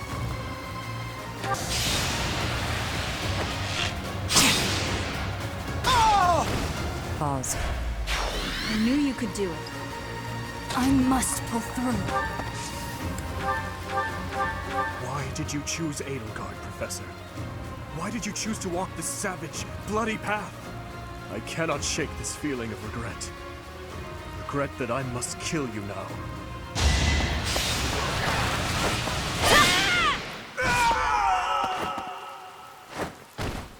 No, not yet. I can't die just yet.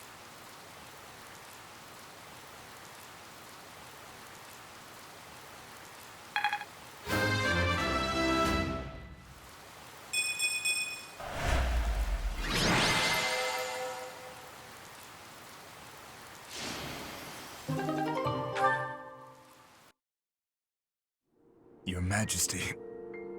Your Majesty! Stop calling me that. Oh, thank the... No! To do. It seems I will die before I can get revenge for everyone. My family, my friends, my home, everything that truly mattered to me. I couldn't. You're wrong. Because of you, I was able to live on until today. You saved me. These past 9 years, I am proud to have been at your side. It was a joy I never could have hoped for. Despite all, I count myself a lucky man. Is that so? I see. I am glad. You must be weary, Your Majesty. Please, rest in peace. Lady Rhea, King Dimitri has fallen in battle. The kingdom's army has retreated. It is impossible to preserve the front line. Everyone withdraw immediately. Fall back to Ferdiad. The goddess is watching over us. If we hold strong, we will surely be saved. Understood. Retreat! Why do you insist on being such a loathsome obstacle?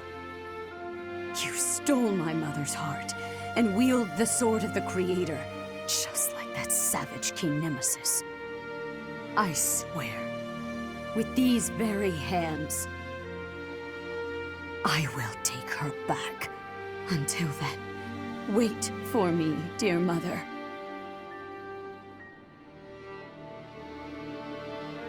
Rhea. She is our enemy, but I must admit that she plays her cards magnificently. You mean using the goddess's name in order to boost morale? That's true, but she also shows great skill in devising her tactics. Using the bewildered Kingdom army as a shield while she and the knights retreated. If they ran all the way back to Ferdiad, it will be very difficult to pursue them.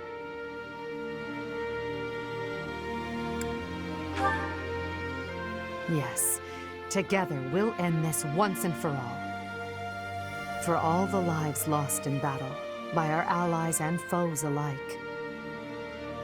And for Dimitri as well.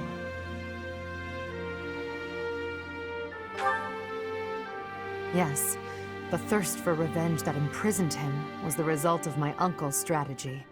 He believed that I was the cause of everything, and he lost sight of his path as king.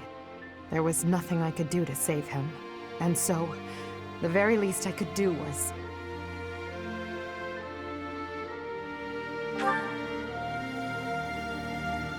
No.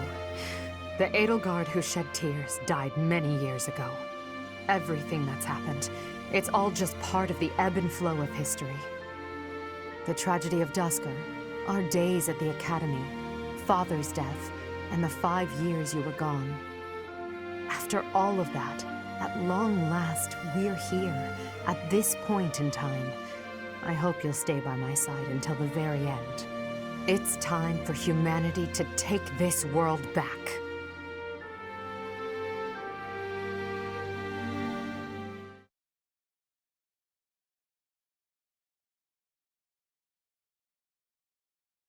Part 2. Crimson Flower. Great Tree Moon. To the End of a Dream.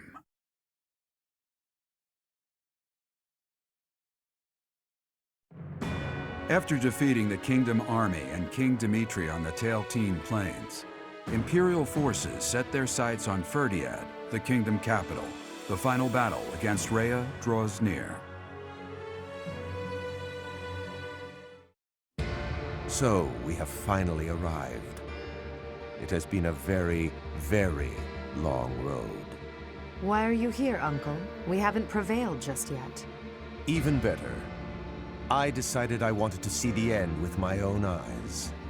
The very moment that humans will finally be free from the control of that false beast of a goddess. Understood. Behold to your heart's content. Just don't get in our way. Of course. I could not stand to be dragged into the fighting. When this fight is over, a world completely controlled by the Empire will be upon us. Not completely. I will only do what I must. But until our reign becomes stable... Uncle, no, all of you. I believe that your power and knowledge may be essential during that time of transition. Perhaps so. We also will do what we must. For that short while, we will lend you our strength. Yes, we're counting on you. For now. Professor, may I speak with you? I know the timing is less than ideal, but there's something I need to tell you. I imagine you've already sensed it, but even still, I must tell you the truth of the power you wield and of what you are.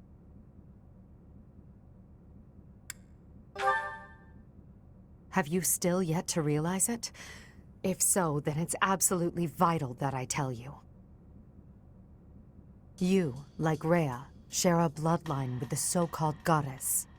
Your mother likely had some connection to the goddess, whose power has always been sleeping within you. 5 years ago, when your power awakened, I was afraid you would choose to join with Rhea.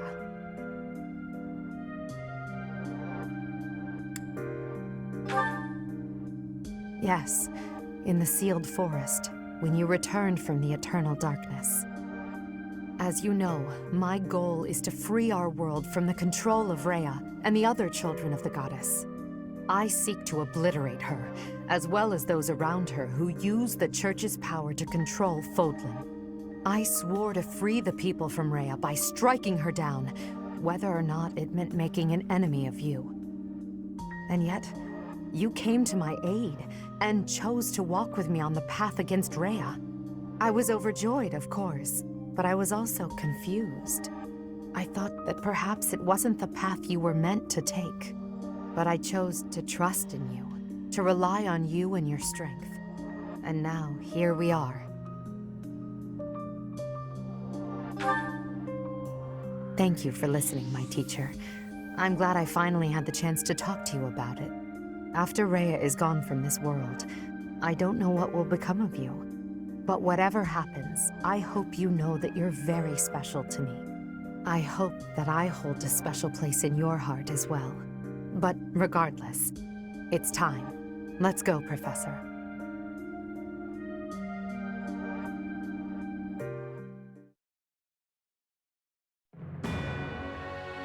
The Imperial army arrives in Ferdiad, the kingdom capital, only to be confronted by Rhea, who has transformed into the Immaculate One.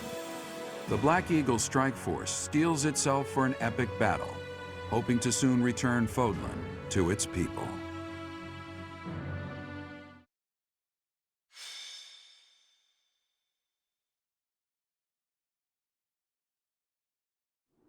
Rhea, members of the Church of Seiros, surely there's no need to continue this fight.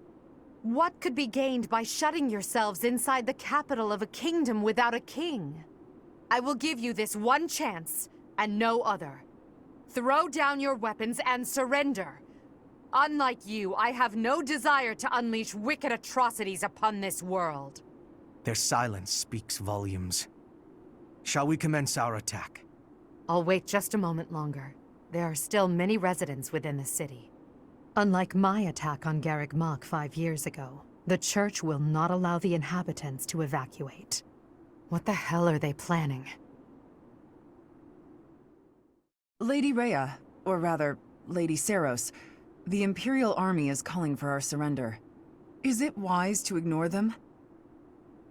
Perhaps we could leave Fodlan and devise another plan. We shall not surrender. We must not lose. Even if it must split the heavens, we shall not yield to the wicked ones. Understood. I will do as you command. You have my fealty no matter what, until my last moment of life. I'll stay by your side too, forever. Now, Catherine, set fire to the city. The Imperial Army will burn in the flames of eternal torment. What? No, you can't do that! Catherine, now. As as you wish. But is there truly no other way? I have no patience for foolish questions. I shall sacrifice as many lives as it takes. That apostate who insists on taking everything from me will be crushed by my own hands!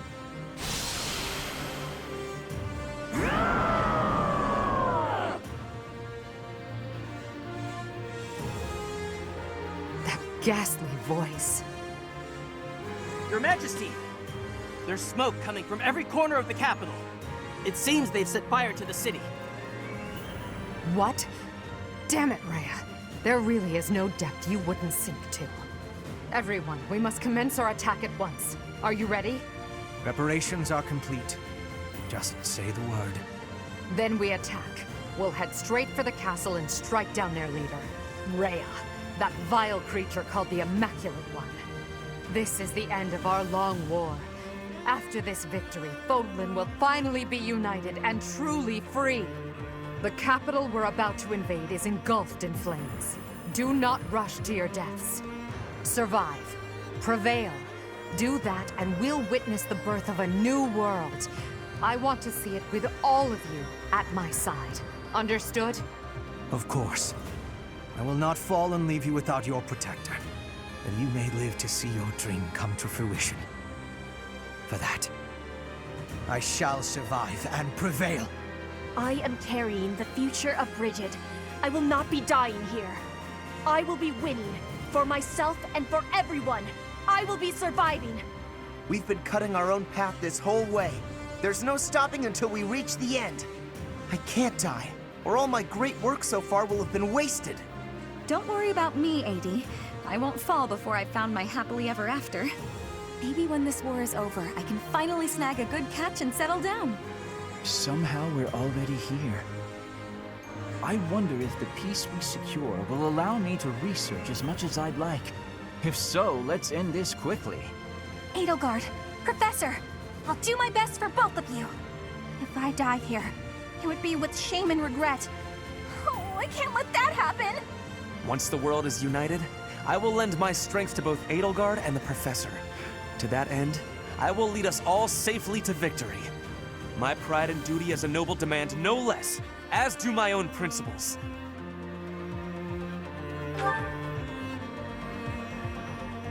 Imperial Army, Black Eagle Strike Force, move out!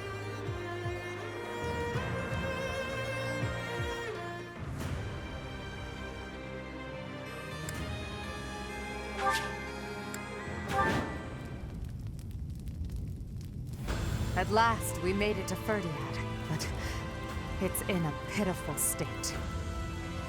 We finally stand before the palace. These flames will kill our friends and foes alike. Those who stand in our way will perish with the flames.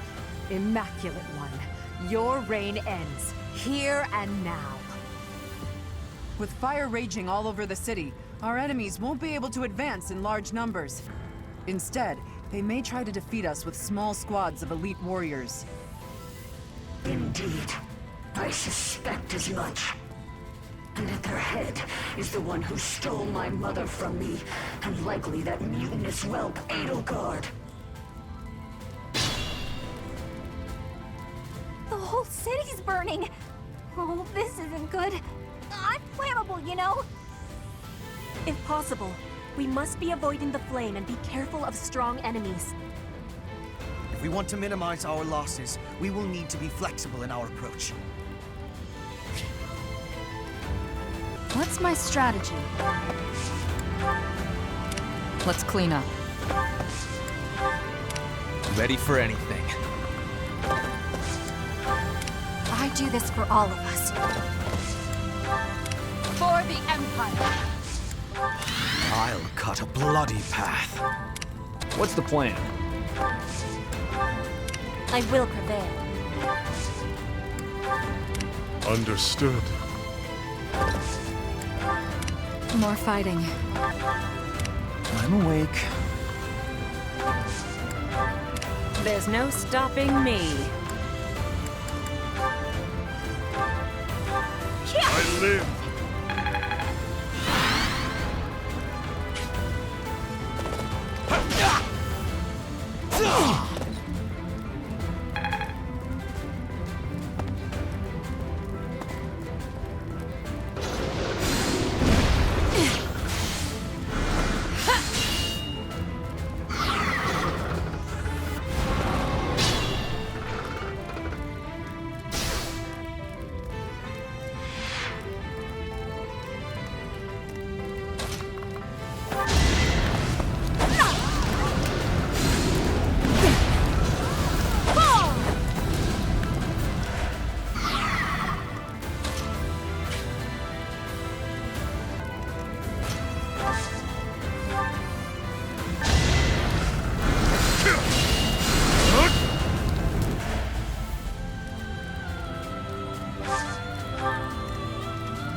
Let's clean up.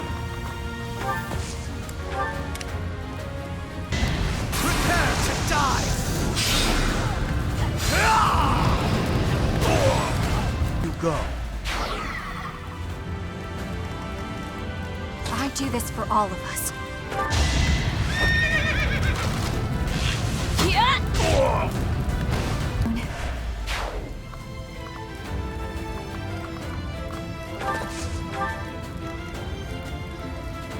For the Empire!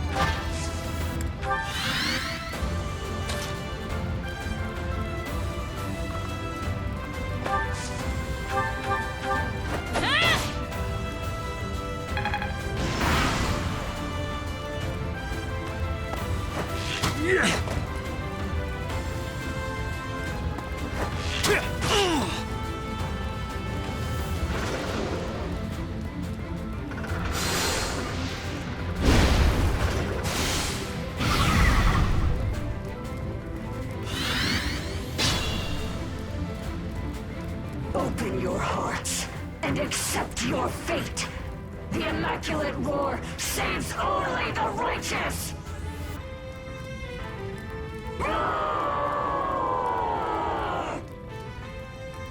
What?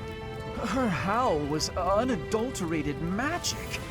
I didn't know such a display of power was possible.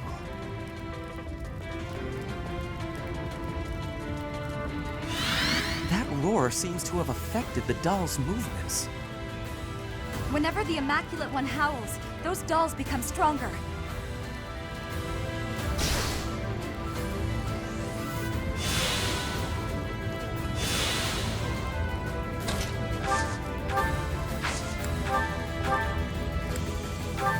Exquisite timing.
Damn.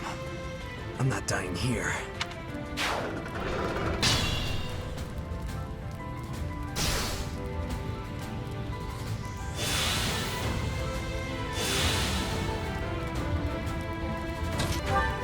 Sweet of you.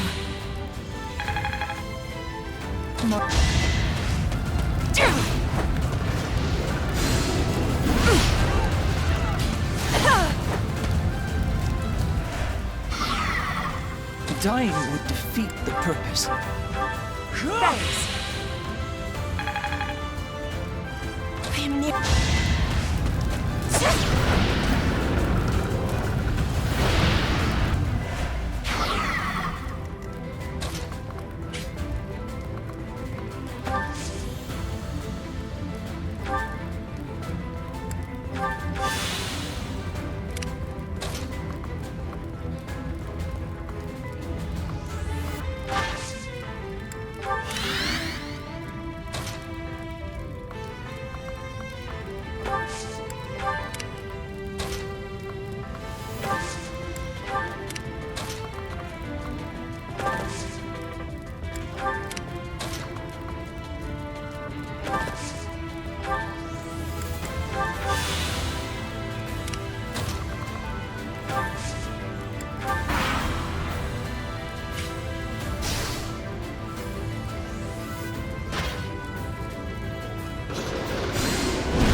Hello, Catherine.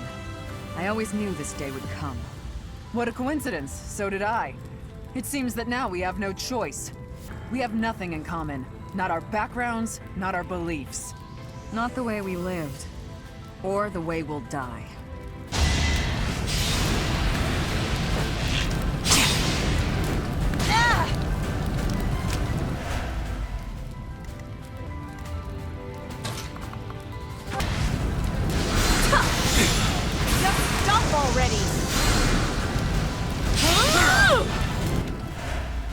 Nice work.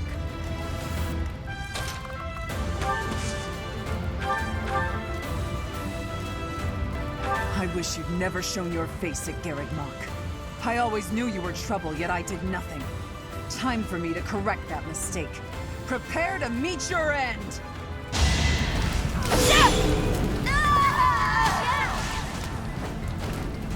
Lady Rhea, my service ends here.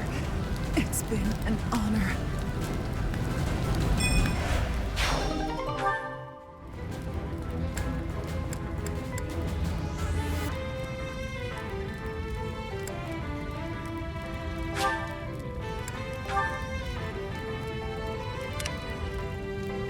More fighting.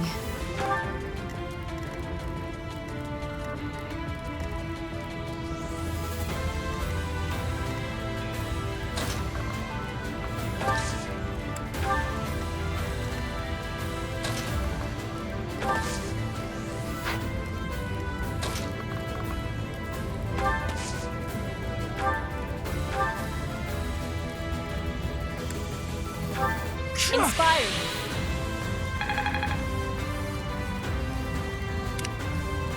I will prevail.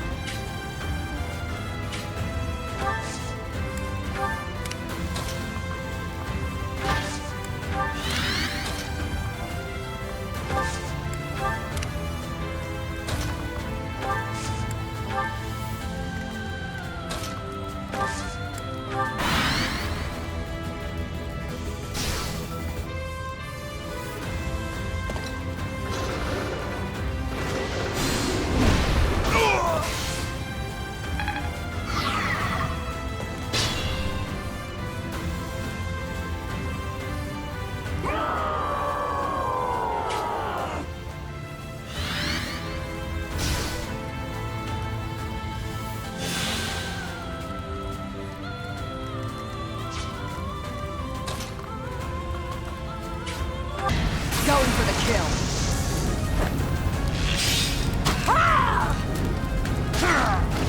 Fight for a cause. One step closer to victory.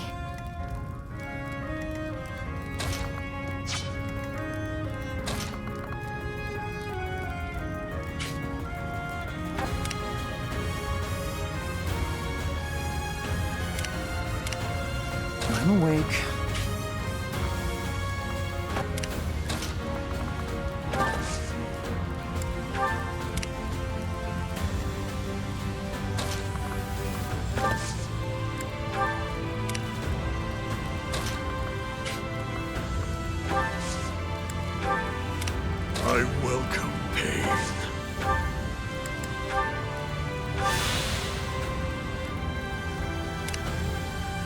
For the Empire!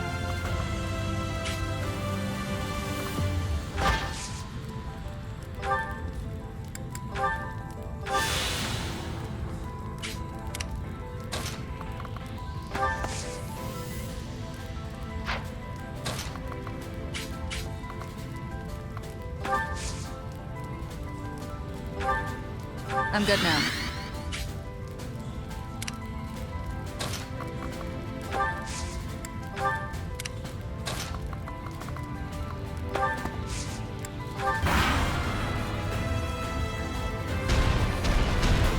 So it's true. You don't value human life at all. Isn't that right, Immaculate One? Nonsense! Fools who do not accept their own sins are undeserving of salvation! You humans are the ones who betrayed! You betrayed me, and you betrayed my mother!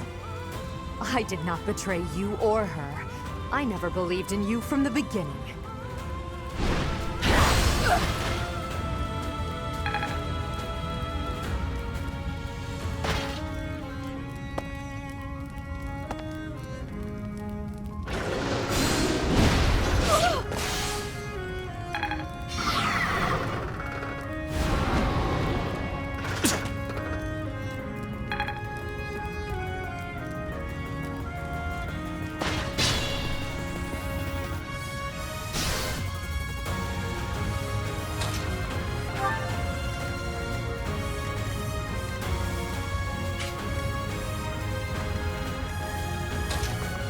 Thank you.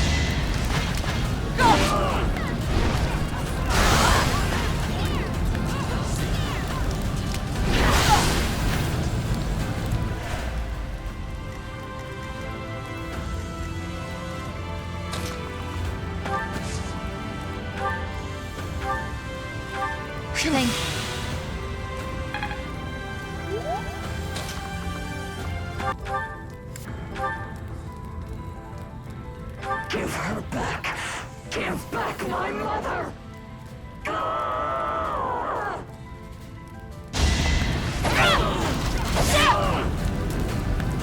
Predictable.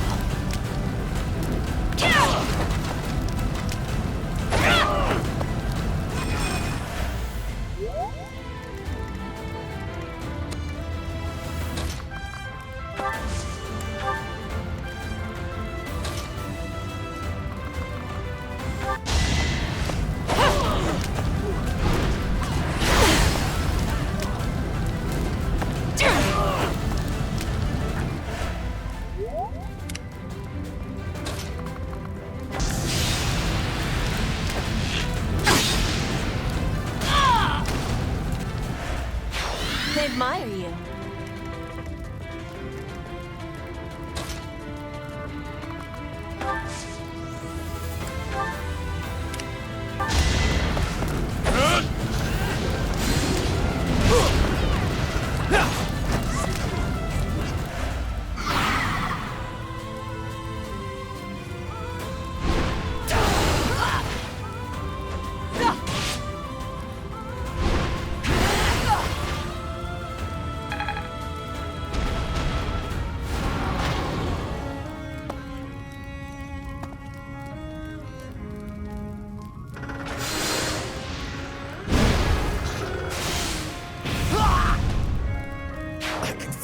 No longer.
be...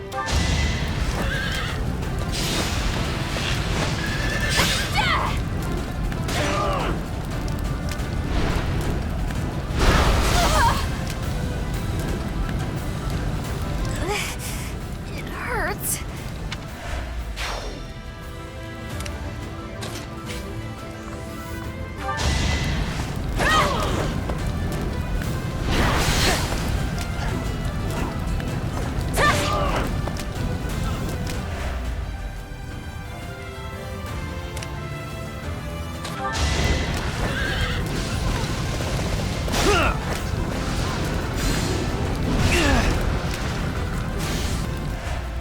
Not let down my guard.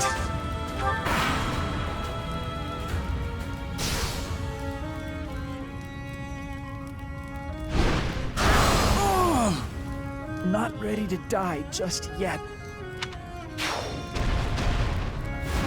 I was trusted to protect the future of the nation, the royal bloodline itself. I cannot yield. I will fulfill my duty, even if I must forfeit my life. I cannot die here. Our pride, our people, our king. You've torn them all apart. Haven't you had enough? What else is there for you to take? I will not be dying here.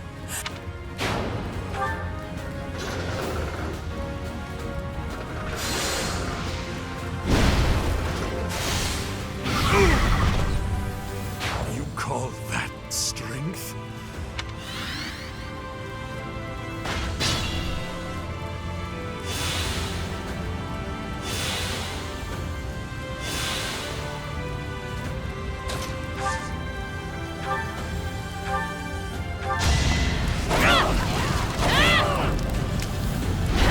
Watch and learn.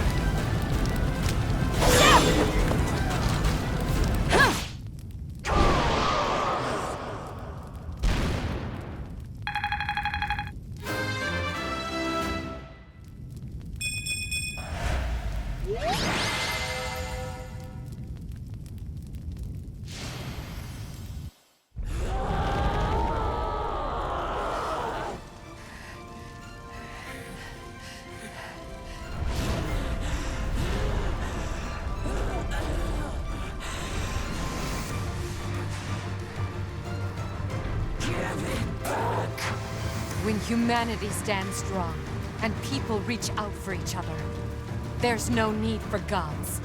Rhea, your reign of tyranny is over.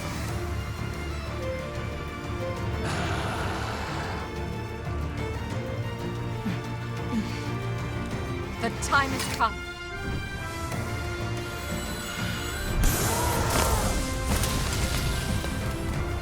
I'm ending this once and for all!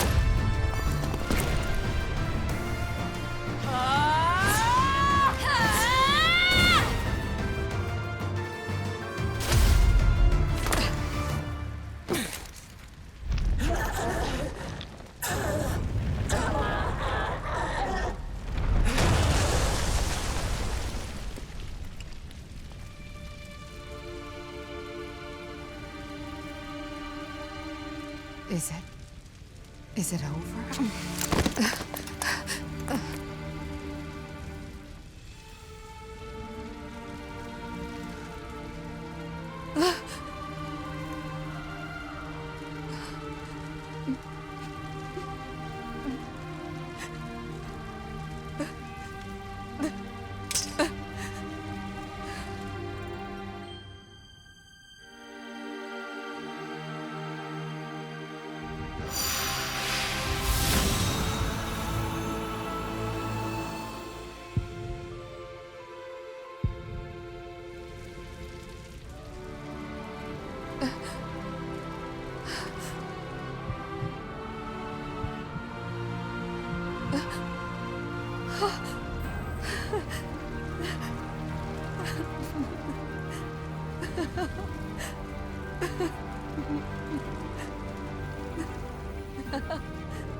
A rising flame was alight as the flow of time carved a new history for Fodlan.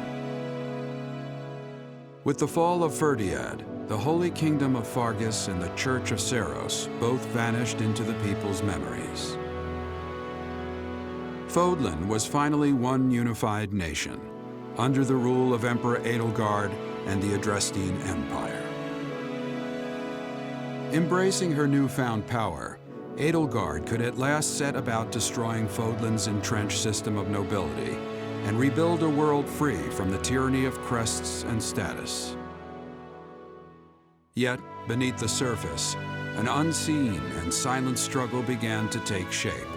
From her seat of power, Edelgard could at last wage war on those who slither in the dark.